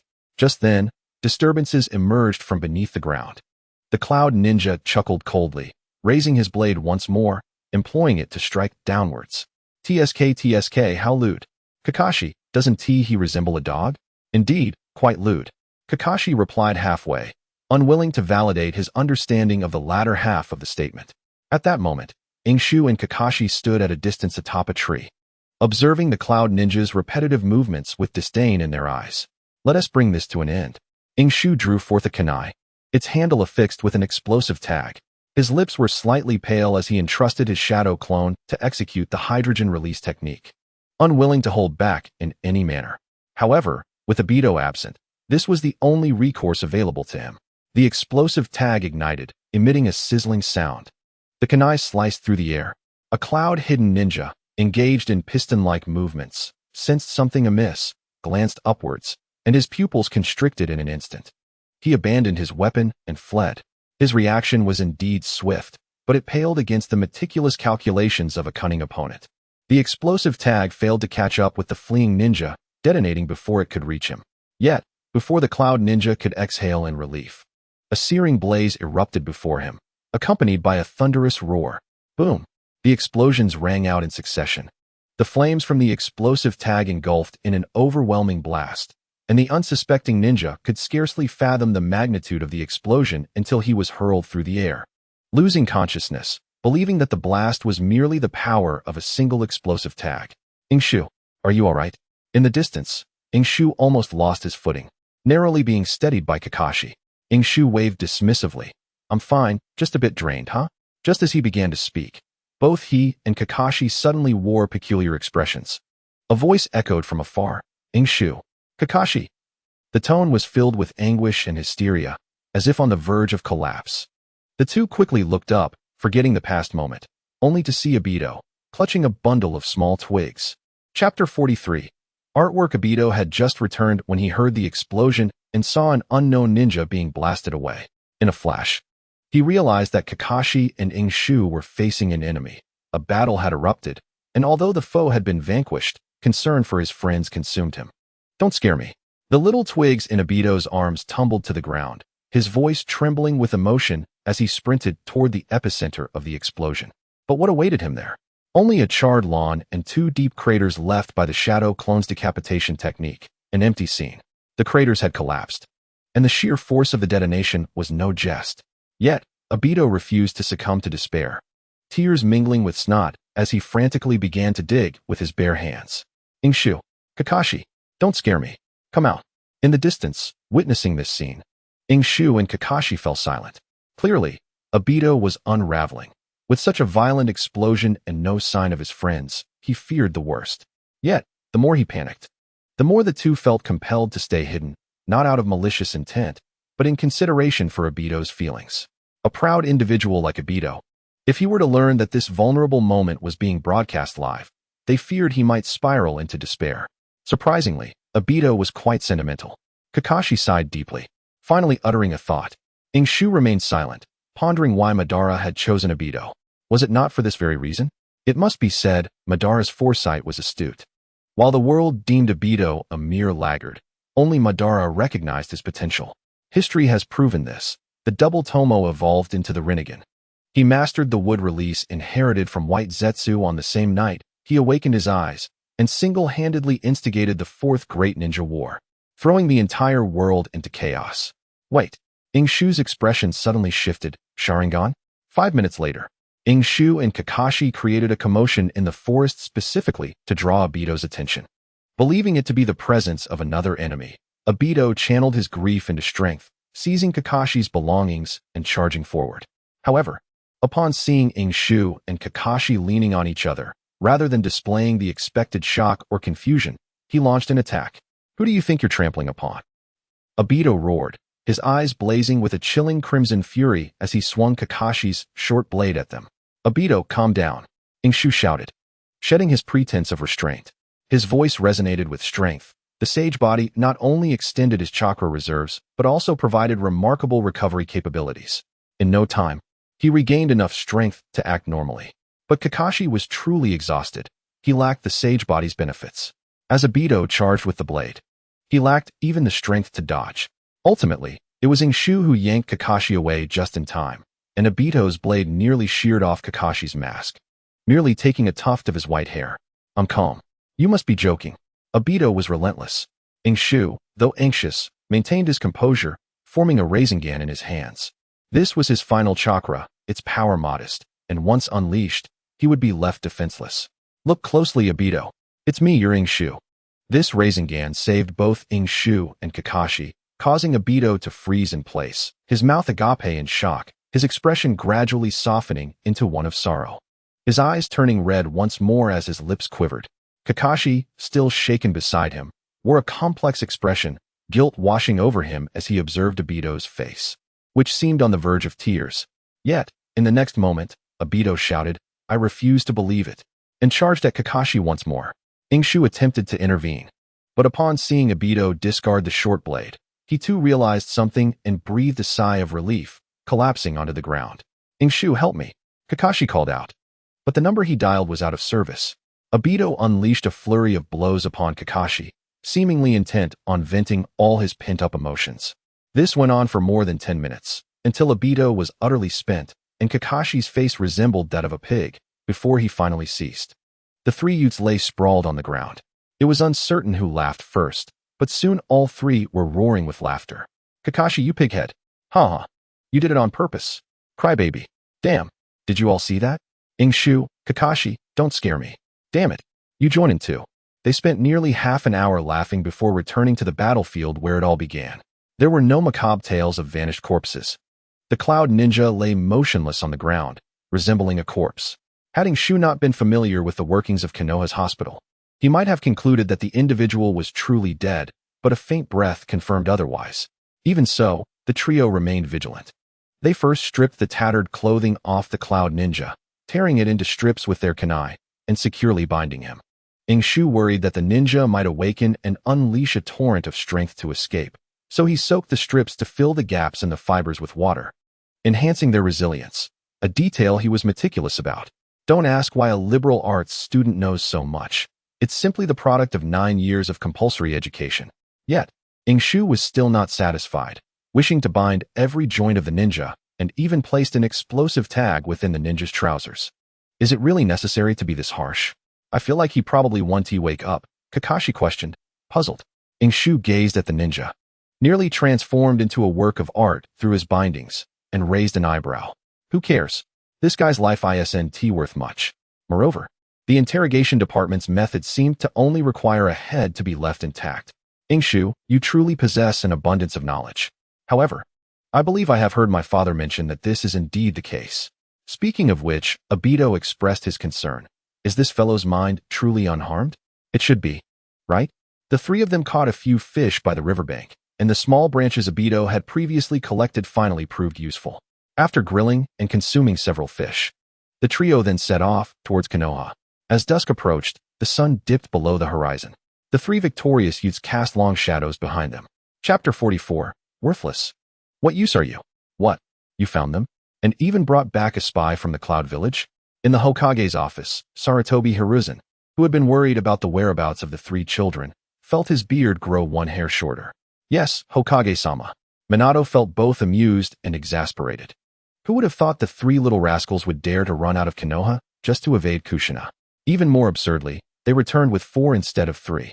Where are they? Sarutobi Hiruzen asked anxiously. Minato recalled the condition of the Cloud Ninja he had encountered and thought of his own lost locks. Coupled with the explosive tags in his trousers and the techniques Jiraiya-sensei had vaguely mentioned, Minato pondered for a moment and replied, the 3 children are unharmed. Personnel from the route have promptly taken over the Cloud Ninja. Based on the injuries, it seems he is still in a life-threatening situation. This fellow is quite quick. He always gets to enjoy warm meals. Sarutobi Hiruzen breathed a sigh of relief, but soon his expression turned serious. Minato, you must keep a close eye on your students during this period, especially while the route investigates this incident. You need to be present at all times, understand? Sarutobi Hiruzen's tone became grave. Minato was puzzled but nodded in agreement. Yes. Boss, 5 bowls of special ramen, and 1 bowl to be prepared later, please. Sure thing. At Ichiraku Ramen, Kushina smiled brightly while the 3 youths sat upright. Once Ichiraku served the 4 steaming bowls of ramen, Kushina announced the meal could commence, prompting the 3 to move their chopsticks like puppets. Hurry and eat. After filling your stomach, you will still need to snatch the bell. Even if you run out of the village, you must not give up halfway. Kushina kindly reminded them. The 3 youths shuddered. Today's ramen has a hint of bitterness. Shu felt a nudge on his left side and glanced over to find Obito and Kakashi gazing intently at him, as if to say, think of a way. Shu scoffed inwardly. Did they not see that Minato did not dare to show his face? How could they expect him to devise a plan? However, on the other hand, having Kushina nearby was not entirely a disadvantage. Upon their return to Konoha, they were stopped by the guarding ninjas at the entrance. Leaving was easy, but returning was a different matter, especially with a Cloud Ninja in tow. What Shu did not anticipate was that the first to approach them would not be Minato or Kushina, but several root ninjas. Shu had not yet discerned the specific artistic styles distinguishing the masks of the root and Umbu. But he recognized one mask. It belonged to the ninja who had sought him out earlier that day. Reflecting on the day's events, it had indeed been eventful. First, Team 7's debut, then the arrival of the root, a chase by Kushina, and finally a battle of wits with the Cloud Ninja. As Shu had anticipated, the root ninja, upon receiving the Cloud Ninja, intended to assign him this task as well. The root's attitude was unwavering, with a grandiloquent rationale claiming the 3 must cooperate in the investigation. Naturally, Shu refused, citing a gas leak at home as an excuse. This was a signal to act. Kakashi drew his sword, while Obito nearly revealed his newly activated Sharingan.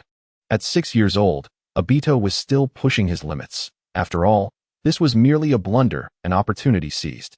The atmosphere grew tense as the three little ones prepared to defy fate, ready to fight for their freedom, just as they were about to be reprimanded. Fortunately, Minato and Kushina arrived just in time. Kushina said nothing but raised her fist, prompting the Root to decisively retreat without uttering a word. Thus, the dramatic scene of their defiance was avoided. Minato proceeded to report, while Kushina led the three to this location. What they ordered appeared to be a bowl of ramen. Yet it symbolized their resistance and freedom. Kushina, seated beside them, seemed poised to reprimand them, yet she served as a protective talisman, warding off any ill-intentioned souls. Apologies for the delay. Just then, Minato's cheerful voice echoed, like a refreshing breeze or a ray of sunshine, illuminating the hearts of the three youths. Customer, your ramen. Ichiraku, quick on his feet, promptly served a steaming bowl of ramen. The first gathering of Team 7 was now officially underway. Minato thanked the owner and was about to dig in when he noticed the three students gazing at him expectantly, and he instantly comprehended their intentions. He smiled slightly, conveying an expression that said, "I've got this covered." Kushina, look. Kushina squinted with a smile, her crimson hair swaying as if stirred by an unseen wind. Haha, today's ramen smells delightful. The expressions of the three youths shifted from hopeful to blank, then to disdain. Worthless, what use are you? Thus, time slipped away quietly amidst the myriad flavors of the ramen dinner. After finishing their meal, Minato paid, and Kushina suggested they take a stroll. The three little ones dared not refuse and followed behind dejectedly. After walking for a short while, Kushina suddenly turned, her expression serious. From now on, you must not run outside on your own, understand? Yes, yes. The three youths chorused, readily admitting fault with sincere attitudes. It's dangerous out there. Today, you encountered an opponent of relatively weaker strength, but what about next time? You won't always be so fortunate, understand? Yes, yes. The three youths admitted fault once more. Also, if you plan to sneak out next time, you must inform me so that I can accompany you. In short, I must be by your side, understand? Understood. We shall heed your teachings, sensei. The three youths affirmed their stance. That night, after bidding farewell to Minato and Kushina, the trio walked down the street, finally letting out a sigh of relief.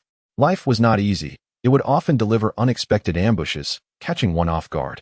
Obito, when do you plan to inform your clan leader about awakening your eyes? As they walked, Ingshu suddenly asked. Obito paused, having not considered this question at all. Tomorrow morning would be fine, right? Why do you ask, Ingshu? It's nothing, Ingshu replied, choosing not to elaborate further. Obito had merely awakened a single tomo. This was not necessarily a wholly positive development. Everything possesses duality. In this timeline, Obito had grown stronger. Yet the path to further evolution of the Sharingan was likely to become increasingly complex. One could not feign death again. That would require exceptional acting skills. And after this incident, Obito's mental fortitude would only grow stronger. Forget it. For now, there was no need to worry about such matters. Ingshu shook his head, discarding the clutter in his mind. What he needed to focus on now was not anything else, but to grow stronger and repair the wall. Indeed, just the thought of the two large holes at home made Ingshu's heart feel heavy. What a day! Chapter 45, The Dazzling White Fang in the Morning. After savoring the buns purchased with hard-earned money, Ingshu arrived early at the rendezvous point. The clock read approximately 6:30, although the assembly time had yet to arrive. He wished to practice for a while. The mastery of the second stage of hydrogen release, particularly the transformation and fusion of chakra properties, required urgent attention. Yesterday had been perilous. Using the transformation technique to escape could have led to pursuit by experienced ninjas employing shadow clones. Truthfully, even against clones, they would have stood little chance. It was a gamble, relying on the enemy's intelligence. Fortunately, he emerged victorious. Otherwise, Obito might have fallen prey to the Sharingan's devastating power. If he had been able to activate the second stage of hydrogen release with immediate reflexes, the hidden cloud ninja would not have dared to approach him. He could have unleashed a barrage of miniature hydrogen bombs. Who could withstand such an onslaught? However, mastering chakra property transformation is no simple feat, as the elder often stated. This mastery is fundamentally a process of refining the quality of chakra. The more jutsu one commands, the greater the control over chakra, and thus, one gradually learns to manipulate its attributes. Naturally, some individuals may only ever master 2 or 3 types.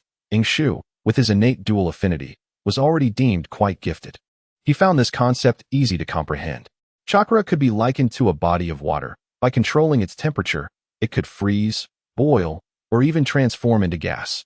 Introducing other variables could lead to simultaneous reactions of different chakra types, or even electrolysis into hydrogen gas, or metamorphosing into molten lava for bloodline limits. This was the underlying principle. Yet, understanding did not equate to execution. Shu was aware of his commendable talent, but was far from arrogant enough to assume the prowess of creating a bloodline limit at the tender age of 6. Even when considering lightning and water release alone, adding fire release would lead to a bloodline elimination.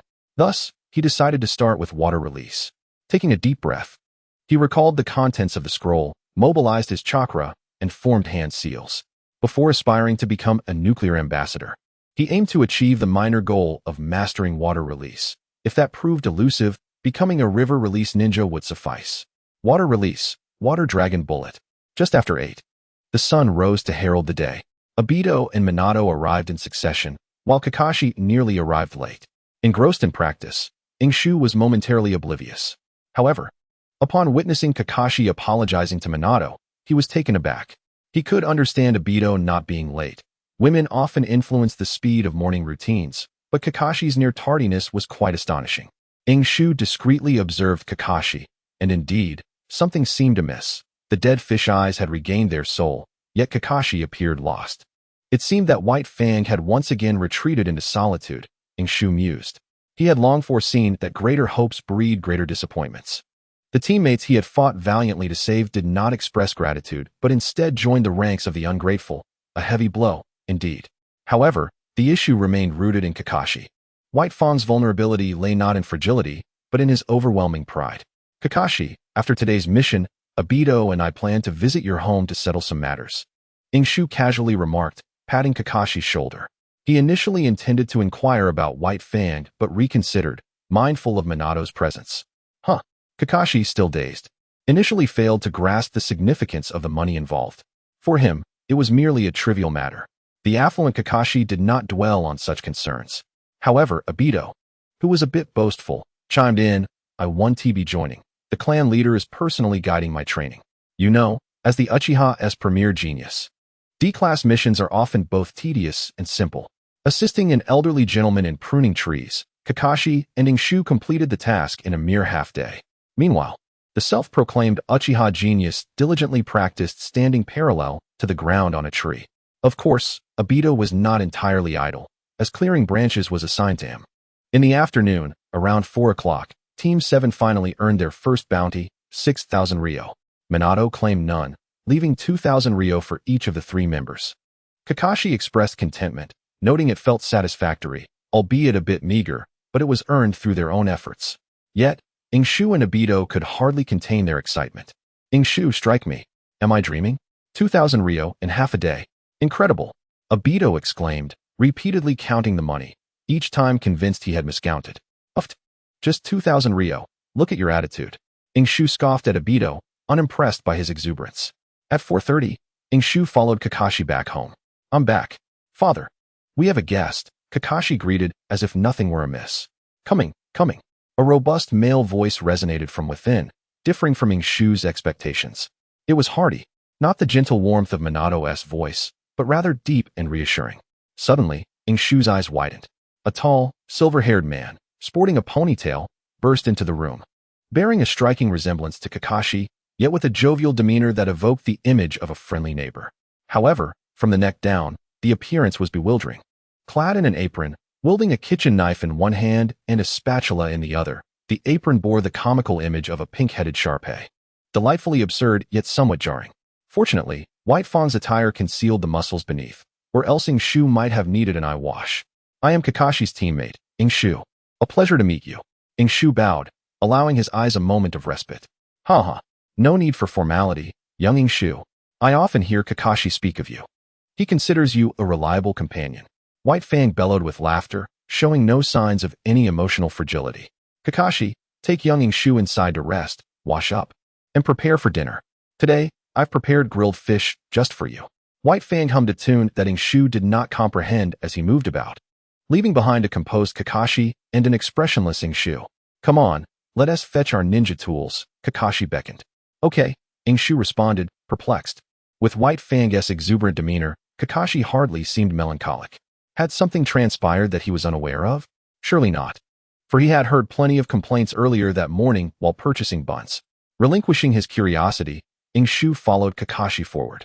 Chapter 46, Apologies. I cannot find joy. Shu's concern for White Fang was not solely to assist Kakashi. It bore a hint of personal interest. The Root organization, as Shu understood it, was tenacious in its objectives. It seemed exaggerated to say he would rather die than engage with Root. Nonetheless, he was resolute in resisting evil forces unless absolutely necessary. Yet, Shu also recognized that this approach was unsustainable. In Danzo's eyes, there were no unbreakable eggs. Kushina and Nagato could protect him temporarily, but there would inevitably be moments when he could not rely on them. In due course, individuals would be confined in a small dark room at the Root, subjected to an array of seals and restrictions. Subsequently, they would be coerced through various forms of brainwashing, whether it be through temptations of wealth, beauty, or forbidden techniques, compelling them to succumb and become unable to resist. In essence, he had become a target for the Root organization, finding himself in a rather passive position. Yet, he yearned for agency, to resist and reclaim his autonomy, necessitating the formulation of a strategy. Similarly, White Fang was also under scrutiny from the Root, a natural ally and support that Shu could not afford to overlook. He decided to bring along more smoke bombs, feeling that they were quite essential for their endeavors. At that moment, Kakashi interjected, interrupting Shu's train of thought. Very well. Shu responded as he began to fill his ninja tool pouch, recognizing the value of these items.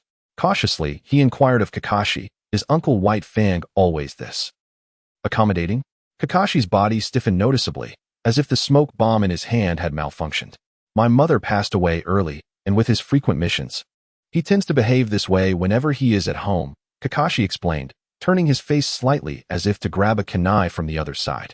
Yet, Shu could sense that Kakashi's expression was one of profound embarrassment. Ah, very well, he replied, intending to convey to Kakashi that the essence of life lies in cherishing those around us. However, he was perplexed as to why Kakashi appeared so melancholic if White Fang's demeanor was indeed normal. Shouldn't he have grown accustomed to it? With these thoughts lingering, Shu strapped a ninja tool pouch to each leg and made his way to the dining table at the Hideki household. Upon removing his glaringly bright apron, White Fang instantly transformed, his robust physique, broad shoulders, wise eyes, and hearty smile creating an entirely different aura. If only he wielded a blade and displayed a hint of ferocity, the atmosphere would be even more fitting. Dig in, little Shu. Don't be shy. Treat this place as your own home. If it were possible, I would even wish for you to move in with us. White Fang laughed heartily. All right, I shall begin. Shu exclaimed. The dinner prepared by White Fang consisted of grilled fish. Although he had not anticipated Shu's arrival, it seemed he had ample fish set aside. They dined leisurely, while White Fang observed Shu with keen curiosity, leading Shu to bury his face in his meal to avoid any awkwardness. Suddenly, as Shu stole a glance at Kakashi, he noticed that Kakashi was in a similar state of discomfort. In that moment, Shu appeared to grasp an underlying truth. Was it possible that Kakashi's melancholy did not stem from any signs of despondency exhibited by White Fang, but rather from the fact that his father had spent too much time at home? Perhaps, for a child, having an omnipotent father reduced to a mere house husband was the most disheartening of all. Little Shu, White Fang began. Yes, Uncle White Fang. I heard from Kakashi that you have developed a combined ninjutsu of considerable power, though regrettably, you could not present it at your graduation ceremony. Shu recognized this as his opportunity and promptly set down his chopsticks, adopting a serious demeanor. I merely proposed a concept. The execution of ninjutsu relies on the synchronization of the three of us. Kakashi lifted his head, and Shu continued his exposition.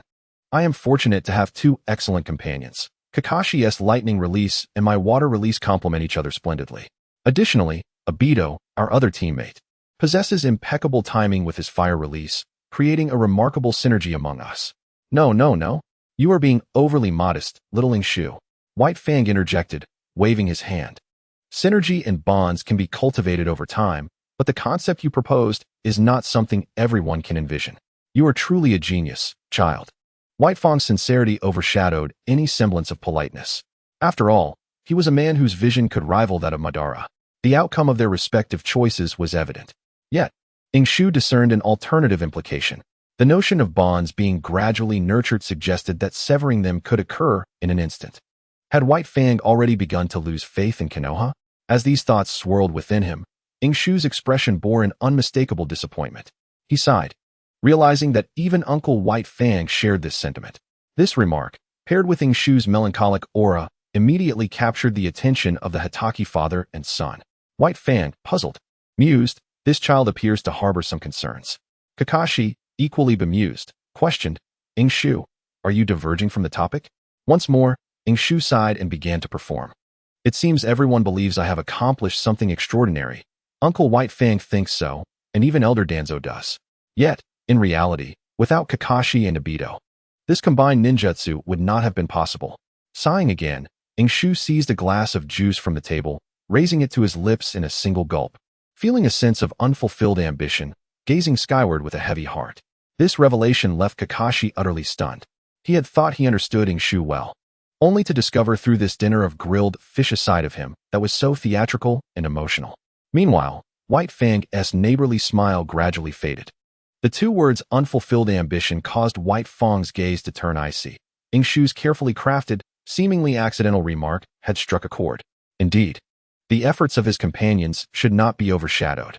"You are correct, little Shu," White Fang said with a smile, raising his glass of juice and downing it in one gulp, although it lacked some flavor. Seemingly nonchalantly, he refilled his glass and remarked, "However, you should feel pleased that even someone as esteemed as Lord Danzo has praised your talent." White Fang's probing made Shu feel as if he had hooked a significant catch.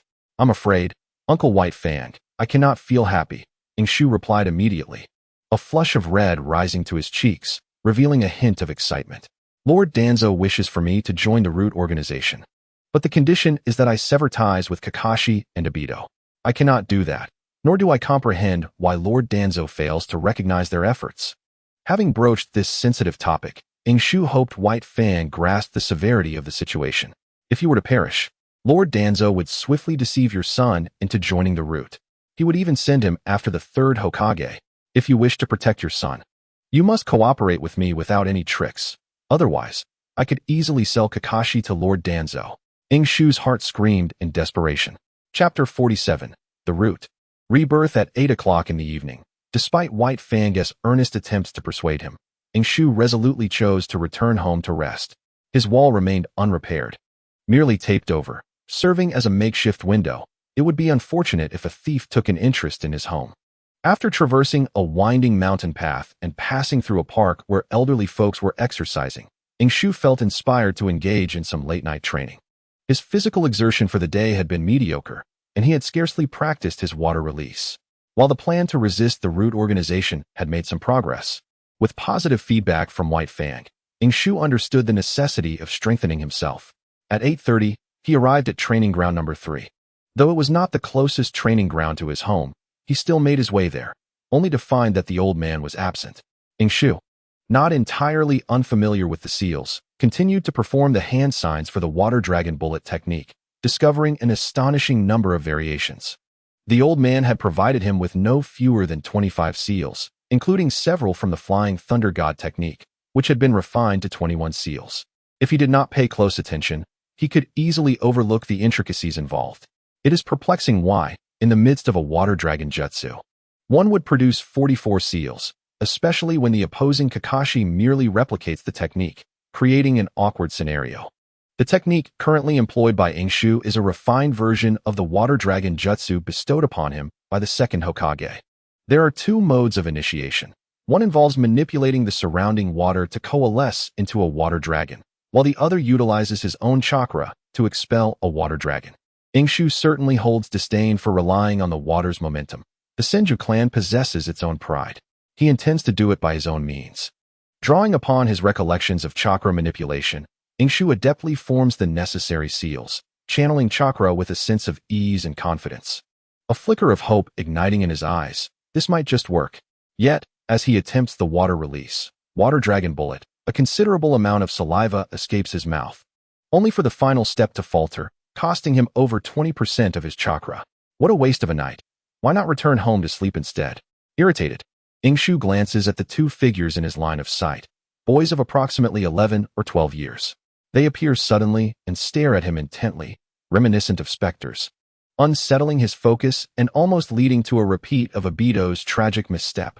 Frustration mounting, he realizes that the training ground is communal. He must persevere despite the unwelcome attention.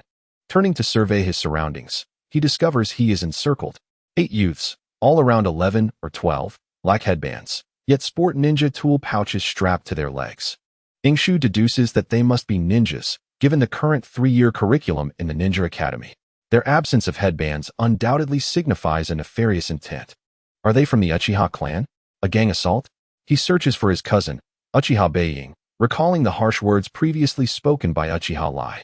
Ultimately, the blame lies with Danzo. They likely suppressed the accomplishments of bringing back the Cloud Village ninja, and while rewards may exist, few are privy to the details. Otherwise, the Uchiha would not dare to pursue him. In a sudden turn, a familiar figure adorned with a root mask materializes, and Ingshu's demeanor shifts to one of seriousness.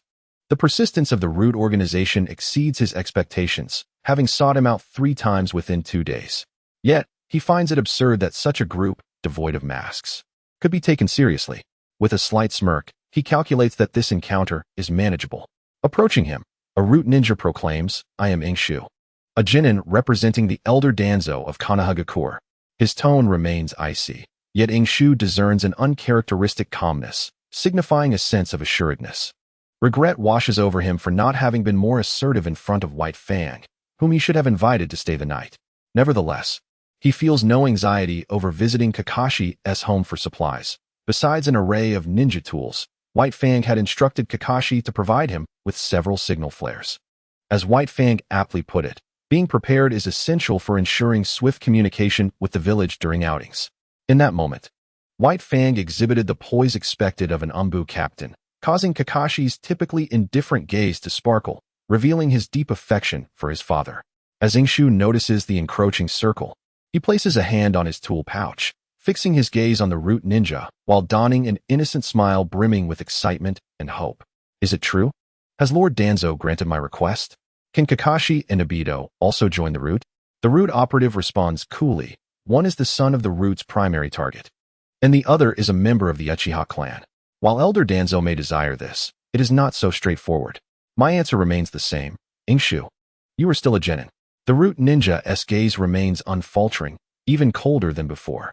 Moreover, there is no need to feign innocence. You were not so composed yesterday when you left your gas on at home. With a shrug, Ingshu drops the pretense.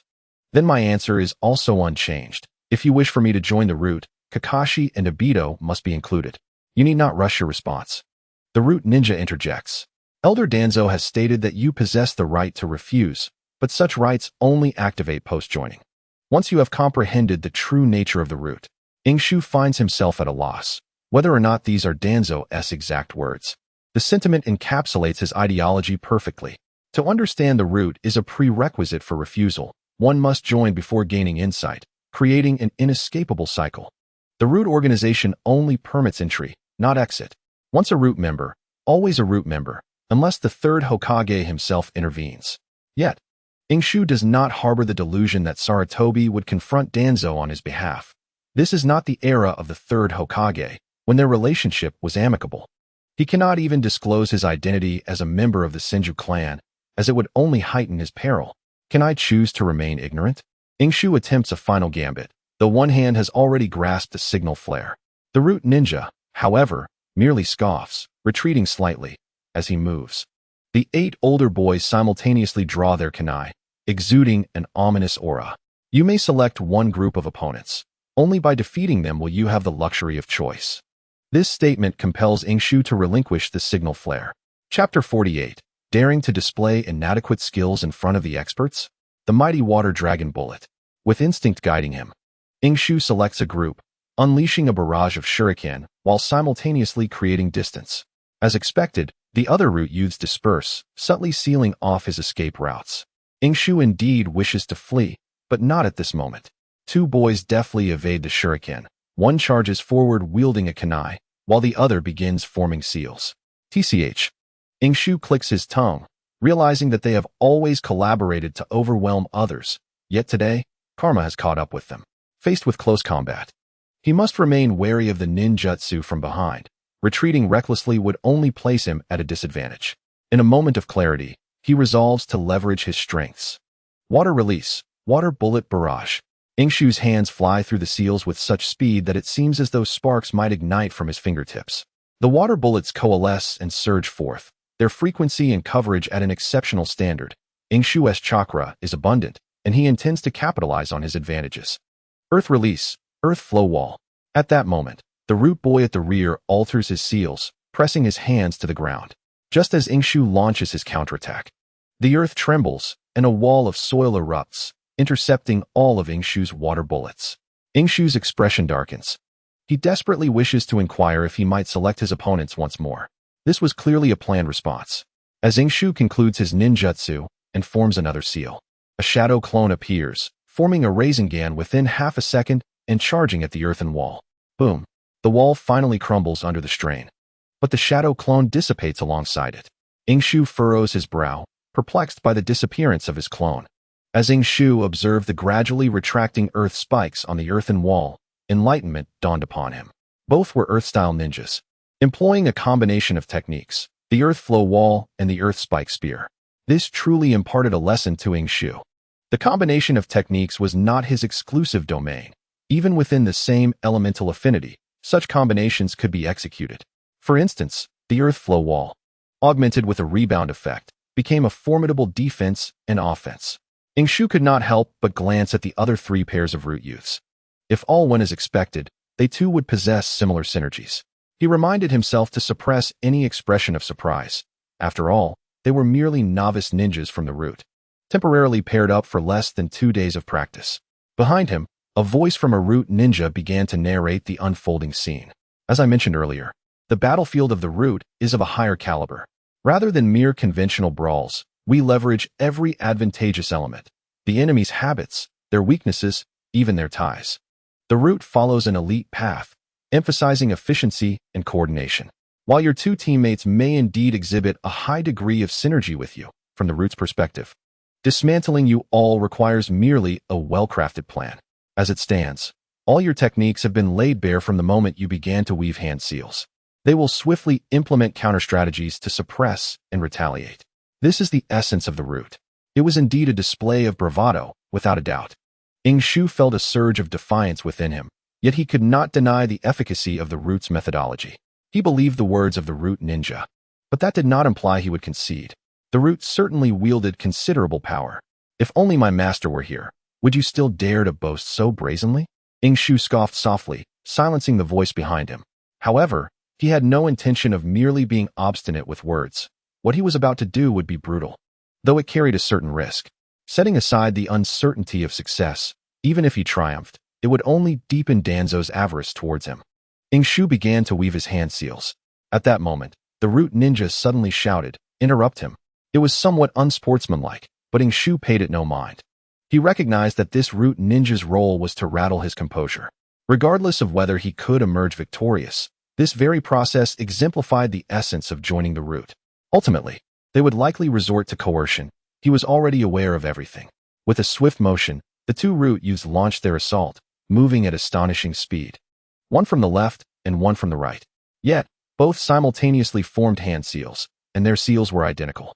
This inevitably raised suspicions as to whether they were about to unleash a combined technique, or if one was a feint while the other was a true attack. Humph. Ingshu smirked disdainfully. Such trivial skills dare to challenge me. Water release, water dragon bullet. He bellowed, his voice brimming with momentum. Coupled with the string of hand seals he had just performed, the two root youths' expressions sharpened, and they immediately pressed their hands to the ground. Earth release, multiple earth flow walls. They echoed in unison.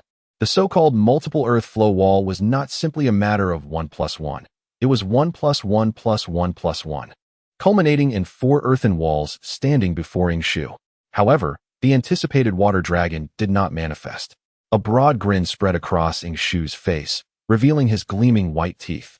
"Apologies, Lord Hokage just bestowed this technique upon me, and I haven't had the chance to practice it yet. But thank you for your trust." The root ninja's expression turned ashen. This was the second time he had been outwitted, accompanied by Ingshu's taunts. 3 distinct sounds rang out. The first 2 were shadow clones, each bearing a double yellow spiral bomb, while the final sound was that of a smoke bomb. Shu's advantage lay not in chakra volume, nor in his water techniques or spiral bombs, but, as always, in his intellect. Konoha's sixth transformation. He commanded, "Surround him." The root ninja immediately etched the 4 characters for unsportsmanlike conduct onto his mask, and the remaining 6 root youths promptly encircled the smoke. Yet, they refrained from attacking. Evidently wary of Shu's potential escape, the root took over the cloud ninja, confirming his identity, and swiftly proceeded to the scene to investigate, gaining some understanding of the tactics employed by Shu and his companions. At this moment, Shu stood alone, unable to execute that combined technique. But in the eyes of the root, it appeared he was preparing to flee. "I have already stated, until you defeat them, you have no right to leave." The root ninja sneered. Meanwhile, the 2 Earth-style youths showcased the fruits of their training. Through their cooperation, Shu's 2 shadow clones rapidly dissipated. They exchanged glances, and without hesitation, charged into the smoke. But just then, Shu's voice rang out from within the fog. "I also mentioned that trivial skills should not challenge the master. Behold my mighty water dragon bullet." "Humph." The root ninja scoffed, still seeing him as just a child. Yet, from within the smoke, a majestic azure water dragon suddenly roared into existence. The water dragon howled and wreaked havoc, leaving no time for the 6 surrounding root youths, as well as the 2 who had just charged in, to react. In one fell swoop, they were swept away by the water dragon. But that was not the end. The water dragon spiraled upward after wreaking its destruction, already beginning to dissipate, yet it still surged toward the root ninja. "Do you dare to strike at me? Do you know the consequences?" The root ninja roared, but his body obediently began weaving the hand seals for the substitution technique. Shu did not respond. Instead, he quietly retrieved 2 explosive tags, launching them with kunai in 2 distinct directions. "With your caliber, you wish for me to join? Perhaps to be a leader would be more fitting." "Pathetic." Shu taunted, his words sharp, yet his actions were all the more sincere. With a fierce declaration, he made his escape. At that moment, within the shadows, an old man, donning a shoddy mask reminiscent of a roadside vendor's wares, silently observed the unfolding spectacle.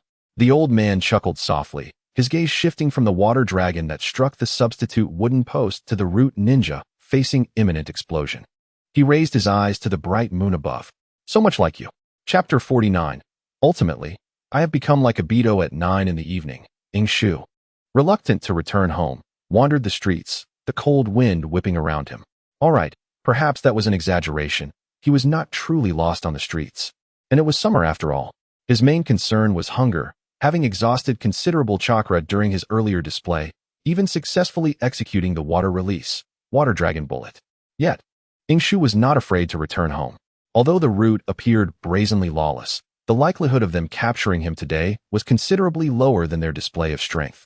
The root, unlike the Umbu, prized efficiency. Directly apprehending him and subsequently showcasing the roots would yield a far higher efficiency. Thus, Shu concluded, Danzo had set his sights on him, salivating, yet dared not act overtly to seize him. Of course, had he not fought back today or failed in his escape, it might have been an entirely different tale. "Danzo, I retain ultimate authority." "At Ichiraku Ramen," he called out. "One regular and one supreme set, please." Having grown accustomed to poverty, Shu suddenly remembered he had a substantial sum of 3,955 ryo in his pocket, prompting him to indulge like Kushina. Had the month not just begun?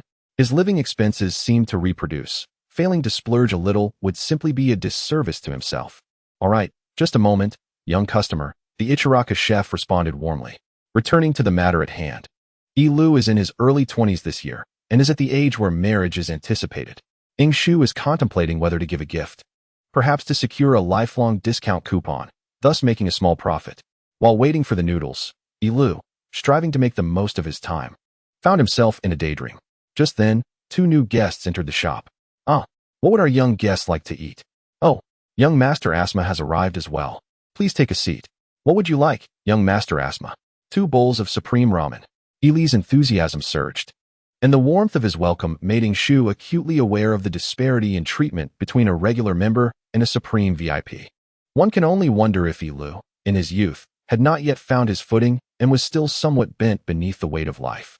As Shu snapped out of his reverie and turned to observe, he noticed a little girl energetically bouncing toward a chair, alongside a spirited young man with a toothpick in his mouth. A small bowl is enough, Boss Asma. Please, no more. I have money. And stop following me. What if Shu sees us? What are you doing here? What a coincidence. The girl, none other than Shiri Hong, was suddenly taken aback upon recognizing Shu. Her bright red eyes blinking adorably. Hello, Ahong. I am Shu. He began to politely greet her. What are you doing here? She interrupted, her tone less than congenial, leaving Shu somewhat bewildered. From his omniscient perspective, it seemed Asma's pursuit had only begun after reaching adulthood, though the outcome appeared less than favorable. Yet, it was evident that Asma had grand ambitions. However, that was of little concern to Shu. Even knowing that Hong would blossom into a stunning beauty in the future, he found no interest in the little girl at present. But despite his disinterest in her, he held a significant curiosity regarding the spirited Asma. I have a task today, just finished and haven't eaten yet, Shu replied with a smile, then pretended to lower his head. Be careful, Hong, there are mosquitoes. In the midst of driving away the mosquitoes, he cleverly utilized the smooth surface of his forehead, reflecting light to dazzle Asma's eyes. Shu had, after all, come to embody the essence of a certain character. Asma exclaimed, what a dazzling light. Shu, how considerate. 3 bowls of supreme ramen. Young lady, feel free to enjoy. The ingredients are just enough for 3 bowls tonight. It would be a shame to waste it. I will only charge everyone for a small bowl. Be careful, it's hot. Please enjoy. Under Shu's watchful gaze, Ilu showcased an unparalleled emotional intelligence. He first considered Asma's dignity in pricing before skillfully serving the ramen. The trio's bowls were presented simultaneously, with the young girl served first, followed by Shu and Asma in unison. Shu, observing with an adult's perspective, silently gave Ilu a thumbs up. Truly, he is a remarkable individual. It is said that one cannot serve 3 bowls of water evenly, yet Ilu managed to balance 3 bowls of ramen with terrifying prowess. I'm digging in. Shu resolved to finish quickly and return home for rest, deciding not to engage with Asma tonight. However, the spirited young man, Asma, seemed unappreciative. He glanced at Shu, then at Hong, adopting the demeanor of Konoha's most prominent second-generation official. Just slapped a mosquito and didn't wash your hands before eating? Humph. Truly unsanitary. Hong, you should keep your distance from him. Meanwhile, Shu, slurping his noodles, thought, I just unleashed a powerful water dragon bullet. You sure you want to provoke me? Do you believe I can make it whole? As Shu was about to lower his head to swat another mosquito, the little girl became displeased. How can you say that? Shu was just trying to help me with the mosquitoes. You are being unreasonable. Shu chimed in, slurp. Today's ramen is truly delightful. Asma, still momentarily taken aback, could only mutter, 3. Shu continued to relish his noodles. Meanwhile, in the darkened room of the root base, flickering candlelight provided the only illumination, casting shadows that danced ominously as Danzo's figure loomed, his demeanor somewhat sinister. We have failed, sir. A disheveled Root ninja knelt on one knee, followed by 2 young members of Root. The reason? Danzo, accustomed to examining scrolls in the shadows, narrowed his eyes but refrained from directing his gaze toward his subordinates. I mastered a B-rank ninjutsu, the water dragon bullet, but I was careless. Much of the process had been omitted, yet given the target's age and past, a single word of carelessness could explain quite a bit. B-rank ninjutsu? How long did it take? Danzo inquired without raising his head. 30 hours, though the actual training time was less than 5 hours. The Root ninja's response was swift and precise, indicating thorough preparation. 5 hours. Danzo finally set aside the scroll, looking directly at his subordinate, taking in the full extent of their predicament. It was evident that he was somewhat taken aback. As a disciple of the first Hokage, he was well aware of the difficulty of that technique. Although it had been simplified to 4 seals under his master, for most, mastering those complex seals would take considerable time. However, Danzo was not astonished for long. Only the weak allow emotions to govern them, while the strong use their time to strategize. Prepare 3 scrolls of commonly used water release techniques from the second Hokage. Simultaneously, activate the priestess and approach the target. Inform her that if she can persuade the target to willingly join Root, I shall grant her request for retirement. Chapter 50, Water Release. Spiral Water Sphere. Kakashi was in high spirits today. His father had left early, yet he had prepared breakfast and left a note. Son, I'm off to work. I may be busy lately, so arrange your own lunch and dinner. His father's concern remained as oily as ever. Yet what truly delighted Kakashi was the realization that his father was finally regaining his strength. Kakashi knew better than anyone that, despite his father's outward appearance, the negative perceptions from the village following his recent failure were still weighing on him. White Fang has not drawn his blade in a long time. But now, things are looking up. I believe it won't be long before that all-capable father of mine returns. After finishing breakfast, Kakashi slung his replica of White Fang over his shoulder and set out, heading to meet with his teacher, Minato, to receive a new mission. Traversing mountain paths, passing through parks, and navigating the bustling marketplace, Kakashi still caught snippets of people discussing his father, but he no longer cared. Indeed, it was not a matter of habit but rather indifference. Misunderstandings will eventually be resolved, and life must continue. Kakashi finally arrived at the meeting point, Konoha no. One park, the largest park in the village, conveniently located near the Hokage building and the Ninja Academy. Soon, Kakashi spotted Shu sitting on a stone in the corner of the park, as punctual as ever, a habit that Kakashi admired yet could not emulate. "Good morning, Shu," he greeted, though only halfway through his salutation did he realize that Shu appeared deeply focused. With a bowsy still in his mouth, oil and saliva dripping down, he was utterly absorbed, intently staring at a swirling mass of chakra in his hands. Kakashi raised an eyebrow, sensing that it was a spiral sphere, though it felt slightly off. What is he up to? Kakashi pondered, isn't Shu's spiral sphere already quite adept? At that moment, a gentle and familiar voice reached Kakashi's ears. He is conducting a transformation of chakra. Specifically, he is attempting to utilize water release in the form of a spiral sphere. Kakashi was momentarily taken aback and quickly turned around. "Teacher, good morning." "Shu." Watergate gestured for silence, lowering his voice, and said, "Let us not disturb him. Allow him to." "Good morning, Watergate." "Kakashi, you're here quite early as well. You actually managed to avoid being late today, huh?" The spiky-haired Obito waved energetically, igniting the atmosphere. Kakashi's expression darkened, and Watergate's smile froze on his face. Quickly turning to look at Inosuke, sighing, "This is bad." Inosuke's chakra sphere burst apart with a pop, confirming Watergate's words. It was indeed a chakra water ball, splashing water all over Inosuke's face and leaving him shivering. Watergate, witnessing this, swiftly appeared beside Inosuke, a speed that startled Kakashi. Obito scratched his head, instinctively sensing he might have caused trouble. "What is going on?" Kakashi rolled his eyes. "Nothing much, genius. You're simply too exceptional." "Huh."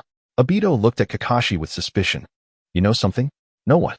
"Of course, the challenge from Uchiha Roka." "Wait, you don't know? How would I know about your Uchiha internal matters?" "TCH." Kakashi and Obito continued their banter. Meanwhile, Watergate reached Inosuke, quickly checking for injuries. "You're all right, Inosuke?" "I'm fine, just feeling sorry for my Bowsy," Inosuke lamented. "As long as you're okay," Watergate sighed with relief, "you have great potential. Mastering the Rasengan in such a short time means you'll soon be able to explore other elemental chakra transformations. Don't lose heart. I will share my insights on developing the Rasengan with you. However, before that, I have a suggestion."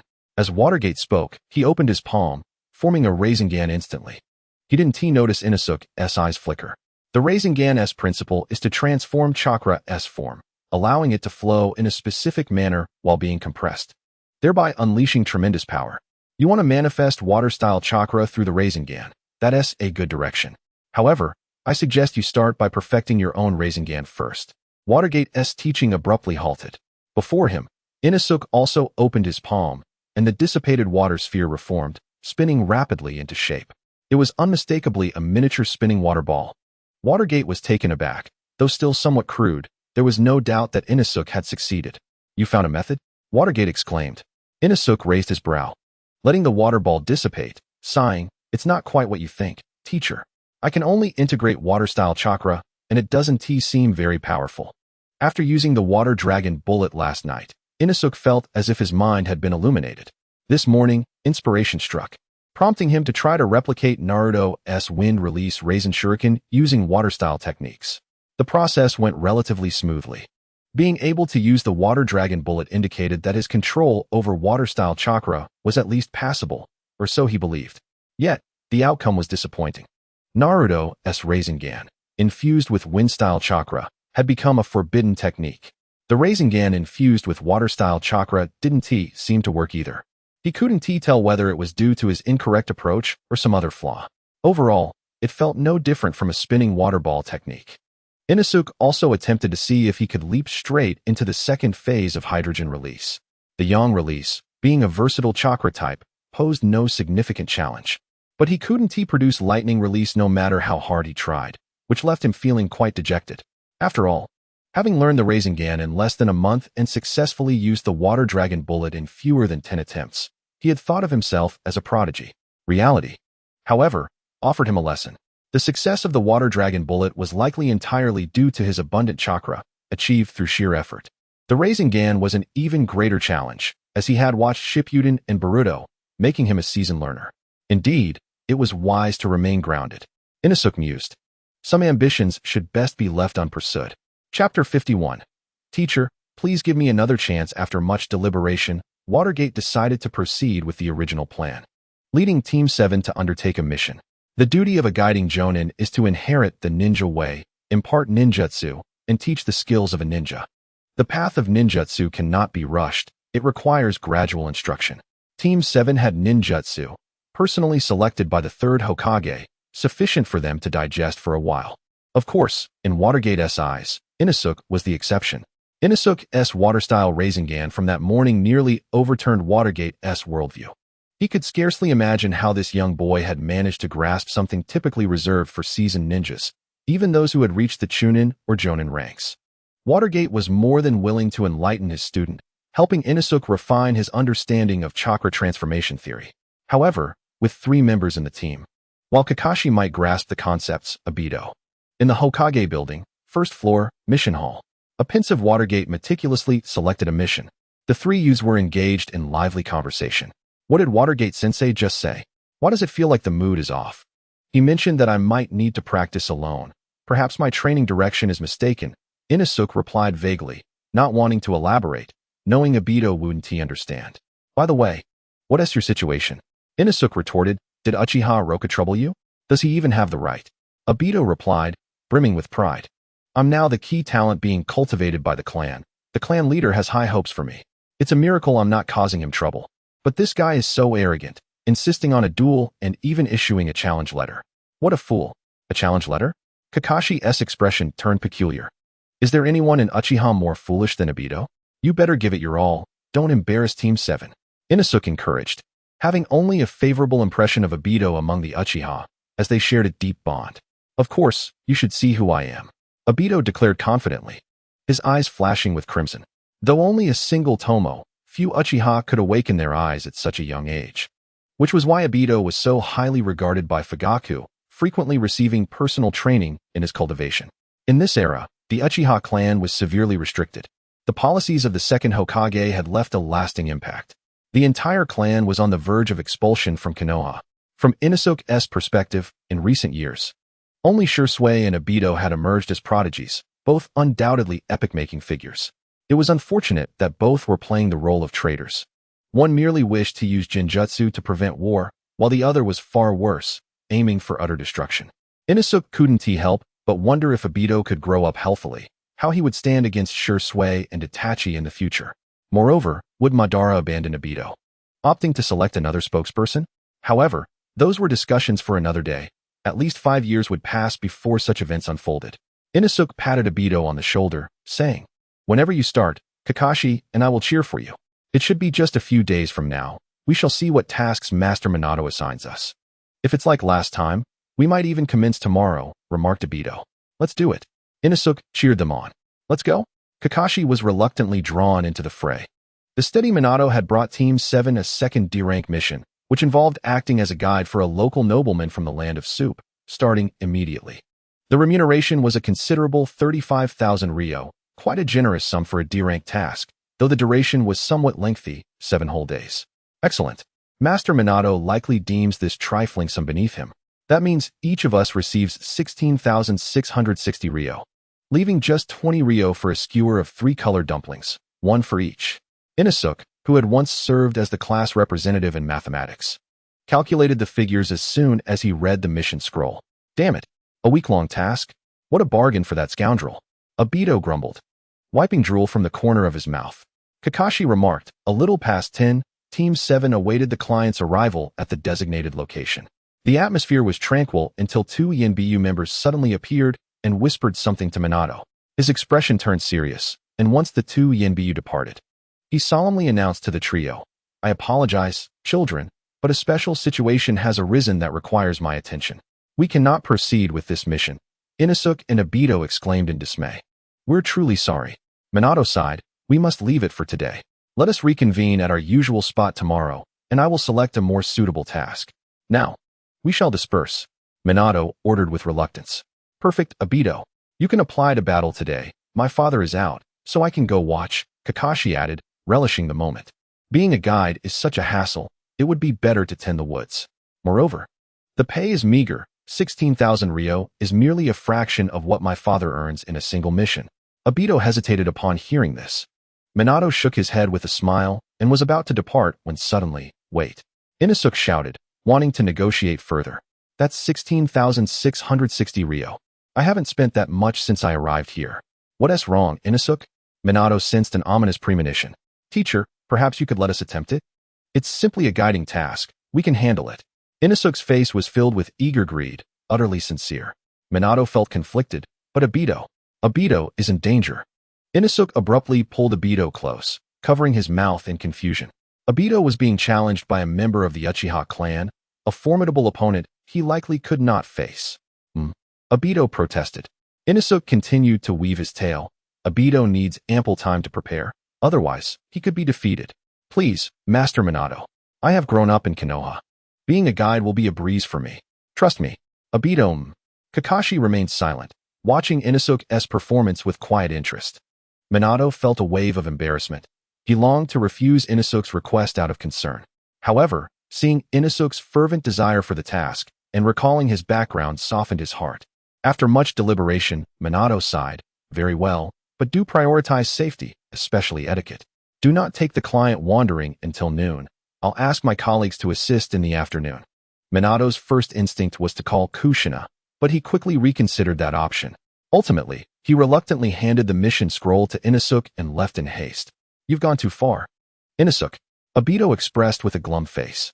"Indeed," Kakashi added, feeling the weight of the responsibilities.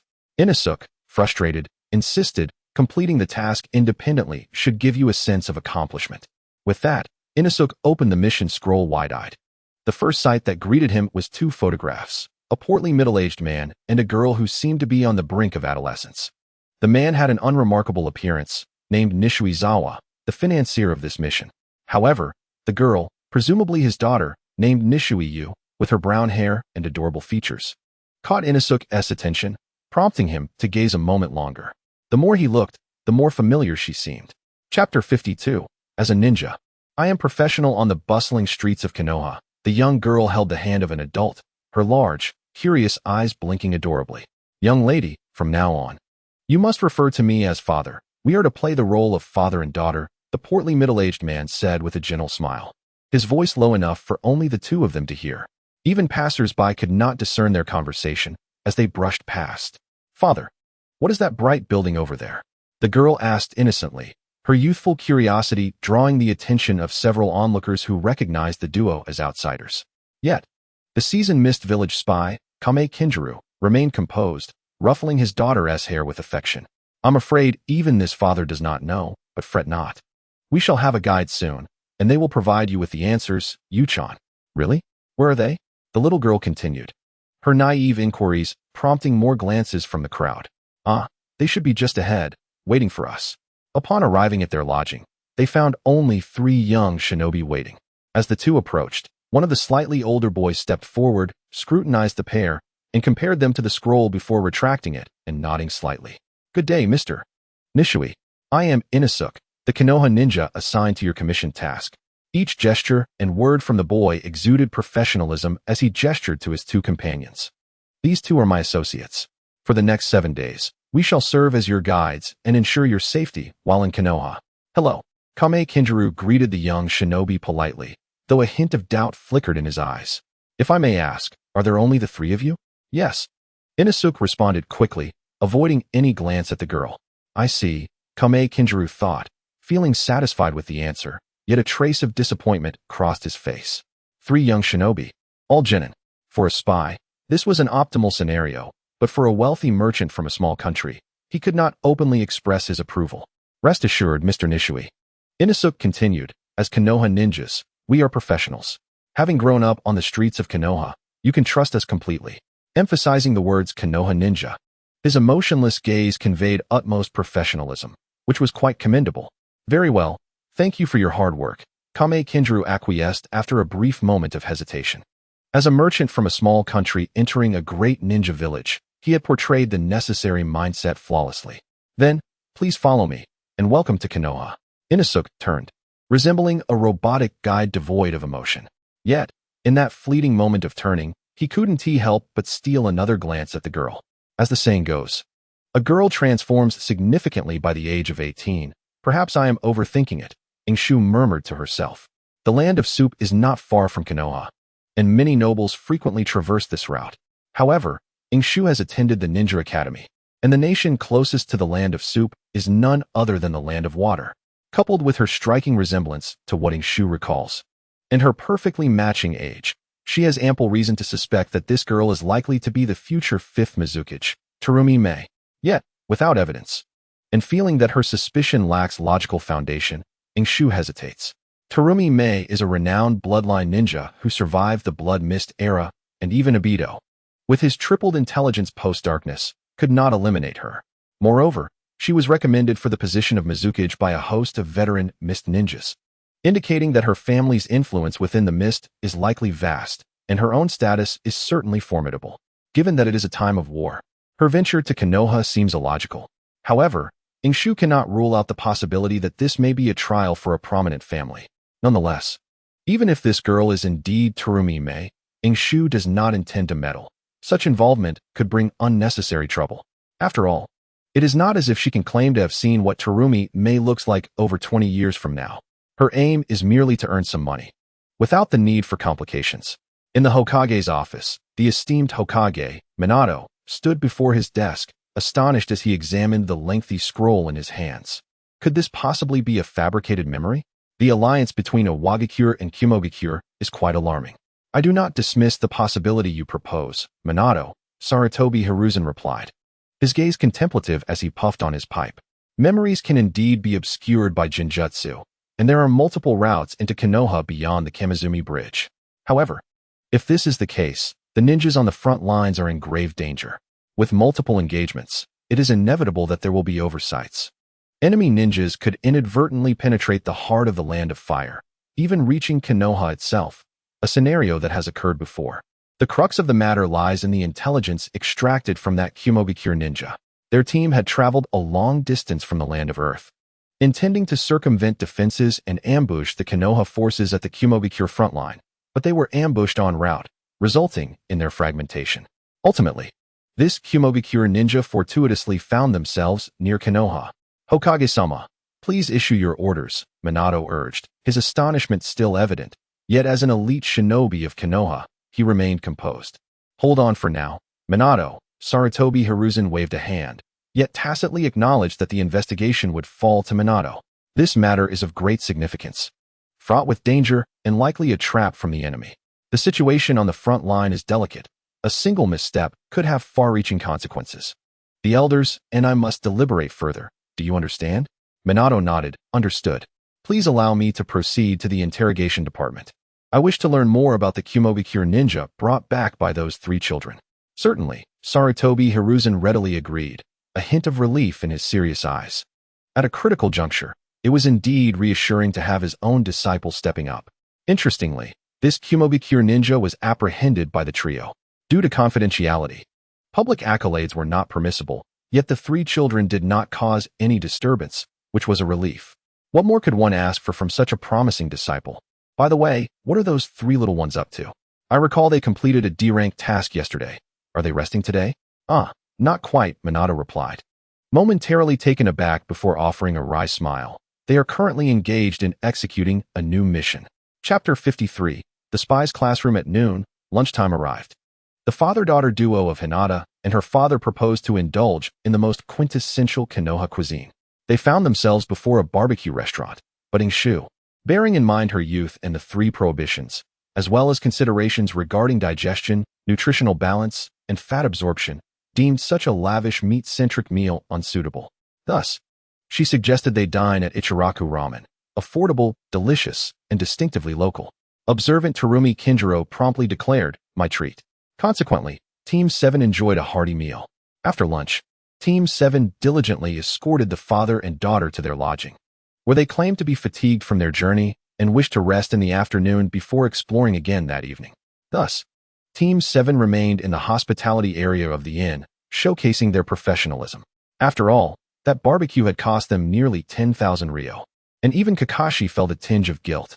Inside their room, Terumi Kinjiro first arranged and inspected the space, slightly shifting the furniture to reveal an area concealed from any external view. Only then did Terumi May boldly draw back the curtains, making everything appear perfectly normal. "Father, we are quite secure now. There are no eavesdroppers or watchers, Miss May," Terumi Kinjiro assured with a smile. This smile, devoid of any pretense, transformed Terumi Kinjiro from a prosperous middle-aged man into a figure radiating wisdom, leaving Terumi May momentarily entranced. "You seem surprised, Miss May," Terumi Kinjiro remarked as he took a seat, exuding calmness. The highest form of a spy's disguise is not in sound, posture, or physique. While excellent transformation techniques or certain disguise skills can accomplish much, detecting flaws is invariably simpler. No matter how adept the disguise, you only have one chance to reveal your true self. The young girl nodded slightly, deep in thought. "Please, take a seat, Miss May," Terumi Kinjiro gestured, signaling the commencement of their lesson. Terumi May obediently sat down. "You need not master all these skills. As a young lady of your stature, many will cater to your needs. However, there is one crucial lesson you must grasp." He pointed to his chest. "You must see through the hearts of others while ensuring that your own remains concealed. As the future head of the Terumi clan, the distance between you and your enemies will only grow narrower." Upon hearing the term clan head, Terumi May's expression cooled, yet she refrained from commenting, evidently disinterested in such a role. Noticing her reaction, Terumi Kinjiro smiled gently. "Let us not delve into that today, Miss May. After wandering Konoha all morning, have you discovered anything?" "Indeed, master," Terumi May responded promptly. "Konoha is bustling, yet judging by the layout of the streets and the number of pedestrians, I believe the war has significantly impacted Konoha." Terumi Kinjiro raised an eyebrow, intrigued. "In what way?" "They have sent 3 little ones on missions," Terumi May pouted. "Isn't that the task you meticulously designed to assess the current state of Konoha's ninjas? It appears that rescuing our target may not be as challenging as we initially imagined." "You have made progress, Miss May," Terumi Kinjiro affirmed, pouring her a cup of tea.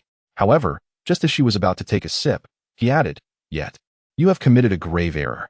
Caught off guard, Terumi May nearly choked but patiently inquired, "Please enlighten me, master. You have underestimated those 3 ninjas, as well as Konoha." He replied, retrieving a small notebook from his pocket, flipping it open, and channeling chakra into it. Release. In a remarkable display, an image materialized on the page, none other than the son of the White Fang, Kakashi Hideki. An ordinary team would not include the child of the White Fang, Miss May.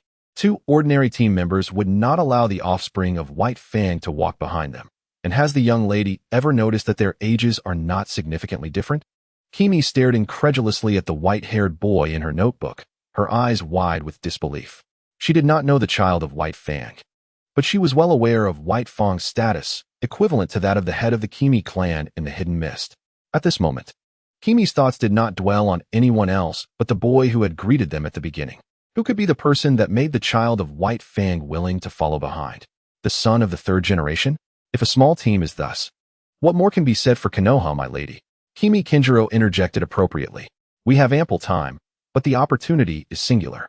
In fact, I have already notified our clandestine operatives in Konoha, altering our mission objective from rescue to eradication." Ignoring Kimi's increasingly shocked and puzzled expression, Kinjiro smiled and said, "The effects of rescue and eradication are quite similar. Both are sufficient to mislead Konoha into making a decision. The more troops they deploy to the battlefield in the Hidden Cloud and the Hidden Stone, the greater our advantage on the front lines will be. It is not impossible to break through the defenses of the Hyuga clan in one fell swoop. However, that is the task assigned to me by the current Mizukichi. Compared to his ambitions, your growth and safety are of paramount importance, my lady." "Aishu, I desire a chilled fruit juice. In the lobby of the inn, without any money, Obito gazed longingly at Aishu and said, I see you resemble chilled fruit juice. Aishu coldly rejected. For a ninja, the most crucial quality is patience. Hold it in. Senior Yanu? Aishu was taken aback. The woman before him, smiling and holding a large bag, was indeed none other than his mother. Watching Yanu pull out cup after cup of chilled fruit juice from the bag, Aishu felt somewhat dazed. This is my day off. I happened to pass by here and thought you all looked familiar. Indeed it is you, children. You are on a mission, aren't you? Yanu said, not waiting for the trio's response, and continued with a smile. You must be tired. Hurry and drink up, it's quite hot in summer, and I wouldn't want you to suffer from a heat stroke. Aishu gazed at the chilled fruit juice in his hands, suspicious of its contents. However, Obito could no longer contain himself. Thank you, senior. You are so kind. Slurp, gulp, slurp, gulp. Chapter 54, Actors in Position. A spy drama. After confirming the juice was safe, Aishu took a refreshing sip. It must be said, having chilled watermelon juice on a hot summer day was invigorating. As Aishu slurped, he discreetly observed Yanu. She was gentle, the type who could run an orphanage. Yet, Aishu dared not lower his guard. Once Yanu retired and opened an orphanage, he could volunteer there, but for now, he would refrain. While sipping the chilled juice she had provided, he became increasingly vigilant. Yanu remained an operative of the route, and a high-ranking one at that. What scheme was Danzo concocting now? Aishu's expression turned peculiar. Was Danzo trying to form a familial bond, making himself the first of Yanu's orphans? Wait, could it be that he was coming to seek out the higher-ups? For some reason, this thought suddenly struck Aishu. If, perchance, that young girl was indeed Kimi Mei, training in Konoha, then this mission would certainly become lively. Aishu chuckled to himself. If Minato casually assigned a task to Team 7, it could yield such a bounty of intrigue. Just then, Aishu, the benefactor, has arrived. Kakashi, who had been watching the stairway, suddenly spoke up. Aishu froze, turning his head to see none other than the father and daughter duo, who claimed to be resting this afternoon. Thump, thump, thump. Aishu's heart raced. Red team player, Yanu, the ace spy of Root. Blue team player, Hinatazawa, suspected ace spy of the hidden mist capable of bringing Kimi Mei out for training. Certainly someone of substance. If he was correct, a spy showdown was about to unfold.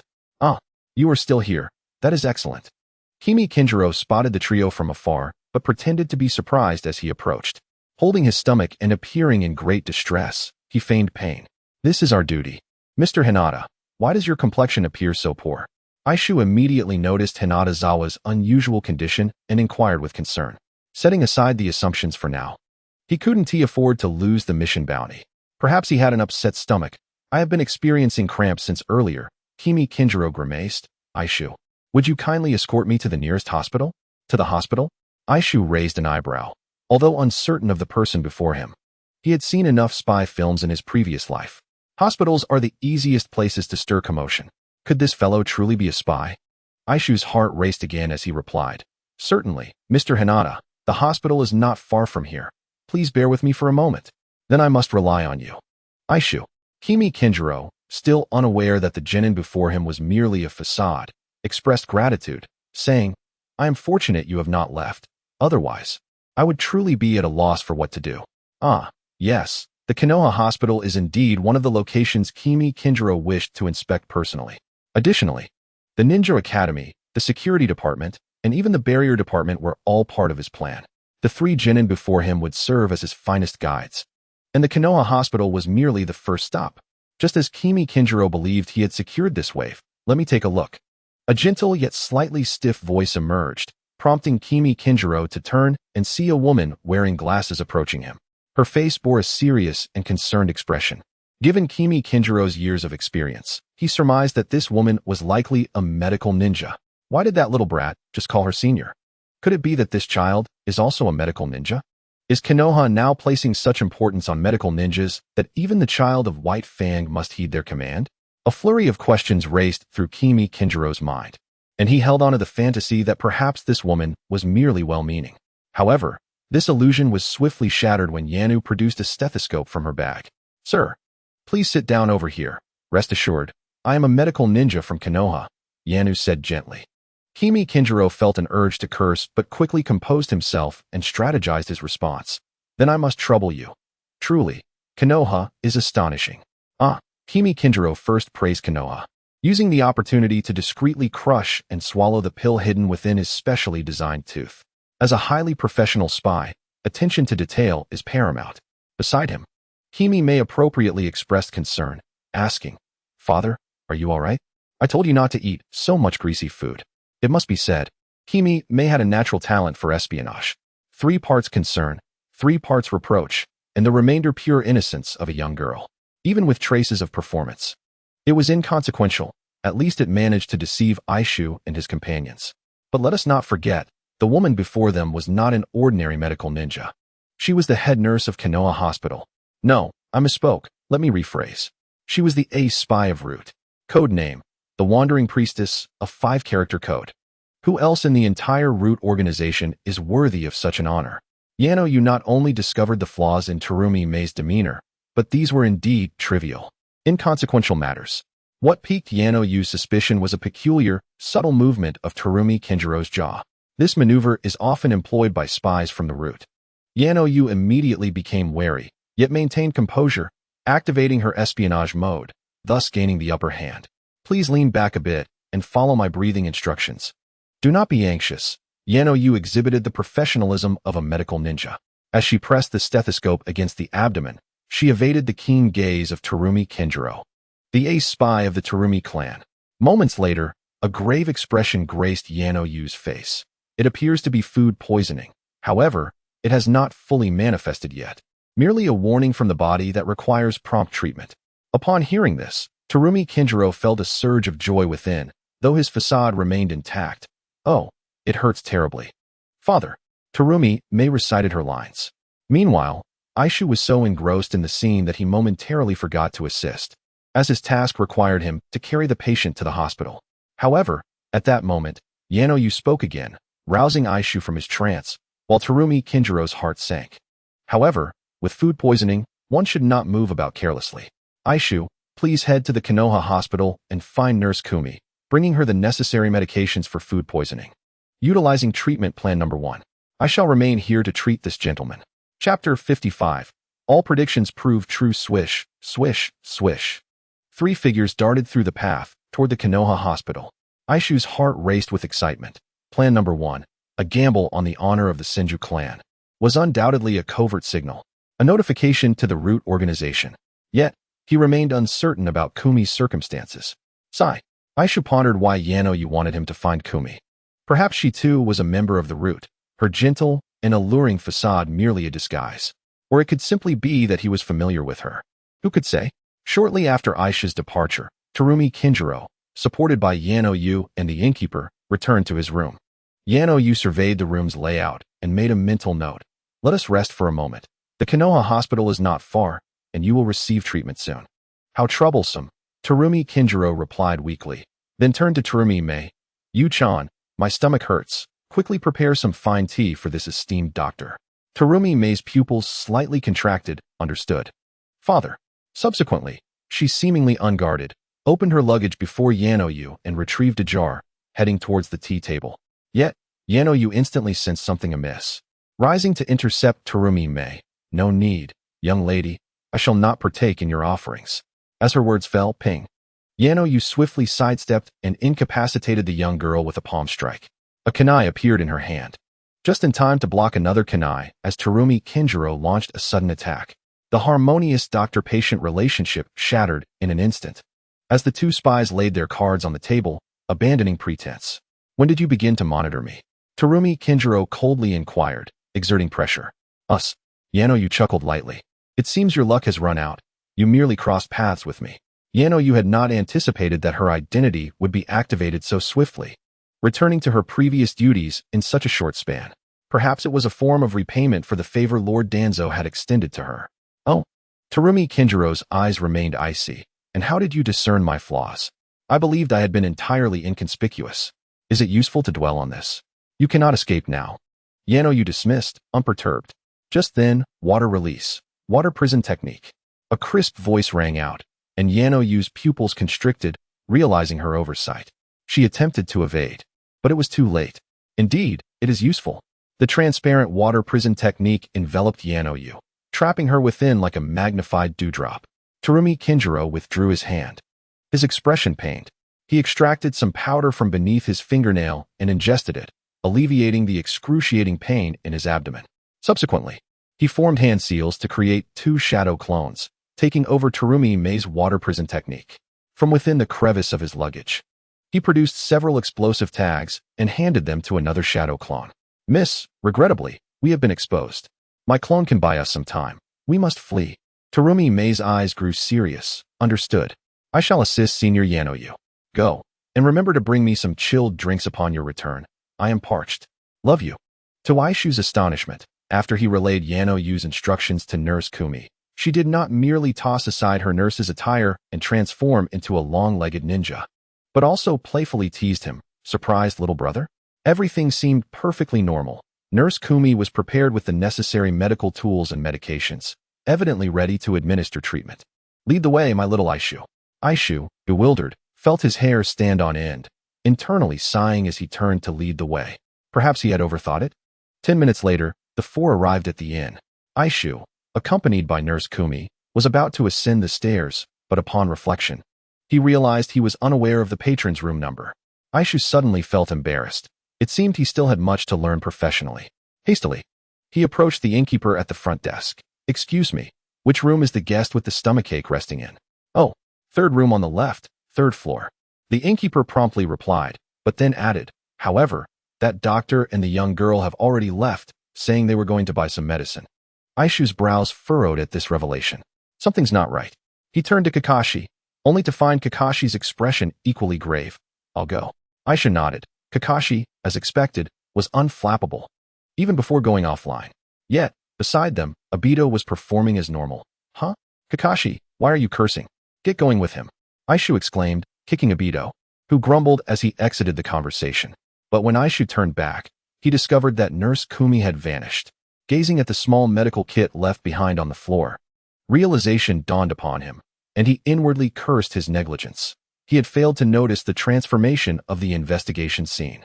Just as Aishu was about to rush upstairs, he heard a distant scream, Kumi, don't come over. Suddenly, a deafening explosion erupted. The entire inn shook violently, dust cascading from the ceiling. Aishu's heart raced. He had foreseen it all. He had indeed guessed correctly. But the prize would be an online explosion experience card. Innkeeper, open the door and prepare to evacuate the guests. I'm going upstairs to rescue people. Aisha shouted, preparing to charge upward. Yet, before he could reach the 2nd floor, a searing wave of flames burst forth. Aishu recognized immediately that this was not a jutsu. It was likely a fire outbreak, most probably caused intentionally to buy time. Ingshu, without hesitation, was suddenly invigorated, his hands swiftly forming seals. However, these were not the seals for any water-based jutsu. While water bullet techniques possess formidable offensive power and can extinguish flames, the impact may well be too much for this to withstand. Water Dragon Bullet could suffice. But his proficiency was still lacking. He could only maintain it for 2 seconds, though its immense volume would effectively quell the fire. Yet, the complexity of the seals prompted Ingshu to seek a more efficient approach. One after another, shadow clones emerged, 4 in total, each rapidly channeling chakra to execute the water-style, spiral water sphere technique, which Ingshu had devised earlier that morning. Although its potency was still under development and paled in comparison to the water bullet's force, its widespread dispersal made it advantageous.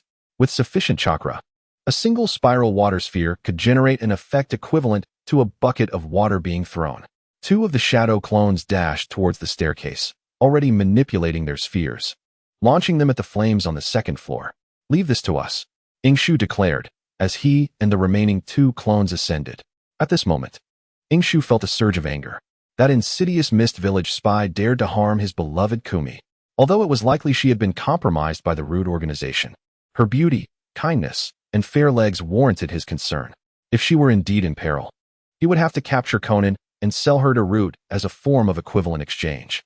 Ideally, he would even secure a buy-one-get-one-free deal, hoping to acquire Kumi in the process.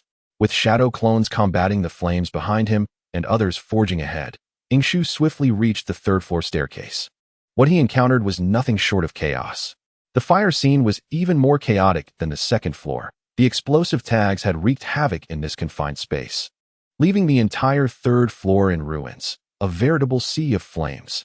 Fortunately, as the topmost floor of the inn, it seemed there weren't many explosive tags left. Otherwise, a collapse would have rendered any rescue efforts futile, transforming the situation into a grim feast. Onward, Ingshu commanded, gesturing for the two clones, already prepared with their spiral water spheres, to advance. Simultaneously, he formed more seals, summoning 2 additional clones. In such circumstances, it was best for the original to refrain from rushing in, for the enemy was cunning and merciless, likely holding more tricks up their sleeve. Do not inquire where Ingshu learned such caution. If he were in their position, he would likely act similarly. Moreover, he could execute the plan even more effectively. Even without enough explosive tags, he could have his shadow clones masquerade as such, aiming to obliterate the area entirely. Thus, the 4 shadow clones advanced in 2 waves, covering each other as they hurled water spheres, progressing steadily like a tactical squad. Their efficiency was remarkable, as the flames receded in their wake, and the clones even managed to rescue several panicked guests. Ingshu, arms crossed and exuding an air of calmness tinged with a hint of coldness, surveyed the frightened travelers. The forehead protector gleamed upon his brow. Yet, despite this, 2 of the shadow clones were caught off guard, consumed in a burst of flames. 1 clone on the 2nd floor also perished, having exhausted its chakra, with few guests remaining on that floor during this time of conflict. Business for the innkeeper was not thriving. Eventually, after enduring the loss of 3 shadow clones, the last clone led Ingshu to the innermost room of the hallway where Yano-yu and Kumi were likely situated, beckoning him to come closer. Ingshu hesitated. After all, most guests had escaped, and he was in no position to flaunt his prowess without an audience. Moreover, he was unwilling to jeopardize himself for the sake of rude agents. While Kumi was indeed precious, so too was his own life. Ingshu gestured for the clone to take action, yet it shrugged, signaling its inability to assist. Reluctantly, he steeled himself to proceed, calling forth 2 more shadow clones to bolster his sense of security. At this moment, the corridor was nearly engulfed in mist. Ingshu rushed into the room where the clone awaited, and upon surveying the scene, he understood why the clone had summoned him. Yano-yu was gravely injured. Her burns were more severe than those sustained during the incident with Minato, and her condition was the least severe among her injuries. In a desperate final stand, she had sustained the worst damage to her arms. Her left arm was broken and hastily bound with Kumi's clothing and a stick. Blood seeped from a wound on her abdomen, where a kunai, stained with crimson, lay nearby, evidence of a recent stab to her belly. Ingshu glanced at Kumi, now clad only in a standard ninja fishnet undershirt, revealing her form suggestively, and a pair of ninja shorts that accentuated her long, fair legs. Though she too bore wounds, his heart ached for her. He silently commended the shadow clone for its perceptiveness. Indeed, it understood him well. After all the days of diligent training in ninjutsu, it was finally proving its worth. Allow me, Kumi. Do not fret about the chaos outside. I have resolved it. Kakashi and Obito are pursuing the enemy as we speak. We are safe now. 3 minutes later, Ingshu, accompanied by his legion of shadow clones, descended the stairs carrying the gravely injured Yano-yu and the visibly distressed Kumi. A double dose of joy amidst the turmoil. From a distance, he heard a cacophony of voices, complaints echoing through the air. Upon closer inspection, he realized that the Konoha security forces had arrived, yet they were blocking the exit, preventing anyone from leaving. A member of the Uchiha clan was fervently explaining the situation. Do not act recklessly. There may be spies from enemy villages among you. As outsiders, you will all remain here to be questioned by the Konoha security forces until our personnel arrive.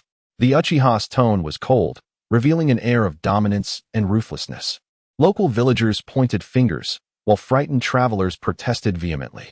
Yet the Uchiha remained unmoved, hand resting on his ninja tool pouch.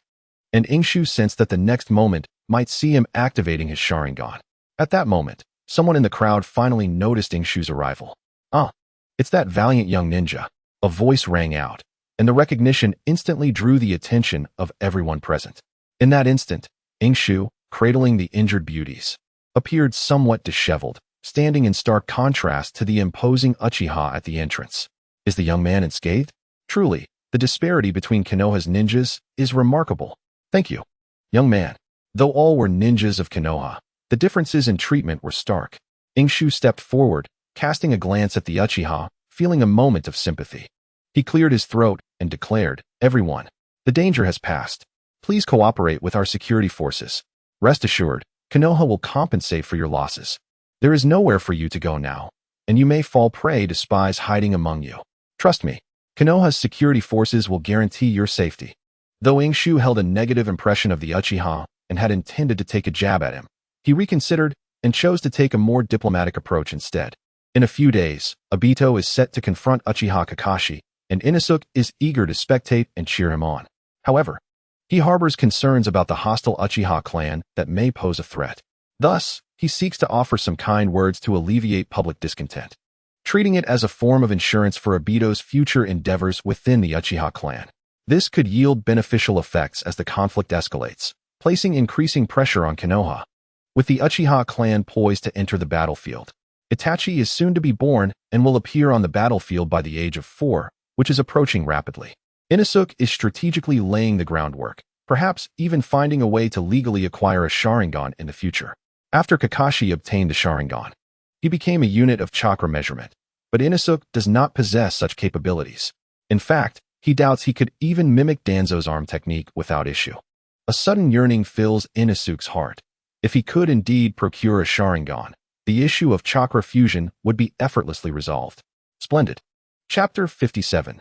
This enigmatic woman is not to be taken lightly. The explosion at the inn was quite loud, prompting Konoha's armed forces to arrive swiftly. To Inosuke's astonishment, the first responders were not from Root or the Umbu, but rather the Uchiha from Konoha's security department. This was akin to Konoha's forces triumphing over Konoha's SWAT team, and Inosuke found himself unsure whether to commend the Uchiha or offer prayers. The Uchiha truly are Konoha's formidable blade. In summary, the oppression has not been sufficient. They deserve it. Notably, when the Umbu arrived, they did not engage in disputes with the Uchiha. The Uchiha appeared to harbor no significant animosity towards the Umbu, and after completing the handover, they swiftly withdrew to assist in evacuating the civilians. Only then did the Umbu take control of the inn and begin escorting the guests away. These travelers were from outside the village, ordinary individuals who dared not breathe in the presence of the masked ninjas from Konoha. The injured Yamanaka was transported to Konoha Hospital, but Kumi chose to remain behind. In a heartbeat, the inn was left with only Inosuke, Kumi, the innkeeper, and a handful of Umbu. Please provide us with the information of the guests, and also, try to recall the movements of personnel before the explosion. Regarding your losses, rest assured someone will address them. The Umbu's demeanor was considerably more accommodating. Upon hearing that someone would be accountable for the losses, the innkeeper, who had nearly suffered a cerebral hemorrhage moments before, instantly revived, displaying remarkable cooperation. Inosuke, who had been attentively listening to their exchanges, couldn't help but feel a pang of sorrow when he heard that 5 individuals were on the casualty list. This figure was not entirely surprising to him, as he had rescued all the guests from the inn. This spy conflict appears to favor the Mist Village. However, it remains unclear where Terumi may have fled. This particular segment was not mentioned in the original text, leaving the potential for unforeseen consequences ambiguous. Nonetheless, it matters not, with Obito's ambitions to grow and thrive. The Mist Village will likely no longer harbor the specter of bloodshed. Inosuke raised an eyebrow. If this is the case, the Mist Village stands to gain significantly. This realization stirred a slight imbalance within Inosuke. He must devise a means to ensure the Mist Village compensates him. After all, it required considerable effort to nurture Obito. Little Inosuke, are you worried about your 2 friends? Kumi's voice suddenly pierced through Inosuke's thoughts. He turned to find Kumi unchanged, her familiar smile and voice intact. Yet she now seemed inexplicably foreign. Transitioning from nurse to sultry spy, her alluring gaze suggested a transformation, where she once embodied the image of the neighborly elder sister. She now resembled the sophisticated woman seated in a luxury car. The stature has undeniably increased. The remarkably composed Inosuke suddenly recalled something. Indeed, Kakashi and Obito have been gone for quite some time. He would have forgotten had Kumi not mentioned it.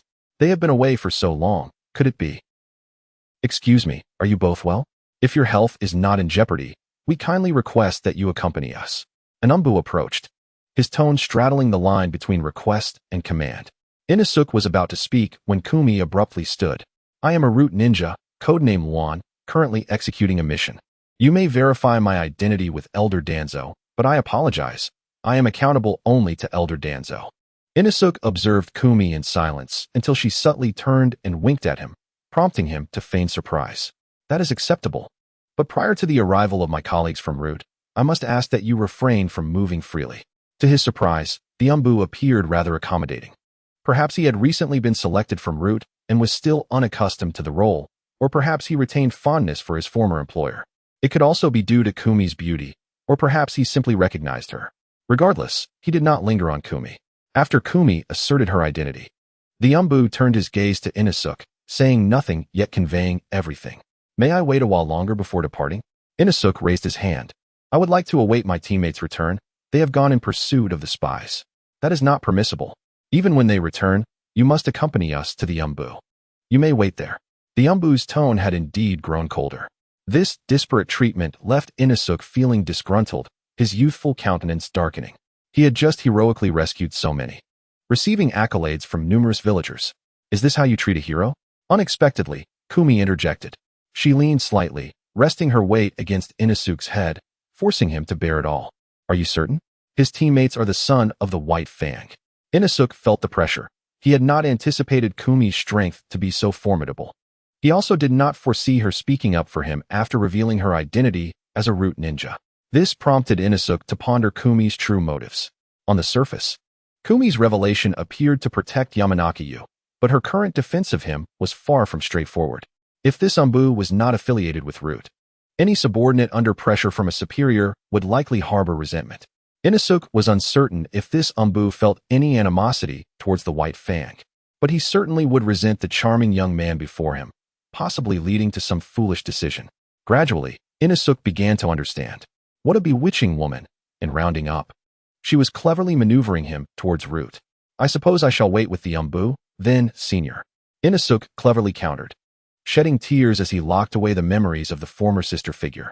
Kakashi despised troubling the senior White Fang, so he resolved to accompany her. Inosuke resolutely broke free from Kumi's influence, striding purposefully towards the exit, embodying righteousness and integrity. His actions left the Umbu astonished, as well as Kumi. The female spy's lips curled into a smile, her eyes glimmering with interest, as if she had spied her prey. However, at that moment, two figures suddenly rushed back, panting heavily, none other than Kakashi, who had returned empty-handed from the pursuit. Upon seeing the scene, Kakashi paused momentarily, but quickly shifted to the matter at hand. Inosuke, those individuals are not ordinary. They undoubtedly have accomplices. Kakashi exclaimed, breathless from his exertions. Do not rush. Take your time in explaining. Shu gestured to Kakashi to take his time, just as Obito returned. Darn it. Kakashi, you heartless scoundrel. Without knowing what transpired between the two, Obito was preoccupied with berating Kakashi and failed to notice the threshold beneath his feet.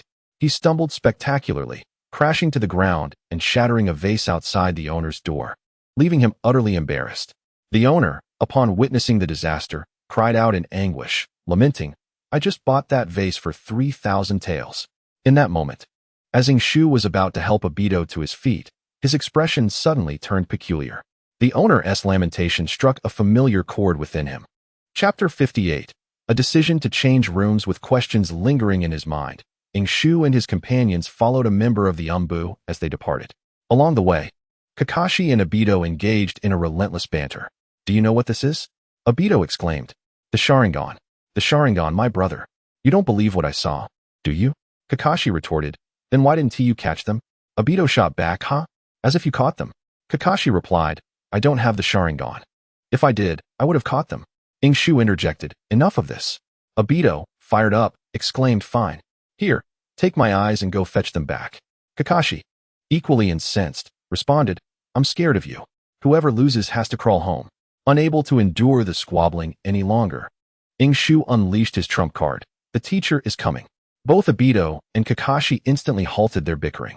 In Konoha, there's a little chili pepper that can soothe a child's night cries. Shu began to understand the situation between Kakashi and Obito. Following the shopkeeper's directions, they pursued their targets, and by virtue of their familiarity with Konoha, they managed to catch up. However, complications arose. Obito spotted a father and daughter duo to the east, while Kakashi saw the same figures directly ahead. Both only glimpsed their silhouettes, swallowed by the throngs of people. Obito was confident in his assessment, and Kakashi was equally resolute. Thus, they parted ways, but the outcome was inevitable. They were swiftly outpaced, with Obito nearly getting hit by a shuriken. In truth, Kakashi surmised that the enemy likely had accomplices, making their inability to catch up understandable. Yet Obito was unconvinced. He firmly believed he was pursuing the right target, convinced that if Kakashi kept pace, they would capture it in no time. This was the crux of their quarrel. After Shu's admonition, they both fell silent and continued walking. The Umbu member remained calm, silent, as if wearing earplugs. However, as Shu pieced together the situation, he couldn't shake a growing sense of unease, particularly in response to the owner's heart-wrenching lament. Did you discover something, Shu? Kakashi was the first to notice Shu's unusual demeanor and inquired. Nothing much, Shu replied, gesturing subtly towards the Umbu member. Kakashi understood immediately. The situation was as follows. The Hokage and White Fang were present at the Hokage's office. Contrary to Shu's expectations that they would be confined to a small room for questioning. Instead, they were ushered directly to the Hokage's office. What caught Shu's attention and excited Kakashi was that White Fang was also there. You did well, young Shu. The Hokage wishes to express gratitude on behalf of those you saved, Sarutobi Hiruzen stated. And to you, Kakashi and Obito, although you didn't catch them. You did narrow the search area, so there's no need for self-reproach. You have both excelled. Once the Hokage concluded this matter, he promised to reward them alongside the previous Cloud Village ninja incident. It's our duty. The 7th squad chorused in unison. White Fang nodded in agreement, adding, Now let the adults take over. You children have worked hard. Go home and rest. As soon as they departed, the expressions of Sarutobi Hiruzen and White Fang darkened. Can we deduce their intentions? Sarutobi Hiruzen asked solemnly. White Fang shook his head, uncertain. However, the level of their operatives in the Mist Village is unlikely to be low. Several of the obvious Mist operatives have mobilized, along with some elusive ones we previously could not catch. This appears to be a significant threat. White Fang's gaze hardened. Despite Shu's light-hearted demeanor regarding the water-release shadow clones clearing the way, the dangers posed by the Mist spies and the staggering casualties were sobering. Just hearing the reports caused White Fang to sweat on behalf of the trio. If anything were to happen to those three, he dared not think further and resolved to root out the culprits thoroughly. The bigger the fish, Sarutobi Hiruzen mused, the greater the potential damage to Konoha. White Fang, I give you half a day. Mobilize the Umbu as you see fit, including my personal guards. You must uncover their intentions and eliminate them. I would rather forego the intelligence they possess than see our children endangered. With tensions escalating, with the fronts of the Rock and Cloud villages becoming increasingly murky, and with Minato and the elite forces preparing to deploy, the stakes had never been higher. At this moment, anyone daring to disrupt Konoha would be met with dire consequences. It seemed that tonight, they would miss out on White Fang's grilled fish. The 35,000 taels bounty evaporated, and the 7th squad dispersed aimlessly through the streets. Shu momentarily cast aside his myriad concerns. The sudden upheaval from the Mist Village was, in fact, good news for White Fang. The focal point of public attention would undoubtedly shift, and Shu realized that he need not worry about salvaging White Fang's reputation. In fact, if White Fang could resolve the situation effectively, perhaps his popularity would rebound, allowing him to compete for the Hokage position, however unlikely that may seem. But certainly better than being scorned like a pariah. If you want grilled fish, I can grill it too, Kakashi remarked, evidently in good spirits, though curiosity lingered. By the way, Shu, didn't you say you had a discovery? What exactly did you find? Shu initially intended to dismiss it, feeling it was none of his business. Would catching a spy earn him any reward? It appeared it might. He hesitated, realizing he couldn't confirm whether it was indeed Kaguya, but their actions had certainly allowed Konoha to momentarily forget its disdain for White Fang. If he could capture them, his demands were modest. A B-rank mission reward wouldn't be unreasonable, right? He had long desired to change his residence. Darn it. Why must I carry all my belongings with me every day? It was all due to the 2 gaping holes in his room. They were quite symmetrical, not only letting in the wind at night, but also making Shu feel insecure. If Danzo truly wanted to sever ties, he wouldn't even need to knock on the door. Wouldn't he awaken to find his kidneys missing? My discovery is as follows, Shu declared, no longer hesitating. His expression serious. He had made his decision. Losing 35,000 taels was no great loss. He would boldly take a step forward and change rooms. Have you all noticed something? Chapter 59. In broad daylight, under the clear sky. You did well, 1. Root base. Kumi had already changed her attire and equipment at the root, her alluring figure concealed somewhat, yet still undeniably captivating. Suddenly, a scroll was tossed before her, accompanied by Danzo's voice. The shrine maiden had sustained severe injuries and was temporarily unable to partake in any operations. Even upon recovery, she would revert to a state of silence. This was the mission she could not complete, and now it fell to you. Kumi unfurled the scroll, her beautiful eyes widening in astonishment. The shrine maiden had always been Kumi's idol. She was the root's ace spy, having accomplished countless missions, adept at disguise. Despite knowing her true identity, Kumi often found herself under the illusion of her authenticity. Which one was the real shrine maiden? Such a person would undoubtedly be assigned formidable tasks. Yet, gazing at the solitary mission within the scroll, the familiar name, the well-known photograph, and the exceedingly high evaluation left Kumi astonished. By any means necessary, secure his voluntary enlistment in the root. Was this serious? A mere child? And by any means necessary? What did that entail? Once you complete this mission, you may proceed to the front lines of Sunagakure to avenge your parents. Danzo's voice floated lightly over. Kumi was momentarily stunned, but soon her lovely gaze was filled with hatred. Yes. Aishu, will we be discovered? I feel it's impossible. Idiot, if you don't know. Don't blurt out nonsense, Kakashi retorted. Try saying that again if you dare. Enough. If he were an ordinary person, he wouldn't be able to detect us. Conversely, we couldn't go unnoticed either, understand? Aishu patiently explained. Otherwise, they would end up arguing again. Indeed, the three were covertly trailing and surveilling the innkeeper, suspected by Aishu to be a spy from Kirigakure. The two shared remarkable similarities in their sounds and physiques, both being short, stout, and greasy middle-aged men. It might sound absurd, but with Minato's prolonged absence, they dared not seek out Kushina for training. Bored, they figured it wouldn't hurt to give it a try. With good fortune, they might strike it rich. With bad luck, they could simply regard it as practice. Thus, the three followed closely. The innkeeper, seemingly oblivious, maintained a steady pace, offering them little pressure. Yet, the more this was the case, the less confidence they felt, especially Aishu. Previously, he had displayed extraordinary prowess, as if opening the eyes of heaven, because he had indeed opened them. Penetrating Konoha with transformation jutsu was futile, and no matter how skilled the disguise, it was challenging to evade the Byakugan's scrutiny. Moreover, with Mei Terumi still young, heavy makeup and alterations only amplified her flaws. Thus, when appearing barefaced before Aishu, he nearly recognized her immediately. However, the situation had changed. His heavenly vision was running low, and he would have to rely on himself. As the innkeeper continued on, oblivious, Aisha thought a little breeze in the summer room wouldn't be so bad. At that moment, the three noticed the innkeeper looking around furtively, prompting them to hastily gaze skyward. When they turned back, the innkeeper had quickened his pace, his legs seemingly equipped with little motors, his bulk wobbling as he hurried forward. Had Aisha truly guessed correctly? Incredible, Aishu. Obito was startled. Even he could see that the innkeeper was clearly up to something. It was premature to draw conclusions. They needed to follow closely. Aishu maintained basic composure. What if the innkeeper merely sought the feeling of first love? The innkeeper walked on, while Team 7 followed. Eventually, the innkeeper arrived at a cabaret district, a look of longing crossing his face as he rubbed his hands together before plunging inside. Aishu cursed his own ill-fated words. Gazing at the tavern's entrance marked with no minors allowed, the trio, barely of age collectively, found themselves in a quandary. What to do? Kakashi and Obito both turned their eyes toward Aishu.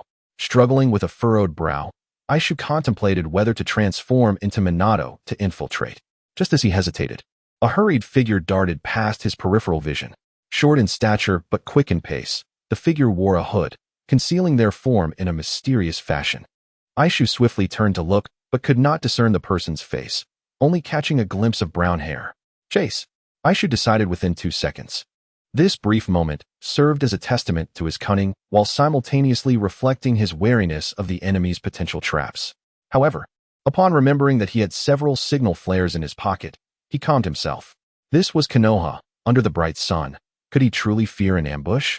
The three dashed forward, while the figure soon realized they were being followed and hastened their steps.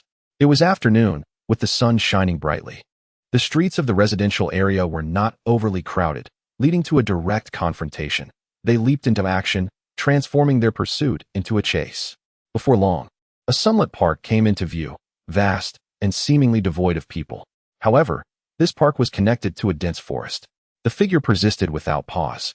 Directly plunging into the thicket, Aishu raised an eyebrow, realizing that even a fool could see the other was luring them into the woods, where ambushes surely awaited. They would stop the chase here. Once out of the forest, escape would be impossible. Aishu, wise in his caution, abruptly halted, with Kakashi and Obito following suit. They exchanged glances. Kakashi shrugged and remarked, "Indeed, the forest is vast and increasingly perilous, even if we were to miraculously pass through. Encountering a barrier would lead to immediate detection." "Fine, let it be," Aishu said, rummaging through his ninja tool pouch and tossing 2 signal flares to Obito. "What for?" Obito asked, confused. "To call for backup. Encircle this area." Kakashi shook his head. "With your brain, I truly wonder how you manage to keep up." Suddenly, Kakashi's pupils dilated as he pushed Obito aside, drawing his short blade to deflect a shuriken aimed at Aishu. The clash of metal rang out sharply. Then, a rotund figure emerged from the forest, clapping in a rhythm typical of villains, none other than the innkeeper, who should have been at the cabaret. Beside him stood a little girl with brown hair, indeed resembling the suspected Mei Terumi. "Nice reflexes. You must be White Fang's son," the innkeeper smiled, "with you as hostages. Konoha will surely hesitate. Wouldn't you agree, little hero Aishu? 3 against 2. I wonder where you find such courage. But let us not forget, we are still in Konoha." Unmentioned, Obito let out a cold laugh, crushing the 2 signal flares, red smoke billowing skyward in an instant. At that moment, he felt like the center of attention. "Surrender. We treat captives well in Konoha, especially little girls. Of course, if you wish to resist, feel free to try. Watch me." "Uchiha. Kakashi, why are you pulling me?" In the midst of the confrontation, Obito found himself particularly irked by interruptions, especially those instigated by Kakashi. Just as he turned to engage in a discussion, his vision was suddenly filled with a multitude of figures rapidly approaching. Support arriving so swiftly? At first, he could hardly believe it, but as he discerned the fierce expressions on the faces of those advancing, none adorned with the Leaf Village's forehead protector, he gasped in disbelief. Chapter 60. Was there no choice but to seek refuge in the Mist Village? Obito unleashed 2 piercing arrows, summoning a throng of ninjas that did not belong to Konoha. Approximately 20 of them emerged from all directions, encircling the trio.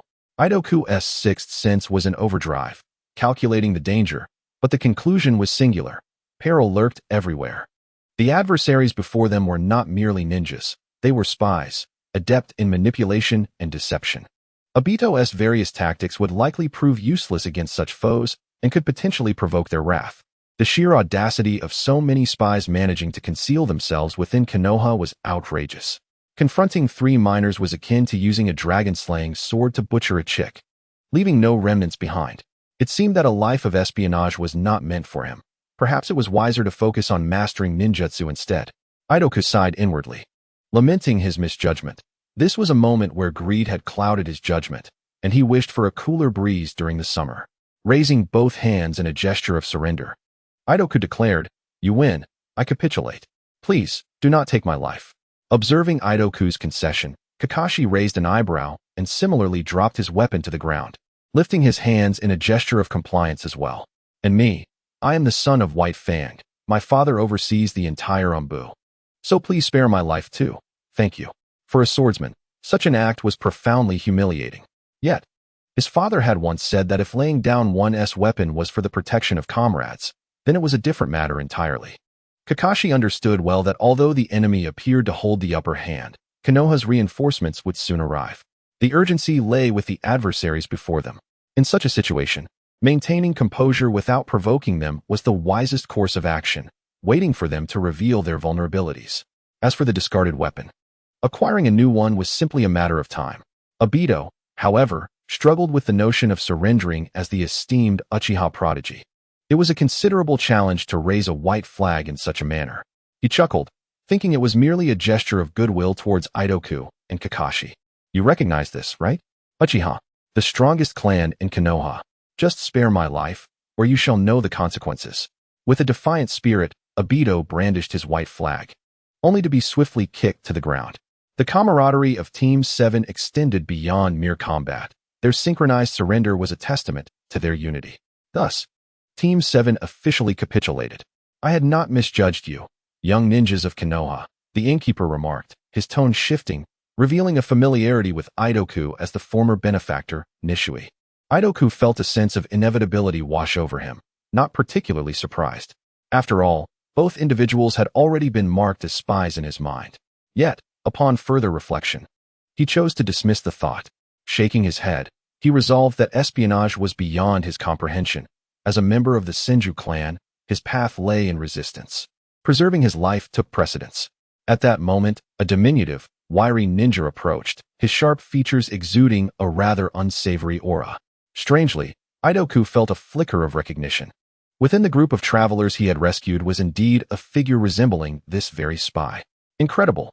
The spy produced a length of rope, expertly binding the hands of the three, employing a method standard for ninjas to prevent hand seals. Could you be gentler, sir? I promise I won't resist, Idoku winced, attempting to negotiate. If necessary, I could even forget your face. Enough with the chatter. The sharp-featured spy snapped, his voice as piercing as his appearance. Once the trio was securely bound, others approached to blindfold them. Idoku frowned momentarily but quickly regained his composure. Just before the last glimmer of light faded from his sight, he caught a glimpse of the innkeeper's ambiguous expression, leaving him perplexed.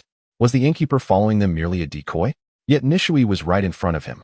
Before Idoku could ponder further, a blade was suddenly pressed against his neck, sending a chill down his spine. Listen well, kid, this blade is quite sharp. If you encounter any issues on the way, it's best you let me know, otherwise, your head may very well be lost. Of course, whether I choose to listen is another matter entirely. Ha ha ha. A seemingly deranged spy cackled, eliciting silent laughter from his comrades. Understood, Idoku replied curtly, complying with a demeanor that abruptly silenced the surrounding laughter. Though blindfolded, he sensed that many eyes were upon him. I warned you, this isn't just any kid. Your intimidation tactics won't work on him, Eagle Demon. He is likely calculating how to cooperate with the ninjas of Konoha to annihilate us all. Nishui's voice momentarily faltered before adopting a more serious tone. Ladies and gentlemen, the truly perilous battle is only just beginning. Our success in this mission depends on what unfolds next. Indeed, the spy's laughter was silent, save for the one who had threatened Idoku. Their responses were profound, and Idoku could hear the voices of many, yet they seemed to blend into a single entity. At that moment, Idoku's heart was awash with complexity. Since his arrival in this world, he had faced countless skirmishes, excluding his bouts with the Uchiha, the physical education classes at the Ninja Academy. In his practice sessions with Kakashi and Obito, only 4 encounters stood out. One was against Minato, the outcome inconsequential. The second was against the Fiery Pepper, where he had narrowly escaped death. Truly, the only significant triumphs were against the Cloud Village Ninja and the deadly encounter that night with the Root. He had emerged victorious through intellect, the mastery of elemental jutsu, and a stroke of extraordinary fortune. Yet, in the presence of these spies, such achievements felt utterly trivial. To infiltrate Konoha and successfully lay an ambush beneath its watchful gaze demanded an extraordinary level of expertise. Idoku hadn't even managed to ascertain Nishui's true identity, let alone engage in a battle of wits with these masters of subterfuge. Was surrender truly his only option? Idoku mused inwardly, beginning to fathom the impending outcome. Kakashi would undoubtedly be fine. Even if the Mist Village were brazen, they would hesitate to provoke White Fang. Kakashi might not even be taken from Konoha. Obito was likely safe as well. A 6-year-old prodigy of the Uchiha clan would not be easily relinquished to the Mist.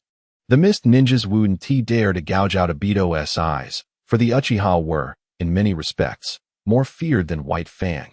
They were not the type to merely draw symbols on their foreheads in fear of their kin being harmed. As for him, bearing the Senju bloodline, his future should be bright and promising. Yet, the crux of the matter was that aside from the old man, no one truly understood that. The Mist Village's objective was retreat, and they needed leverage, which, predictably, would be none other than him, Senju Idoku. Only he, a member of the Senju clan residing in a rental house, who is too frugal to even repair the walls, wonders if his treatment will improve after arriving in the land of mist. The rising property prices there must surely sadden Obito. Alas, Ingshu feels a pang of shame, lamenting how a traveler like him has fallen to such a state.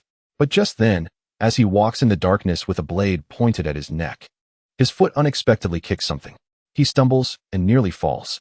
Instinctively, Ingshu shouts, "Be careful, big brother." He feels a rush of frustration, thinking, "I haven't even reached the land of mist yet, so steady your hand." But the familiar voice, aged yet powerful, with a sharp tongue that cannot disguise its concern, responds, "You better behave." Ingshu is taken aback, then overwhelmed with joy. Surrender? In the land of mist? Not a chance. It's as if he has no one to rely on. He would rather die than submit. Ingshu has always been a cautious individual. Though he almost got sold into slavery this time, he believes he has acted wisely. Had he been reckless, he wouldn't have escaped, would he? So he muses that everything is for the best. Surrendering is but an illusion, a mere tactic. The old man recites in his antiquated tone, and Ingshu feels the ground tremble as something massive erupts from below. The sounds of its movement resonate like 1,000 troops marching. Soon, Ingshu hears heart-wrenching screams mingled with thuds and the sickening crunch of bones breaking. He is unsure of the old man's true strength, but it must be formidable. Yet, the spies show remarkable resilience, refusing to plead for mercy. Curiosity piqued, Ingshu is on the verge of unleashing his chakra to observe the old man's wrath. But he senses someone approaching and his chakra retreats. He remains still, poised for action. Suddenly, he is yanked upward, feeling a cold blade against his neck, likely a kunai. Sharp and menacing, he decides to bide his time. Ingshu stands obediently yet restlessly, feigning fear as he leans back, attempting to gauge the position of his captor. "Big brother, steady your hand. I've already surrendered. I don't even know that old man." To his surprise, he realizes that his captor is rather short.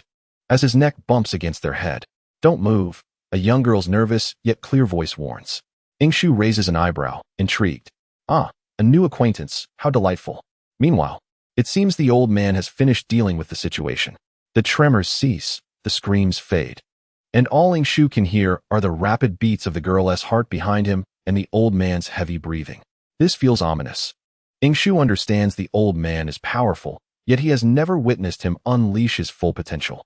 While these mist spies may not pose a threat, the old man's greatest adversary is his own age. Time is a relentless foe. Who can escape its grasp? Ingshu sighs inwardly. "Now, I shall take over," he thinks, grinning at the thought of only one opponent left, Terumi Mei. The future belongs to him, a member of the Senju clan. His hands begin to stir restlessly. Chakra is swirling within him, though he knows he need not form seals. True ninjas do not rely on such formalities. Just then, a voice interrupts him. "Your Excellency, Mizuchi Sawa," with a tone that conveys caution and trepidation, causing Ingshu to tense. How is this fellow still here? Confident in his hearing, Ingshu notes that since 3rd grade, he has never faltered in English listening tests. Especially now, with his sight and hearing obscured, his ears are more attuned. He can almost discern Terumi Mei's heartbeat.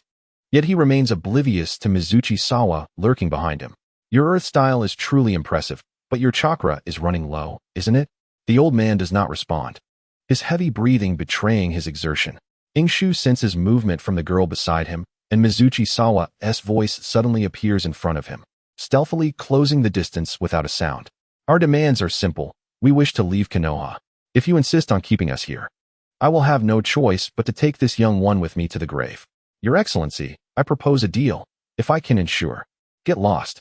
Take this girl away, and never let me see you again." The old man interrupts, his voice devoid of emotion. Ingshu, caught off guard, realizes the old man has just played him. His astonishment is palpable. Simultaneously, he senses the girl behind him relax. And even Mizuchi Sawa seems momentarily shaken by the old man's startling proclamation. "Are you really looking to challenge me? Come, I shall give you both hands." Ingshu is speechless, pondering the old man's true intentions. Can he genuinely be disregarding him due to health reasons? "You go first," Mizuchi Sawa commands, his tone brooking no argument. The girl, Terumi Mei, says nothing but, after a brief pause, lowers the kunai from Ingshu's neck to her waist. "Let us go, no tricks." At that moment, Ingshu's mind races. He can summon 2 projectiles in an instant, one for each foe. The only challenge is that he does not know Mizuchi Sawa's precise location. Following the earlier tremor, the man has vanished into stealth. Ingshu can only take a gamble. But then, a more prudent plan forms in his mind. He executes a stylish backflip, landing behind Terumi Mei while snatching the kunai from her grasp. It's a perfect transformation of roles, a chance for a counterattack. Without hesitation, Ingshu channels his chakra, ready to make his move. Watch out for that boy's hands. He can perform ninjutsu without seals. You'd best stick an explosive tag on him. The girl hesitates, but complies. Just as Ingshu is about to initiate his action, he feels something affixed to his back. His instinct urges him to retaliate. But the old man seems to have foreseen Ingshu's maneuver, offering another warning. And he has a blade hidden in his mouth. You should seal that quickly. Truly. Not a single opportunity is granted. Old man, this is too much. Wait, I don't have anything in my mouth. Ingshu protests, but his words become muffled. Chapter 62. Young Master Ing. Let us strike a bargain. Ingshu embarked once more on his harrowing journey as a hostage. However, unlike 10 minutes prior, he now bore an additional object in his mouth, something resembling a handkerchief, while several explosive tags were affixed to his back. The old man had arrived, yet it seemed as though he had not. Ingshu was perplexed by the old man's intentions, but one thing was certain. He could only rely on himself now. Kakashi and Obito were nowhere to be found. They had not been seen during the recent skirmish. The immediate priority was to devise a means of escape. Ingshu seethed internally, contemplating how, had it not been for the old man's meddling, he could have executed a spectacular counterattack just moments ago. I truly did not anticipate that you would be the most concealed among the three. Guided by Terumi, Ingshu proceeded with his eyes closed. While the voice of Hisashi Nara echoed once more, he chose to ignore it, too apathetic even to grunt in response. Most concealed? Huh, I do not mean to boast. But should I reveal my true self, I could frighten you to death in an instant. Alas, it seems I shall be unable to unearth your secret personally, Hisashi lamented. Ingshu noticed Terumi shudder slightly beside him, but with his hands bound by explosive tags, he could not retaliate in that fleeting moment. In the next instant, light flooded back into his world as the black bag covering his head was abruptly yanked away, blinding him with the dazzling sunlight, causing him to instinctively squint. Once he adjusted, the face before him was none other than his initial patron, Hisashi Nara. Hisashi, or rather Kinjiro Terumi, gazed at Ingshu with keen interest. Their eyes locked, and Kinjiro nodded in approval, recognizing Ingshu as a promising candidate for espionage. Ingshu blinked innocently, appearing utterly clueless. A spy? I apologize. But perhaps you should discard me. I am unworthy of such a title. Should I encounter you again, I shall make every effort to keep my distance and unleash my wrath. You must have countless questions, yes? My apologies, I nearly forgot about that senior's prank. Kinjiro chuckled softly, and before Ingshu and Terumi could comprehend the situation, he removed the handkerchief from Ingshu's mouth. Ingshu's brow furrowed as he struggled to grasp the reasoning behind Hisashi's actions. Hence, he tentatively suggested, could you perhaps free my hands as well? It's rather uncomfortable. Ah, how intriguing, Kinjiro remarked with a smile, shaking his head. That could be arranged, but not at this moment. Let us converse as we walk, shall we? With his vision restored, Ingshu no longer required guidance. Terumi stood behind him as the three resumed their journey. The surrounding trees were dense, and having had his head covered, Ingshu's sense of direction was obscured. He could only estimate, based on their departure time and speed, that they were likely near the borders of the Hidden Leaf Village, having already exited its protective barrier. Allow me to introduce myself. My true name is Kinjiro, though I cannot disclose my surname, as it is a rule in our profession. I am Ingshu, lacking a surname. Once again, Ingshu introduced himself, appearing resigned. Yet in truth, he was calculating their location. Exiting the Leaf's barrier would indeed enable the barrier team to pinpoint their position and direction of departure promptly. Yet, this Kinjiro fellow was cunning. Kakashi and Obito were not aligned with them.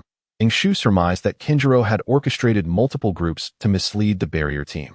Otherwise, the Leaf's reinforcements would have arrived long ago, and he would not be enduring such humiliation at the hands of the old man.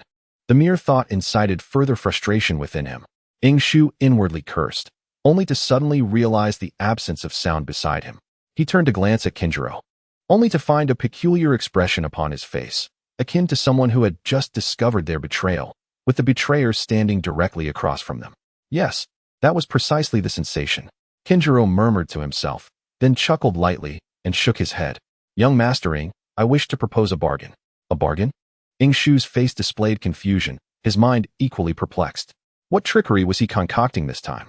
Indeed, a bargain, one of equal standing. Kinjiro halted. the soft sunlight filtering through the dense foliage illuminating his figure. I shall divulge the entire truth to you, including the reasons for my arrival in the leaf and my subsequent retreat. In return, you must grant me a single request. Trust me, this transaction will undoubtedly be beneficial for you. Lord Hokage, the barrier team has reported that Lord White Fang has caught up with one of the enemy groups, and Obito Uchiha has been rescued. The remaining 4 enemy squads under surveillance are expected to be completely eliminated before nightfall, an Umbu reported. Sarutobi Hiruzen breathed in the misty air, observing the slanting sun as it began to descend, his previous anxiety and rage now replaced with composure. What of Minato? Has he not reported back since his departure? The enemy group under the command of Jonin Minato is not within our surveillance, Lord Hokage. The barrier team is unable to synchronize the battle conditions, and Umbu swiftly replied. Then dispatch another team to ensure that all of the missed spies are mobilized. We cannot afford to be stingy, Hiruzen declared calmly. Before nightfall, I wish to see those 3 children safe. Understood, the Umbu acknowledged before departing. Yet, at that moment, another Umbu entered the room. Lord Hokage, an S-rank letter has arrived from Elder Danzo of the Root. S-rank. Hiruzen's gaze froze. Bring it to me at once. 1 minute later. Bang. Hiruzen tore the letter to shreds, his eyes ablaze with fury. That scoundrel. That despicable fool. The Umbu beside him lowered their heads in silence, none daring to provoke the current Hokage. Though the lion may age, its majesty remains unyielding. Yet, the anger swiftly dissipated, rage eventually fades. The die had been cast, and Hiruzen could only sigh in resignation. Very well. Root base. Do you comprehend the consequences of your actions? Regardless of success or failure, you are destined for a grim fate, Yanayu. Danzo's voice, emanating from the shadows, seemed imbued with warmth as he gazed at the blazing sun above. Behind him, half kneeling, was Yanayu, who had claimed to be gravely injured. I implore you, honor your promise. Once the mission concludes, never again utilize my identity. If, by then, I am still alive. The latter part of her statement remained unspoken, yet her resolve was unmistakable. For a root ninja, there existed no notion of a task that could be terminated. A transfer of mission could only occur upon the executor's death or the commencement of another mission, one that was nearly certain to be fatal. Yanayu had chosen the latter, a decision nearly indistinguishable from courting death. Chapter 63. The need for speed. Believe it or not, we did not place the explosive tags. The crimson sun began its descent, casting a blood-red hue upon the horizon. The forest gradually succumbed to darkness as nocturnal creatures emerged from their slumber. A wild cat perched upon a tree, fixating its gaze upon the trio poised to enter the abyss. I merely employed the water prison technique to confine her, subsequently activating the highest level of emergency protocol to ensure the child's safe retreat. I remained at the inn, assisting the proprietor you encountered before your departure. All along, it was I. Reflecting on the situation, it seemed they had been under surveillance even before entering the leaf. One individual had been manipulating him from the very beginning. Takemitsu Kinjiro's words danced between truth and deception. Yuki, however, dismissed them entirely, for both Nonai and the alluring Kumi had suffered injuries, all of which he had witnessed firsthand. Yuki pondered, casting a sidelong glance at Takemitsu Mei. Previously, he had merely speculated, but now he could ascertain that this was indeed the future wielder of the dual nature of water ninjutsu. And what of that other place? The one that is off limits to minors? Is it also you? Yuki inquired, feigning a modicum of curiosity, akin to engaging in polite conversation with an elderly lady. That was my associate, tasked with guiding you here. The extended surveillance was to ensure the complete evacuation of all missed spies, Mizuke's replied swiftly, her expression and demeanor impeccably composed. Yet, for Yuki, an analyst trained in microexpressions, nothing of significance was revealed. Nonetheless, he remained unconvinced. The notion of all missed spies retreating was preposterous. Setting aside the matter of the true owner of the inn, Yuki had already resolved that if he were to return to Konoha, he would report the walking liability without delay. Oh, Yuki engaged, maintaining an air of contemplation. Yet, in reality, he was compressing his chakra. Behind him lay explosive tags, likely in a semi-activated state. The Rasengan could sever the ropes, but the tags would probably detonate instantaneously. Yuki had devised a plan. Once he freed himself from the ropes, he would swiftly shed his outer garment, executing a perfect escape. However, this process demanded both caution and speed. He allocated himself a prudent window of 15 seconds. The explosion wouldn't require so long. This time frame was reserved for his escape. Yuki had formulated a strategy, a small water sphere in his left hand and a Rasengan in his right. With a stroke of fortune, he might even extinguish the explosive tags. The crux lay in diverting the attention of his two adversaries. Kinjiro's abilities were uncertain but undoubtedly formidable. Mei remained steadfast behind him. Seldom speaking, a testament to her lack of youthful diligence, destined for sorrow in matters of marriage. Why not flirt with me? Kinjiro's light laughter startled Yuki momentarily. Yet, Kinjiro continued, immersed in his exposition of the truth. From your perspective, my words may seem false. Of course, I harbor no expectation for your belief. You and I are akin. Both born skeptics, natural spies. Yuki felt a twinge of offense. Concurrently, a sharp sound pierced the air, causing Yuki to raise an eyebrow. Was that not the sound of a firework? Yet, Kinjiro halted, straining to discern the direction. After 3 seconds, his expression morphed into one of complexity. As expected, Kinjiro murmured. Yuki sensed a mixture of gravity, tension, and relief in his tone, as if he had anticipated this moment. Choosing to adopt a defensive mindset, Yuki refrained from speculation, believing that ignorance would shield him from deception. Kinjiro did not advance but glanced at Mei, a smile on his face that Yuki found inscrutable. I'm afraid, my lady. It is time to bid farewell. Yuki's brow furrowed, but before he could react, Mei's sharp voice interjected, no. Yet, Kinjiro formed a hand seal with a single motion. In an instant, Yuki felt a gust of wind as Kinjiro vanished from his sight, reappearing behind him. Seizing the opportunity, Yuki disregarded hesitation. Channeling a small water sphere in his left hand and a Rasengan in his right. Visions of a lavish apartment and abundant riches flooded his mind. Kumi, Tsunade, Samui, Kuratsuchi, Konan, and even Kagaya awaited him, all cleansed of their pasts. All he required was a buff to expedite his coat's removal. In a swift motion, the Rasengan shredded the ropes binding him. Utilizing the back of his hand, he controlled the water sphere, which erupted explosively. A sharp pain shot through his back. The water sphere's power had seemingly intensified. He would need to investigate this later. But for now, he needed to remove his outer layer swiftly. Yuki executed a perfect escape, casting his coat aside while simultaneously forming hand seals, utilizing the body replacement technique to appear on a nearby tree. Yet, he was not finished. From beneath his arms, he produced 2 smoke bombs, prepared for any eventuality. Although his ninja tool pouch had been emptied, his reserve remained intact. Mr. Kinjiro, you are charged with vandalism, inciting terror, child trafficking, and malicious harm. I hereby inform you, in my capacity as a Konoha Chunin, that you are under arrest. Yuki had endured to reach this pivotal moment.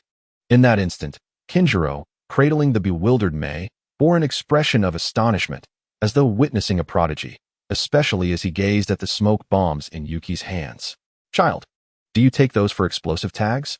Kinjiro mused, unaware that in the hands of Yuki, 1 smoke bomb was worth 10 explosive tags, unless liquidated. Yet, unbeknownst to Yuki, Kinjiro was not merely a high-level spy of the mist. He was also a formidable jonin. It seems you have no intention of conversing amicably, Kinjiro remarked, forming hand seals with one hand. Yuki promptly interlaced his fingers, swiftly summoning 2 shadow clones to the fray. Yet, Kinjiro too summoned his own shadow clones. Just as Yuki believed he had encountered a kindred spirit, Kinjiro's true form lunged forward. Let us engage in combat and discourse. Allow me to witness your prowess, Kinjiro declared. But his words were abruptly silenced. Yuki's gaze sharpened. At this distance, even without sound, he could read Kinjiro's lips. Simultaneously, the voice of an elder echoed in his mind. Do not reveal your identity. It would not bode well. Especially if any outsider ninjas discover that someone is aware. They must be captured at all costs. He must not see the light of another day. Chapter 64, Strike. This battle, pivotal for the Senju clan, was destined to commence. Yuki understood this, as did the shadow clone beside him. In unison, they prepared to confront Kinjiro, while Yuki began forming hand seals for the water bomb technique. In truth, using water techniques against a mist ninja was not Yuki's preference. However, he needed to strike hard. If he allowed his opponent to seize the offensive, he might not be able to withstand it. He longed for Kakashi's earth wall. Water release, water bomb. The water bombs rained down upon Kinjiro, relentless in their assault. Just then, beneath Yuki's feet, an old smoke bomb detonated, obscuring his presence amid the chaos.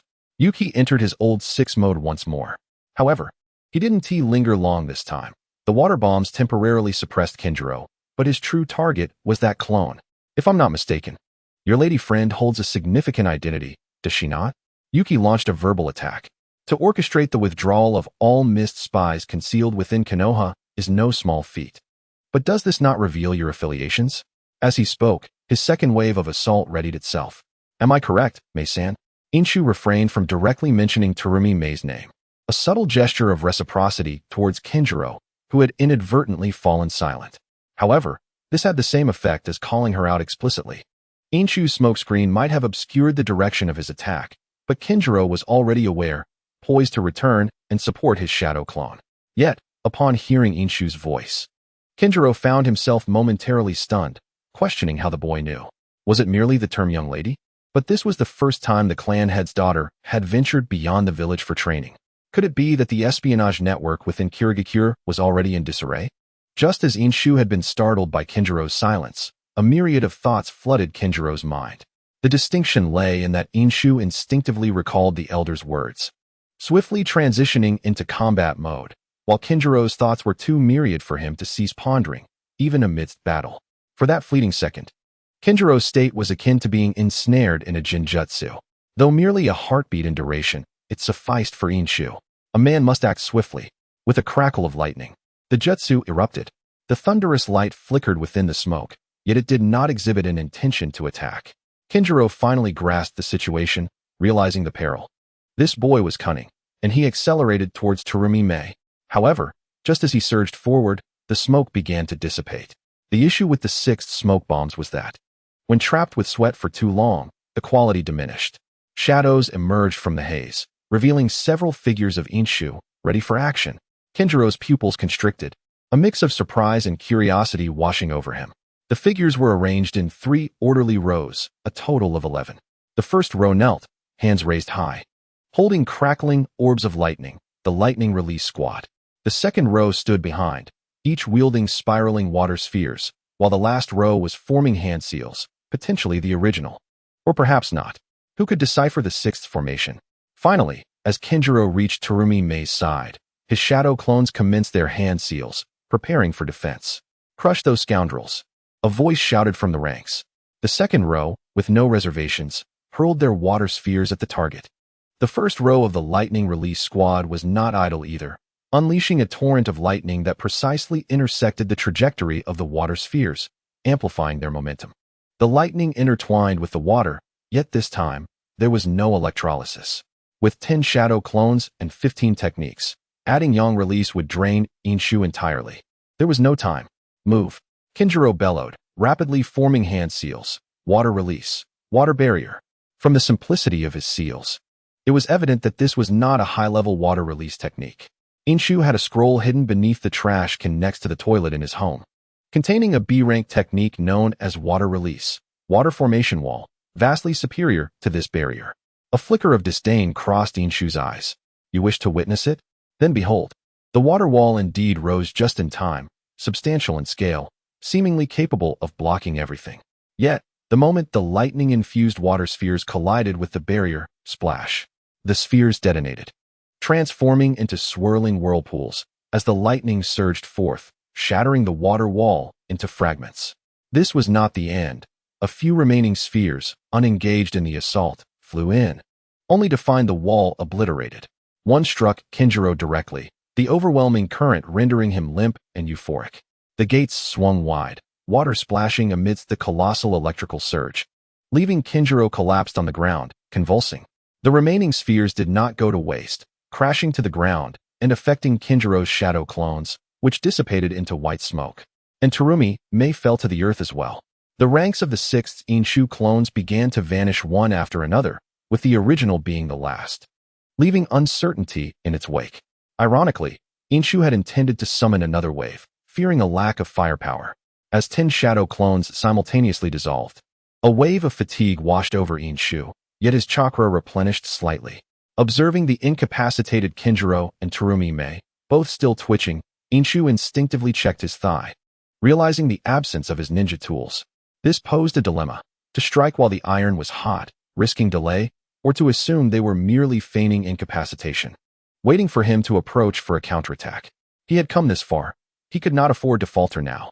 Inshu's gaze darted around, and then, with a raised brow, he sprinted back and forth, collecting an assortment of small stones.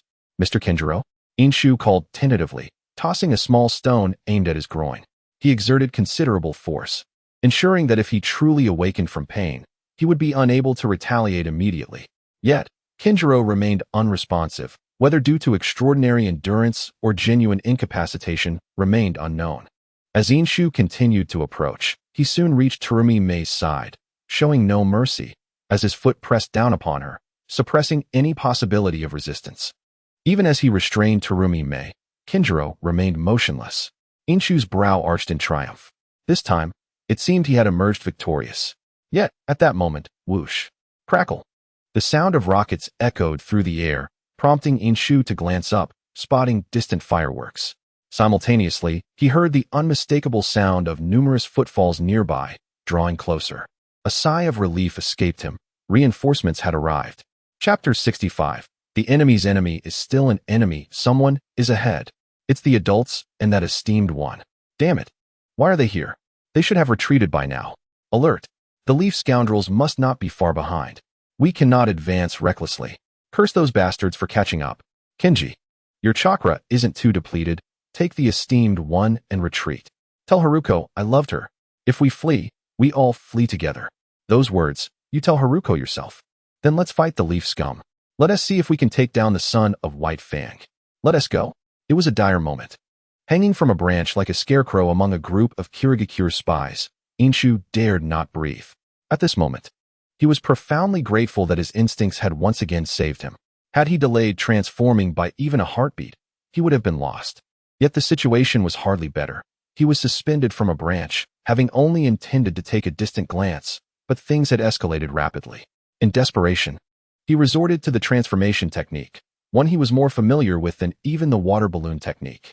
After a fierce battle, his chakra was nearly depleted. The group around him, in a state of heightened tension, failed to notice his presence.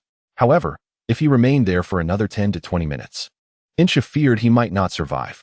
Breathing quietly, he maintained his balance while stretching his neck to peer below.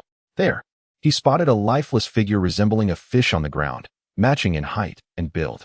If his assumptions were correct, this must be Kakashi, lying directly beneath him. If he faltered now, he would have a cushion for his fall. At that moment, a cacophony of sounds erupted. The Konoha forces are breaking through. How infuriating. Was it just us left? Is the leader still unconscious? Two flares shot into the sky, and Inshu initially thought they were signals from the Umbu. But it appeared to be more complex than that. So, were these the only remaining enemies? Perhaps Obito had managed to escape? Inshu's eyebrows raised. This was the only piece of good news he had heard all day. Reflecting on the day's events, he realized how exhilarating it had been. What he thought was merely a spy game had taken a surprising turn, landing right back on him. A rather embarrassing twist. He glanced at the motionless Kinjiro on the ground. Oh, the muscular Kinjiro. Suddenly, he recalled the words this fellow had previously uttered. From the moment we entered Konoha, we were being watched. There is someone who has been manipulating me. In truth, Inshu had never taken those words seriously. Yet at this moment, something felt amiss. Was it mere coincidence? Inshu instinctively questioned himself. After all, such plot twists were common in dramas. However, throughout the day, he hadn't encountered any coincidences. The innkeeper's earlier exclamation had confirmed that Kinjiro had set a trap for him. It was no wonder that the profession of a ninja was often deemed akin to that of a close combat mage. Inshu felt that these spies deserved to be called true ninjas, complete with psychological manipulation, truly insidious. His breathing became increasingly rapid, even though his chakra could sustain him. His calves were approaching their limits. Fortunately, at that moment, a missed spy, visibly tense, called out, causing everyone to brace for an impending threat. Inshu's heart soared. Surely, an enemy that could instill fear in others could not remain an enemy for long. Moreover, the individual had just mentioned Konoha. A black-on-black scenario seemed unlikely. Swoosh, swoosh, swoosh. Shadows appeared one after another, their faces emotionless behind masks. The Umbu, hanging from the tree, Inshu felt elated. His calves no longer ached, and his chakra replenished somewhat. Yet the next moment, the leader of the Umbu commanded, leave behind the son of White Fang. Move out. True to their reputation, The Umbu acted swiftly and decisively, displaying no hesitation or mercy. However, one troubling thought lingered in Inshu's mind, causing a flicker of panic. Why did the voice and hairstyle of this leading Umbu resemble that of Yana? Shouldn't she be in the hospital?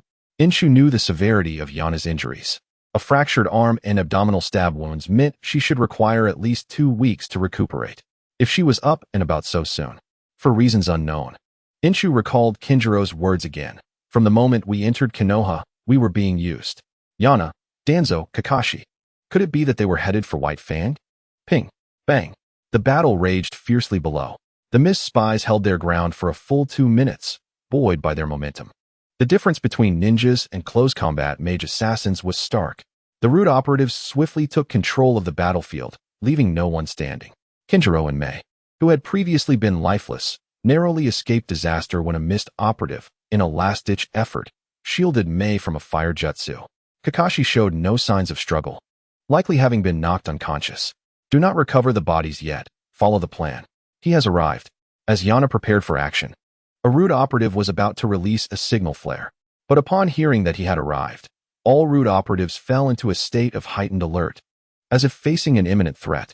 In the same spot, 2 groups performed nearly identical actions. This truly was a black-on-black situation. Hanging from the tree, grappling with his physiological issues, Inshu swallowed hard. At that moment, the enemy's enemy had also arrived. This individual moved with astonishing speed. Inshu could barely catch a glimpse of him, yet he felt as if a sharp blade was slicing through the air toward him, exerting immense pressure even before his arrival. All root operatives were on high alert, bracing themselves. Yana approached Kakashi, first removing his hood and then his mask to confirm his identity. With a kunai poised at Kakashi's throat, she finally prepared for what was to come. The figure arrived. He wore a mask that seemed more decorative than functional. And though his long blade remained sheathed, his white hair, imposing stature, and fierce aura confirmed his identity. The leader of Konoha's Umbu, White Fang, Tsukumo Hitaki. Chapter 66, Root. White Fang. And Yana, upon seeing the kunai pressed against his son's neck, White Fang understood everything. He removed his mask and casually tossed it aside, spreading his hands in a gesture that appeared to convey non-threatening openness. Yet the overwhelming pressure he emanated was palpable, even chilling to Inshu, who was merely a bystander. What do you intend to do? White Fang asked, calm and composed, his gaze piercing, a hint of a smile playing on his lips, exuding strength. This is your son, Lord White Fang, Yana replied gravely. In the tree, Inshu, striving to find an opportunity to escape, felt his heart pounding. At this moment, clarity washed over him. Connecting all the dots, he realized Kinjiro's words were not without merit. From receiving the mission with Team 7, to Yana's sudden appearance, the explosion, the Umbu's intervention, and the Mist spies' plot to capture them, culminating in the current predicament.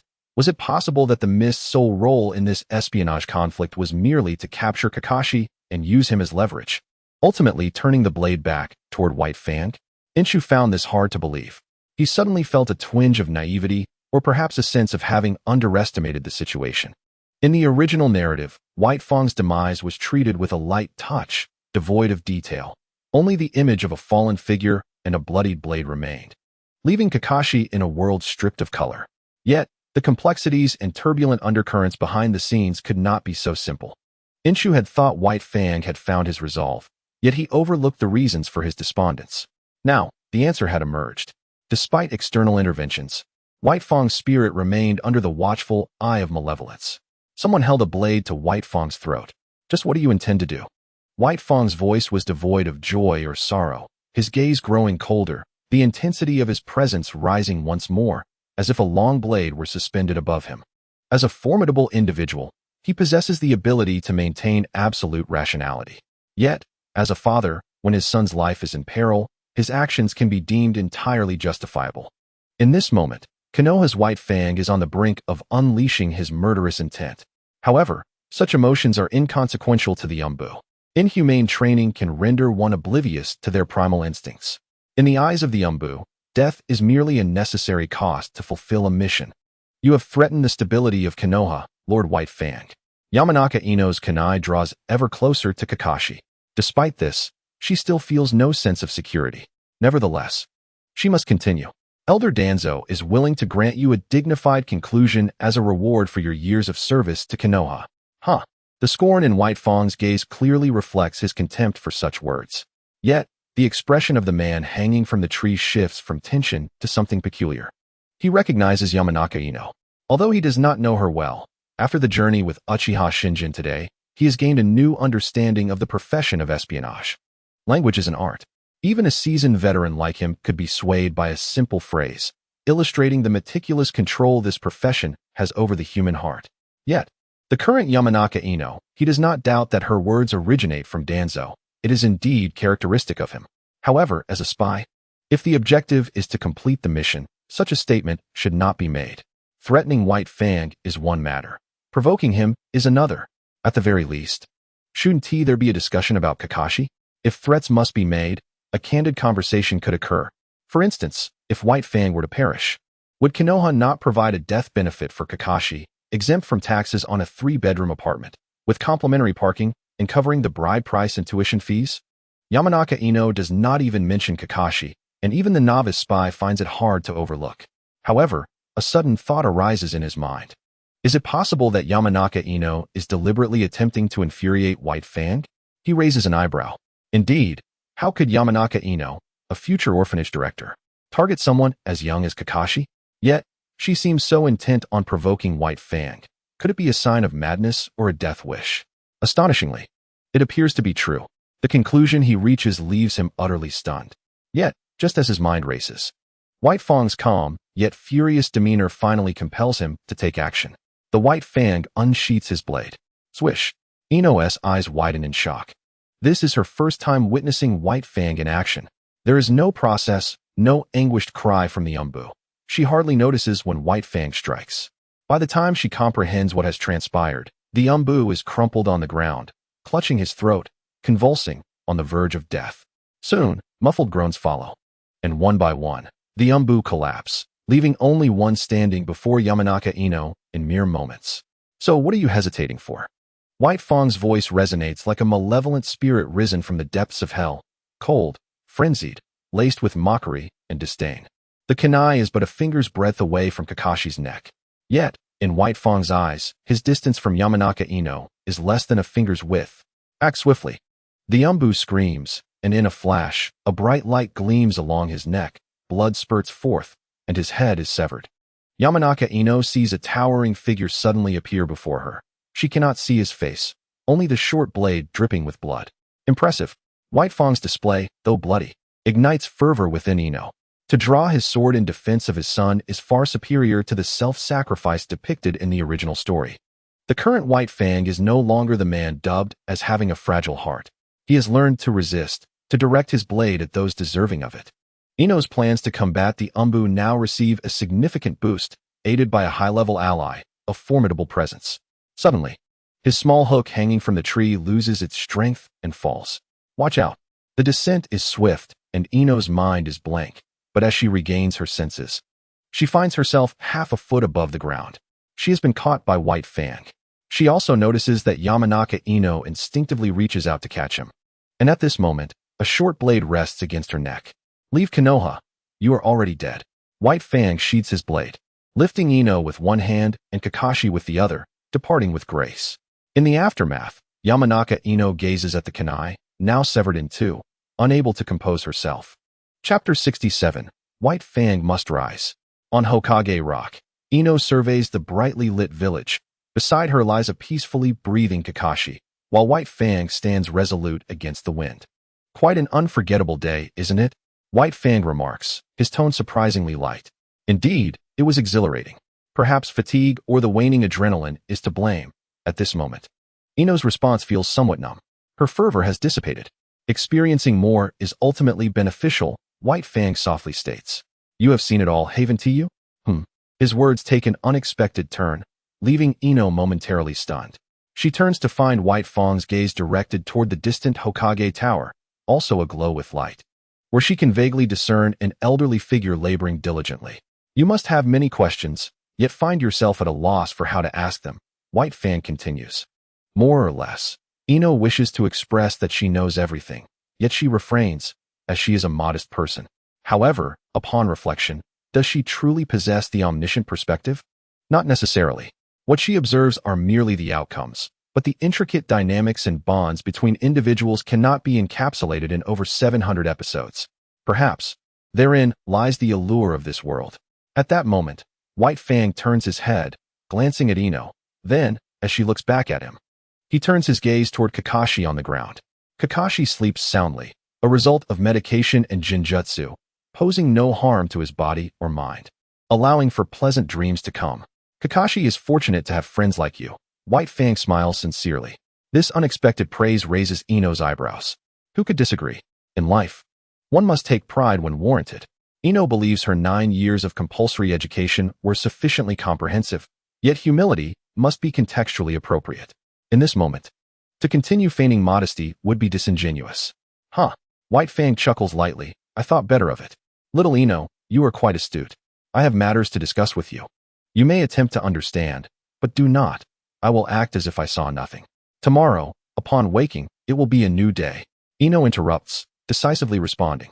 If necessary, I can also verify that Yamanaka Ino is indeed the female ninja from the Umbu, and that the other Umbu were all slain by the mist's cowardice. As for her words, Ino shrugs. They are mere lies, easily forgotten. White Fang's expression gradually shifts to one of astonishment. He considers himself fortunate to have recognized this young individual. It appears that he has underestimated the intellect of this little one. Shu, noticing that Baya was unresponsive for a while, decided to lie down on the ground, propping his head with his hands and gazing at the sky. If there is nothing else, I shall take my leave, uncle. Good night. Baya opened his mouth, but was at a loss for words. Shu turned over, and his breathing quickly assumed a rhythmic pattern. Just as Baya began to wonder if Shu had truly fallen asleep in an instant, he pondered. Has the uncle considered what would have happened if he had not encountered Yuno today? Baya's brow furrowed. It was a piercing question. Although the outcome was currently favorable, Shu needed to be cautious. What do you wish to convey, little Shu? Baya inquired. I want to say, you nearly brought us to ruin, uncle. Shu turned again, reclining gracefully on his side, one hand supporting his head, yet his gaze was earnest, so earnest that it compelled Baya to focus intently. A premonition stirred within Baya. The fate he and Kakashi were to encounter hinged significantly on the youth's words. He must take them seriously. How do you mean? Baya asked. They are coming for us. Uncle, Shu replied. Today it is the mist, tomorrow it could be the sand, the cloud, or the stone. One day, when someone decides to confront us, it may very well lead to direct confrontation. Unless, Shu paused. In Baya's mind, he already had an answer to that unless. It merely required acquiescing to those individuals. Baya could not help but smirk inwardly. Having trained with a blade since the age of 3 and stepping onto the battlefield at 9, he had endured countless storms. And the title of the White Fang echoed throughout the ninja world. Yet, in the end, he had become an obstacle. As that conscientious root female ninja had remarked, he had become a factor influencing the stability of Konoha. How ironic. Unless what? Baya queried, even though he already possessed the answer. Unless you take the initiative, Uncle Baya. Shu replied, supporting his head with one hand and shrugging his shoulders nonchalantly. Baya was momentarily taken aback. Before I met Kakashi, I was nearly engaged in daily skirmishes with the Uchiha alongside Obito. Even now, Obito has a duel scheduled in a few days. Back then, the Uchiha found us easy targets, thus they would instigate trouble. Our approach was to endure the blows while retaliating. And now, Baya couldn't help but ask. He was well aware of the exploits of Shu and Obito. During their most intense encounter, Orochimaru had been present, witnessing everything. I had refrained from discussing it. But those Uchiha lacked nothing but the will to be beaten. They no longer dare to act recklessly, for when Obito and I fought, we nearly obliterated someone. Hence, if they wish to confront us now, they can only do so under the protection of their elders, using a challenge as an excuse. I believe you are in a similar position, uncle. They are not truly afraid of you. They simply have not yet learned to fear enough. With that, Shu turned over, concluding the conversation. He had said enough. Baya, by nature, was decisive on the battlefield, yet meek at home. Why do you not stand your ground? One could only hope that after tonight, Baya would undergo a transformation, to not bow to trifling concerns, nor to self-destruct out of fear for a beloved child. May the world know peace, devoid of war and betrayal. Observing Shu, who seemed to have drifted back into a semblance of slumber, Baya fell into a contemplative silence. Fear is still insufficient, he murmured softly. He gazed upwards. The moon hung solitary and serene in the starry sky. His eyes then shifted toward the Hokage building, brightly lit, where the elders seemed to be watching him. Baya held his gaze steady. Indeed, the white fan could instill fear in enemies. Why then did he seem worthless before his own? This was illogical. This was unjust. Baya's figure vanished, opting not to report to the Hokage, but instead took the two youths directly home. You likely know the situation better than I do. Perhaps even Engshu himself did not realize the gravity of his words. A father willing to choose self-termination for his son had transformed into something formidable. His words not only altered Baya's fate, but also reshaped Baya's very essence. Chapter 68. This outcome may not be so bad. Fire Style, Grand Fireball Jutsu. Fire Style, Grand Fire Dragon Jutsu. 5 days later, at noon, in the Uchiha training field, two youths clashed with fervor, the Grand Fire Dragon gaining the upper hand.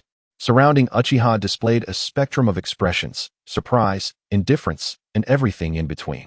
As the taller youth's chakra waned, Obito grew more emboldened, the Grand Fire Dragon seemingly coming to life, surging forth and dispersing the Grand Fireball. Thus, the victor remained undecided, yet superiority was evident. TSK, Engshu, have you seen those individuals? They left before the match concluded. They must be eager to return home. Kakashi remarked, having not seen his father for 5 consecutive days. Engshu chuckled lightly. Such individuals will never amount to anything.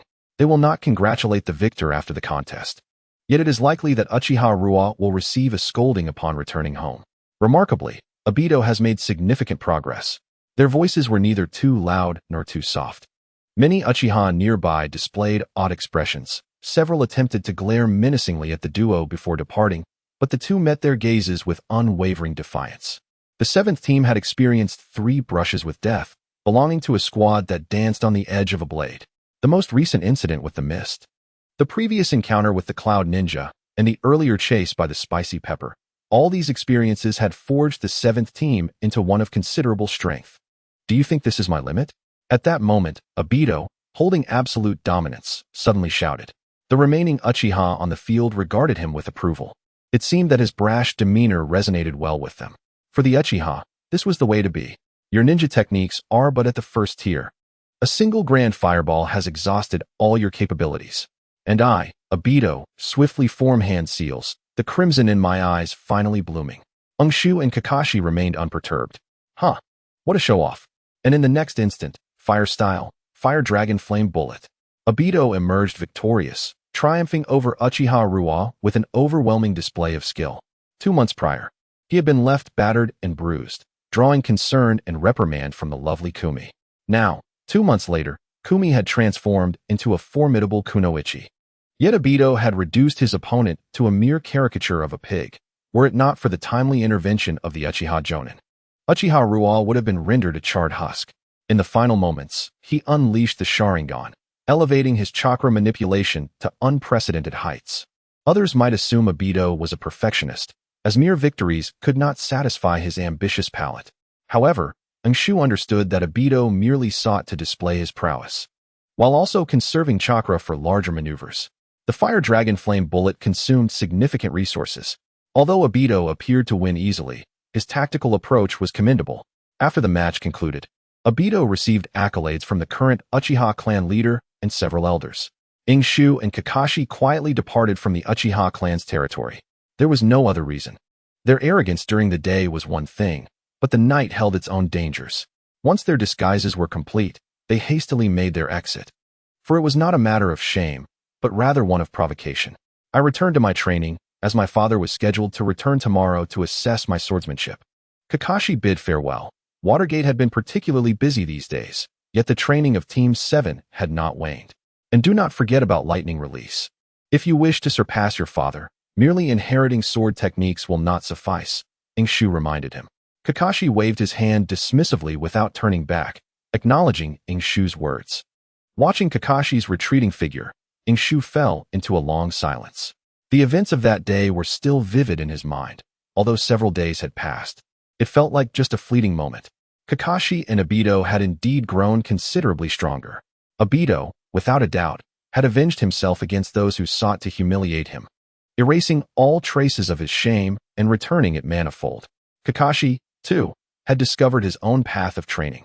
White Fang had resolved to impart all his sword techniques to Kakashi, who had also begun to explore the integration of lightning release with the Konoha sword techniques. Shu was uncertain whether Chidori would thus be birthed prematurely, but he was certain that White Fang had indeed risen in stature. The recent respect and praise for White Fang in Konoha served as irrefutable evidence. Once, White Fang had faced scorn for failed missions. Now, he was hailed as the one who cleaved through the mist to protect Konoha. Shu was unaware of the specific happenings over the past 5 days, but it was evident that White Fang had undergone significant transformation. I, too, must strive even harder, Shu murmured. Since that day when I was overwhelmed by version 20, Shu felt as if he had found his direction. The second stage of hydrogen release, with its rapid chakra fusion, was likely to yield results soon. If all went as expected, it would be within these few days. Shu made his way home, to that quiet yet secluded rental he called his own. Having experienced so much, the temptations and turbulence, the beautiful aspirations and near mishaps, Shu had come to terms with it all. This may be a humble abode, yet my virtue shines, he thought. The lighting and ventilation were adequate, and with White Fang's newfound prominence, coupled with the pseudo-death of the Yamanaka clan, even the roots dared not approach him anymore. Perhaps this outcome was not so bad after all. As Shu stood before his door, ready to enter, a voice suddenly rang out behind him. Oh, looking quite spirited? Your head hasn't been damaged, has it? Ah. The voice was boisterous, reveling in mischief, and it was unmistakably rude. Shu's expression darkened. Without a word, he stepped into his house, irritated by the old man's antics. However, the old man was indeed the old man. Just as Shu slammed the door in frustration, the elder had already slipped inside his home, having entered not through the door, but through the 2 large windows instead. What do you want? Shu asked, his face clouded with displeasure. My home does not welcome you. Leave. Oh ho ho. The elder showed no signs of being offended. Rather, he seemed to relish the encounter. You're quite the fiery one, aren't you? What is this? Is your pride wounded? Were you not quite brave before? Get out. Shu coldly issued an eviction order. The elder's penchant for mischief was indeed absurd. Although, upon reflection, Shu suspected that the old man had likely been watching him from nearby that day, which only fueled his irritation. Was he not treating him like a fool? If only you had a granddaughter or something, you'd better believe I'd make her life a living hell. But at that moment, the elder's tone shifted abruptly, becoming serious.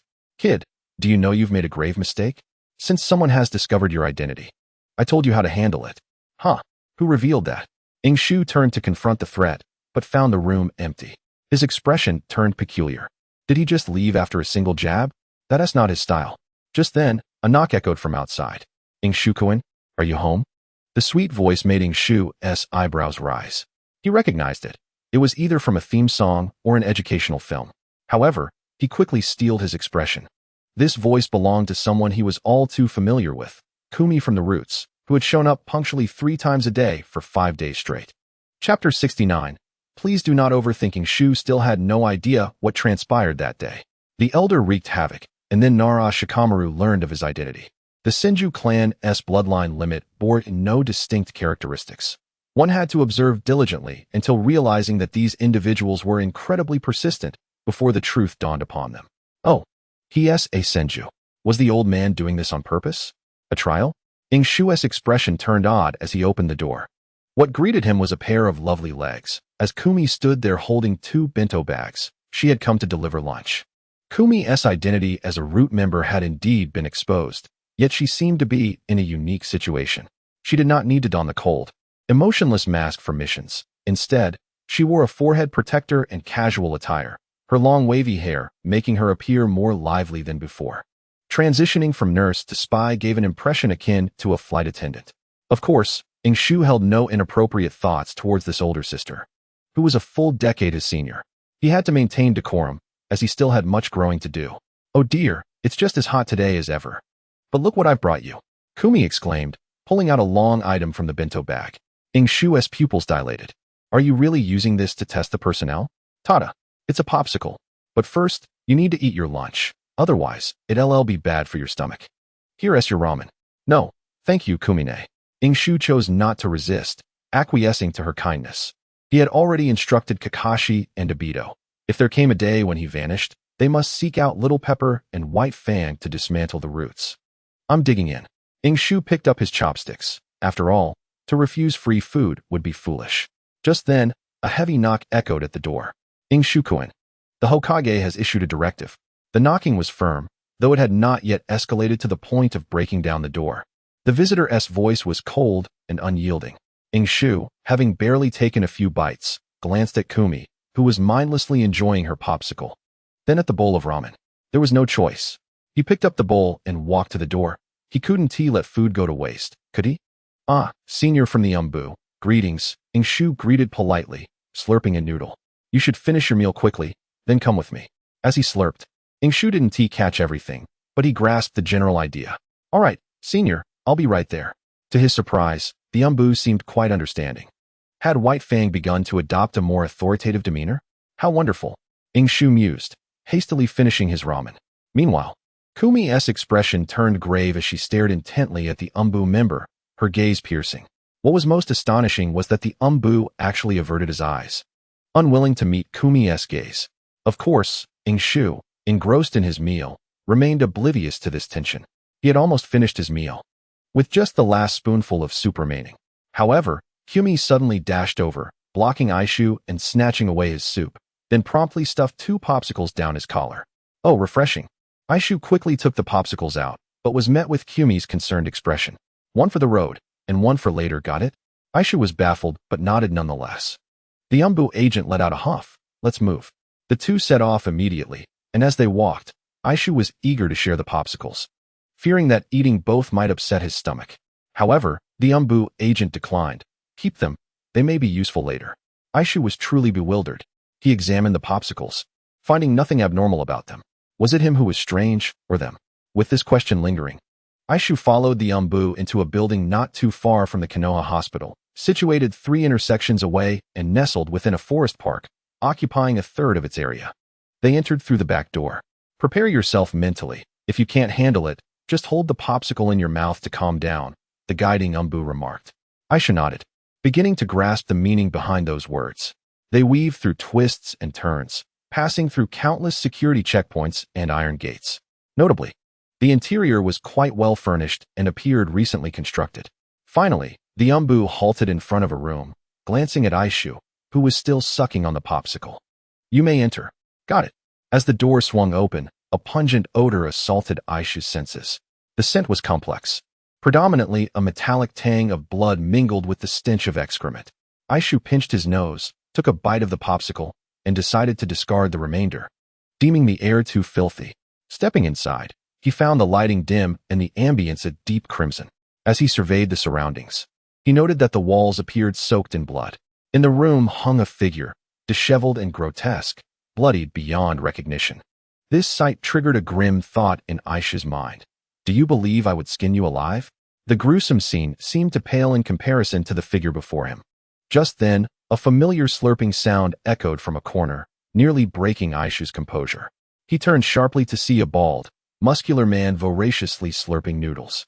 Aishu quickly sucked on the ice in his mouth, steadying himself. The noodles the man consumed bore the same flavor as those Kumi had bought for him. It was quite an easy connection to make. So what am I doing here? Aishu asked, his voice thick with nasal congestion. They called for you by name. And even the Hokage approved, the bald man replied, blowing a strand of noodle away. Hurry up, you have 3 minutes before I finish. Aishu locked eyes with the man, both feeling a sense of familiarity. That kind-hearted uncle. You're the brave boy who intervened. This muscular figure was indeed the same man he had encountered on the way to the hospital with Obito after the explosion at the Watergate. That day, he and Obito had been interrupted by the man's intervention. Stop. Let us not dwell on the past. It's good to see you again, young man. I never expected he would summon you. The bald man exclaimed, astonished. What did you do, brave boy? He's dangerous. He kidnapped a child from the mist. Suddenly, the man seemed to have an epiphany, smacking his forehead in disbelief. No way. Aishu nodded, albeit unsure of what the man had pieced together. There was no denying it. He was just that remarkable. Then, Aishu cast a complicated glance at the bloodied figure before him. Now he recognized who this person was. Chapter 70. My rules are rules, Mr. Kenjiro. You have lost weight, Aishu remarked, feeling a mix of emotions as he gazed at the once familiar face. The bald man stepped aside, granting them privacy. "Ah, you've come, Aisha-kun." Kinjuru's voice was frail yet clear. Aishu remained silent, wanting to ask why he had been summoned, but choosing not to speak. "Do you still remember our agreement?" Kinjuru inquired. "I do, but it seems neither of us can fulfill it now. My presence here to visit you is already quite a concession," Aishu responded swiftly, perhaps out of a desire to spare Kinjuru further suffering. "The outcome is clear. Despite our differing stances, there is respect," Kinjuru chuckled lightly, though the act caused him to convulse painfully. He coughed for a while, blood still fresh at the corners of his mouth, tainting it further. Aisha waited, now understanding why the old man had sought him out today. "But you already know the truth, don't you?" Kinjuru finally regained some strength. Yet, Aisha detected a hint of pleading in his tone.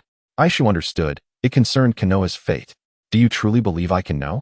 Aisha sighed, aware he had indeed uncovered everything. The Roots had leveraged the mist to kidnap Kakashi, coercing White Fang into self-sacrifice. A more ruthless faction within the Roots might have succeeded. In such a scenario, Aishu felt he could concoct 100 ways to make White Fang comply. Tiger chairs, chili water, explosive tags. Everything was part of the Roots scheme, controlled by Danzo. But knowing this, what could he do? He still had to maintain the facade of ignorance before Kyumi, as if he were living under constant surveillance.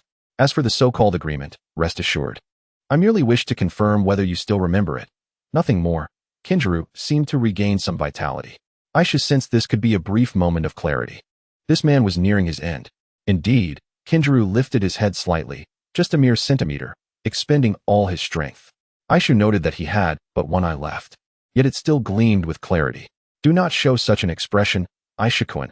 I have long been prepared for this day." Kinjuru's tone was surprisingly light, though it felt oddly out of place given his current condition. "They attempted to extract something from my mind using forbidden techniques, but they failed. This is the price I pay in our new agreement." Aisha furrowed his brows. He understood what Kinjuru was implying, his identity as a member of the Senju clan. This carried a hint of threat. In fact, if such a conversation were overheard by the wrong ears, it would be enough to have him whisked away for interrogation. However, Aishu felt no fear, for he had allies behind him. Yet continuing this agreement could prove perilous. "How do you know this price is not one you must bear?" Kinjuru pressed. Ingshu spread his hands, yet his right hand remained poised in a blade-like gesture, signifying a silent threat. "I could easily take your life, you insolent fool." However, Terumi Kinjuro offered no reply, merely fixing his gaze upon Ingshu with a visage so ghastly, it evoked a chilling unease, his eyes dancing between amusement and malice. Having watched his fair share of horror films, Ingshu silently recited a mantra, Bakamaka, and defiantly returned the stare. "A transaction? There was none." "What? You have already made the payment?" "Apologies, I acknowledge receipt, but rules are rules." "In that case, farewell, Mr. Kinjuro." Ingshu ceased his entanglement and turned to leave, while Kinjuro did not impede him. As the door swung open, the air, though not particularly fresh, invigorated Ingshu, compelling him to inhale deeply. The bald man was absent, and he was met instead by the shadowy figures from earlier. "May I leave now, senpai?" Ingshu inquired. Of course, the shadowy figure shrugged, though masked. Ingshu sensed a semblance of amusement in the person's demeanor. "What a lunatic," he muttered inwardly, realizing the absurdity of the previous scene as he stepped outside, retracing his path in his mind. Yet, before he could take more than a few steps, the shadowy figure's voice resonated again. "However, you cannot return home just yet. The Hokage is waiting for you. There is a new mission to undertake." "The Hokage? That seems rather inappropriate," Ingshu protested, for he still had training to pursue. Minato looked conflicted as he gazed at the third Hokage, Sarutobi Hiruzen, who remained unfazed, casually smoking. "It's unavoidable, Minato. You can't leave the village for a considerable time. It should not cause significant delay." Sarutobi's tone carried a hint of resignation, as if the order were not his to give. Minato's expression darkened. "It's not that I can't leave the village. I'm merely concerned." Knock, knock, knock. "Hokage-sama, I'm here."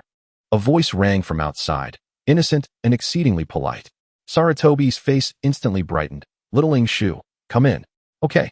Ingshu entered, his eyes landing upon Minato, who wore a melancholic expression. "Hello, sensei."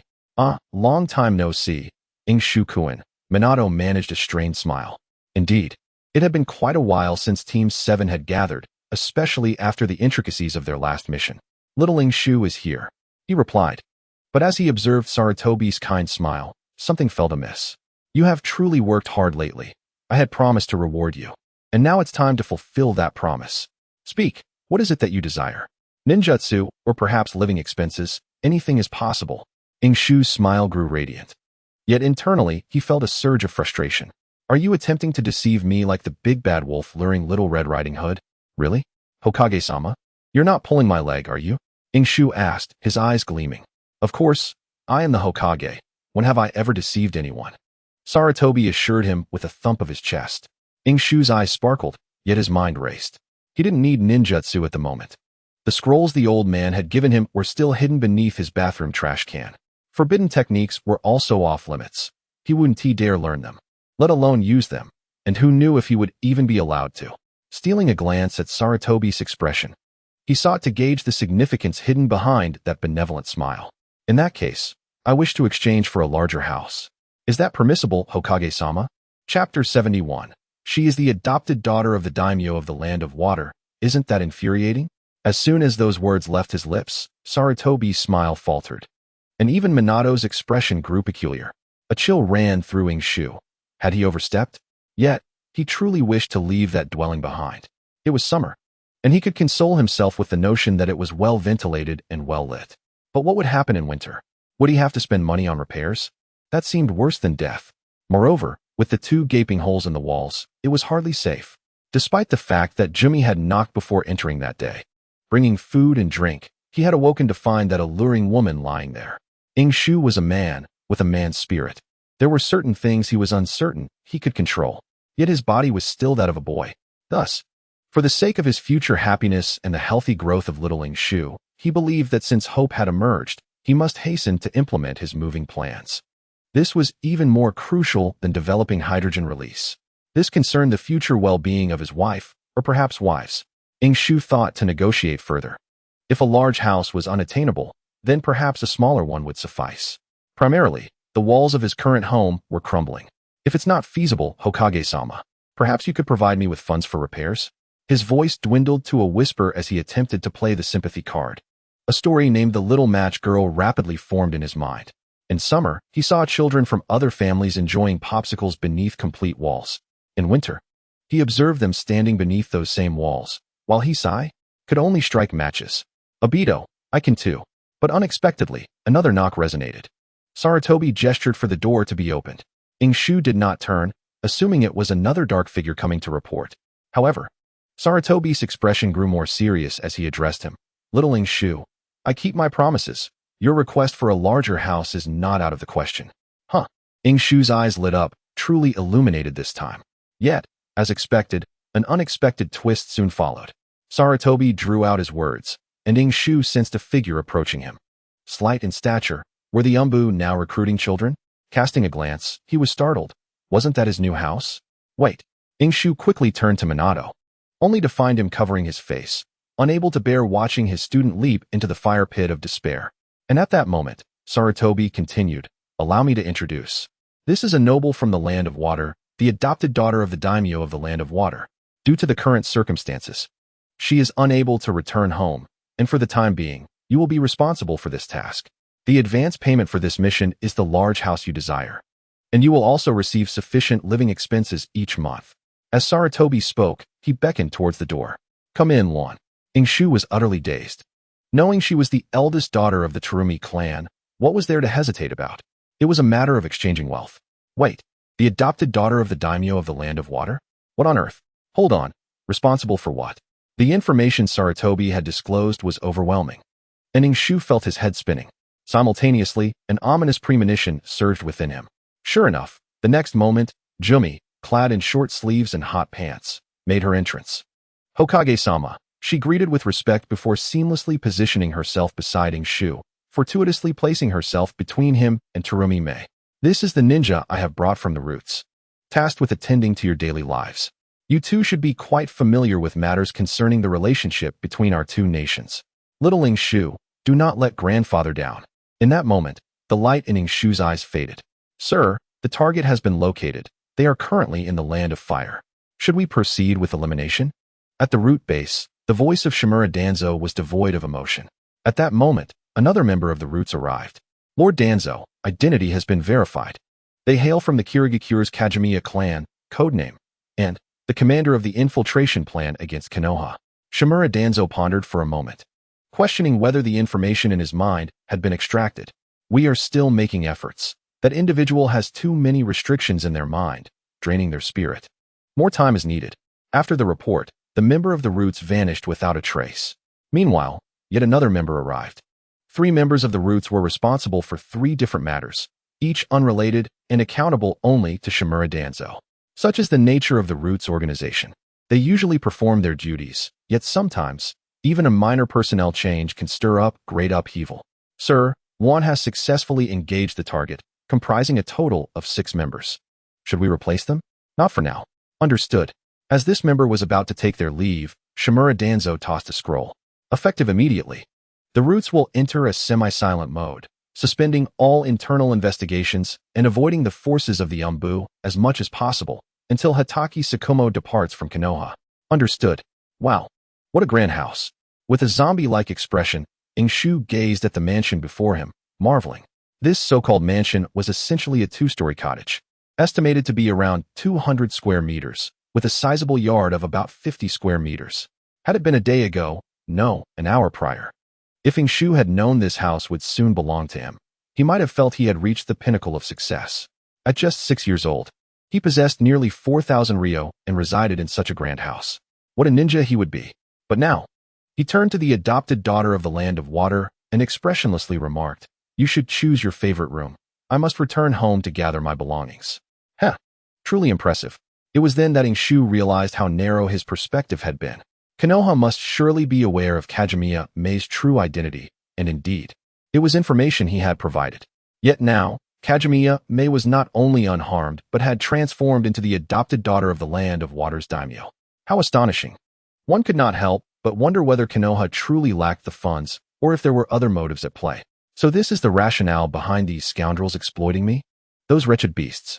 As Ingshu walked home to gather his belongings, he was filled with negativity. Initially, it was manageable. In his rental, there was only Kumi, who came thrice a day but only for brief visits. Yet now, in a single room shared by 3, he was entangled with 2 alluring women. Fear had set in. Chapter 72. Ingshu's blissful life before the sun set in the afternoon. Ingshu had finished packing. A woven bag contained his bedding, and a makeshift pillow fashioned from an adult's coat. 2 scrolls, a lightning release small bulb, and a water release small water ball. 3 bowls, for plates, and 5 pairs of chopsticks. In total, he possessed fewer than 10 items. Even a vagabond seemed better off. In truth, Ingshu was not particularly materialistic. However, upon witnessing Kajimiya Mei directing a multitude of people to furnish the room with beds, vanities, and bundles of new clothes, he cursed under his breath, realizing she truly treated this place as her home. After returning to his empty room, Ingshu's mood brightened instantly. Although it was devoid of furnishings, it felt remarkably spacious, larger than his previous abode combined. To put it simply, the 2 openings in the wall there were akin to large windows, while here, they barely served as ventilation. In just 2 minutes, he completed what he termed moving in, which merely entailed laying out his bedding and casually placing his pots and dishes. Ingshu and Kajimiya Mei resided on the 2nd floor, each occupying the farthest opposite ends of the corridor, separated by another room that had already been filled with items upon his arrival. Well, this is still better than having someone sleep in my room, he reassured himself. Clutching the scroll given to him by the old man and all his money, he descended the stairs.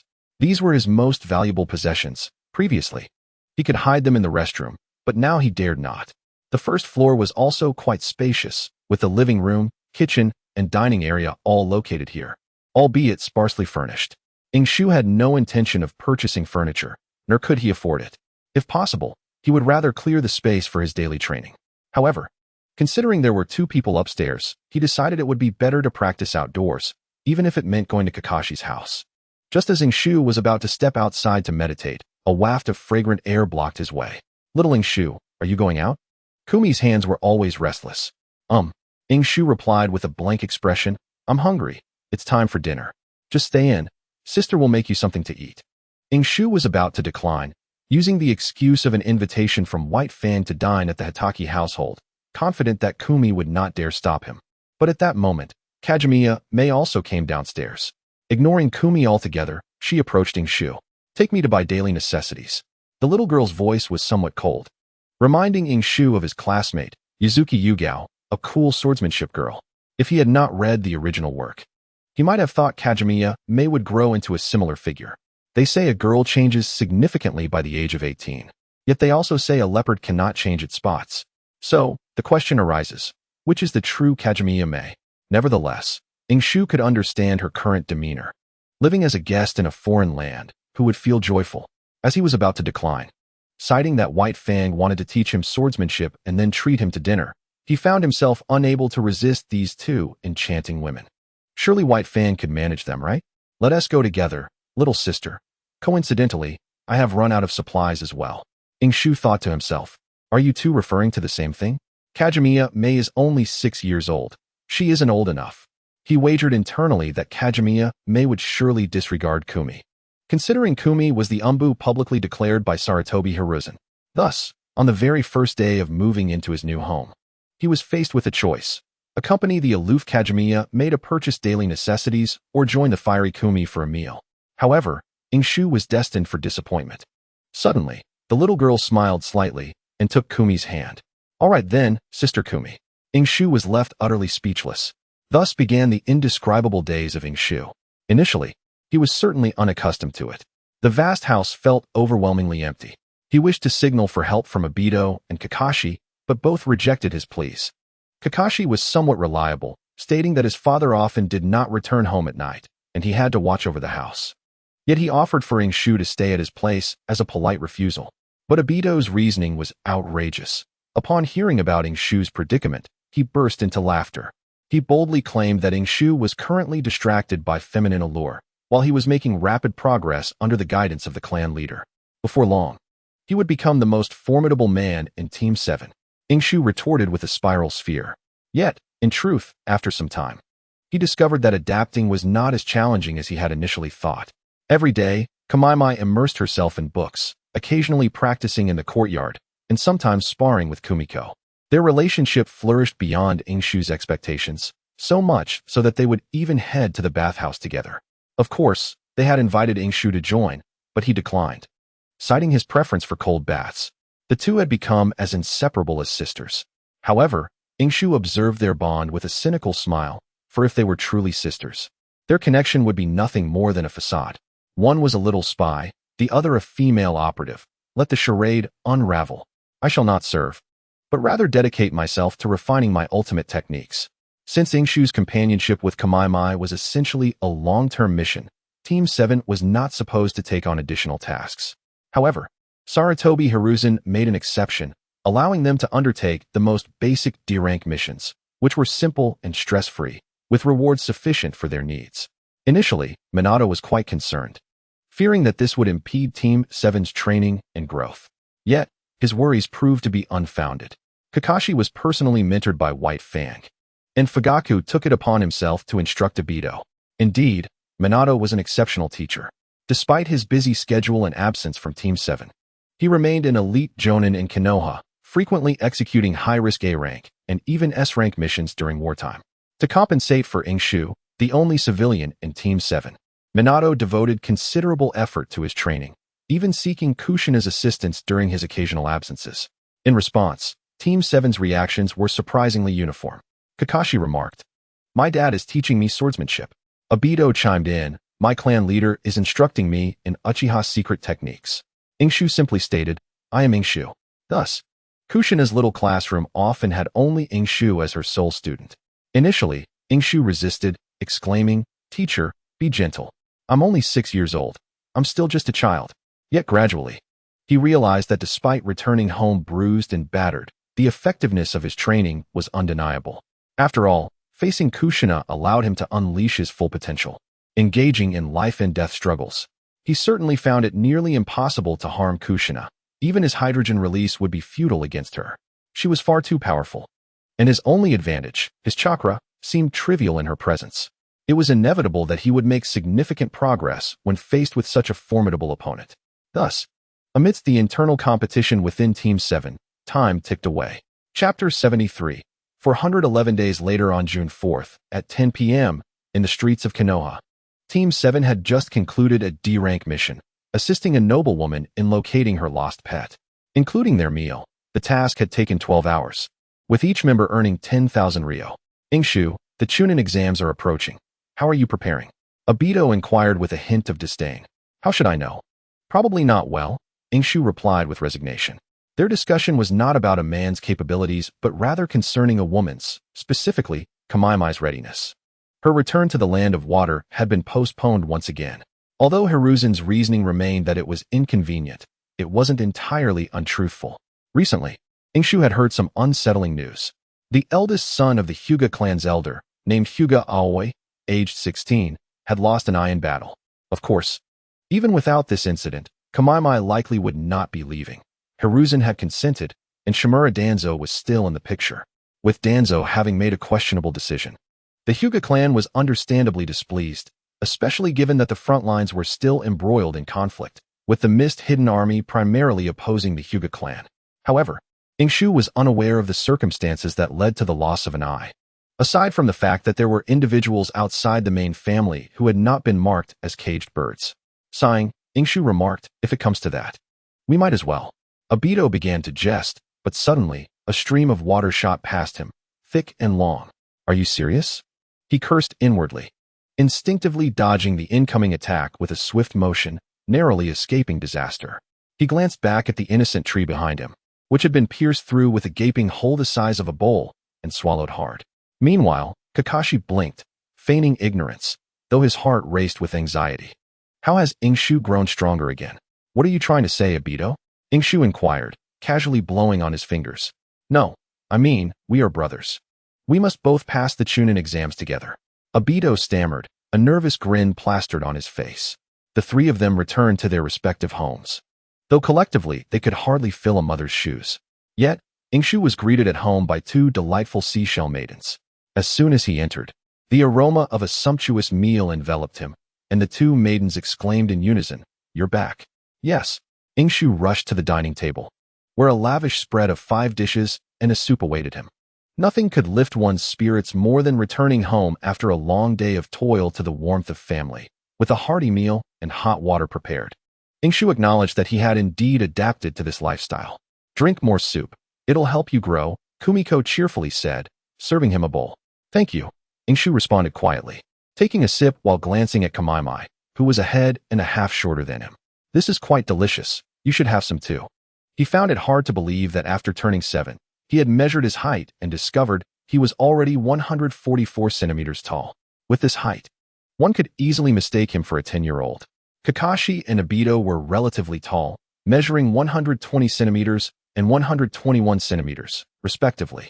And they would likely reach similar heights as adults, 181 centimeters and 182 centimeters. Ingshu estimated that not only would he surpass both of them, but he might even break the height record held by Jiraiya, who stood at 191 centimeters. All right, Kamaimai also filled a bowl for herself, promptly praising Kumiko. This is delicious. Kumiko smiled silently. The dining table was filled with warmth, and as they stepped outside, people often remarked that they looked like 3 siblings, even getting discounts at restaurants. After dinner and a bath, Ingshu changed into the cartoon pajamas that Kumiko had bought for him, preparing to conclude this fulfilling day. He also contemplated how to approach Minato and White Fang to request some time off to ensure he could pass the Chunin exams. If all else failed, he considered seeking out Tsunade. He had already formulated his argument. Regardless of the circumstances, I am a product of your teachings. And stepping outside as a genin would be a disgrace to my name. That reflects on you, teacher. Yes, that will do. Ingshu resolved, ready to sleep when suddenly, the bell at his room's entrance jingled. Instantly alert, he sprang into a defensive posture, adjusting his attire before sitting upright and greeting with a deep voice, "Good evening, Sister Kumiko." Ingshu had indeed acclimatized to the life with 2 seashell maidens at home. However, this did not diminish his resolve. He regarded this as a form of training, an exercise for the mind, a trial for his will, and a test of his composure. Moreover, it can stimulate the secretion of testosterone, an essential element for men, enhancing fitness results post-training while also promoting development in that aspect. The 7th squad previously competed in a bathhouse, yielding an unexpected result for Aishi. Kakashi, who easily outperformed the acorn, turned out to be the youngest in the 7th squad. At that time, the second-ranked Obito offered words of consolation. You're still young. You have time to develop. Aishi nearly burst out laughing, silently lamenting for Obito in his original timeline. Every time I enter your room, you seem so nervous. Kumi teased with a smile, to be honest. Are you hiding something from me? Aishi felt slightly overwhelmed. He also recalled a peculiar image of Mei and Kumi mingling. Perhaps he shouldn't dwell on such matters, after all. The affairs of women are beyond his comprehension. Is there something you need, Kumi-san? Aishi inquired politely. You heartless soul. Here I am, cooking for you daily. And you can't even find time to visit? Kumi replied, already sitting cross-legged beside Aishi, her freshly bathed scent wafting through the air. One hand rested between her thigh and chin. Aishi instinctively glanced at the ceiling, but his peripheral vision caught a glimpse. 36C, 2 sizes larger. Despite Kumi's high skill level and charm, she was still only 17, the prime of her youth. However, those from the ninja world often appeared mature. Ino, at 15 or 16, seemed even more flirtatious than Kumi. I just overate, so I want to sleep early. Perhaps I'll relive the taste in my dreams, Aishi replied calmly. This elicited a series of melodious giggles from Kumi, prompting him to sneak a glance, thinking to himself, what a lively spirit. All right, let us get serious. Kumi finally returned to a more serious demeanor, although still wearing a teasing smile. Have you noticed that Mei-chan seems a bit off lately? She might not return for a while. Upon hearing this, Aishi raised an eyebrow, rapidly analyzing Kumi's intent in sharing this information. In fact, it was Kumi who inadvertently informed him of Hinata's loss of eyesight. I'm powerless in this situation. Aishi quickly formulated his response, stating seriously, I am a ninja. If the war does not end, I will inevitably find myself on the battlefield. Her absence may not be a bad thing for either of us.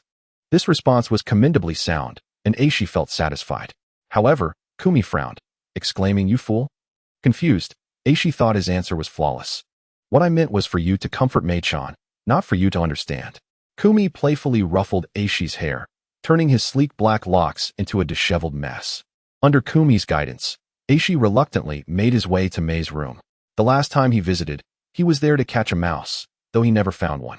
Knock, knock. Knock. Are you asleep, Mei? A peculiar sound emanated from within the room. Aishi furrowed his brow, almost considering barging in, but remembering that after Mei's departure, the door remained his responsibility and he would have to pay for any damages, he hesitated. 3 minutes later, the door opened slightly, revealing a blushing Mei blocking the entrance, which tightened Aishi's brow even further. Are you unwell?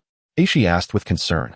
Simultaneously, due to height differences, while Mei obscured much, Aishi could still discern the general state of her room.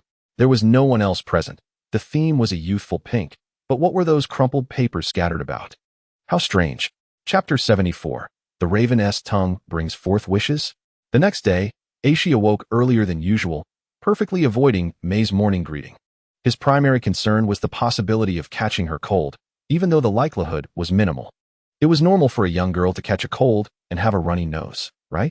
However, Aishi's early rise had other motives.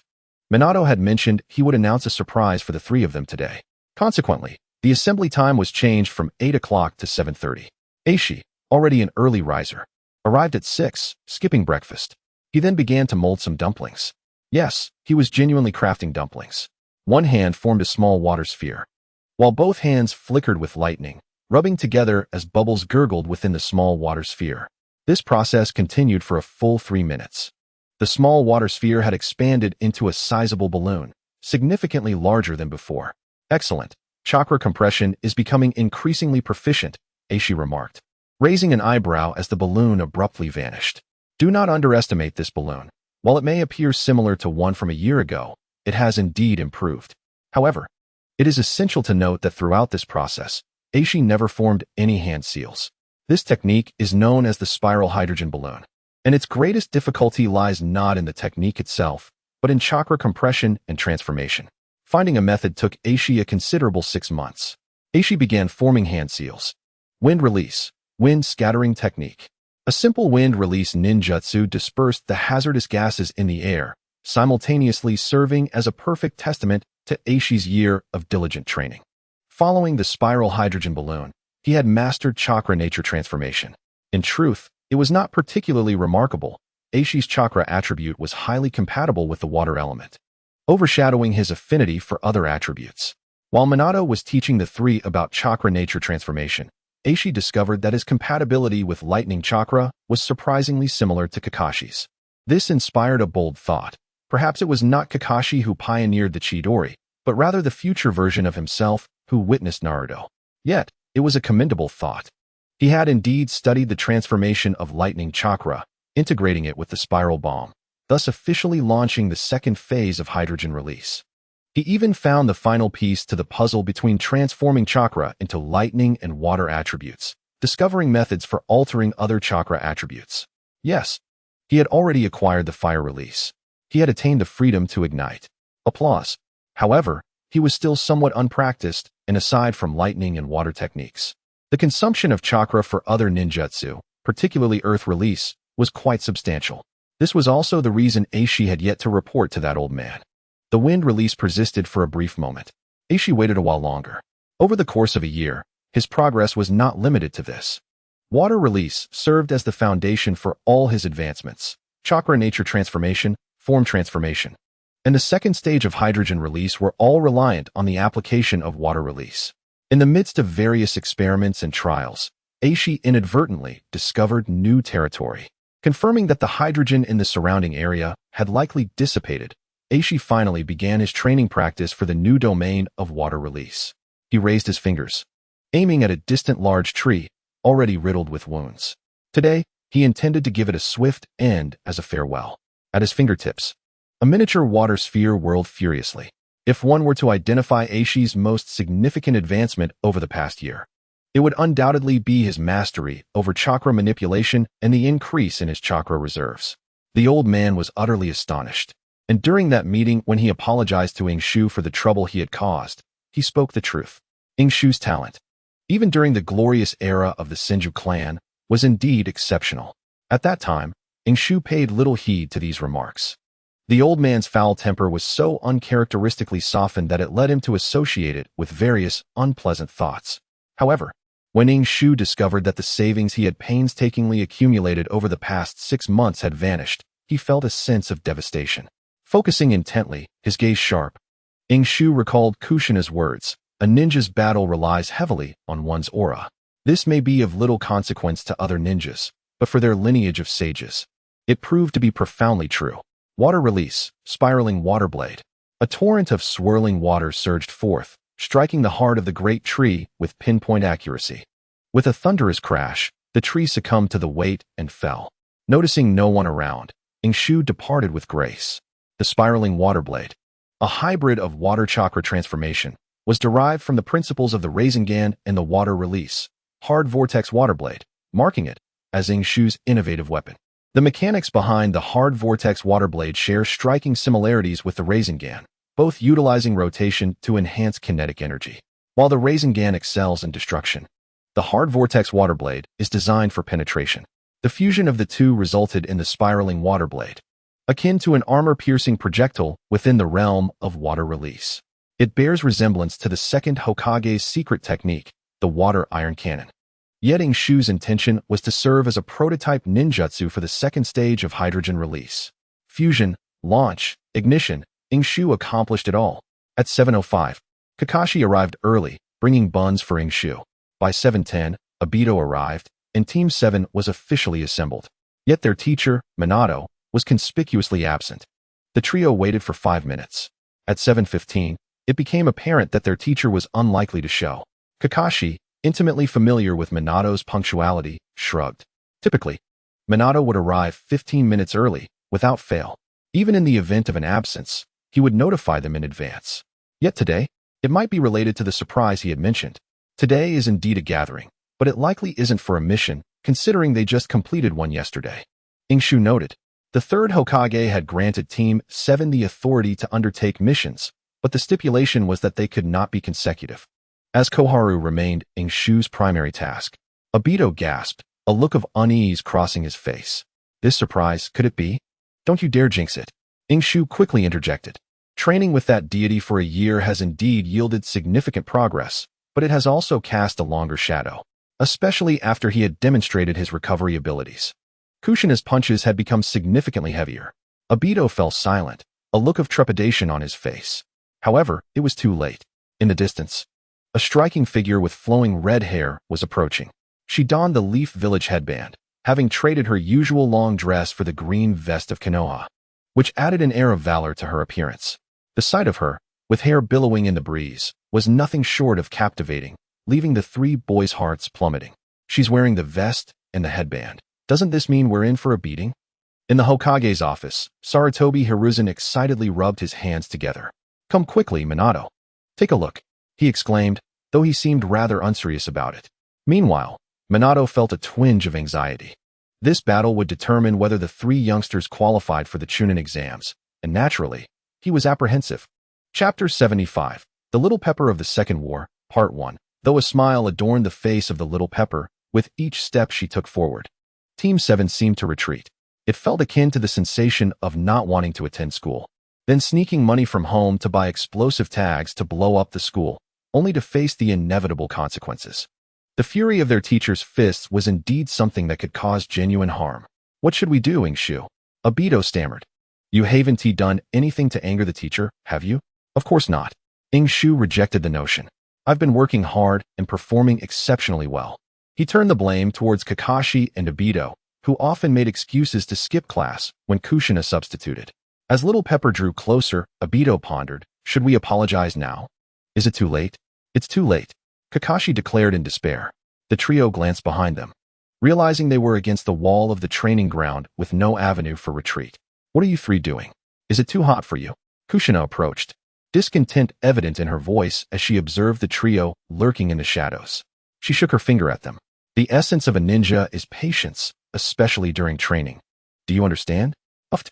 Hiruzen spat his tea in surprise, exclaiming, Minato, Kushina is actually. Ha! Minato could only awkwardly assist in tidying up the table. Kushina. She truly cares for the children, he remarked, a hint of protectiveness in his tone, albeit tinged with guilt. If only Team 7's legs weren't trembling so, Minato would have felt more emboldened.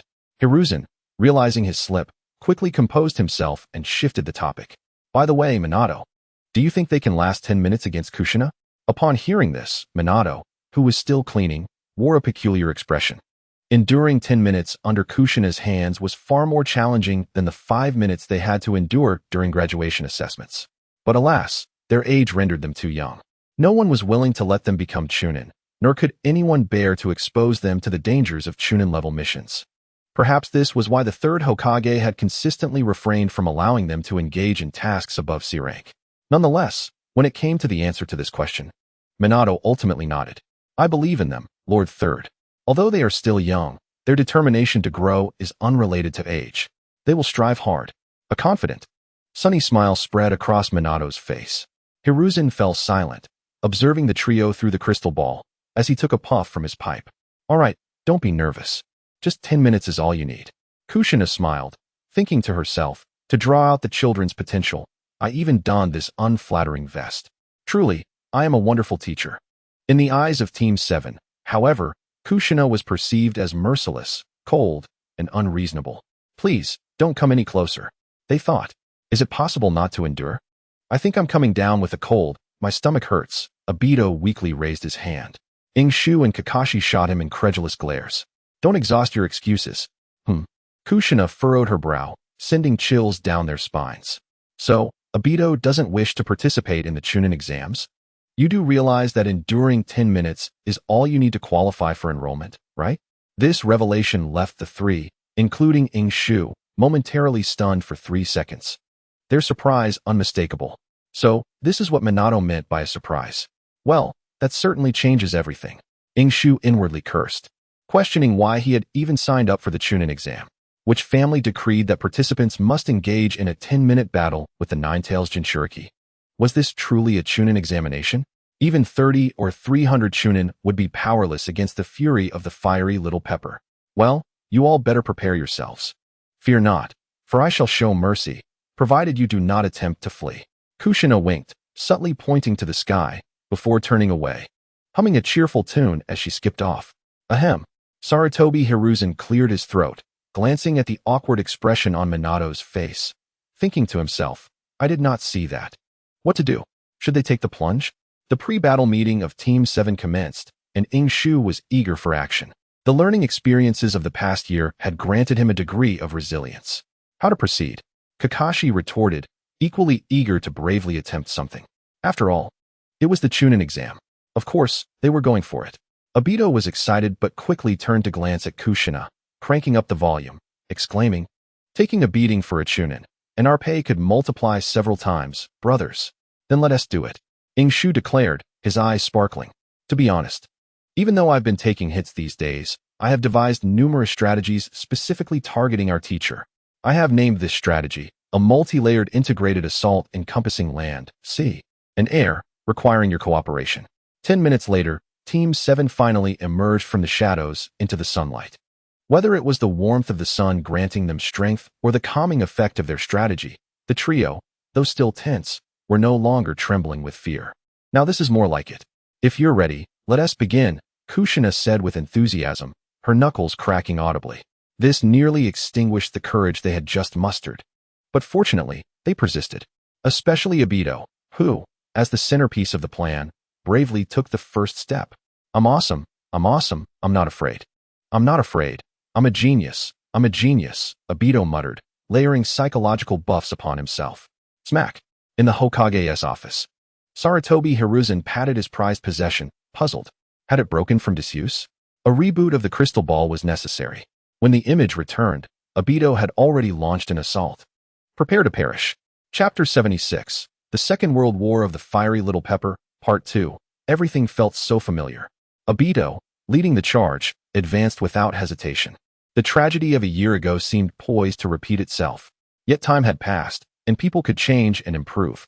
Over the past year, under the personal guidance of the Uchiha clan leader, Obito's strength had surged. He was indeed talented, his dark transformation thrice as potent, but without a sufficient base. Such power was futile. Moreover, it wasn't just Obito who had progressed. The fiery little pepper had also made significant strides. Her bedside still held a copy of How to Be a Qualified Teacher, which she diligently studied day and night, enhancing her experience. Today, her intention was to ease off. She would be more delighted than anyone if the three youngsters could become Chunin. Thus bang. Ouch. Obito fell to the ground. Kushina stared in bewilderment. I had held back. How could this happen? Not only Kushina, but even the duo before the crystal ball were equally stunned. Was this a replay? Obito. The crystal ball echoed with their anguished cries. Kakashi and Shu, on either side, charged forward simultaneously, just as they had a year prior. Kakashi still a step ahead.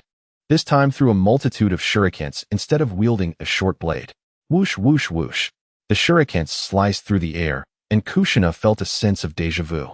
Overcome with guilt, she instinctively stepped back to clear space for Shu, who rushed to save Obito.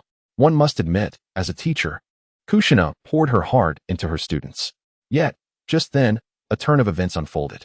Suddenly, the seemingly lifeless Obito sprang to life, his eyes gleaming with determination. He tossed a handful of smoke bombs and swiftly formed hand seals, producing shadow clones in rapid succession. Now is the time. Charge! Shu shouted, accelerating his speed. Ping, ping, ping, ping, ping. The sound of metal clashing resonated through the smoke. With Kushina's prowess, even with her eyes closed, she could handle those kunai. Obito's unexpected revival had put Kushina on high alert. Forget the notion of easing off. She despised deceit. And Obito's recent actions had hurt her deeply. Children, I will ensure you endure the full 10 minutes, every single second. At that moment, the Crimson Pepper was ready to unleash her fury. Footsteps grew closer, and Kushina furrowed her brow. Is it upon us? She stowed her kunai and revealed her iron fists. Had it been previously, Team 7 might have fled 2 kilometers by now. But this time, Earth style, Earth barrier. With a calm voice, the ground trembled slightly, and 4 neatly arranged earth walls rose around the fiery little pepper. What? Sarutobi Hiruzen gasped, turning sharply to Minato. When did this child? About a month ago. I'm not exactly sure of the specifics. Minato scratched his head, his smile a bit sheepish. This was no false modesty. Minato spoke the truth. That little one's extraordinary talent often left him at a loss as a teacher. Yes, that technique seemed intricate, even boasting a 5-word name, but in reality, it was merely 4 earth walls grouped together, requiring a bit more chakra to execute. There was no significant technical difficulty. Had Kakashi used it, it would have garnered only a mild thumbs up, not a barrage of rockets. But the key lay in the fact that this ninjutsu originated from Ingshu. Those earth walls were not mere toys. To master chakra transformation before even turning 8, Sarutobi Hiruzen murmured in astonishment. At that moment, he recalled another disciple of his, Orochimaru. Equally talented, yet with a vastly different disposition. Setting aside talent, the innovative thinking reminded him of Jiraiya. Raising his eyebrows, Sarutobi Hiruzen mused. This child combines the strengths of both, while discarding their weaknesses. There's something remarkable about him. The imagery within the crystal ball continued. Team 7's strategy was still unfolding. Kakashi and Ingshu maneuvered, changing positions mid-run. Earth-style, Yellow Spring Marsh. Kakashi bellowed, leaping high into the air, charging directly into the smoke. Meanwhile, Ingshu pressed both hands against the ground. The ground beneath the smoke became incredibly soft, resembling a swamp, with mud flowing and shifting. Yet, this earth-style was still a product of Ingshu. Little Ingshu, are you prepared? This time, sugary tactics 1T work on me. Kushina had indeed fallen into the trap. Though the encounter between the two individuals did not significantly impact Kushina, there were still notable distinctions. In this version, Kakashi's father remains alive, and there are subtle indications of a darker transformation. His approach to parenting has shifted from a laissez-faire style to a more hands-on, semi-guided method. As Kakashi was about to charge through the smoke, his short blade finally drew forth. Although it was a replica, it bore a faint resemblance to the legendary White Fang. A bewildered voice from within the smoke belonged to Little Pepper, who lamented, "Had I known, I would have utilized shuriken." Even with chakra infused in her hands, they would not match the sharpness of a true weapon. Yet, this was not the worst predicament. The ground was filthy and soft, and remaining stationary would soon lead to restrictions. Kakashi's offensive came from above, while the surrounding terrain was fortified with Ino Shikacho's earthen walls. This is merely a trivial matter. Kushina smirked, her small fists brimming with intricate chakra. With a swift turn and a powerful strike, she dashed forward. Boom! Kushina violently broke through the wall, evading the attack in one fluid motion. Whoosh! Kakashi, missing his strike, was nonetheless filled with excitement. She dodged it. My blade was evaded by the teacher's wife. Do not fault Kakashi for his lack of prowess. Let us not forget Little Pepper's earlier feat of crushing shuriken with her bare hands. More importantly, this was a part of their strategy. Everyone is quite spirited, so I can rest easy. Kushina smiled, though her flowing red hair indicated her agitation. You two have been skipping class and have gotten quite skilled, huh? At least Ino Shikacho is polite. Before the crystal ball, Minato swallowed hard, feeling a tinge of panic as he discreetly glanced at the third Hokage, only to find the esteemed leader equally unsettled. Indeed, Kushina's blood-red pepper mode was truly fearsome. Minato glanced at the clock on the wall. 8 minutes left. Hang in there, children. He breathed deeply, activating his chakra, although he might end up bedridden for a day. It was the only thing he could do for the children. No one dared provoke Kushina while in a state of fury, not even the Hokage. Minato prepared himself to make a noble sacrifice, fulfilling his responsibilities as a teacher. Just then, within the crystal ball, Obito declared, "Now is the time." Chapter 77. The Second Battle with Little Pepper, Part 2. Ino Shikacho's shout resonated with confidence and vitality. Most critically, the voice emanated from all directions.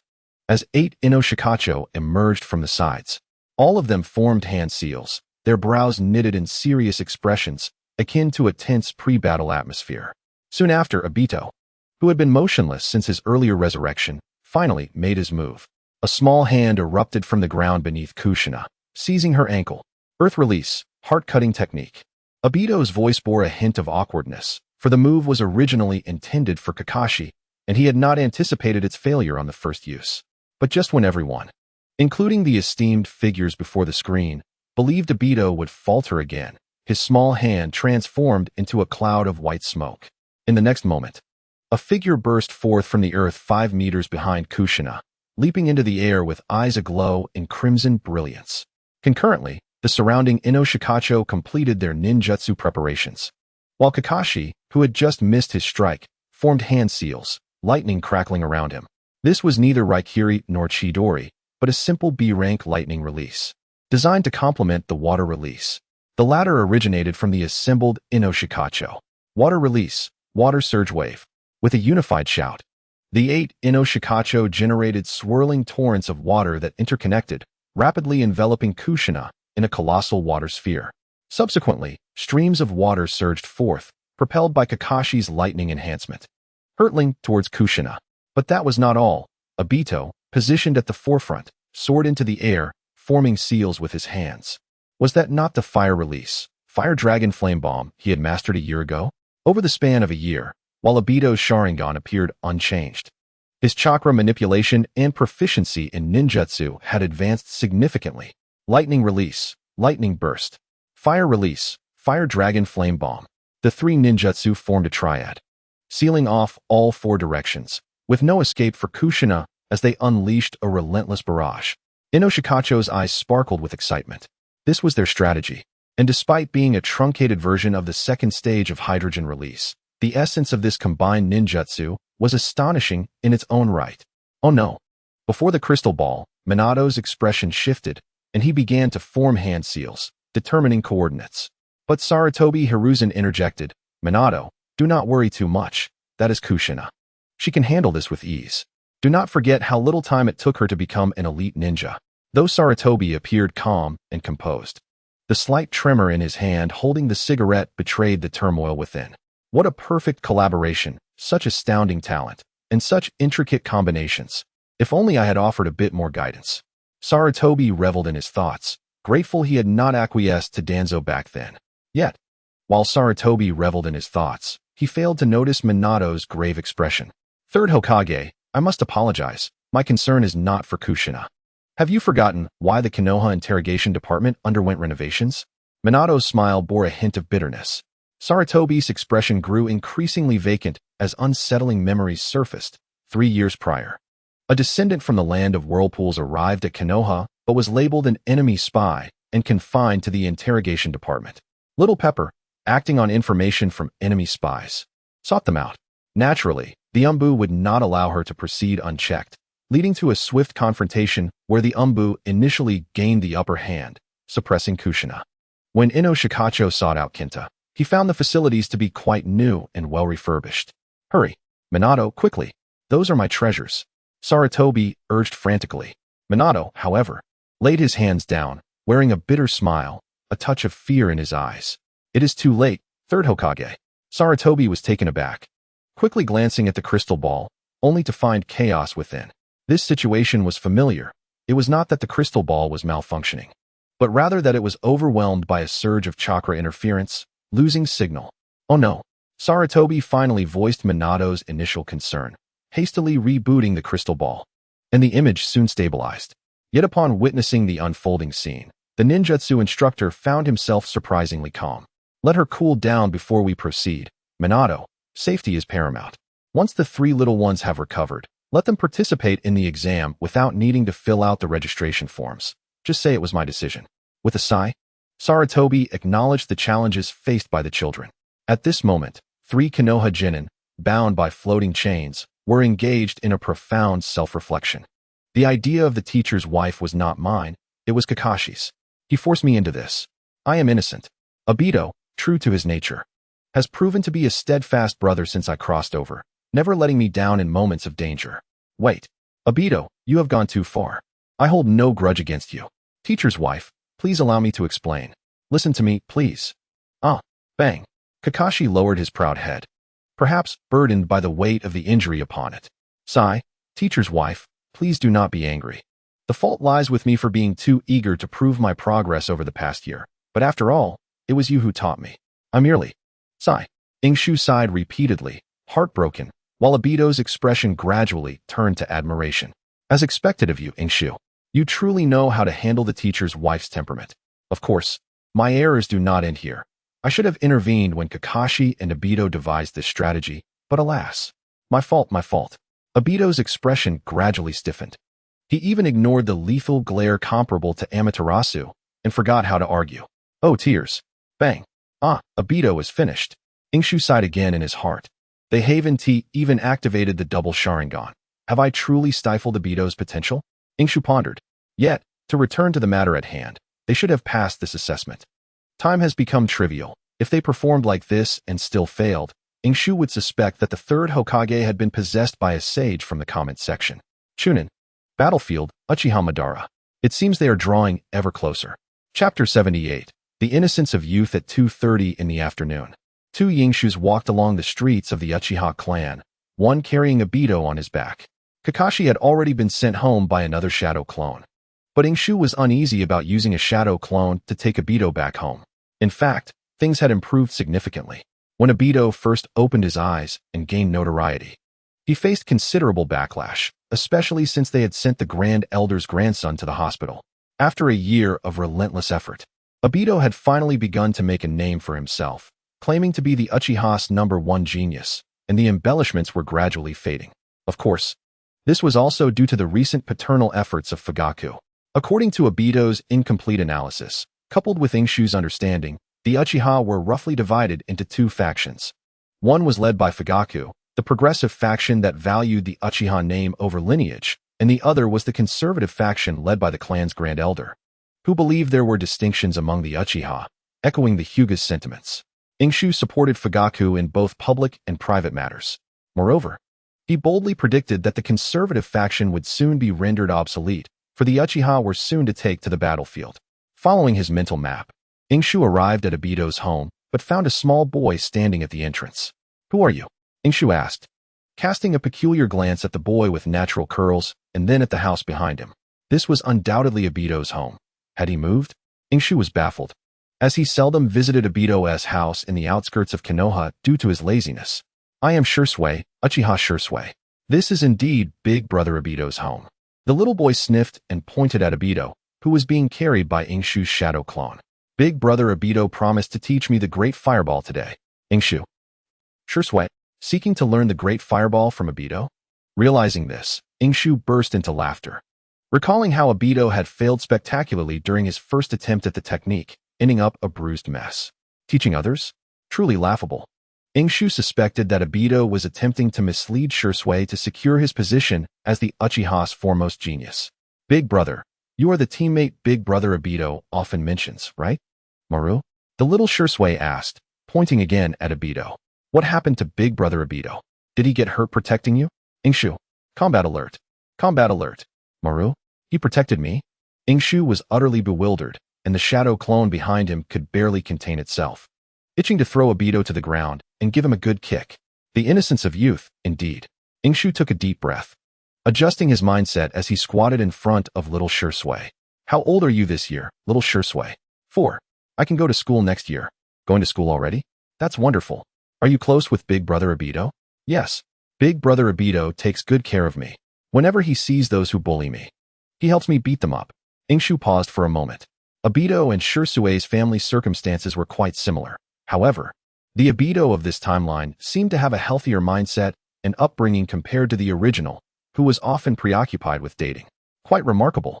"Little Shursui, can you tell me if Big Brother Obito has mentioned anyone else? Perhaps someone with white hair?" "Hokage-sama. The lists from all villages have been drafted and are expected to arrive in Konoha within 3 days." "Very well, you may leave." "Yes." In the Hokage's office.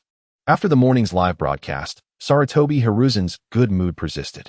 Seizing this opportunity, he prepared to tackle the most challenging matters. "Sunagakure, the Yakura? Bloodstained ninja?" Sarutobi raised an eyebrow in surprise, but only slightly. It was wartime, and holding a Grand Chunin exam seemed rather unrealistic. However, this was a unique moment in the midst of war. The battlefronts had nearly reached a ceasefire over the past month.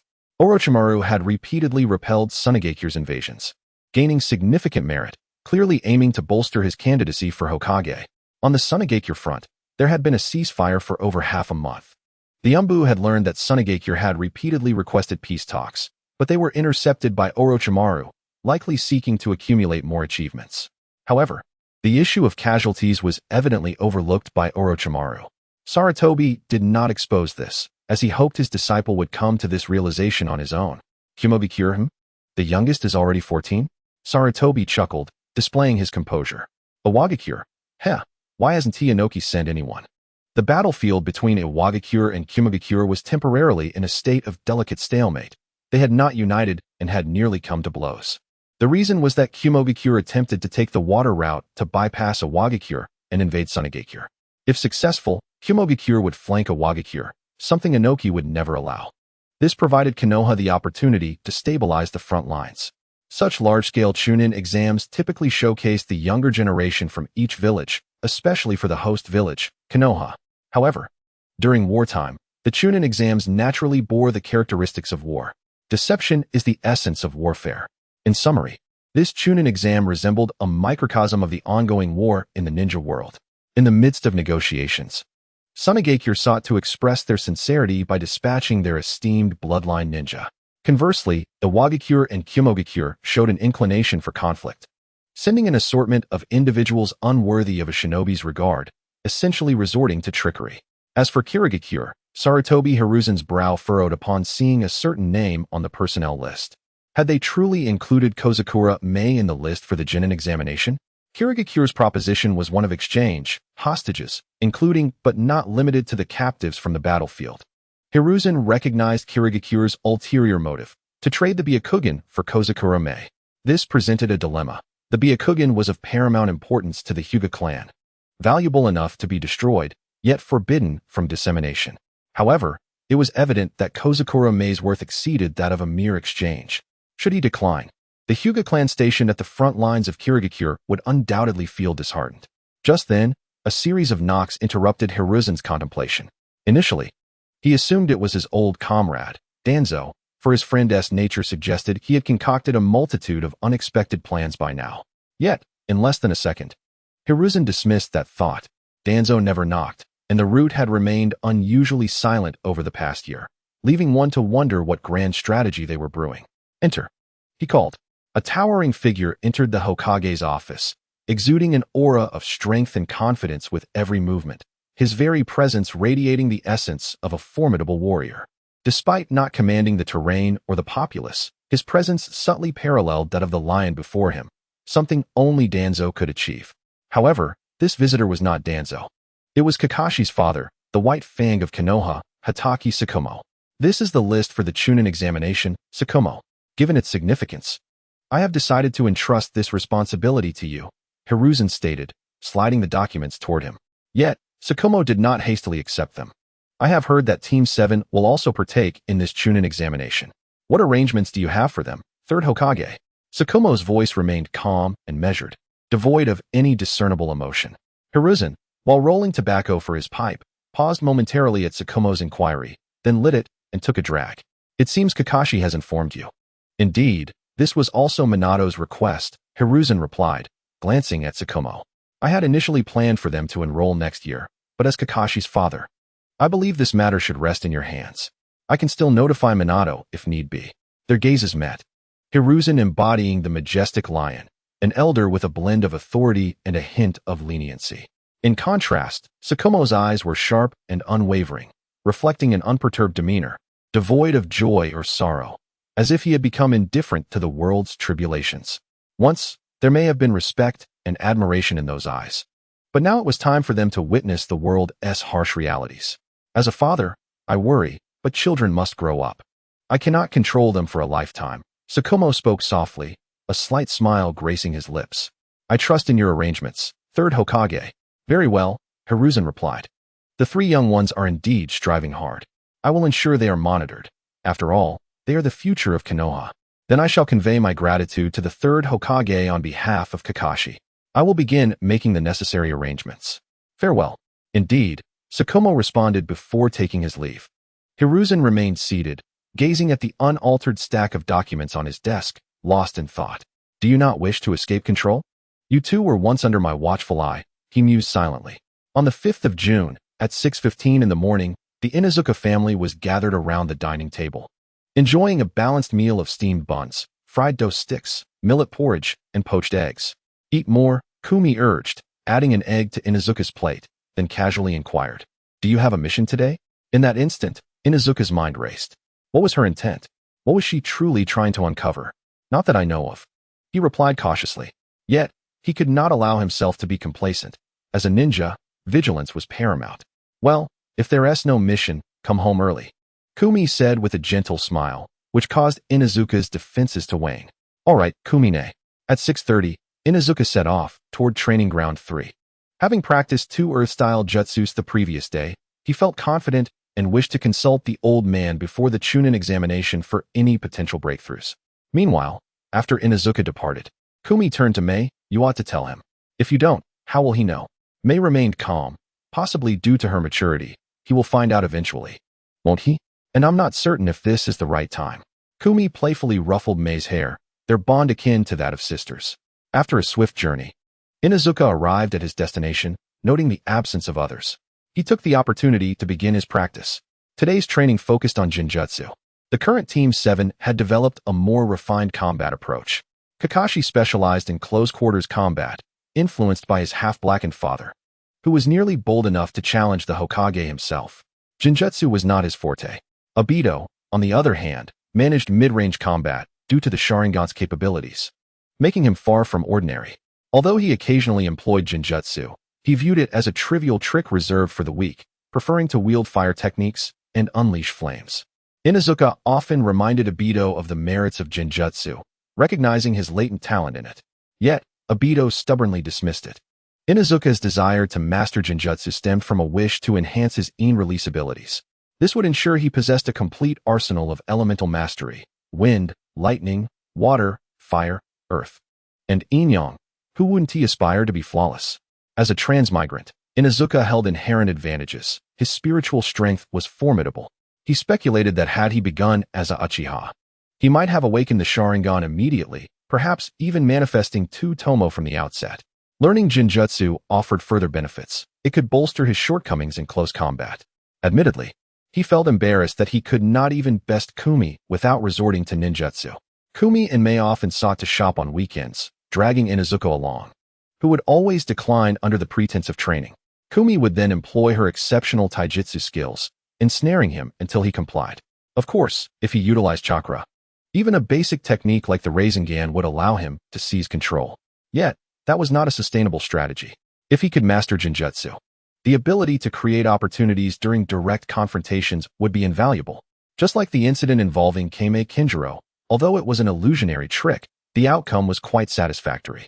Aisha desired precisely that effect. Unfortunately, Yuhi Kurenai had not yet graduated. Otherwise, they could have attempted a shortcut. Aisha muttered to himself, then began forming hand seals. 8 seals culminated in a C-rank basic illusion, the art of the fox and the heart. It could cause individuals to wander aimlessly in place, only to vanish. This technique was rather superfluous for the strong and challenging for the weak to master, with the only merit being its applicability to multiple targets. It could intimidate civilians. But against a ninja with even a smattering of knowledge about dispelling illusions, it would be easily countered. The hand seals and activation process concluded swiftly. Without a point of reference, the outcome was uncertain, yet Aishu felt optimistic. However, before he could indulge in his self-satisfaction, a fist the size of a sandbag struck his forehead, causing him immense pain and nearly bringing him to tears, but his body instinctively reacted. Do not misunderstand. It was not a retaliation with refined taijutsu. Instead, with a puff, he deployed a smoke bomb, coupled with a substitution technique, and reappeared 8 meters away. He swiftly formed hand seals, preparing to counter with his most adept ninjutsu, water release, hard vortex water blade. The spear-like stream of water took shape in an instant. But at that moment, he caught sight of his assailant's face. Disheveled and unkempt, with a bottle of liquor in hand, it was none other than the old man. Aisha sighed in relief. If it had been Kushina, he would have been in for a beating. But with the old man, it was a different story. Aisha decided not to halt the flow of chakra, waiting for the old man to demonstrate earth release. However, the old man's reaction was a beat slow. Aisha's figure, releasing ninjutsu, seemed to awaken some long-buried memories. Second brother? Chapter 80. The Art of the Earth. 1,000 hands power. The old man stomped his foot on the ground, and a torrent of chakra surged forth. Aishu was unsure of the principle behind it. Was he forming seals with his foot, or was it akin to Tobarama's instant kill technique? In the next moment, the earth trembled, and an earth release creation arose, taking on a peculiar shape, resembling a middle finger. The hard vortex water blade collided with it, yet could not pierce an inch. Aisha's expression darkened, feeling as if a child had urinated on his face. He absolutely had to learn this technique. What are you doing? The old man, still adjusting his mindset, spoke up, his familiar tone emerging. Do you think you're impressive now? Lacking any room for growth in other areas. You've begun dabbling in illusions? What use are they, I ask you? Come on, give it your all. Illusion me. Daze me. Come on. What a pathetic endeavor. Before you master what you ought to, don't touch those worthless things. If I catch you again, I'll turn you into a tree. The old man's temper flared, reminiscent of a previous encounter. Aishu had little to say.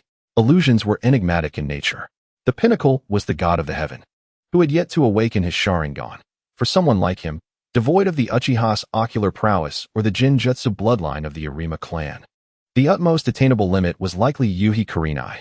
Indeed, there was no need for arduous training. At this moment, the old man seemed to have calmed down considerably. Have you grasped chakra nature transformation? Aishu responded with a grunt. How many have you mastered? I tell you, to learn my earth release techniques is no simple task. Earth release, Yellow Spring Marsh.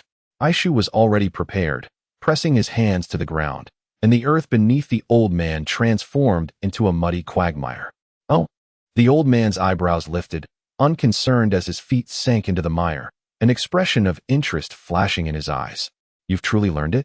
But at this level the old man chuckled ominously, his feet once again stamping down on the ground. The earth beneath him seemed to come alive, surging towards Aishu. What the? Aishu's eyes widened in shock, a single thought racing through his mind. Earth release. Great wall of water. The spectacle before him was akin to the old man wielding earth release as if it were water release. But this only lasted a moment. Everything around returned to normal. The old man remained the same, the ground unchanged, leaving Aishu questioning whether he had fallen into an illusion. Illusions are false, but my earth release techniques are genuine. So, do you wish to learn? If you do, shout it out. By the time Aishu returned home after training, night had already fallen.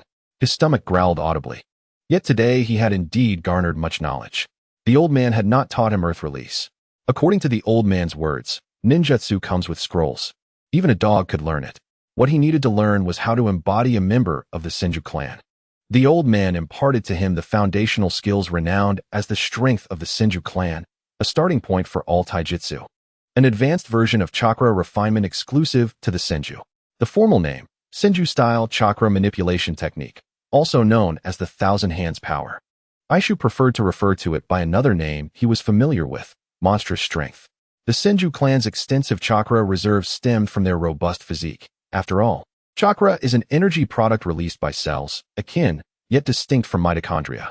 Understanding how to operate and unleash such immense chakra for maximum power was crucial. The Senju of the forest once basked in glory, preserving a comprehensive system to this day. For instance, the Senju-style chakra refinement technique, or the Senju-style chakra manipulation technique, the Thousand Hands power that Aishu was currently learning. At this moment, Aishu's body was weary, yet his eyes sparkled with determination. He mused that this must be what it feels like to grow stronger. According to the old man's words, the higher one's talent, the stronger the manifestation of the Thousand Hands power. Aishu was acutely aware of his own potential. In no time, at least with that enchantress Kumi, he would soon be in a position of authority. As he reached his doorstep, Aishu spotted two women practicing in the courtyard. Kameme was panting heavily, and Kumi was equally drenched in sweat. Such a scene was rare. Aishu felt a pang of regret for returning late, yet he politely greeted them. Good evening. Is there any food left? Of course, it's waiting for you. Just heat it up yourself. Kumi responded in an unusually normal tone. Aishu raised an eyebrow and dashed inside, truly famished. Just as he stepped through the door, he heard the voices of the two women behind him. Are you all right, Mei-chan? I'm fine, Kumine, continue. Aishu felt a flicker of curiosity, but shrugged it off. He heated up his meal, devoured it ravenously, then took a hot shower before returning to his room, ready to continue his training. According to the old man, only when his Thousand Hands power reached the required standard would he truly be qualified to learn the old man's earth release techniques. The earth release techniques certainly have a grandiose tone, Aishu muttered, understanding that the old man might have exaggerated slightly, but he was certainly not boasting. When it came to the strongest water release users, he immediately thought not of a certain Mizukage from the Mist Village, but rather of the legendary Senju Tobarama. Upon mentioning Tobarama, his immediate thoughts did not drift towards the Flying Thunder God technique, but rather to his elder brother Hashirama and the immense statue of the Great Buddha. In essence, the Senju clan's bloodline limit fundamentally fortified their extraordinary physique, ensuring their distinction among clans. Even in the past, Madara, despite facing off against the reincarnated sons of Sage of Six Paths, could not overshadow Tobirama, who still managed to contend with Izuna. The Elder, having survived from that era, proudly referred to his Earth-style techniques as the Earth Technique, which seemed justifiable. However, this was not the source of Aishu's excitement. The Senju-style chakra manipulation techniques appeared to rival even the enhancements offered by the Sharingan. Aishu finally voiced his thoughts. The water release and earth techniques sounded undeniably enticing. Yet, he never entertained the notion that the fusion of the two could lead to the wood release and subsequently bring peace, a notion he deemed wicked. His abilities had yet to ascend to the level of the Sage of Six Paths. Having a bloodline from the Senju clan was already a source of great satisfaction for him. What Aishu yearned for was his self-created combination ninjutsu, the hydrogen release. A mixture of hydrogen and oxygen formed from the electrical currents of water, aiming to bring about a nuclear equilibrium in the ninja world. That was his ambition. His advantage stemmed from the 9 years of compulsory education, courtesy of his junior high chemistry teacher. Aishu had a premonition. Once he mastered the principles of superhuman strength, the second phase of hydrogen release would ignite a swift reaction, ensuring no technological bottlenecks would impede him. 3 days later, at 6:30 in the morning, Aishu donned his shoes, and Jumi handed him a bento. "Do your best, future Chunin, Lord Aishu." "All right, Jumine." Aishu gazed at the oversized bento box, feeling it unnecessary. Wasn't the Chunin exam merely a formality? The written test would likely take just an hour, followed by a traverse through the forest of death, seizing scrolls, and concluding the game. Then there would be the one-on-one battles a month later. Aishu didn't harbor any illusions of grandeur. He felt that the position of Chunin was already secured for Team 7. After all, it would be quite embarrassing for Kushina otherwise. "I'm off." Aishu bid farewell and set out. After his departure, the seemingly indifferent Terumi May swiftly ascended the stairs, changed her attire, and descended.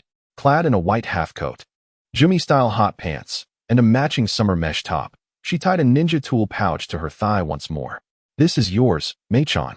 Jumi produced a pink bento box, nearly as large as Aishu's. "I'm off now, sister." Terumi May winked and made a heart gesture, cheerfully preparing to put on her shoes. But Jumi's voice took on a melancholic tone. "It's hard to part, isn't it, Mei-chan?" Terumi May paused. "I'm off now, Jumine." Grasping the bento, she turned back with a radiant smile as the two sisters finally bid their farewells. Yet, at the moment Terumi May turned, Jumi's expression and gaze chilled.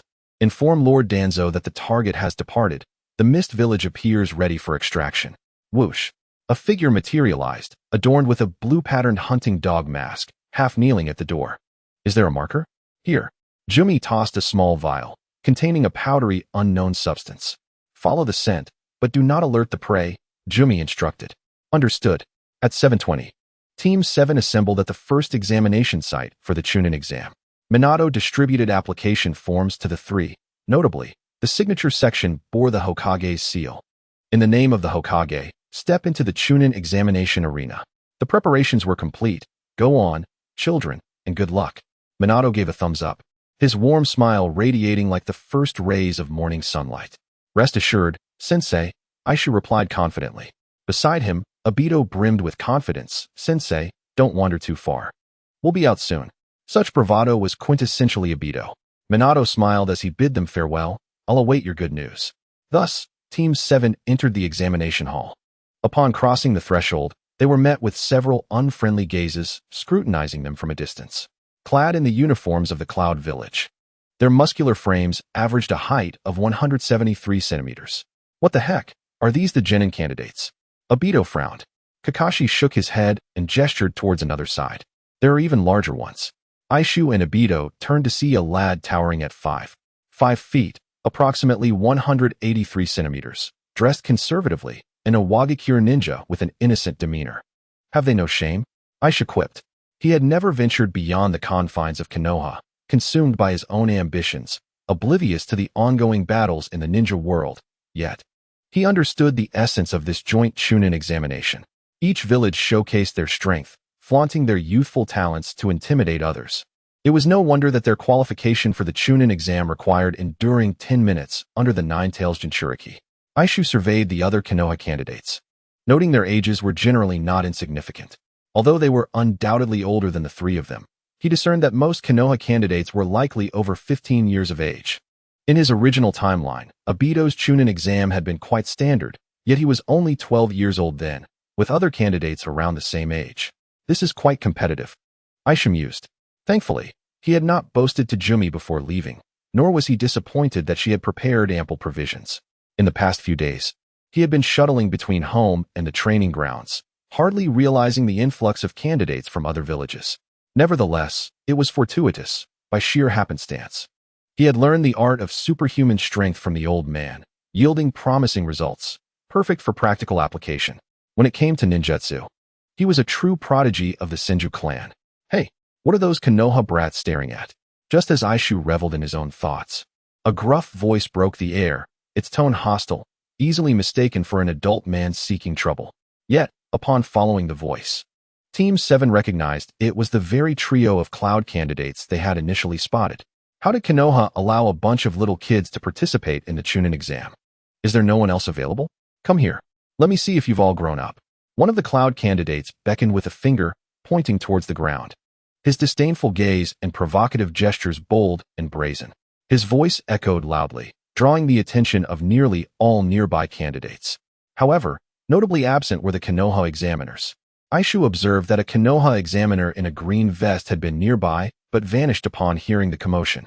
It was unclear whether they had left to find someone or had done so deliberately. Damn it! Obito rolled up his sleeves, as the spirit of Team 7. He would never tolerate such insults. You dare bark again? Obito strode purposefully towards the three cloud ninjas, drawing the attention of surrounding candidates. Kakashi and Aishu exchanged glances. Aishu shrugged, deeming the situation manageable. Oh, small stature, yet a fierce temper. You seem to be in need of a lesson. The cloud candidate approached Obito. But as they neared, Obito suddenly made his move. The crimson flicker in the eyes vanished in an instant, causing the Yunin ninja to tremble all over, clearly ensnared in an illusion. Beside him, Aishu raised an eyebrow, realizing that the competition over the past 3 days was not solely his endeavor.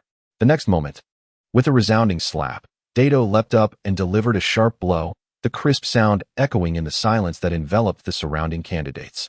The Yunin exam candidate, ensnared in the illusion, was jolted back to reality by the slap, his flushed face igniting a blaze of fury. Yet his wild eyes had not yet fully awakened when Dato unleashed another Sharingan illusion. With another swift strike, Dato executed a 2-hit combo. Meanwhile, the two companions of the Yunin had caught on to the situation, drawing their long blades without hesitation. You little rascal, don't move. Try it if you dare. The first voice came from Kakashi, whose makeshift white fang was pressed against the neck of one Yunin, perfectly fitting despite his shorter stature. The second voice was Aishu's, who, towering over the scene, had no blade in hand, yet the Yunin before him wore an expression of sheer terror. Aishu had a vice grip on the Yunin's hand, exerting immense force as if about to crush his wrist. Chapter 82, an unconventional Chunin written exam with a series of sharp slaps. Dato basked in a moment of glory. However, leaping to strike was not without its drawbacks, so he hastily delivered a few slaps before executing a powerful kick that sent the Yunin flying far away. Kakashi and Aishu then stepped back, taking their positions beside Dato like two guardian deities. This time, Dato truly reveled in his role. Yet, this was merely the tradition of Team 7. When it came to taking hits, Dato was always the first to step up, and when it came to boasting, he led the charge as well, enduring the most punishing blows while flaunting the grandest bravado. Such was Dato's ninja way. How does it feel? Aishu quietly inquired. Not bad. Dato replied nonchalantly. If they're all of this caliber, I reckon it's not a problem. They probably think I'm an illusion-type ninja now. Kakashi interjected cautiously. It's best not to let your guard down. I sense that the towering IWA ninja over there is the most formidable. If anyone believed that Dato was merely a show-off, they were gravely mistaken. Mastering the art of boasting was a skill in itself. Successfully executing it could provide insights into the enemy's capabilities while sowing confusion, an endeavor not to be taken lightly. The Yunin candidate who had endured several slaps from Dato finally regained his composure, his temper flaring to life. Yet, the crimson glow reignited in Dato's eyes, instinctively causing the Yunin to take a step back, clearly apprehensive. Laughter erupted around them, the slightest of movements wielding immense psychological impact.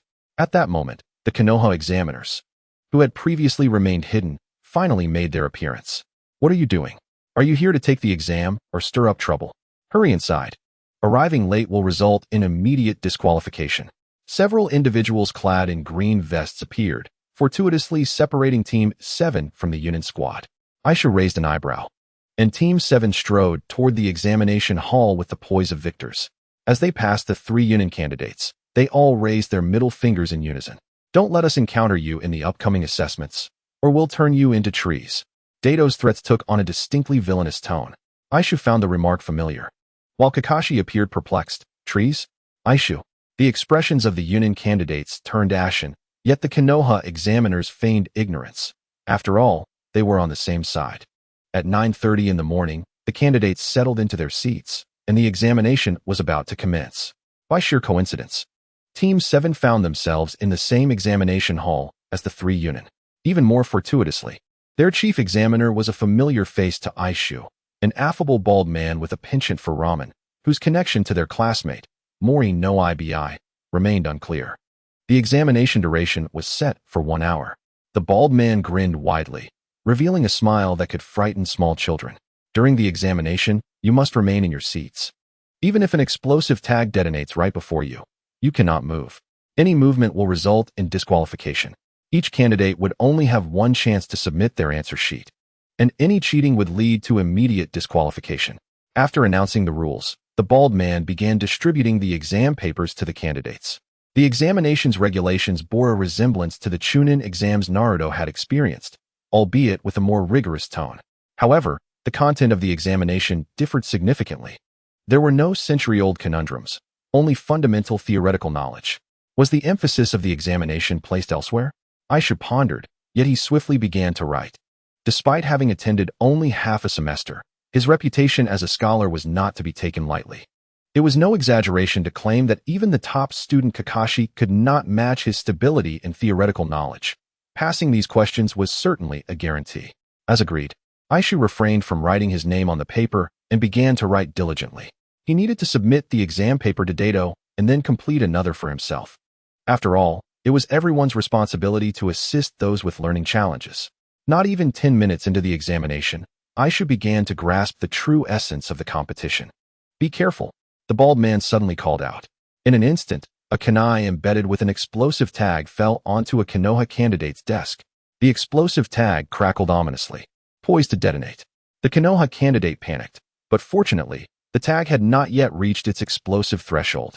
Remaining calm, he grasped the kunai and prepared to throw it away. At that moment, the bald man opened the door for him, gesturing outward as if to say, "Please." The candidate, with no time to hesitate, hurled the kunai, completing the action in less than 2 seconds. Truly, a testament to Konoha's elite. The next moment, an explosion ensued. The sound was not deafening, yet it sent a thrill through the air. A Suna candidate, seated next to the Konoha candidate, was irate, having traveled a long distance to take an exam. He nearly became a casualty of an explosive tag. "Who allowed you to speak?" the Suna candidate exclaimed, but the bald man turned to him with a fearsome glare. His demeanor reminiscent of a ramen butcher ready for interrogation, an aura far beyond what the young man could withstand. "I suspect you attempted to signal your partner with answers. Now, your entire team is disqualified. Get out immediately." As the words left his mouth, several Konoha green-vested ninjas appeared, their expressions devoid of emotion as they escorted the 3 candidates away. This scene left the entire examination hall in a state of bewilderment. Yet, it did not end there. The bald man pointed toward the Konoha ninja who had just thrown the kunai. "You've passed. You may submit your paper early and leave." The Konoha candidate, still in shock, was told that the exam paper was burned, consumed, or whatever. He could proceed to report to the next examination hall. The bald man returned a gentle smile, softening the scars on his face. Aishu suddenly understood. So, this was the true nature of the examination. Thus, what was truly being assessed? Reaction time? Is it merely to instill fear? After silently substituting the completed exam paper, Aishu pushed it aside and cast an expectant glance at the bald, muscular man. His expression seemed to convey, "Come on, explode me already." In the Hokage's office, Sarutobi Hiruzen observed the scene of Team 7 through the crystal ball, exhaling a puff of smoke with satisfaction. "Look, even Danzo hasn't targeted your route. Yet he can still be deemed a competent ninja." Standing before the Hokage's desk was none other than Shimura Danzo, who appeared far more serious than Hiruzen. His expression grave and his gaze sharp. I have kept a close watch on the individuals from the Mist Village. The moment I detect any movement from those with Byakugan, I will act immediately. So, when do you plan to deploy White Fang to the front lines? Saratobi Hiruzen's expression faltered. What?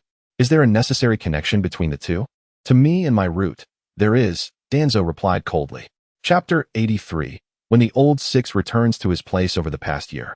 White Fang had ceased recruiting personnel for Root, and he had managed to divide over 80% of Root's tasks using various excuses. If you allow this to continue, the very existence of my Root will be rendered unnecessary.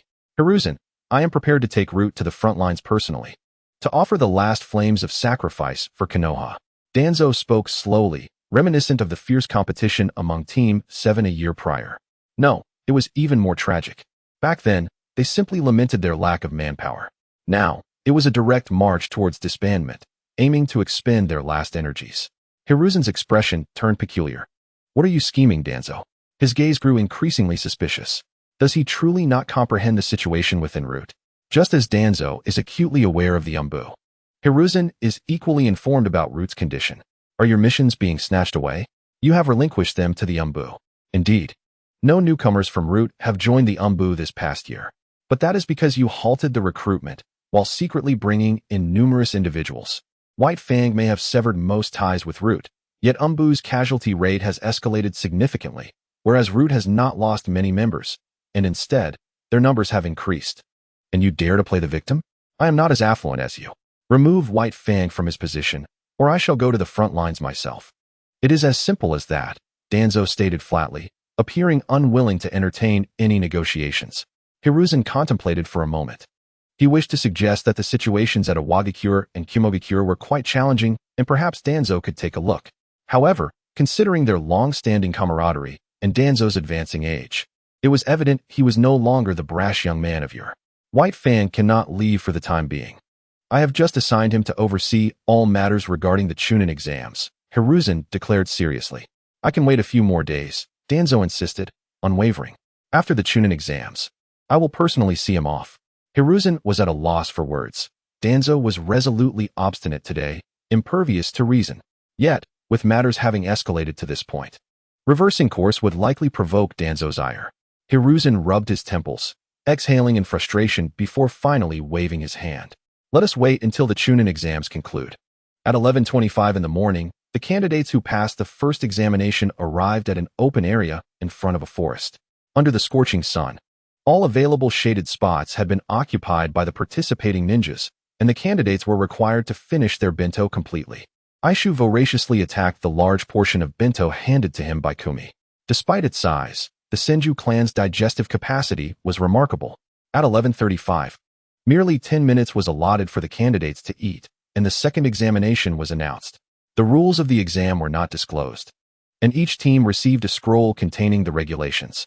The format was similar to what Aishu remembered: collect the earth, wind, and fire scrolls, then reach the high tower to pass. The number of scrolls corresponded to the number of candidates, leaving them to observe their surroundings. Upon stepping into the forest, Aishu glanced towards the distant high tower, the checkpoint for collecting the scrolls, and then surveyed the dense woods around him. He felt as if he had returned to a place that belonged to him. Everyone, do you have enough supplies? Aishu quietly inquired. As you suggested, I brought 10 smoke bombs and 50 explosive tags, but they are all inexpensive. My father forbids me from taking the expensive ones, Kakashi replied, pulling out equipment from various pockets. He had little shuriken and kunai, but had brought plenty of the old 6 artifacts. Don't ask why Kakashi could bring so much into the exam despite the scrutiny.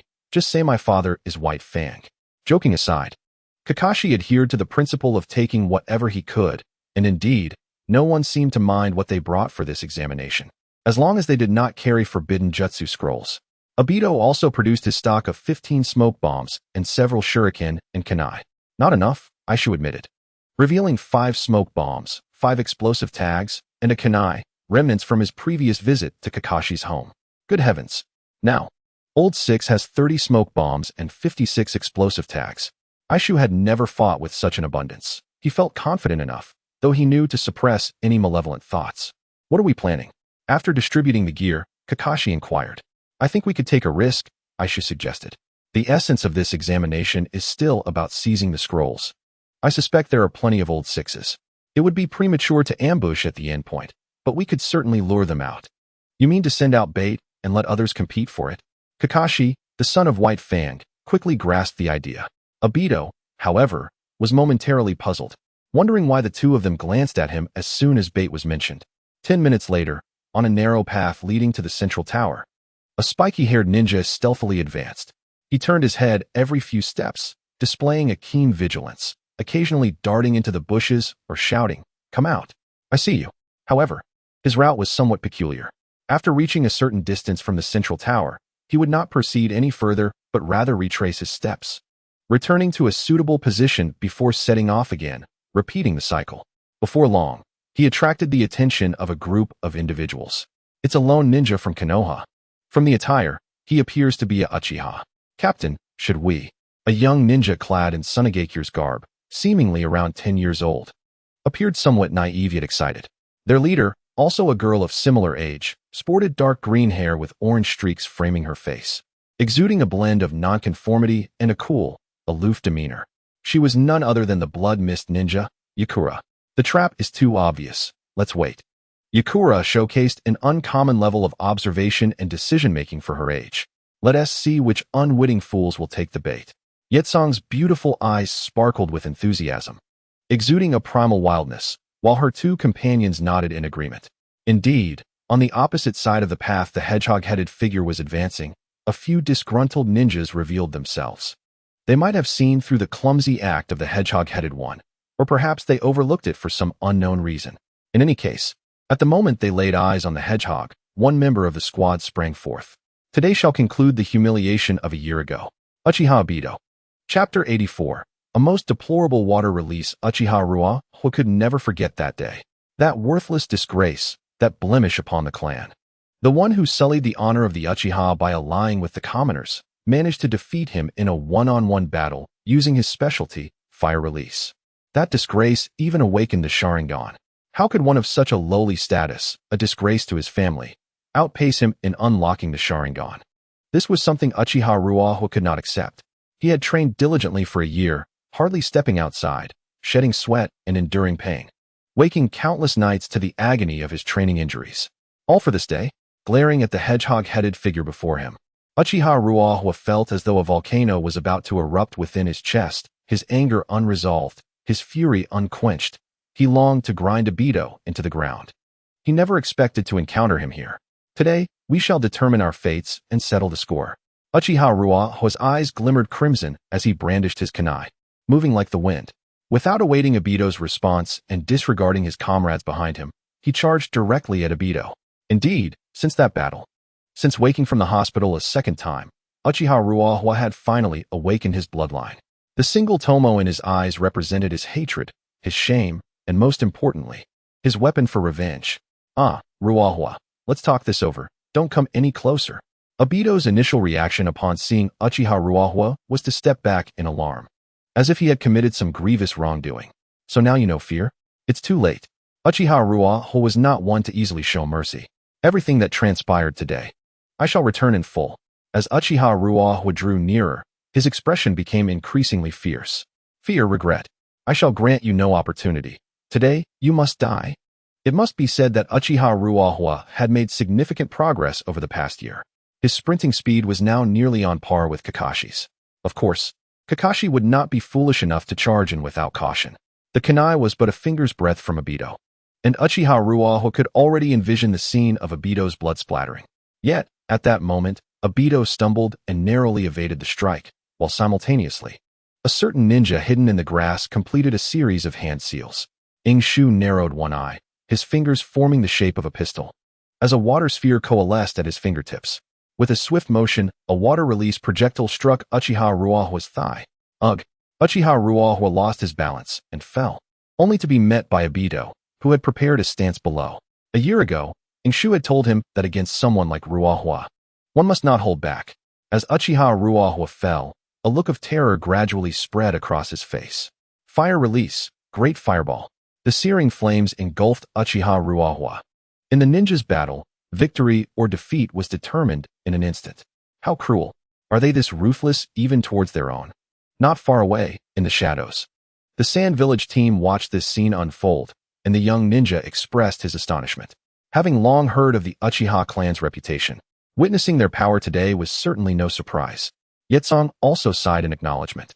However, the next moment, her expression shifted dramatically as she pushed her two companions away and drew her kunai, pivoting sharply. Clang! The kunai clashed against an unknown imitation short blade. Yetsong faced a pair of emotionless white-haired eyes. This white-haired youth was of a similar age to the hedgehog-headed figure, too young for his own good, and also bore the Konoha forehead protector. So they discovered us, indeed, a decoy. Sensing the opponent's strength, Yetsong realized this was merely a child, quick in speed and adept at concealment, but lacking the power to match her own. With force, Yetsong retaliated, sending the white-haired boy staggering back. Yet the boy showed no inclination to fight, retreating gracefully without hesitation. Yetsong smirked, thinking he could leave after coming this far. She began forming hand seals. Her ninjutsu would be swifter than his escape. But at that moment, another water release projectile shot forth. And Yetsong's expression changed as she barely managed to turn and block with her kunai, only to feel an overwhelming force. Is this water release? The shock resonated painfully through Yetsong's hands, startling her with the cunningness of the technique. Gazing into the distance, she saw a figure emerging from the grass. With long, straight black hair, taller than the previous two boys, he had a somewhat handsome appearance and wore a serious expression, completely at odds with the earlier despicable technique. He was a water release ninja, likely the leader of this small group of boys. She could not underestimate him. This one is for you, Obito. I shall handle the bigger fish over there. Shu glanced at Obito and then at the unconscious Uchiha Ruaho on the ground. He decided to let Obito choose how to proceed. If Obito could take that step on his own, perhaps a certain homebody would be enraged to the point of exploding. Understood. Obito waved his hand, kicking the incapacitated Uchiha Ruaho on the ground, his eyes gleaming crimson as he turned to Ruaho's two companions. Hand over the scroll. I don't want to escalate things too much in a village. Shu interjected. Pardon the interruption. Let us focus on the larger fish here. Oh, a rather unconventional young lady. With a few swift movements, Shu arrived before the Sand Village team, scrutinizing the girl before him, who was of a similar height. His eyebrows raised at her unusual hair color, which immediately reminded him of the tragic hero from the Sand Village, whose body was worth dozens of shurikens, Yetsong.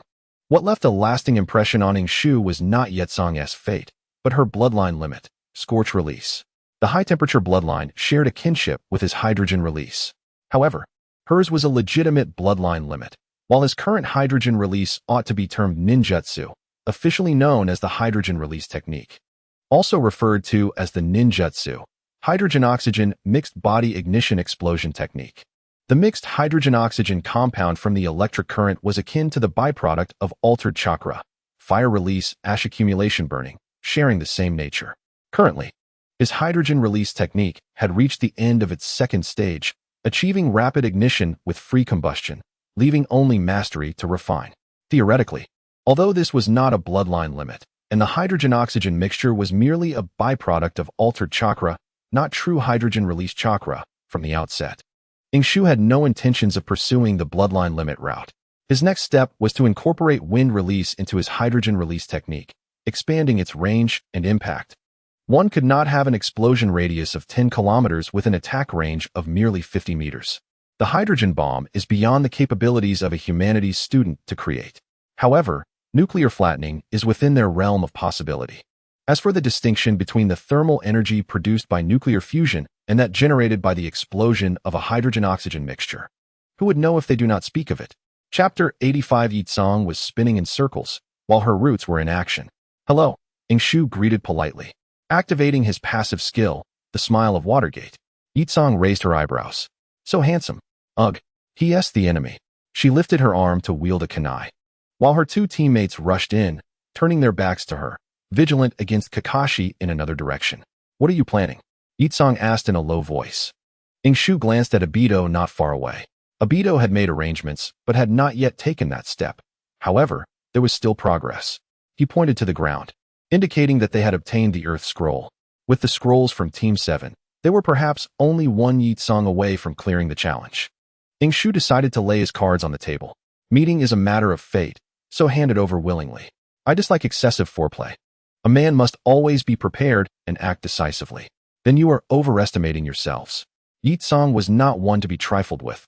She could be gentle with her allies, but against foes, she resorted to force. You too, quickly take down that white-haired one. Yi Song commanded, darting toward Ing Shu, thrusting her kunai towards him. Ing Shu calmly formed a Rasengan, while simultaneously activating his passive skill, the Smile of Kushina. Effect: I'll crush you in a heartbeat. Though his taijutsu was average, it paled in comparison to his other abilities. He was still capable of battling Kumi for 300 rounds. To handle a Yi Song was child's play. The Rasengan accurately intercepted the kunai, the overwhelming chakra nearly shattering it. Yi Song felt a tremendous force surge through her, her pupils constricting and her face tightening as she quickly adjusted her stance, executing a spinning side kick aimed at Ing Shu's face. This kick, utilizing the force against force principle and enhanced by her own rotational momentum, struck with great potency. I admire your courage, young lady from the sand. Ing Shu caught her ankle with one hand. The immense strength reminiscent of the day Kushina had gripped his shoulder. So this is what it feels like to have such power. The thrill of dominating was exhilarating. But don't forget, we are in Konoha. Ing Shu feigned seriousness as Obito, arriving from behind, gave him a thumbs up, impressed. Yet Yi Song did not yield. With one foot captured, she still had another foot in her hands to form seals. Your arrogance is misplaced. Yi Song opened her arms in a 90-degree stance, seemingly preparing to execute a battle axe strike. Yet she had already completed the seals. Wind release, wind blade. Several wind blades erupted from her mouth, combined with her long legs, reminiscent of a certain individual who had stood up against Saitama's punch. This surprise attack, difficult to evade at such close range, seemed to guarantee her victory. But who was Ing Shu? You are still too inexperienced. Chakra surged into his arm, his strength seemingly limitless, as he spun Yi Song around like a whirlwind. The wind blades lost their precision, and she was held like a small boat at sea. Unable to resist. Captain, Sister Yi Song. The two Sand Village boys finally noticed, intending to come to her aid, but they heard Kakashi's voice. Are you certain you wish to proceed that way? Kakashi, having diligently practiced the Konoha blade technique for a year, spoke with a calm demeanor. Then bang, bang. In quick succession, the two sand boys were incapacitated without a chance to retaliate. Looking at Yi Song, Ing Shu spun wildly, again and again. Then, abruptly stopping, he delivered a decisive blow to her neck. Yi Song was out of the fight. In merely one exchange, Team 7 had taken down two teams, including Obito's side. The entire encounter had lasted less than 5 minutes. Kakashi skillfully rifled through the belongings of the two sand ninjas, while Ing Shu rummaged through Yi Song's possessions. Soon, his expression turned peculiar. The explosive tags, smoke bombs, and flash bombs were in normal quantities. However, the mission scroll prominently bore the character for heaven. With this, they had gathered all 3 scrolls: heaven, earth, and man. Their luck could not be deemed poor. This Chunin exam seems far too simple, Obito frowned. Is it really over? I too feel it has been rather easy, Kakashi concurred, sensing that these individuals resembled freshly graduated students from the Ninja Academy. Ing Shu did not respond, but cast a glance at the dizzy Yi Song. This girl must have underestimated her opponents. She didn't even employ her scorch release and was simply spun into confusion. It's a pity I didn't get to witness her sauna technique in action before the battle ended. How embarrassing. If I'm still unsatisfied, then let us have some more fun. Ing Shu raised an eyebrow, shrugging. The Sand Village is truly lacking compared to other ninja villages. Perhaps they possess a bit more strength. Let us hide at the finish line. With a sense of leisure, Team 7 set off toward the central tower. Given the rapid victories they had achieved, it was challenging for them to feel any sense of impending crisis, especially after their previous encounter with the fierce Yi Song. However, within 20 minutes of Team 7's departure, a trio from the Takigakure suddenly appeared. Each bore the symbol of their village, their ages around 9. Yet their expressions were as cold as machines. If Ing Shu were still present, he might have recognized them. He had seen them a year ago in that small grove during the second interview of the Root. Yes, these youths were members of the Root. In a year's time, while Ing Shu had grown, the Root had been in action. These boys had completed their formal training and were now executing missions. One boy sniffed the air, then closed his eyes, savoring the scent before directing his gaze toward a specific point. The scent leads to the center. The intelligence may be erroneous, he stated coldly, devoid of emotion, resembling a machine. Chase, another commanded. Without hesitation, the trio transformed into shadows, leaping through the forest. swiftly vanishing from sight. From start to finish, they did not spare a glance at one another, exchanged no words, nor wasted a single second. Their professionalism was evident. Chapter 86. They were on the hunt once more. Their target was a stout young man from the Iwagakure, around 5 feet 5 inches tall, who was busy setting a trap. But do not be deceived by his amiable appearance. The deeds he was undertaking were anything but kind. A series of explosive tag traps. The triggered pendulum boulder. This fellow even excavated a section of mountain using earth manipulation. Any unfortunate soul passing by would surely be reduced to rubble. This made Aishi glance over at Obito, the original timeline's Obito, who seemed to have become wise in a similar manner, subsequently aiding Madara in an 18-year-long scheme. However, the present Obito wore a face of disdain. Is this it? He snorted, wondering just how foolish one must be to fall victim to such a simplistic trap. Aishi, why are you looking at me? Obito asked with confidence. Do I look like an unfortunate fool? No, you are exceedingly clever, Aishi replied. Indeed, Aishi, you are quite honest today. Team 7 remained motionless, continuing to observe the others, preparing to ambush the other rock ninjas. With less than an hour until the assessment began, it was clear that these rock ninjas had meticulously planned to lie in wait at the finish line. Who would be the first unfortunate soul to arrive? Aishi felt a mix of anticipation and excitement. The sensation was akin to spotting a hidden adversary in a game while dancing atop their head. The trio danced for a while, and after about 10 minutes, the unfortunate soul appeared. Oh hey! Aishi immediately recognized a few figures, raising an eyebrow. This could be interesting. Obito also recognized them, casting a mischievous glance at Aishi. Shall we wager? A bowl of supreme ramen. I bet they will undoubtedly fall for it. TCH, are you serious? Aishi paused, suddenly recalling something, raising an eyebrow again. All right, I'll take your bet. Count me in. Kakashi, intrigued, joined in. Rock and Cloud were sworn enemies, having recently clashed. While Sand and Mist aimed for negotiations, that was of no concern to them. I feel this will escalate into a conflict, Kakashi mused, seeing it as an easy opportunity for a free meal. The entire ninja world was aware of the animosity between Rock and Cloud, especially in this war-torn era when his father occasionally shared insights about the front lines. Kakashi believed this would surely result in an exciting clash. Although it wasn't worth much, it was indeed enticing. Thus, the wager commenced. Obito and Kakashi bet on Cloud being the unfortunate ones, who would undoubtedly be outwitted by the seemingly simple-minded rock ninjas. Yet Aishi sensed that matters were not so straightforward. The candidates from both sides, while not necessarily superior in strength, were certainly older and evidently well-prepared, indicating that something significant was afoot. In essence, this Chunin examination was a display of strength among the villages. As the host nation, Konoha had many ways to showcase its prowess, through examiners, testing methods, and so forth. Aishi believed that even without much display, merely allowing the candidates to stroll through the bustling streets at night would suffice. The vibrant atmosphere of Konoha served as the best testament. No matter how spectacular the other ninja villages attempted to present themselves, they would inevitably appear as clowns on the host's turf. The leaders of the various ninja villages were undoubtedly aware of this reality. Otherwise, there wouldn't be a 4-against-1 scenario without a united front. Moreover, it was merely 2 bowls of ramen. He hadn't specified when the payment was due. At that moment, under the watchful gaze of the trio, the Cloud ninjas finally entered the trap set by the Rock ninjas. The 3 became acutely alert, their excitement heightened by the prospect of a reward. Suddenly, an unbelievable scene unfolded before Obito and Kakashi. Don't go forward. A hearty voice called out as a large Rock ninja, wearing a jovial grin, sprang out to block the 3 Cloud ninjas. Hey, why are you only just arriving?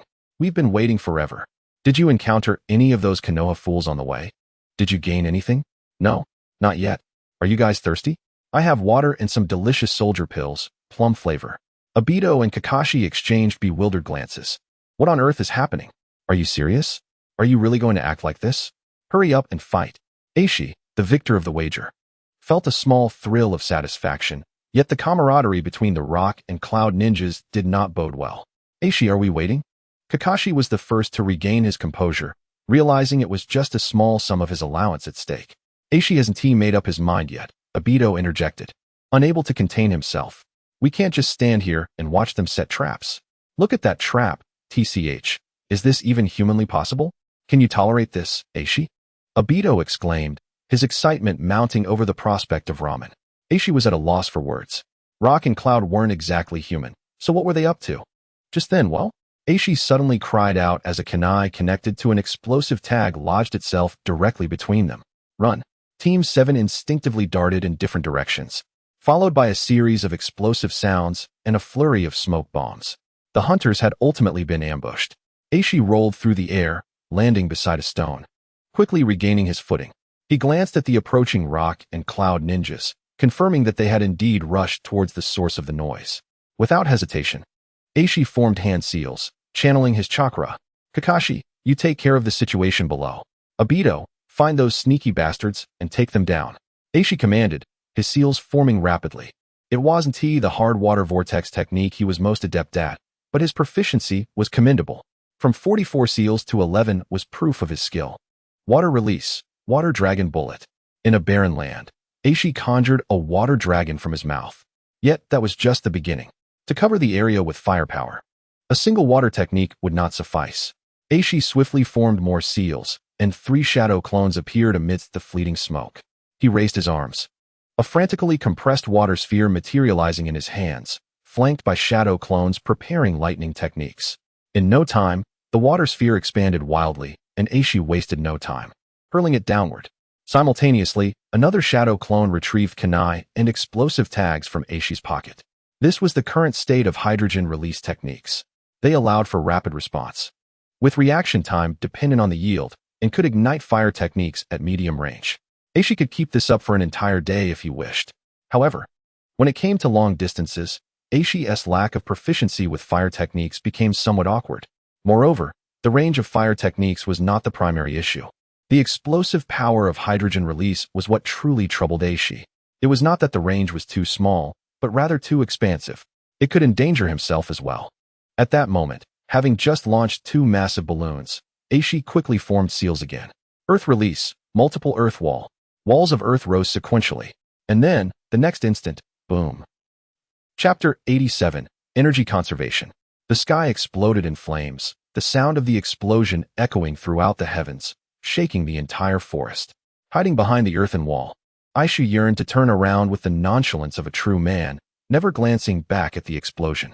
Yet, he could not resist the urge to see. Strictly speaking, this was the first time in a year that he had earnestly experimented with his hydrogen release technique.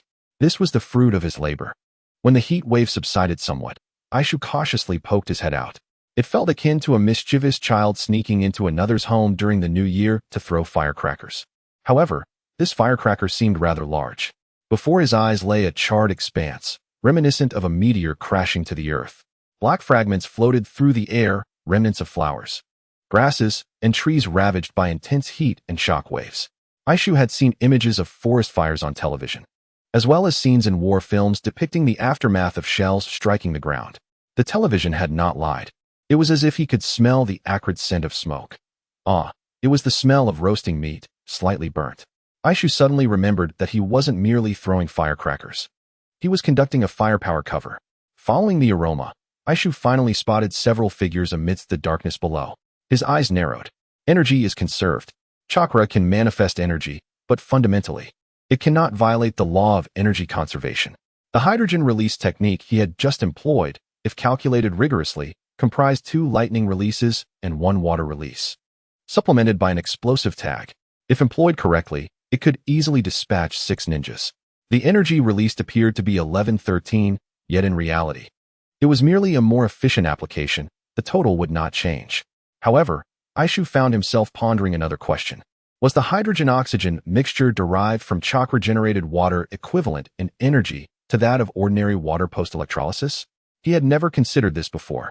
Having crossed into this world, perhaps he could uncover truths from his previous life, yet he might not find the physics that governed it. It seemed he would need to experiment further. Aishu murmured to himself before turning to flee. The commotion he caused was significant, yet at that moment, Obito and Kakashi had no time to divert their attention. The enemy's assault was exceptionally fierce. Kakashi and Obito fought while retreating, both feeling somewhat constrained. The enemy did not exude a sense of overwhelming strength. They both understood deeply from their fathers and clan leaders, was an invincible force, an insurmountable mountain. Yet, the 3 before them, if challenged individually, Kakashi and Obito were confident they could defeat them, perhaps even subdue them thoroughly. However, the trio's coordination was formidable: ninjutsu and taijutsu. Long swords and shurikens were employed in a manner that disassembled both offense and defense. Kakashi and Obito's attacks were often thwarted by their collective defenses, and the openings they exposed during their offensives forced them to retreat reluctantly. Fire release, fireball jutsu. A loud crash echoed as Obito raised his shuriken to block. This marked the third time his jutsu had been interrupted, which was infuriating. But suddenly, a familiar voice rang out: water release. Kakashi and Obito nimbly evaded, retreating into smoke. Machine gun. Aishu emerged, fingers splayed, each fingertip adorned with a sphere of chakra. Once Kakashi and Obito had evaded, a rapid barrage ensued: water release, spiraling water blade machine gun. The three troublesome Takigakure exam candidates reacted swiftly under the dense onslaught. Aishu was intimately familiar with it, as the synchronized hand seals, movements, and dual stances were executed with precision. Earth release, multiple earth wall. Aishu immediately recalled an unfriendly night a year prior. That evening, he had unleashed a powerful water dragon jutsu, and the following day crafted the spiraling water sphere. On that same night, three young men had nearly thwarted his display with their deft earth release techniques. Yet, after such time, their progress seemed just average.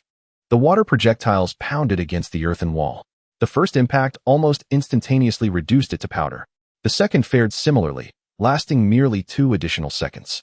In the blink of an eye, the third was upon them, with Kakashi and Obito already maneuvering to the rear. Kakashi's gaze turned icy, his movements swift, as if he intended to take on all three alone. But it was merely a feint. He performed a backflip and steadied himself, just as the trio prepared to respond. Obito's deep voice resonated from behind them: turn to ashes. Fire release, great fireball technique. The fiery wave engulfed the three, including the 6 Aishu had just dispatched and the earlier teams from the 7th squad. Their achievements were nothing short of astonishing. Unfortunately, without a system, Aishu could not hear the triumphant chime of success. Aishu swiftly approached the 3 young men, checking their breathing and pulses. True to the principle of the great fireball technique never claiming lives, they were merely severely burned and unconscious. Aishu rummaged through their belongings, but found nothing aside from weapons and scrolls. After a moment's hesitation, he opened one of their mouths to inspect the tongue, which bore the seal that confirmed his suspicions. Just as I thought, Aishu murmured. What is it, Aishu? Kakashi inquired, leaning closer. Nothing. Aishu slowly lifted his head, revealing a somewhat excited smile. It seems we have attracted attention. The teams of Yitsong and Uchiha Ruohuo were merely appetizers. In my eyes, these 2 squads barely constitute the assessment. They are merely pawns, sent to offer their heads. However, now, the longtime rivals of Awagakure and Kumogakure have united. Even the root has taken a step into this fray. This could truly become interesting. White Fang is striving hard, as the captain of this anti-root unit. I cannot lag behind. Wow, did you do all this, Aishu? A curious Obito exclaimed, having swiftly dashed to the side of Aishu's earlier commotion. He was now utterly astonished. Yet suddenly, amidst the charred remains, he spotted a figure emerging. Wasn't he that the one responsible for his defeat in the ultimate ramen showdown, the eldest of Awagakure?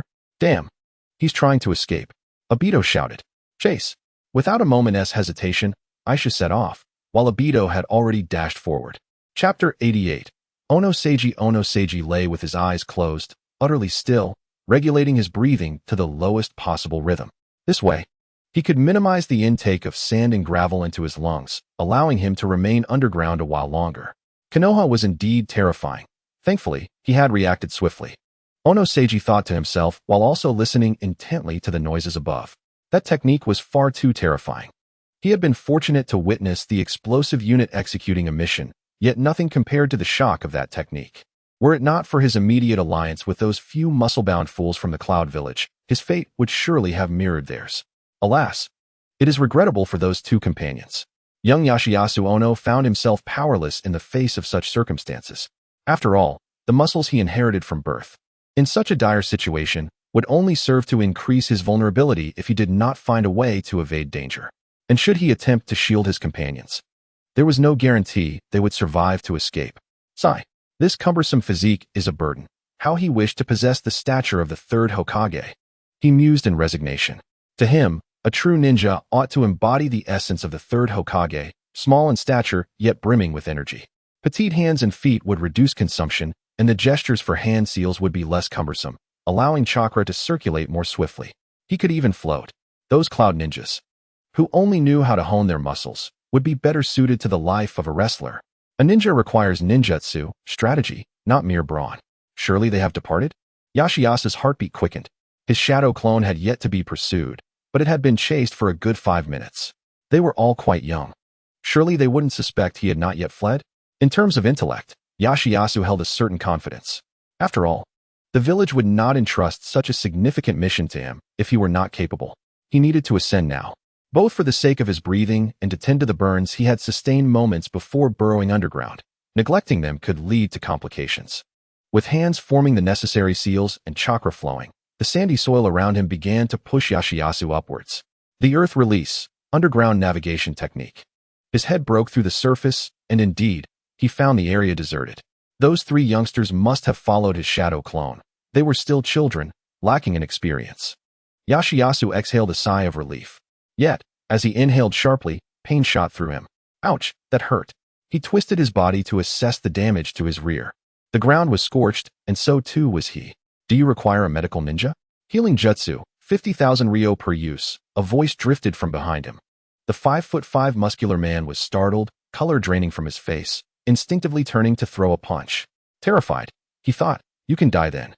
However, his fist, the size of a sandbag, was halted by a hand half its size, meeting instead a pair of crimson eyes. Sleep, sleep, sleep, sleep, sleep. Uchiha Obito chanted as he formed hand seals, activating his Sharingan Jinjutsu. Yashiasa's expression grew blank, his body swaying precariously, but suddenly, for reasons unknown. A fierce determination flashed in his eyes as he roared, I cannot die.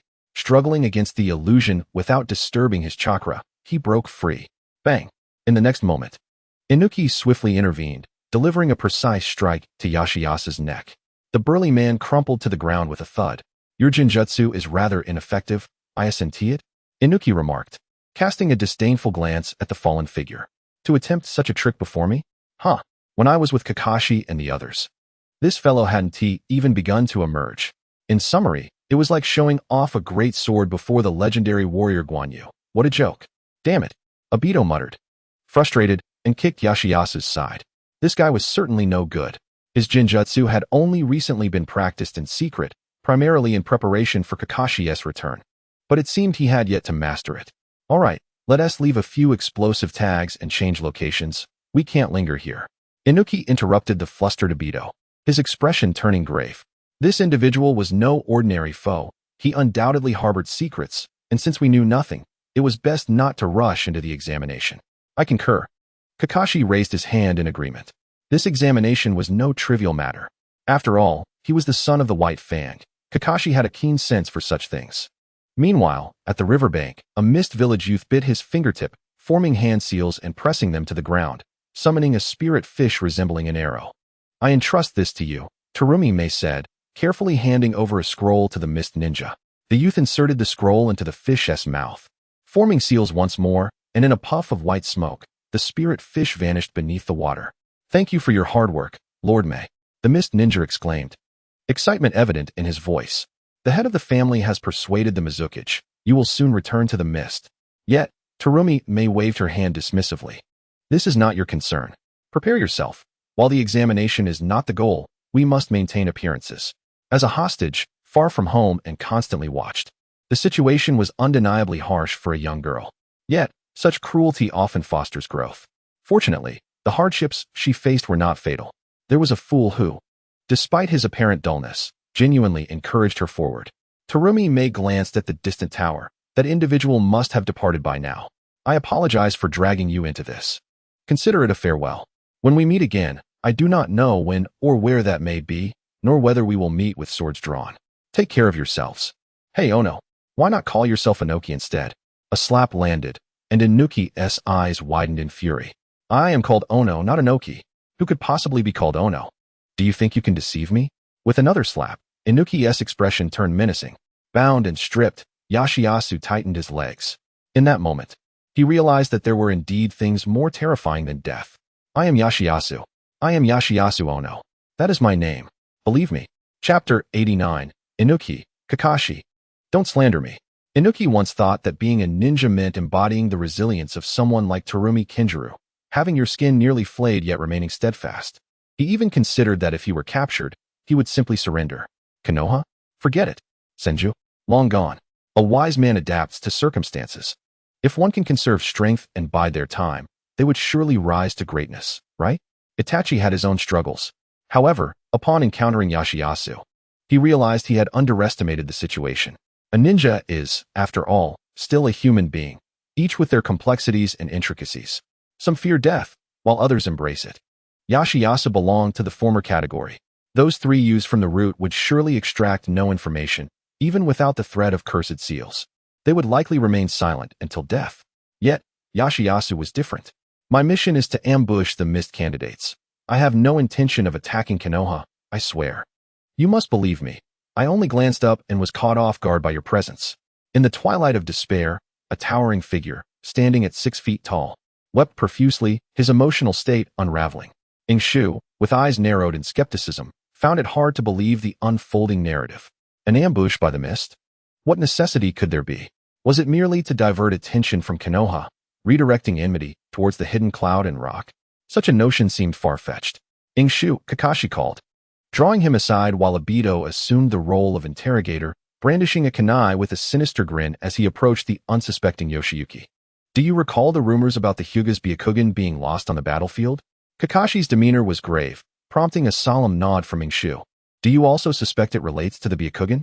It's not just the Byakugan, Shu replied, casting a glance at Yoshiyuki. I sense it may be connected to your girlfriend, Mei Terumi. Mei Terumi? When did I ever have a girlfriend? Don't slander me. Shu almost stumbled over his words, but refrained from dwelling on it further. Are you implying that the hidden cloud and rock are targeting Mei Terumi? Kakashi nodded, causing Shu's brow to furrow deeper. This was indeed not hard to comprehend. The mist possessed the Byakugan of the Hyuga clan, while Konoha had the esteemed heiress of the mist. It was reasonable for Konoha to make a trade, as the Byakugan held immense significance for the Hyuga, marking it as a potential win-win situation. However, to other hidden villages, it still appeared to be a transaction between Mist and Konoha. Any dealings between rival factions would inevitably invite schemes. Shu had long harbored vague predictions regarding this matter, yet the question remained. What machinations did Danzo intend to pursue? Was the steadfastness with which he had preserved his integrity over the past year the reason Danzo saw no hope in recruiting him? Was he to destroy what he could not possess, to shatter the pot rather than let it break? If that were the case, Kakashi, we cannot stand idly by. Shu spoke with conviction, regardless of whether this man has lied. The recent alliance is undoubtedly genuine. Even for the sake of Konoha, we must quell the arrogance of these individuals. A sly smile crept upon his lips. He relished the notion of becoming an instigator of chaos. However, Kakashi's prolonged silence struck Shu as peculiar. Turning to face him, he found Kakashi wearing a bemused expression. What is the matter? Nothing, Kakashi replied, raising an eyebrow. Rest assured, Mei Terumi will be just fine. In the Hyuga clan's domain, the future head of the family, Hyuga Hizashi, opened a scroll brought forth by Danzo, filled with uncertainty. Soon, his composure faltered. These scoundrels had no intention of exchanging at all. Hizashi clenched his teeth, while Danzo remained unperturbed. The Byakugan is of utmost importance, and both the third Hokage and I hold it in high regard. Yet, we may have underestimated the cunning of the mist, Danzo spoke slowly. Not only do they refuse to negotiate, but they have also devised a plan to abduct hostages during the Chunin exams. If they succeed, Hizashi, you are still too young. Danzo's succinct words set Hizashi's emotions ablaze. They truly believe they can take hostages from us without consequence. His youthful visage contorted with rage. If Uchiha Fugaku had heard this, he might have scoffed at Hizashi's naivety. Yet, Danzo found satisfaction in Hizashi's outburst. Isn't this more promising than the Uchiha? One claims to be the strongest clan in Konoha, while the other claims to be the strongest in the ninja world. Who is truly superior remains to be seen, but in terms of composure, the Hyuga seem more reliable. Do not act impulsively, Hizashi, Danzo's tone softened. This matter requires careful consideration. Rest assured, the third Hokage and I take the Byakugan very seriously and will not stand idly by. Upon hearing this, Hizashi's earlier shock transformed into relief. Please, Elder, enlighten us. Danzo nodded, pleased. The mist's audacity stems from Konoha's inability to strike decisively due to multiple fronts. With more than a month until the Chunin exams, We have ample time to apply pressure on the mist. A month may seem neither long nor short. Defeating the mist on the battlefield would be challenging. But if certain individuals were apprehended, it could change the tide. 10 minutes later, Hisashi respectfully escorted Danzo out, expressing gratitude once more. The loss of a Byakugan has turned the entire Konoha into a laughingstock for the Hyuga. Your timely assistance is truly touching. Once Danzo departed, Hisashi swiftly summoned his subordinates. Let us proceed to the Hokage Tower. We must urge the Hokage to eliminate the 7 ninja swordsmen. Chapter 90. The chaos begins in the Forest of Death. Ingshu cautiously severed a wire with his kunai and collected the explosive tags attached. These individuals certainly spared no expense. A Chunin exam. Yet such lavish explosive tags are in play. Indeed, Kakashi concurred from a distance, dismantling another explosive tag. Due to his father's influence, he carried only the most basic tags, which were adequate for the exam but far from impressive. The essence of explosive tags lay in their ability to encapsulate fire techniques within seals, while Kakashi's were low tier. What they were currently dismantling approached the pinnacle of luxury. One tag was worth 50 of Kakashi's.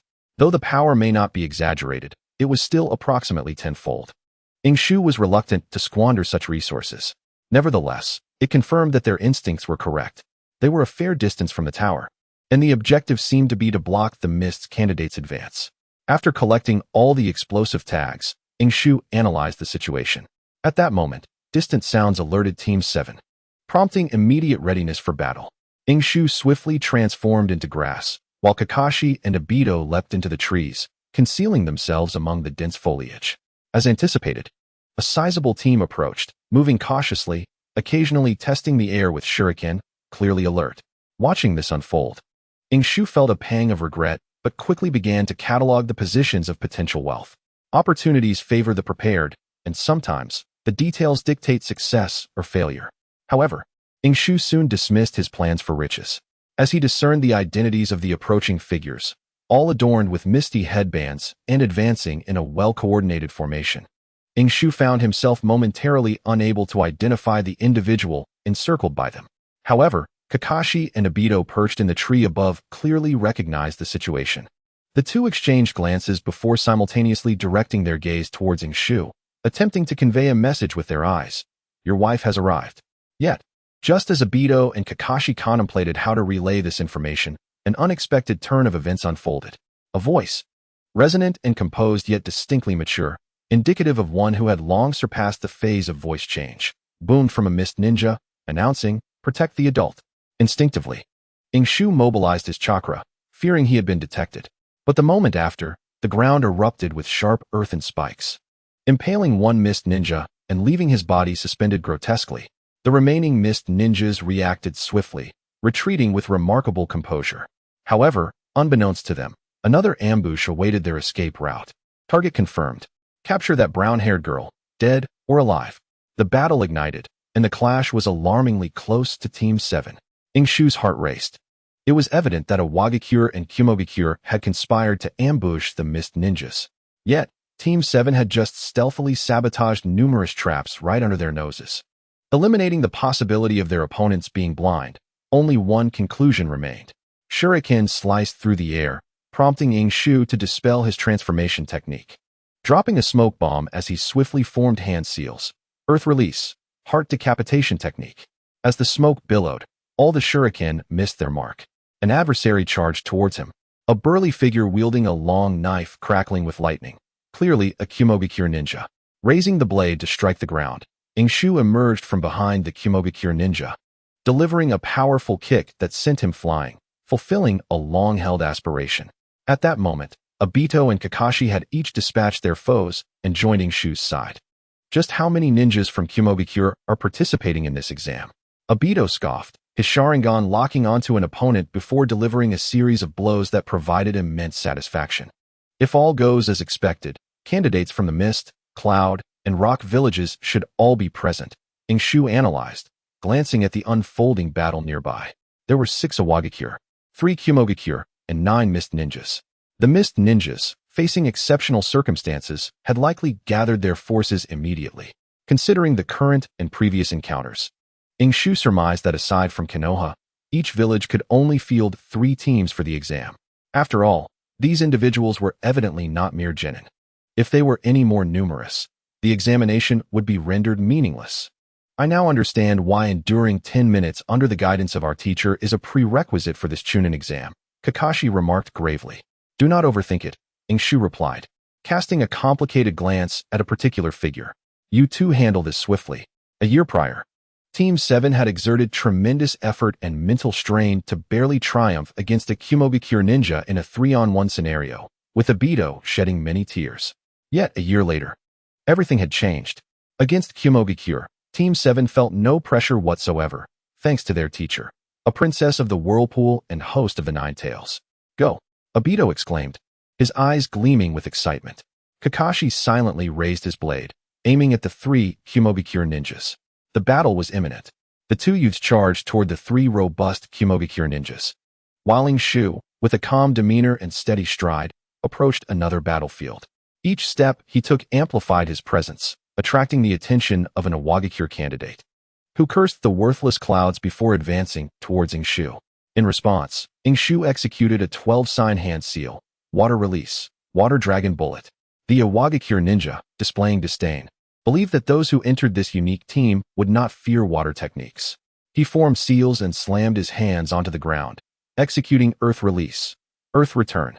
A slab of stone erupted, sturdy and formidable, more than capable of blocking the water dragon. Yet, the water dragon did not target him, under Shu's chakra manipulation.